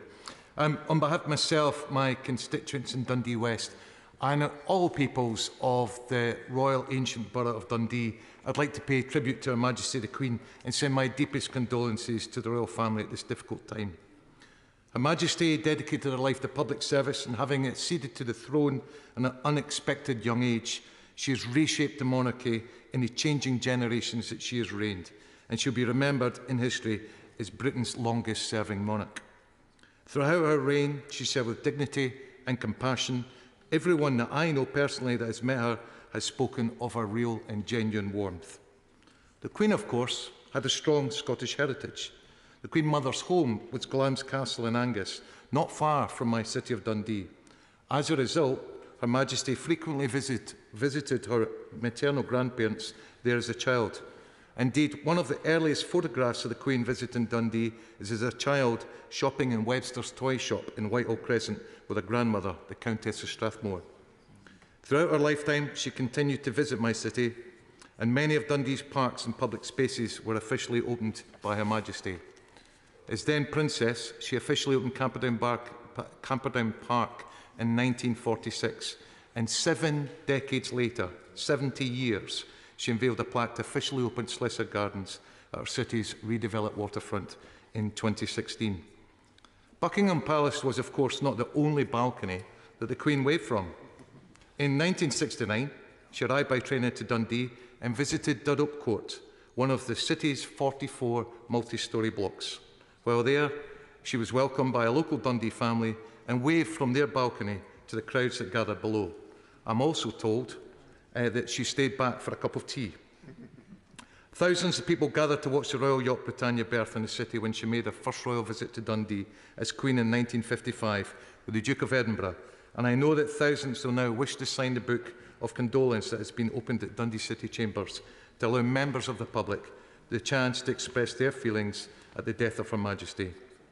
She will always be remembered in Dundee, in Scotland, the Commonwealth and the world for her unwavering service that has never ceased until the end. Thank you, ma'am, and may you rest in peace. David Johnson. Thank you very much, Mr. Speaker. When the announcement was made yesterday of Her Majesty passing, my tears started immediately. There's been lots of euphemisms for that in the House this afternoon, but I cried in the way that I would someone that I was close to. And of course, I'd never met her. I wish I had met her. I'd once been in the same room. That was as close as I got, but it was too big a room. There were too many people. She entered at the opposite end to where I was, and everybody swarmed, and I didn't stand a chance.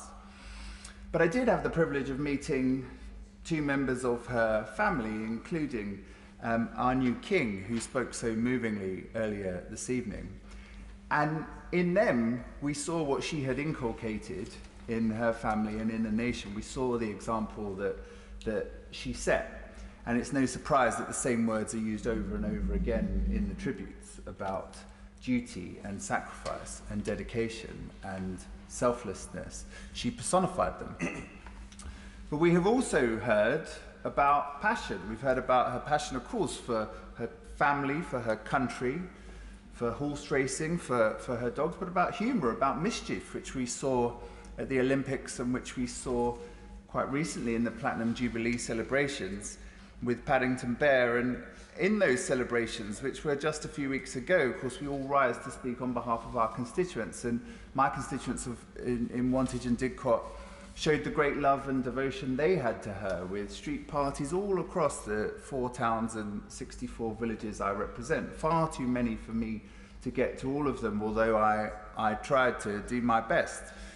We have been blessed, and it's a constituency with a long royal history, the birthplace of Alfred the Great. And we have been blessed with visits, like every other part of the country, to Wallingford, to Harwell, to open the Diamond Light Source. However good any of us think we are at visiting things in our constituency, none of us are anything like Her Majesty. In 70 years of day after day visiting things, openings, ceremonies, at the peak, she was patron of more than 600 charities that she supported. And we have lost the most impressive servant to our nation that we will ever see. And we should be forever thankful for what she has given to us. And Mr. Speaker, Winston Churchill, and in saying that, that should give you an indication of how early that was in her reign.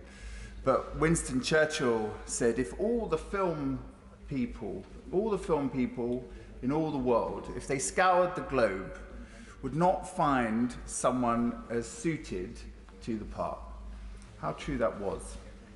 May she rest in peace, and God save the King. Member Torlum. Thank you, Mr. Speaker. I'd like to pay tribute to Her late Majesty the Queen on behalf of myself and my constituents of Enfield Southgate. In our grief, we remember a lifetime dedicated to extraordinary public service. Her steadfast commitment to the values of duty, public service and family provided comfort to so many here and around the world. And my thoughts and condolences and those of my constituents are with the King and the royal family at this most difficult time. As we all know, the Queen was the one constant in our lives. At times of incredible change, at times of crises, and during good times too, she was Britain's reassuring and constant presence. In 1953, the whole country joined in celebration to mark the Queen's coronation. In Enfield Southgate, I'm reliably informed there were many local events to mark the occasion, including a local parade procession and athletics games in Broomfield Park. Footage from this time is incredibly poignant after Thursday's news, but also after this summer's Platinum Jubilee, where communities were able to come together once again to celebrate the Queen. In 1953, the Queen's coronation speech was broadcast over loudspeakers in Broomfield Park, but because of the rain, many listened at home on the radio. This summer, we had no such problems. We had street parties across the borough with bake-offs and crown competitions, and it was wonderful to bring the community together in this way 70 years later. Now, today, those events are all the more moving as we pay tribute to the Queen's life and her service to our country. And I'm sure we will see the same sense of togetherness again as the nation mourns over the coming days. As our longest ever serving monarch, like most of us, I do not remember a time before Queen Elizabeth II. In this time, she saw 15 prime ministers, but somehow managed to stay above party politics. As we know in this house, that is no mean feat. And for 70 years, she embodied and represented the nation with unwavering duty on the international stage, a symbol of stability when things were changing. The outpouring of emotion internationally we've seen since the news is a testament to her success in achieving this. She was not just well regarded, but loved around the world. And this is something that I've witnessed again and again while meeting foreign representatives from other nations, who without fail will always pay tribute to the Queen. And those who had the pleasure of meeting her will always share stories of her kindness and warmth and her sense of humour. As we remember Her late Majesty, I will personally remember how she continued to serve her country with duty and kindness until the very end. The Queen was an example for us all. May she rest in peace. God save the King. Richard Cairns. I rise to express the admiration and deep love of the people of Rutland, Melton, the Vale and Harbour villages for Her Majesty and our heartfelt sympathies to the royal family. Since her death, our communities have been sharing their stories of her and their love, and we have been blessed with 3 visits. First in 1967, where she travelled on the royal train with her beloved Philip. 3,000 children awaited her, and she visited our Oakham Castle. There she presented a ceremonial horseshoe. because our tradition is the first time a peer of the realm or a majesty or any member of the royal family visits our county, they must present a horseshoe. She gave us an enormous horseshoe, and in the heart of it, a small horseshoe from one of her racehorses, which was very touching. It now hangs upside down, which some say is unlucky, but in Rutland we say it will stop the devil from bedding in, and it is now on display in our castle. The second time in 1984, where she visited Uppingham and Oakham schools, and the Hospital St John and St Anne, and finally in 1996, where to enormous crowds, she visited Melton Mowbray, walking up Nottingham Street, and of course she did stop at Ye Old Pork Pie Shop. She then finished her visit by going to RAF Cottesmore, and these visits remain in the hearts of our communities. I have to confess that over the last few days, it feels a lot longer, doesn't it? It was only yesterday. My tears have fallen most when there have been stories of joy shared, because I think then it is that we see the great love that we feel for her. But it was also when His Majesty uses the word mama, which I think touched so many of us. But I also believe that this Christmas we will all shed tears again, because no Christmas will ever be the same again, and I hope we will all raise a drink for her at Christmas. But finally, my overriding memory of yesterday, and one that will stay with me for my life, is that double rainbow that we saw. And the reason for that is I see it as a sign of Her Majesty returning to her love, to Philip, to the side of her beloved husband, and him showing her the way. Because, Mr. Speaker, as with all ages of history, the end of an era brings a new dawn. And on behalf of all the people of Rutland and Melton, I say simply, thank you, Ma'am, and God save the King. Stephen Kinner. Thank you, Mr. Speaker. I rise today on behalf of the people of Aberavon to pay tribute to our late Queen and to send my deepest sympathy and condolences to the royal family at this time of loss and grief. The Queen will always be remembered by our nation and by the world as the epitome of loyalty, humility, and grace. She always put service to her country above all else, and we shall never forget her duty-first, no-nonsense approach to everything that she did.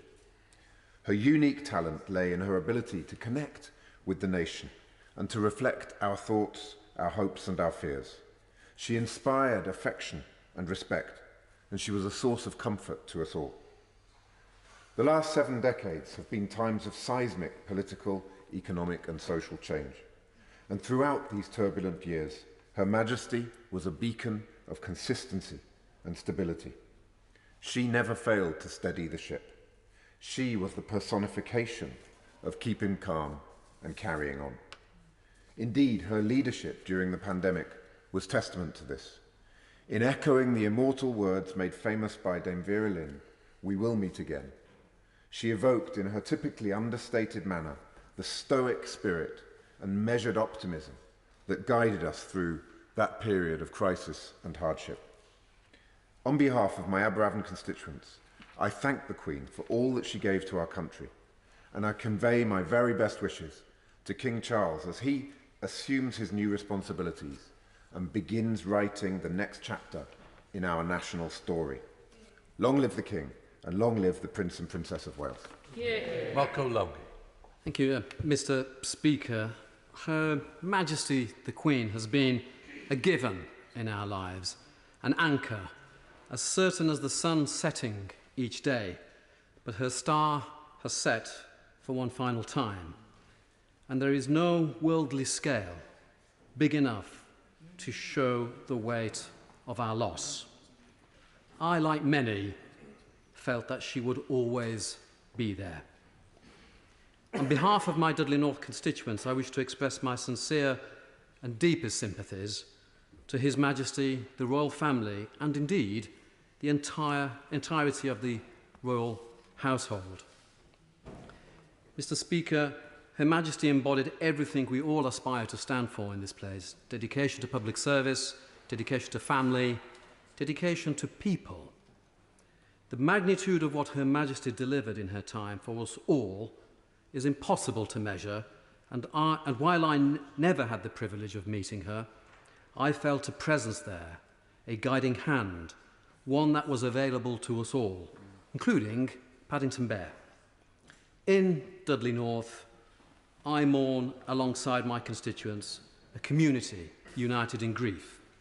Her Majesty first visited Dudley in 1957, as a relatively new monarch to view the beautiful coronation gardens dedicated to her, which coincidentally my constituency office overlooks, so I will always have a physical reminder to follow her example of dedication and public service. Fast forward some decades to the 70s, but ultimately the 90s, and Her Majesty found herself in Dudley once again, although a little higher in altitude at Dudley Castle and Zoo, making her the first monarch to visit the castle since her namesake, Elizabeth I, in 1575. Her Majesty was given a tour of the centre before unveiling a piece of commemorative glass and receiving a crystal key to the castle as a gift of the borough. Many of the messages I have received are those of constituents reminiscing her visit. It is clear she left a lasting impression. What is also clear is that when God made our Queen, he certainly broke the mould. We all take comfort in coming together to remember the guiding light Her Majesty has been to us all. Long live the King. Ellen Morgan. Thank you, Mr. Speaker.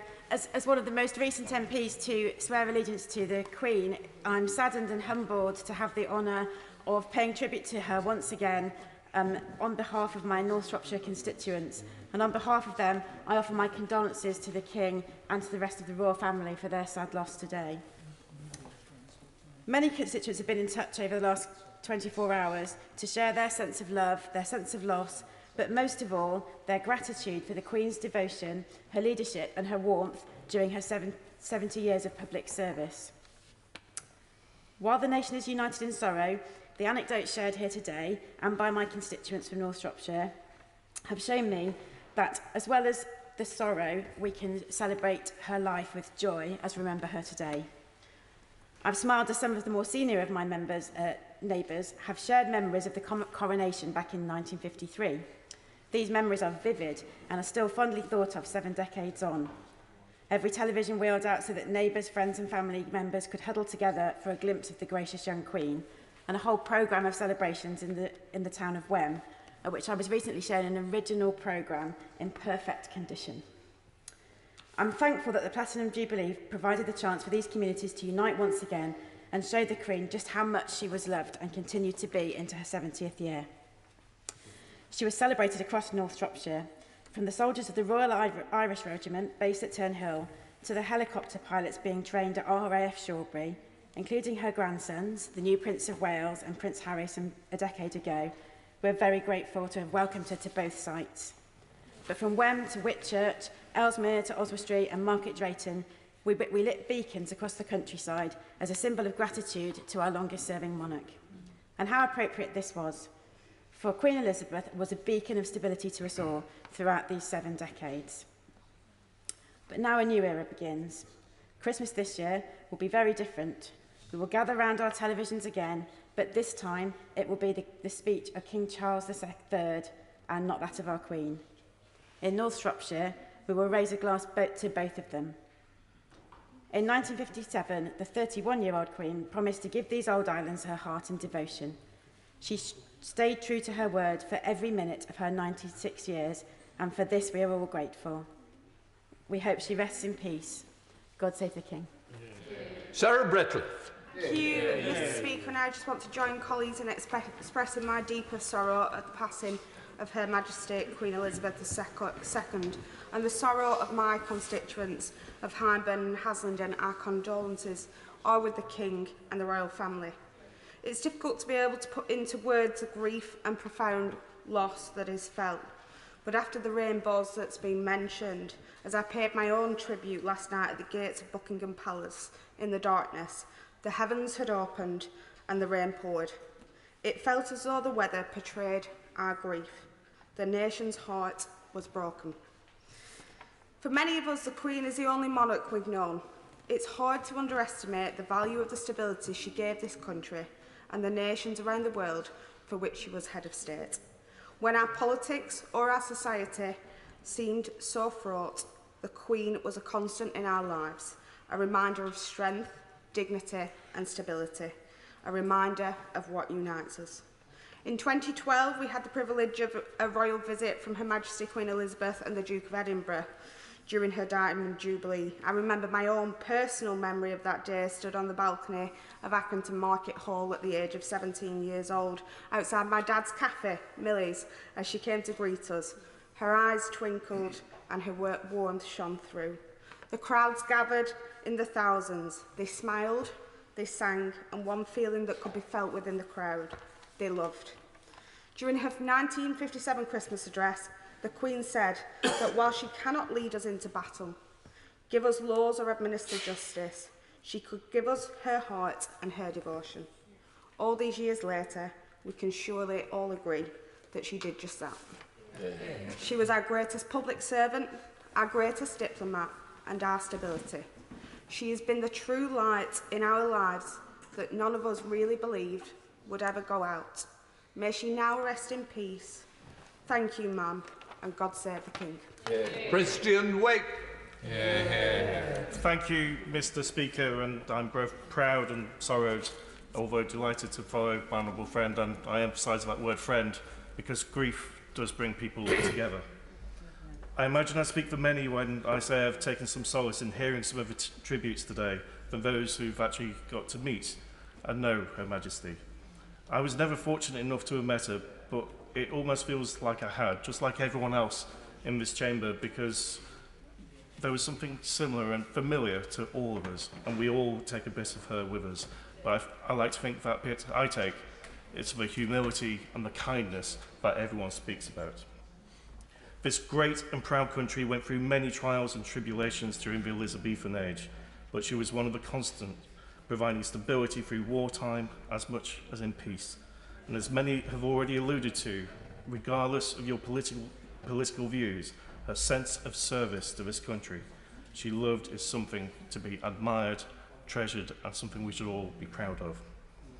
I know what I was doing when I was 25 years of age, and I know I would not have been able to take on the responsibility of a country, let alone a whole host of them, like a Commonwealth. I certainly couldn't have helped strip an engine either.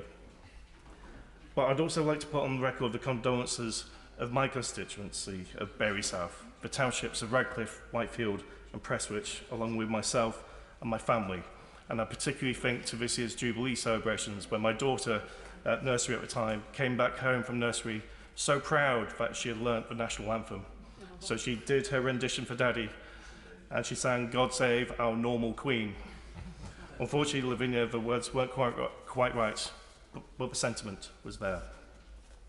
She was no stranger to Bury either, was Her Majesty, visiting as a young girl herself in 1938, and visited a further 6 times after that, with her most recent visit in 1992, where she opened St. Peter's Square Metrolink station and took a ride to visit Bury Town Hall, which she had opened 38 years prior.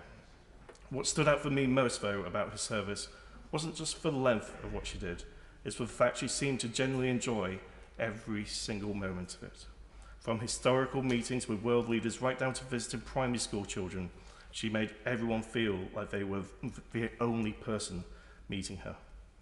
She was a mother, a grandmother, a great-grandmother, a wife, a sister, a rock to the nation, but more importantly, a grandmother to the nation. She was all sorts to everyone, but she was always a queen. The saddest thing is that there are children born today that will never know a queen, let alone the Queen. Finally, I think all of my constituents will agree with one simple message. Thank you, Ma'am. May our Queen rest in peace and long live the King. Instincts.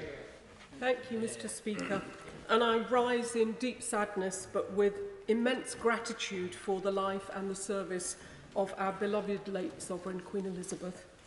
I firstly want to place on record the love and respect of my constituents in Wolverhampton North East for Her Majesty.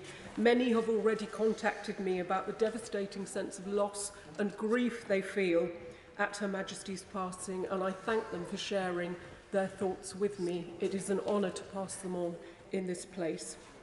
It's extraordinary that so many of us who never met Queen Elizabeth can be so affected by her death, but for everyone in Wolverhampton, in the United Kingdom and across the Commonwealth, she was a huge presence in our lives. The Queen visited Wolverhampton several times to our schools, our factories, and I think my favourite story is from a visit before I was born in 1962, her first visit to Molineux.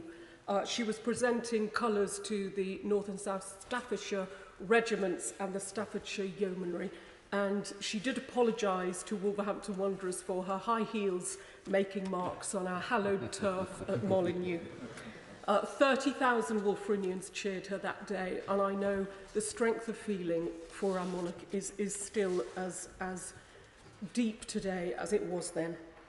For millions of us, Her Majesty was a constant presence at so many events in our lives, and every Christmas I, like millions of people, felt the Queen was in my living room when, surrounded by my family, we waited for her words every year, words of wisdom, of comfort. Last year, at her last Christmas address, she spoke about her upcoming Platinum Jubilee and how she hoped it would be an opportunity for people everywhere to enjoy a sense of togetherness.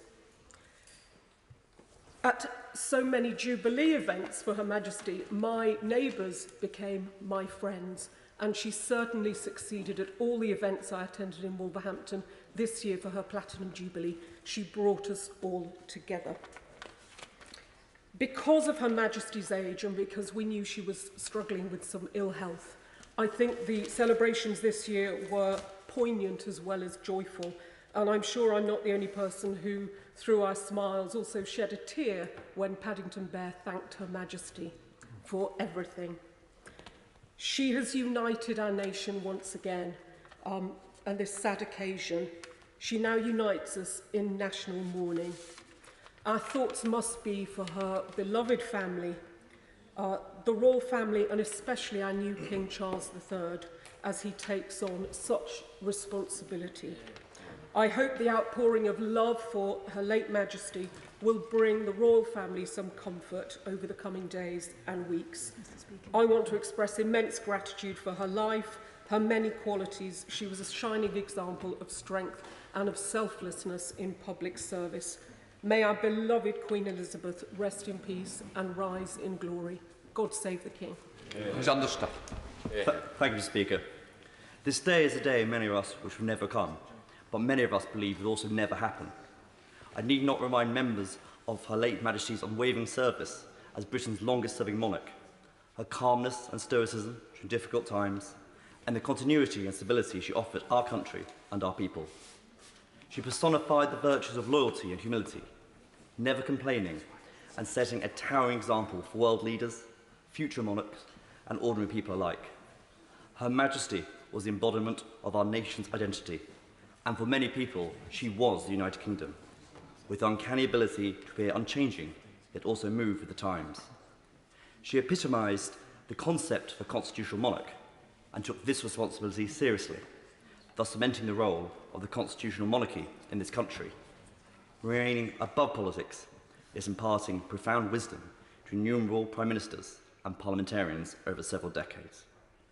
But it was not her constitutional link to the lawmakers of this land that made her one of the greatest monarchs in our history, but it was her affinity with every single man, woman and child in Britain and across the Commonwealth. Nowhere is this better exemplified than during her visits, for it was in places like Rother Valley that Her Majesty excelled. Her visit to Rother Valley in 1977 was an unrivaled success. She was greeted by over 7,000 children from across Rother Valley at Maltby Comprehensive School, and on the Maltby Fields, more than 20 schools and youth organisations put on displays. Countless Rother Valley children would cherish the memories of this visit, but my favourite story is about a 10-year-old girl from Letwell who was dressed in a purple velvet cloak with a plea for the Queen written on a cardboard sign. It read, "Dear Queen of England, please crown me Queen of Aston Fench School, love Alison." As the Queen passed, she duly obliged. Taking the sign, Her Majesty asked Alison, "So you want to be crowned, do you?"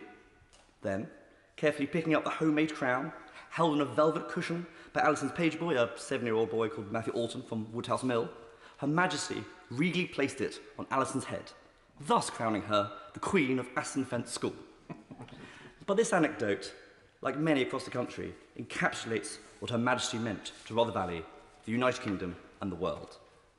Despite all the grandeur, the pomp and the ceremony, and the serious constitutional role she played.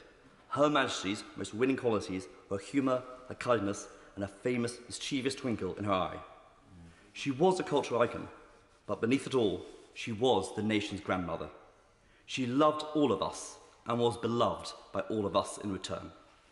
I send my deepest condolences to the royal family on behalf of my own family, Natalie, Persephone, Charlotte, and of all the people of Rother Valley. Eternal rest grant upon her, O Lord, and let perpetual light shine upon her. May she rest in peace. And I offer my humble allegiance and loyalty to His Majesty King Charles III. God save the King. Thank you, Mr. Speaker. Her late Majesty was always warmly welcome to Northampton, and so the town mourns her passing most sincerely. And looking over some of the old coverage of royal visits to Northampton since the sad news yesterday, it's clear how much joy she brought on every occasion. So many speakers from across the House have succeeded in communicating the almost magical combination of majesty and personable friendliness, and yet within that one was always aware of her sheer presence. Presence even stood in a lay-by with my dear mother, Mrs. Sandra Lewis, as an infant in 1977, waving a dock leaf and getting a wave from the limousine in return. Two of the occasions upon which I met Her Majesty illustrate this duality. The 800th anniversary of the Maundy service in 2010, where she presented the ceremonial money to another inspirational woman, the late Sister Merle Wilde, one of the last of the Methodist Order of Deaconesses. Tradition, dignity, majesty. The Diamond Jubilee, 2 years later, there I met Her Majesty at a much less formal event. And when introduced, I found myself, for reasons too obscure to detain the House with tonight, talking to her about donuts. Her Majesty took it in typically good part, thankfully, but I sensed rather than saw a certain look between the then Lord Lieutenant, also thankfully a friend of mine, and my wife, who had much to say about this afterwards. Personable, cheerful, filled with humanity. Blending this with her dignity and bearing was brilliantly described as alchemy by a colleague earlier today. So I thank you, Mr. Speaker and Mr. Deputy Speaker, for your indulgence tonight. It really is appreciated, and that of the House staff as well. It's meant a lot to us to be able to do this evening. And in conclusion, may God bless Her Majesty the Queen and keep her safe, and God save the King. Jerome May.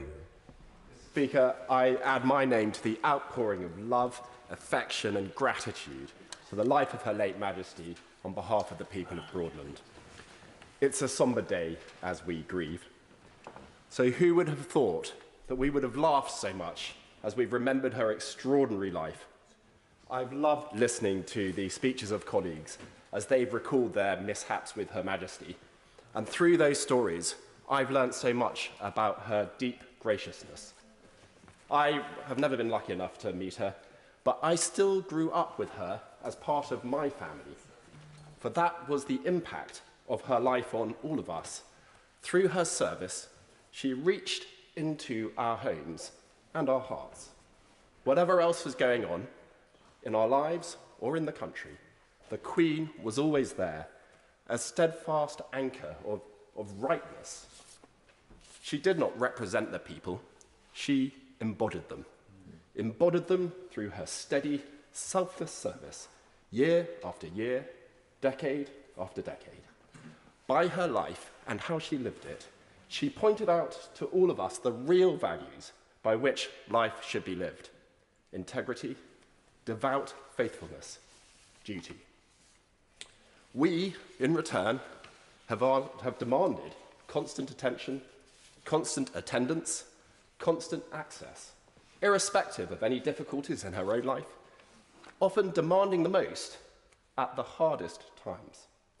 And yet, she never faltered, never stepped back, stayed true to her young oath. What a wonderful woman. What a wonderful monarch. Her heavy burden, which she somehow managed to wear so lightly, has now passed to the King. His wonderful speech to his peoples today shows how he has shouldered it. May she rest in peace. God save the King. Thank you, Mr. Speaker. It's a solemn honour to rise in this debate to pay tribute to Her late Majesty the Queen, both personally and on behalf of my constituents in Hertford and Stortford. And it's humbling to follow so many very wonderful and fine tributes that we've heard throughout the day. The King himself, in his moving address, made reference to the speech many others in this chamber have mentioned, where his mother, the late Queen, made on her 21st birthday a declaration that her whole life, whether it be long or short, be devoted to our service. We know now that her life was long and that for every day of her 70-year reign, she magnificently honoured that solemn vow. In that same speech, she also said, "I am thinking especially today of all the young men and women who were born about the same time as myself and have grown up like me in the terrible and glorious years of the Second World War." And it is also this, alongside her vow of devotion to duty, which resonates with me today. Perhaps it's because she was speaking about those like my own parents, now themselves in their 90s and children of the East End and of the Blitz. And I'm struck more than ever that Her late Majesty, both as a person and as a monarch, represents a link between our generations. She's a tangible human link to our nation's past, its struggles, but most of all to its finest hour. And she's also a link to our own individual pasts, our personal and our family's histories, and we've heard many of those stories here today. Her ability to evoke the spirit of what we rightly call the greatest generation gave us what, in my view, was the finest speech of the COVID crisis. She said that she hoped those who come after us will say that the Britons of this generation were as strong as any. And of course, she said we will meet again.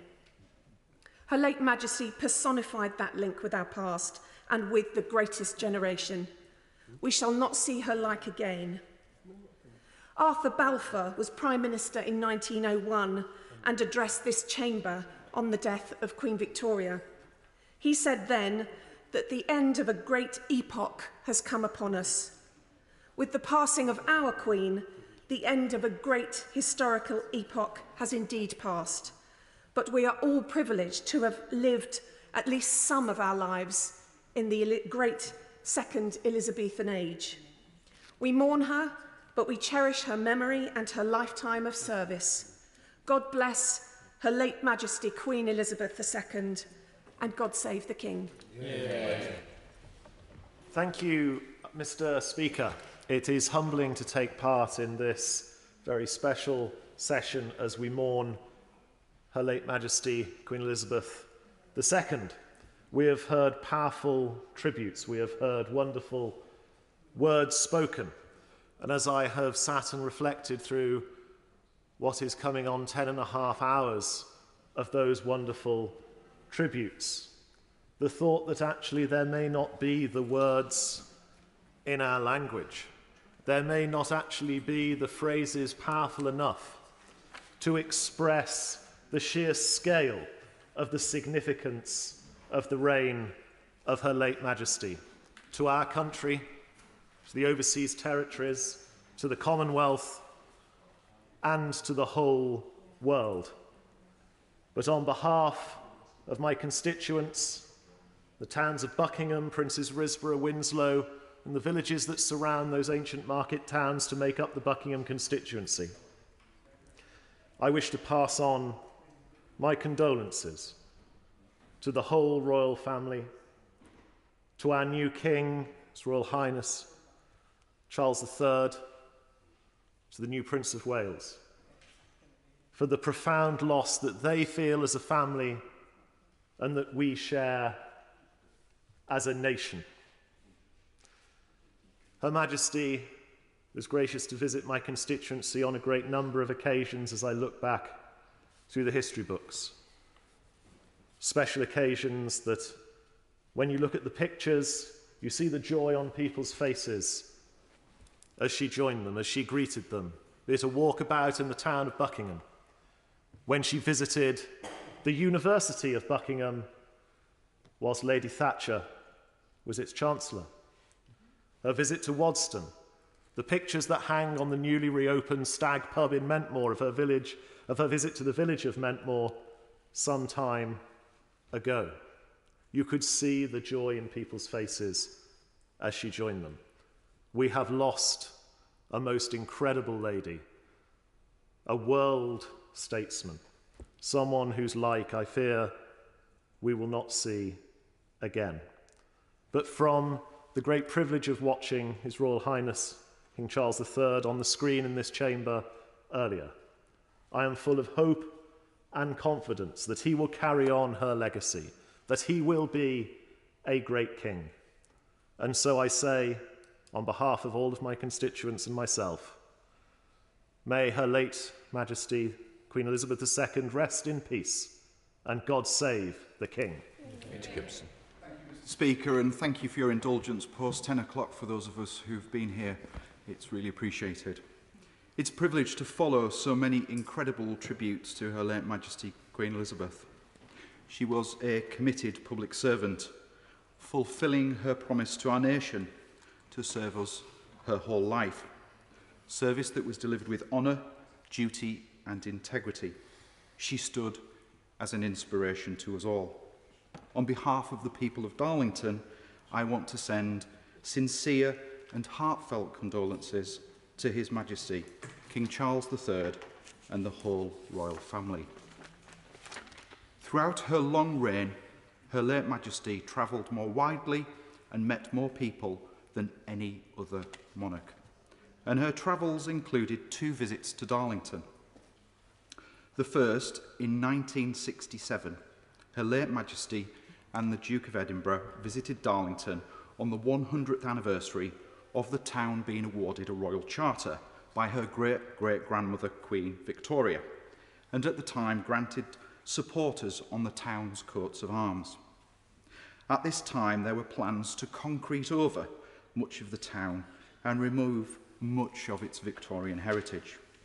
I understand that the royal party asked a number of probing questions of these plans, which included the removal of our clock tower, a clock tower which was inspired by the Elizabeth Tower of this palace. I am pleased to say that the plans were largely dropped and our clock tower still stands proudly over our town today. Her late Majesty returned to Darlington again in 2002 as part of her Golden Jubilee tour, and the town turned out in force to line the streets and welcome her. There were so many floral offerings that members of the Scouts were needed to help carry them all to the car. The crowds were so big that the palace issued a statement the following day, noting the unexpectedly large crowds in Darlington. The Queen was truly loved by the people of Darlington, and she will be deeply missed. Just yesterday morning at Auckland Castle, I attended a ceremony for the presentation of the Queen's Award for Voluntary Service to the community peer mentors in County Durham and Darlington, recognising the public service and duty in my constituency that Her late Majesty embodied. We mourn her, we miss her. Her place in history and her lasting legacies are rightly assured. Now reunited with her husband, may she rest in peace until she rises in glory again. God save the King. Yeah. Luke Evans. Thank you, Mr. Speaker, for allowing us to sit late tonight. Bosworth has an affinity and eternal history with the monarchy. After all, we had the Battle of Bosworth in August 1485, where we saw the death of Richard III and the crowning of Henry VII. So my constituency has a palpable, visible history with the monarchy, and it's still there and proud today. And we've heard the description over and over of duty, and I challenge any member in this House to find a better person in British history that personifies duty. To me, it's Queen Elizabeth the Dutiful.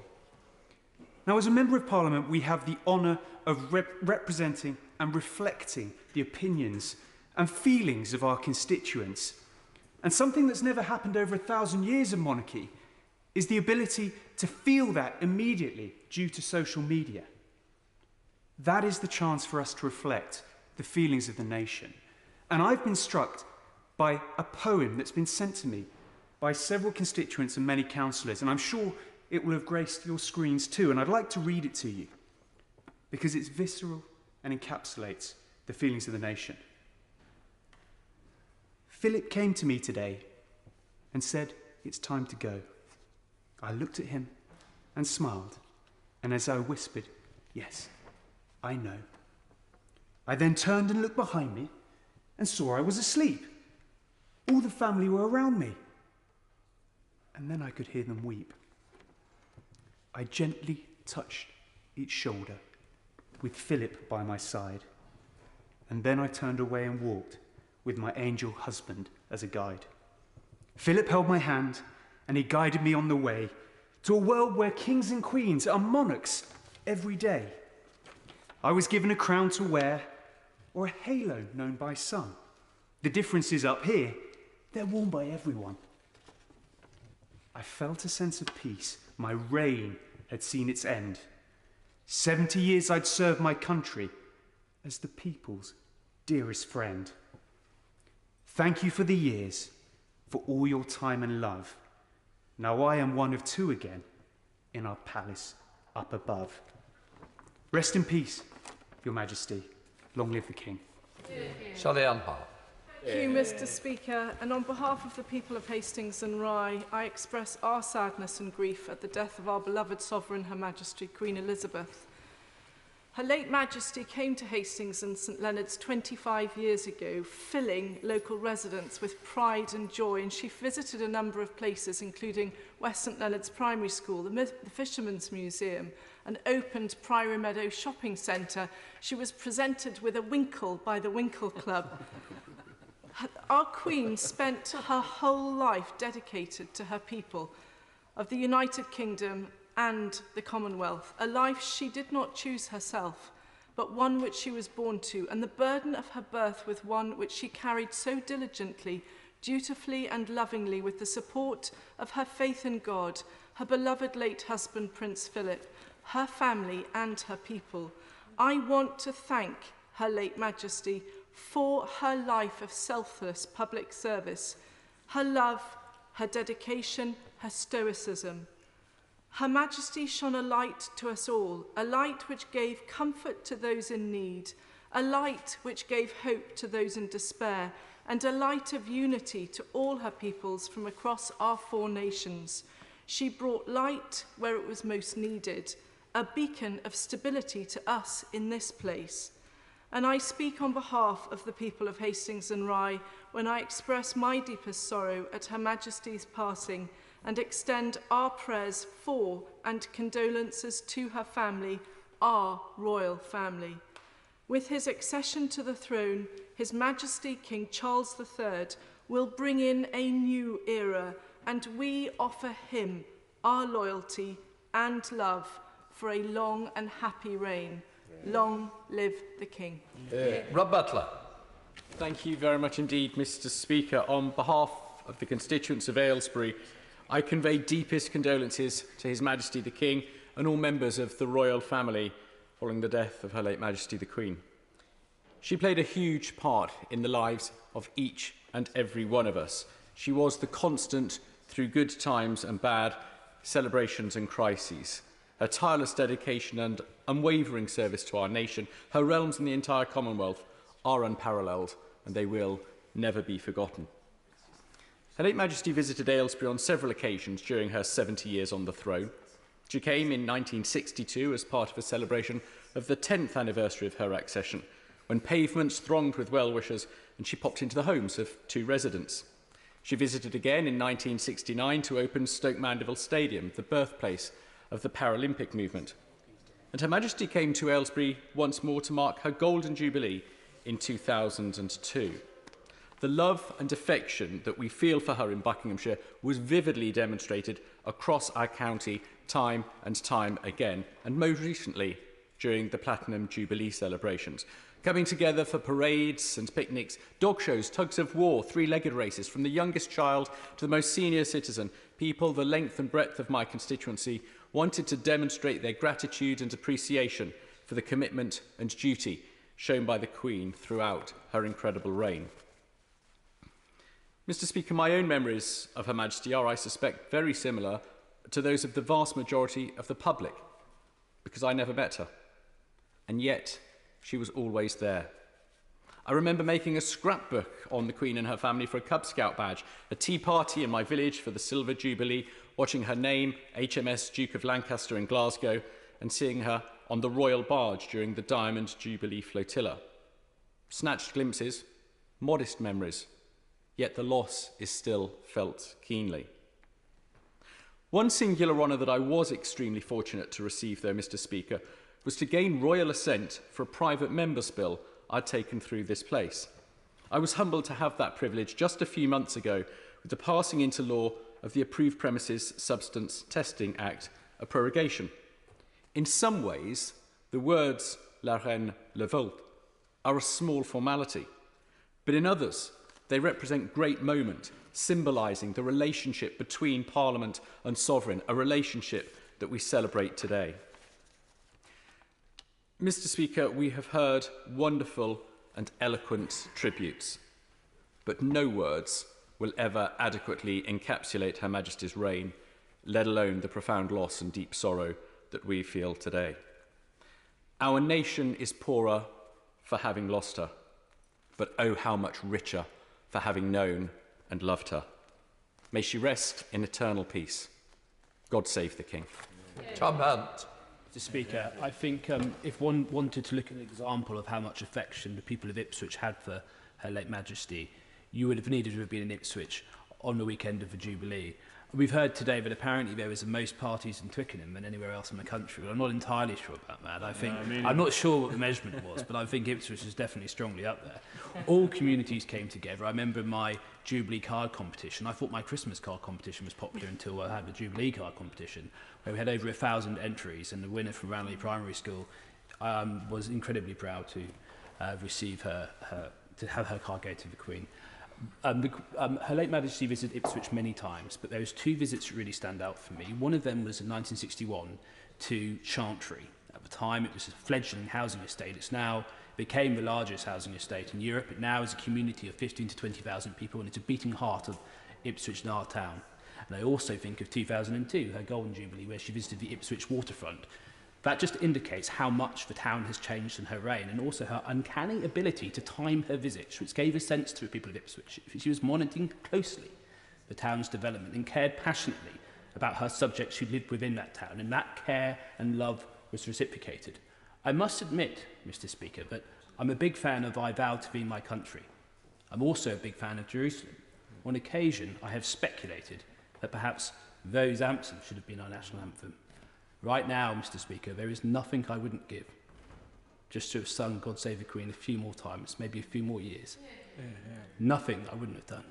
But right now, we need to ask ourselves what Her late Majesty would want us to do. And what she'd want us to do is unify as a country and come face the challenges ahead. And she'd want us to proudly say, God Save the King. Thank you very much, Mr. Speaker. Dr. Ben Spencer. Thank you, Mr. Speaker. I rise to speak on behalf of my constituents in Runnymede and Weybridge as we and the nation mourns. Her Majesty Queen Elizabeth II was an inspirational figure who embodied selfless service. She provides stability, support and succour in challenging times. Runnymede and Weybridge has the privilege to be neighbour to her home in Windsor, and my constituency is adorned with plaques inscribed with her name. We have a statue of Her Majesty at the Runnymede Pleasure Grounds, unveiled at the 800th anniversary of Magna Carta, which shows just how far we've come in Runnymede since 1215. Her first public visit following lockdown in March 2021 was to Runnymede and Weybridge, where she attended the centenary of the Royal Australian Air Forces at the Air Forces Memorial, itself opened by her in 1953. This is a fitting example of her commitment to duty and service throughout her reign. I saw at the recent Jubilee what she meant to my constituents with all the celebrations, garden and street parties, and the lighting of the Chertsey beacons. One of the highlights of the Jubilee for me was my school visits, where I saw countless portraits of the Queen created by local school children, mostly Da Vinci's, some Picasso's, and everyone demonstrating Her Majesty. And now, as we mourn her passing, the scale of the impact on all of us, the UK and the Commonwealth, is clear. I believe that if we all aspired to have even a fraction of the compassion, integrity, dedication she displayed for the world, we would be in a much better place. I hope that part of her legacy is that each and every one of us use this time to reflect on her example and what this can teach us. Her attributes will live on in the long tradition of the monarchy, in the reign of our new king, King Charles III. Runnymede and Weybridge sends its love, its thoughts, its prayers to His Majesty the King and all the royal family. If our grief is raw, I cannot imagine the pain her family are feeling. Our Queen was loved throughout the world. Her legacy lives on. God save the King. Scott Benton. Thank you, Mr. Speaker. I rise with great sadness to pay tribute to Her late Majesty, Queen Elizabeth II, on behalf of myself and of all of the people of Blackpool South. Throughout her long reign, Queen Elizabeth was a figure of national pride, a symbol of stability, of continuity, and an inspiration to so many, myself included. But just as importantly, we must not forget she was also a loving mother, grandmother, and great-grandmother. It was just a couple of months ago that I attended street parties across Blackpool for the Platinum Jubilee. The celebrations brought together people from all backgrounds, all faiths, people old and young, a testament to her ability to unite the whole country and to keep the monarchy at the forefront of our nation's life during a reign that saw unparalleled social change. She opened up the family to the general public and made us feel as though we knew her personally. And in return, over the decades, we loved her and shared in her joy and in her grief, most notably on the sad loss of her rock, Prince Philip, only last year. Those constituents of mine who had the privilege of meeting her always, without exception, spoke about her warmth, her humility, and how she made them feel so special. Her late Majesty was not likely to be Queen when she was born, let alone to become Britain's longest reigning monarch. But from the very beginning, service to her country was in her DNA. Her devotion to this country is encapsulated in a remarkable speech on just her 21st birthday, when she stated that we must give nothing less than the whole of ourselves, and when she took on the noble motto, I serve. Unquestionably, she gave the whole of herself to this country, epitomised by serving it to the very end and swearing in her 15th Prime Minister just 3 days ago. It will take a long time for the tremendous sadness felt by us all to pass, but we can be comforted by the way in which she touched the hearts of so many and served our glorious nation so well. The example that Queen Elizabeth set has been instilled in King Charles III's own sense of duty and service. At a time of immense sadness for him personally, he has taken on the responsibilities of the Crown and the leadership of our nation and the Commonwealth. Our thoughts and prayers are with him, and we offer him our loyalty and devotion at this difficult time, just as we know he will give it to us. As we move into a new era in this great country's history, Her late Majesty will always remain in our hearts. God rest her soul, and God save the King. Dick Carter. Thank you, Mr. Speaker, and can I extend my thanks to you for allowing this sitting to be extended for members who want to pay tribute to do so. And I know I speak on behalf of all of my constituents in Warrington South when I extend my heartfelt condolences to His Majesty King Charles and the royal family on this deeply sad occasion. Yesterday was a day we all knew would come, yet still can never quite envisage happening. And I think it's a testament to Her late Majesty's longevity, both in life and as our Queen, that all of the United Kingdom and throughout the Commonwealth, we are deeply moved by the loss of the one constant in our life. Indeed, last night when I walked along the Mall to Buckingham Palace, that affection was really evident.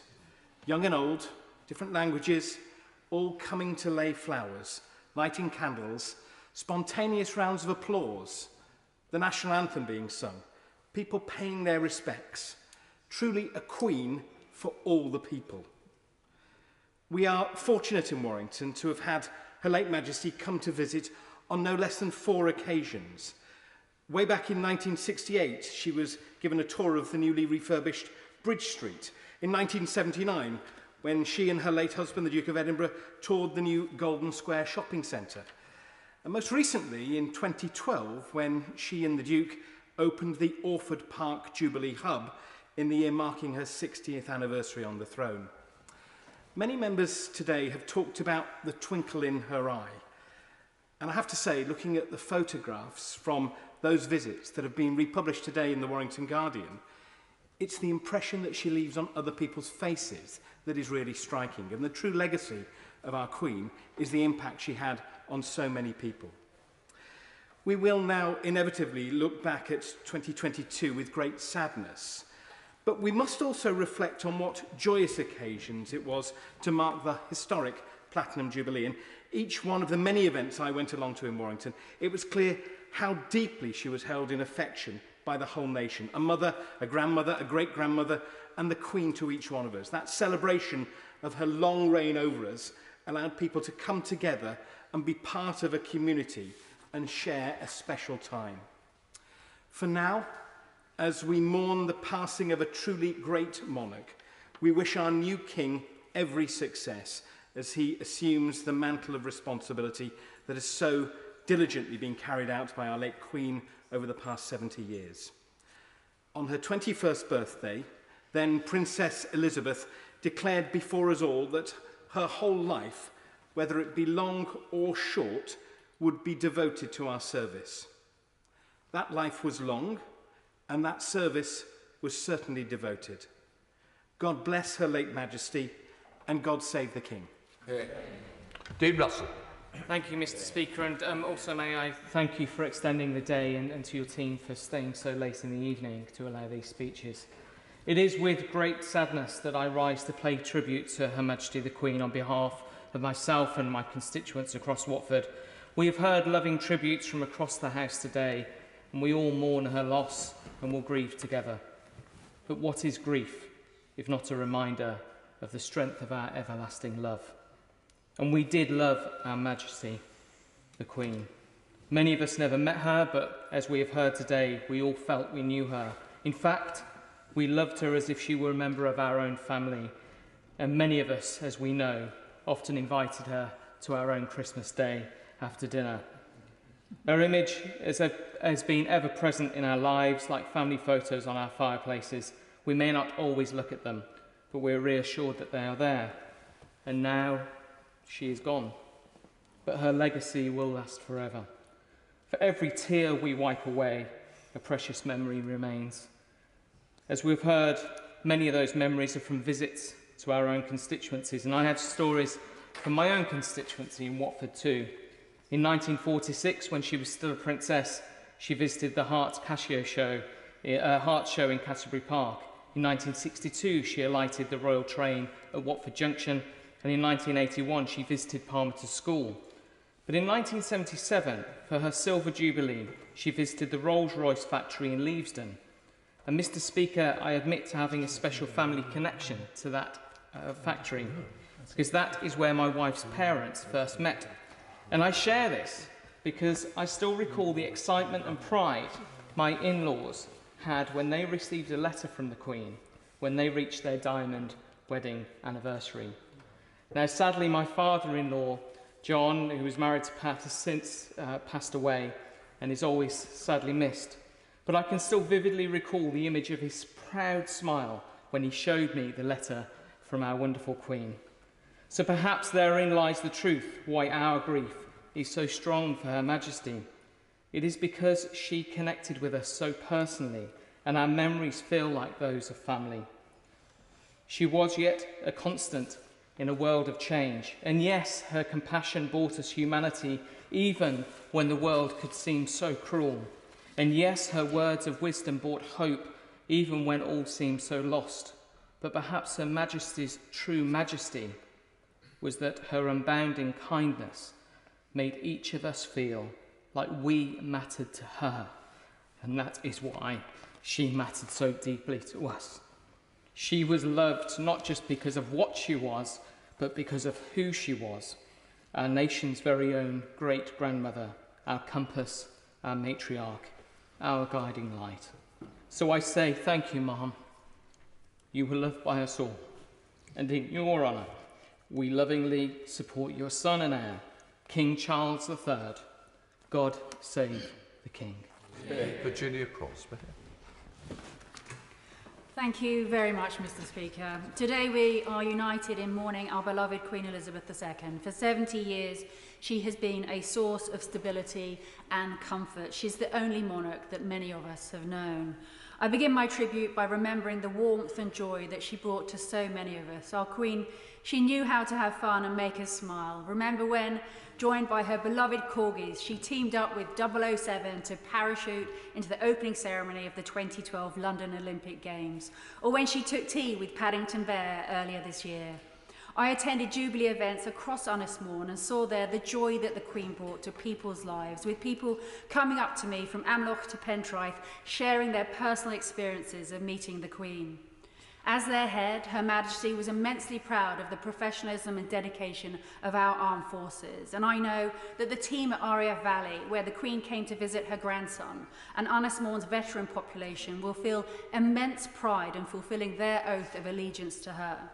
The Queen was a frequent visitor to Wales. She visited the port of Holyhead and Beaumaris Castle, opened Oriel Morn in Llangefni on Anglesey, and was awarded an honorary doctorate from nearby Bangor University. During her Diamond Jubilee visit to Wales, she said, "I've travelled the length and the breadth of this country during my 60 years as your Queen. Prince Philip and I have shared many of the joys and sadnesses of the Welsh people in that time, and I have always been struck by your sense of pride and your undimmed optimism." Her Majesty's dedication to service and her contribution to public life are unparalleled. She provided inspiration to millions of women aspiring to the highest offices. She was a patron for Girl Guiding and a long-serving member of the WI, which had its first meeting on Anglesey. We've shared the ups and downs of her life as she danced with us in victory and success and mourned with us at times of grief. Her sorrow at the loss of her devoted husband, Prince Philip, was felt by us all. And although our sense of loss is immense, we must take comfort that she is once more at his side. And as our United Kingdom moves into a new era, I welcome the announcement by our new King today that his son, Prince William, who began his married life on Anglesey, where he was stationed as an RAF search and rescue helicopter pilot, will become our next Prince of Wales. On behalf of the people of Ynys may I say diolch yn fawr and express my sincere thanks for a life well lived and send our condolences to her family. God save the King, and God bless the Prince and Princess of Wales. And we finally have Louis French. Thank you, Mr. Speaker, very much. A wonderful life of duty and service, and an inspiration to generations of people across the world.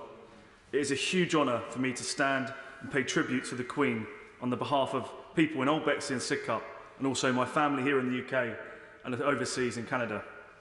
As a community, country and Commonwealth, we now come together to mourn the loss of our Queen, the ever-present in our lives, whether that be on national occasions, singing the national anthem at public and sporting events, or my personally fondest memories of watching the Queen's speech over family Christmas dinner.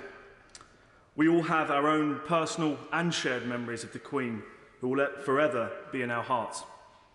I'm immensely proud to have discovered in the build-up to the Platinum Jubilee that an online poll confirmed Old Bexley and Sidcup, my home, as the most royalist constituency. Now, when the French journalist asking for an interview told me this, I stopped and thought about my own experiences locally, both growing up and now. Similar to colleagues, at every primary school visit, the first question asked, have you met the Queen? At most community events, as far back as I can remember, what do? We stand together and we sing the national anthem. Experiences which I'm sure are shared across the country. And little did I know when I sang the national anthem with the ambassador for Nepal last week at the community event with our brilliant Bexley Nepalese Gurkhas and Nepalese community, little did I know that would be one of the last times that I would have the pleasure of singing God Save the Queen. During the wonderful Platinum Jubilee celebrations, there were over 140 official street parties in Bexley, which I understand was one of the highest in London, reflecting how cherished Her Majesty is locally, and it was my immense privilege to attend many of these community events. I also remember the excitement when the Queen last visited the London Borough of Bexley in 2005 to officially reopen Danson House, which is in my right honourable friend for Bexley Evan Crayford's constituency, just over the border from mine, where she was greeted by crowds of well-wishers. But it's also important to remember a previous visit to Bexley, which was in 1953 to Erith, the honourable member for Erith and Thamesmead's constituency, after the devastating floods, which is a reminder of how the Queen was there for us throughout the good times, but also the bad, and the way her presence brought both comfort and hope to people at times of concerns in an ever-changing world. The Queen was an inspiration to millions around the world, a fashion and sporting icon for her love of the horses, the mother and grandmother of our great nation, and who can forget the corgi emojis from the Platinum Jubilee, which highlighted the evolution of technology during her reign and how she embraced it. I think I found something no one said so far in 11 hours there, Mr. Speaker. Rest in peace, Your Majesty. As a working-class lad from Bexley, it was my greatest honour to swear an oath of allegiance to you when entering this place, and you make us all proud to be British, and in my case, an Englishman. We will continue to serve loyally your heir and son, King Charles III, and all the royal family are in our thoughts and prayers. On the behalf of the people of Old Bexley and Sidcup, I say, God save the King. Thank you. Can I just say, this is when the House is at its best, when it is united in grief that brings us together with so many stories and memories that's been paid in such moving tributes. Can I say we've had 182 contributions and tributes today, and it's a big thank you to you all, but it's a big thank you to the staff of this House, the police, the security, the catering, and everybody involved, and especially the clerks in their fine wigs today. And can I say, thank you to you all for what you've done. I now come to the motion on the sittings of the House. Minister to move. On this sad day, Mr. Speaker, I beg to move the sittings of the House motion. The question is, on the order paper, as many of that opinion say aye. Aye. The ayes have it, the ayes have it. Order, order! Adjournment, yes, no. He's going to move the adjournment. Okay. Have you moved the adjournment? No, there is no adjournment.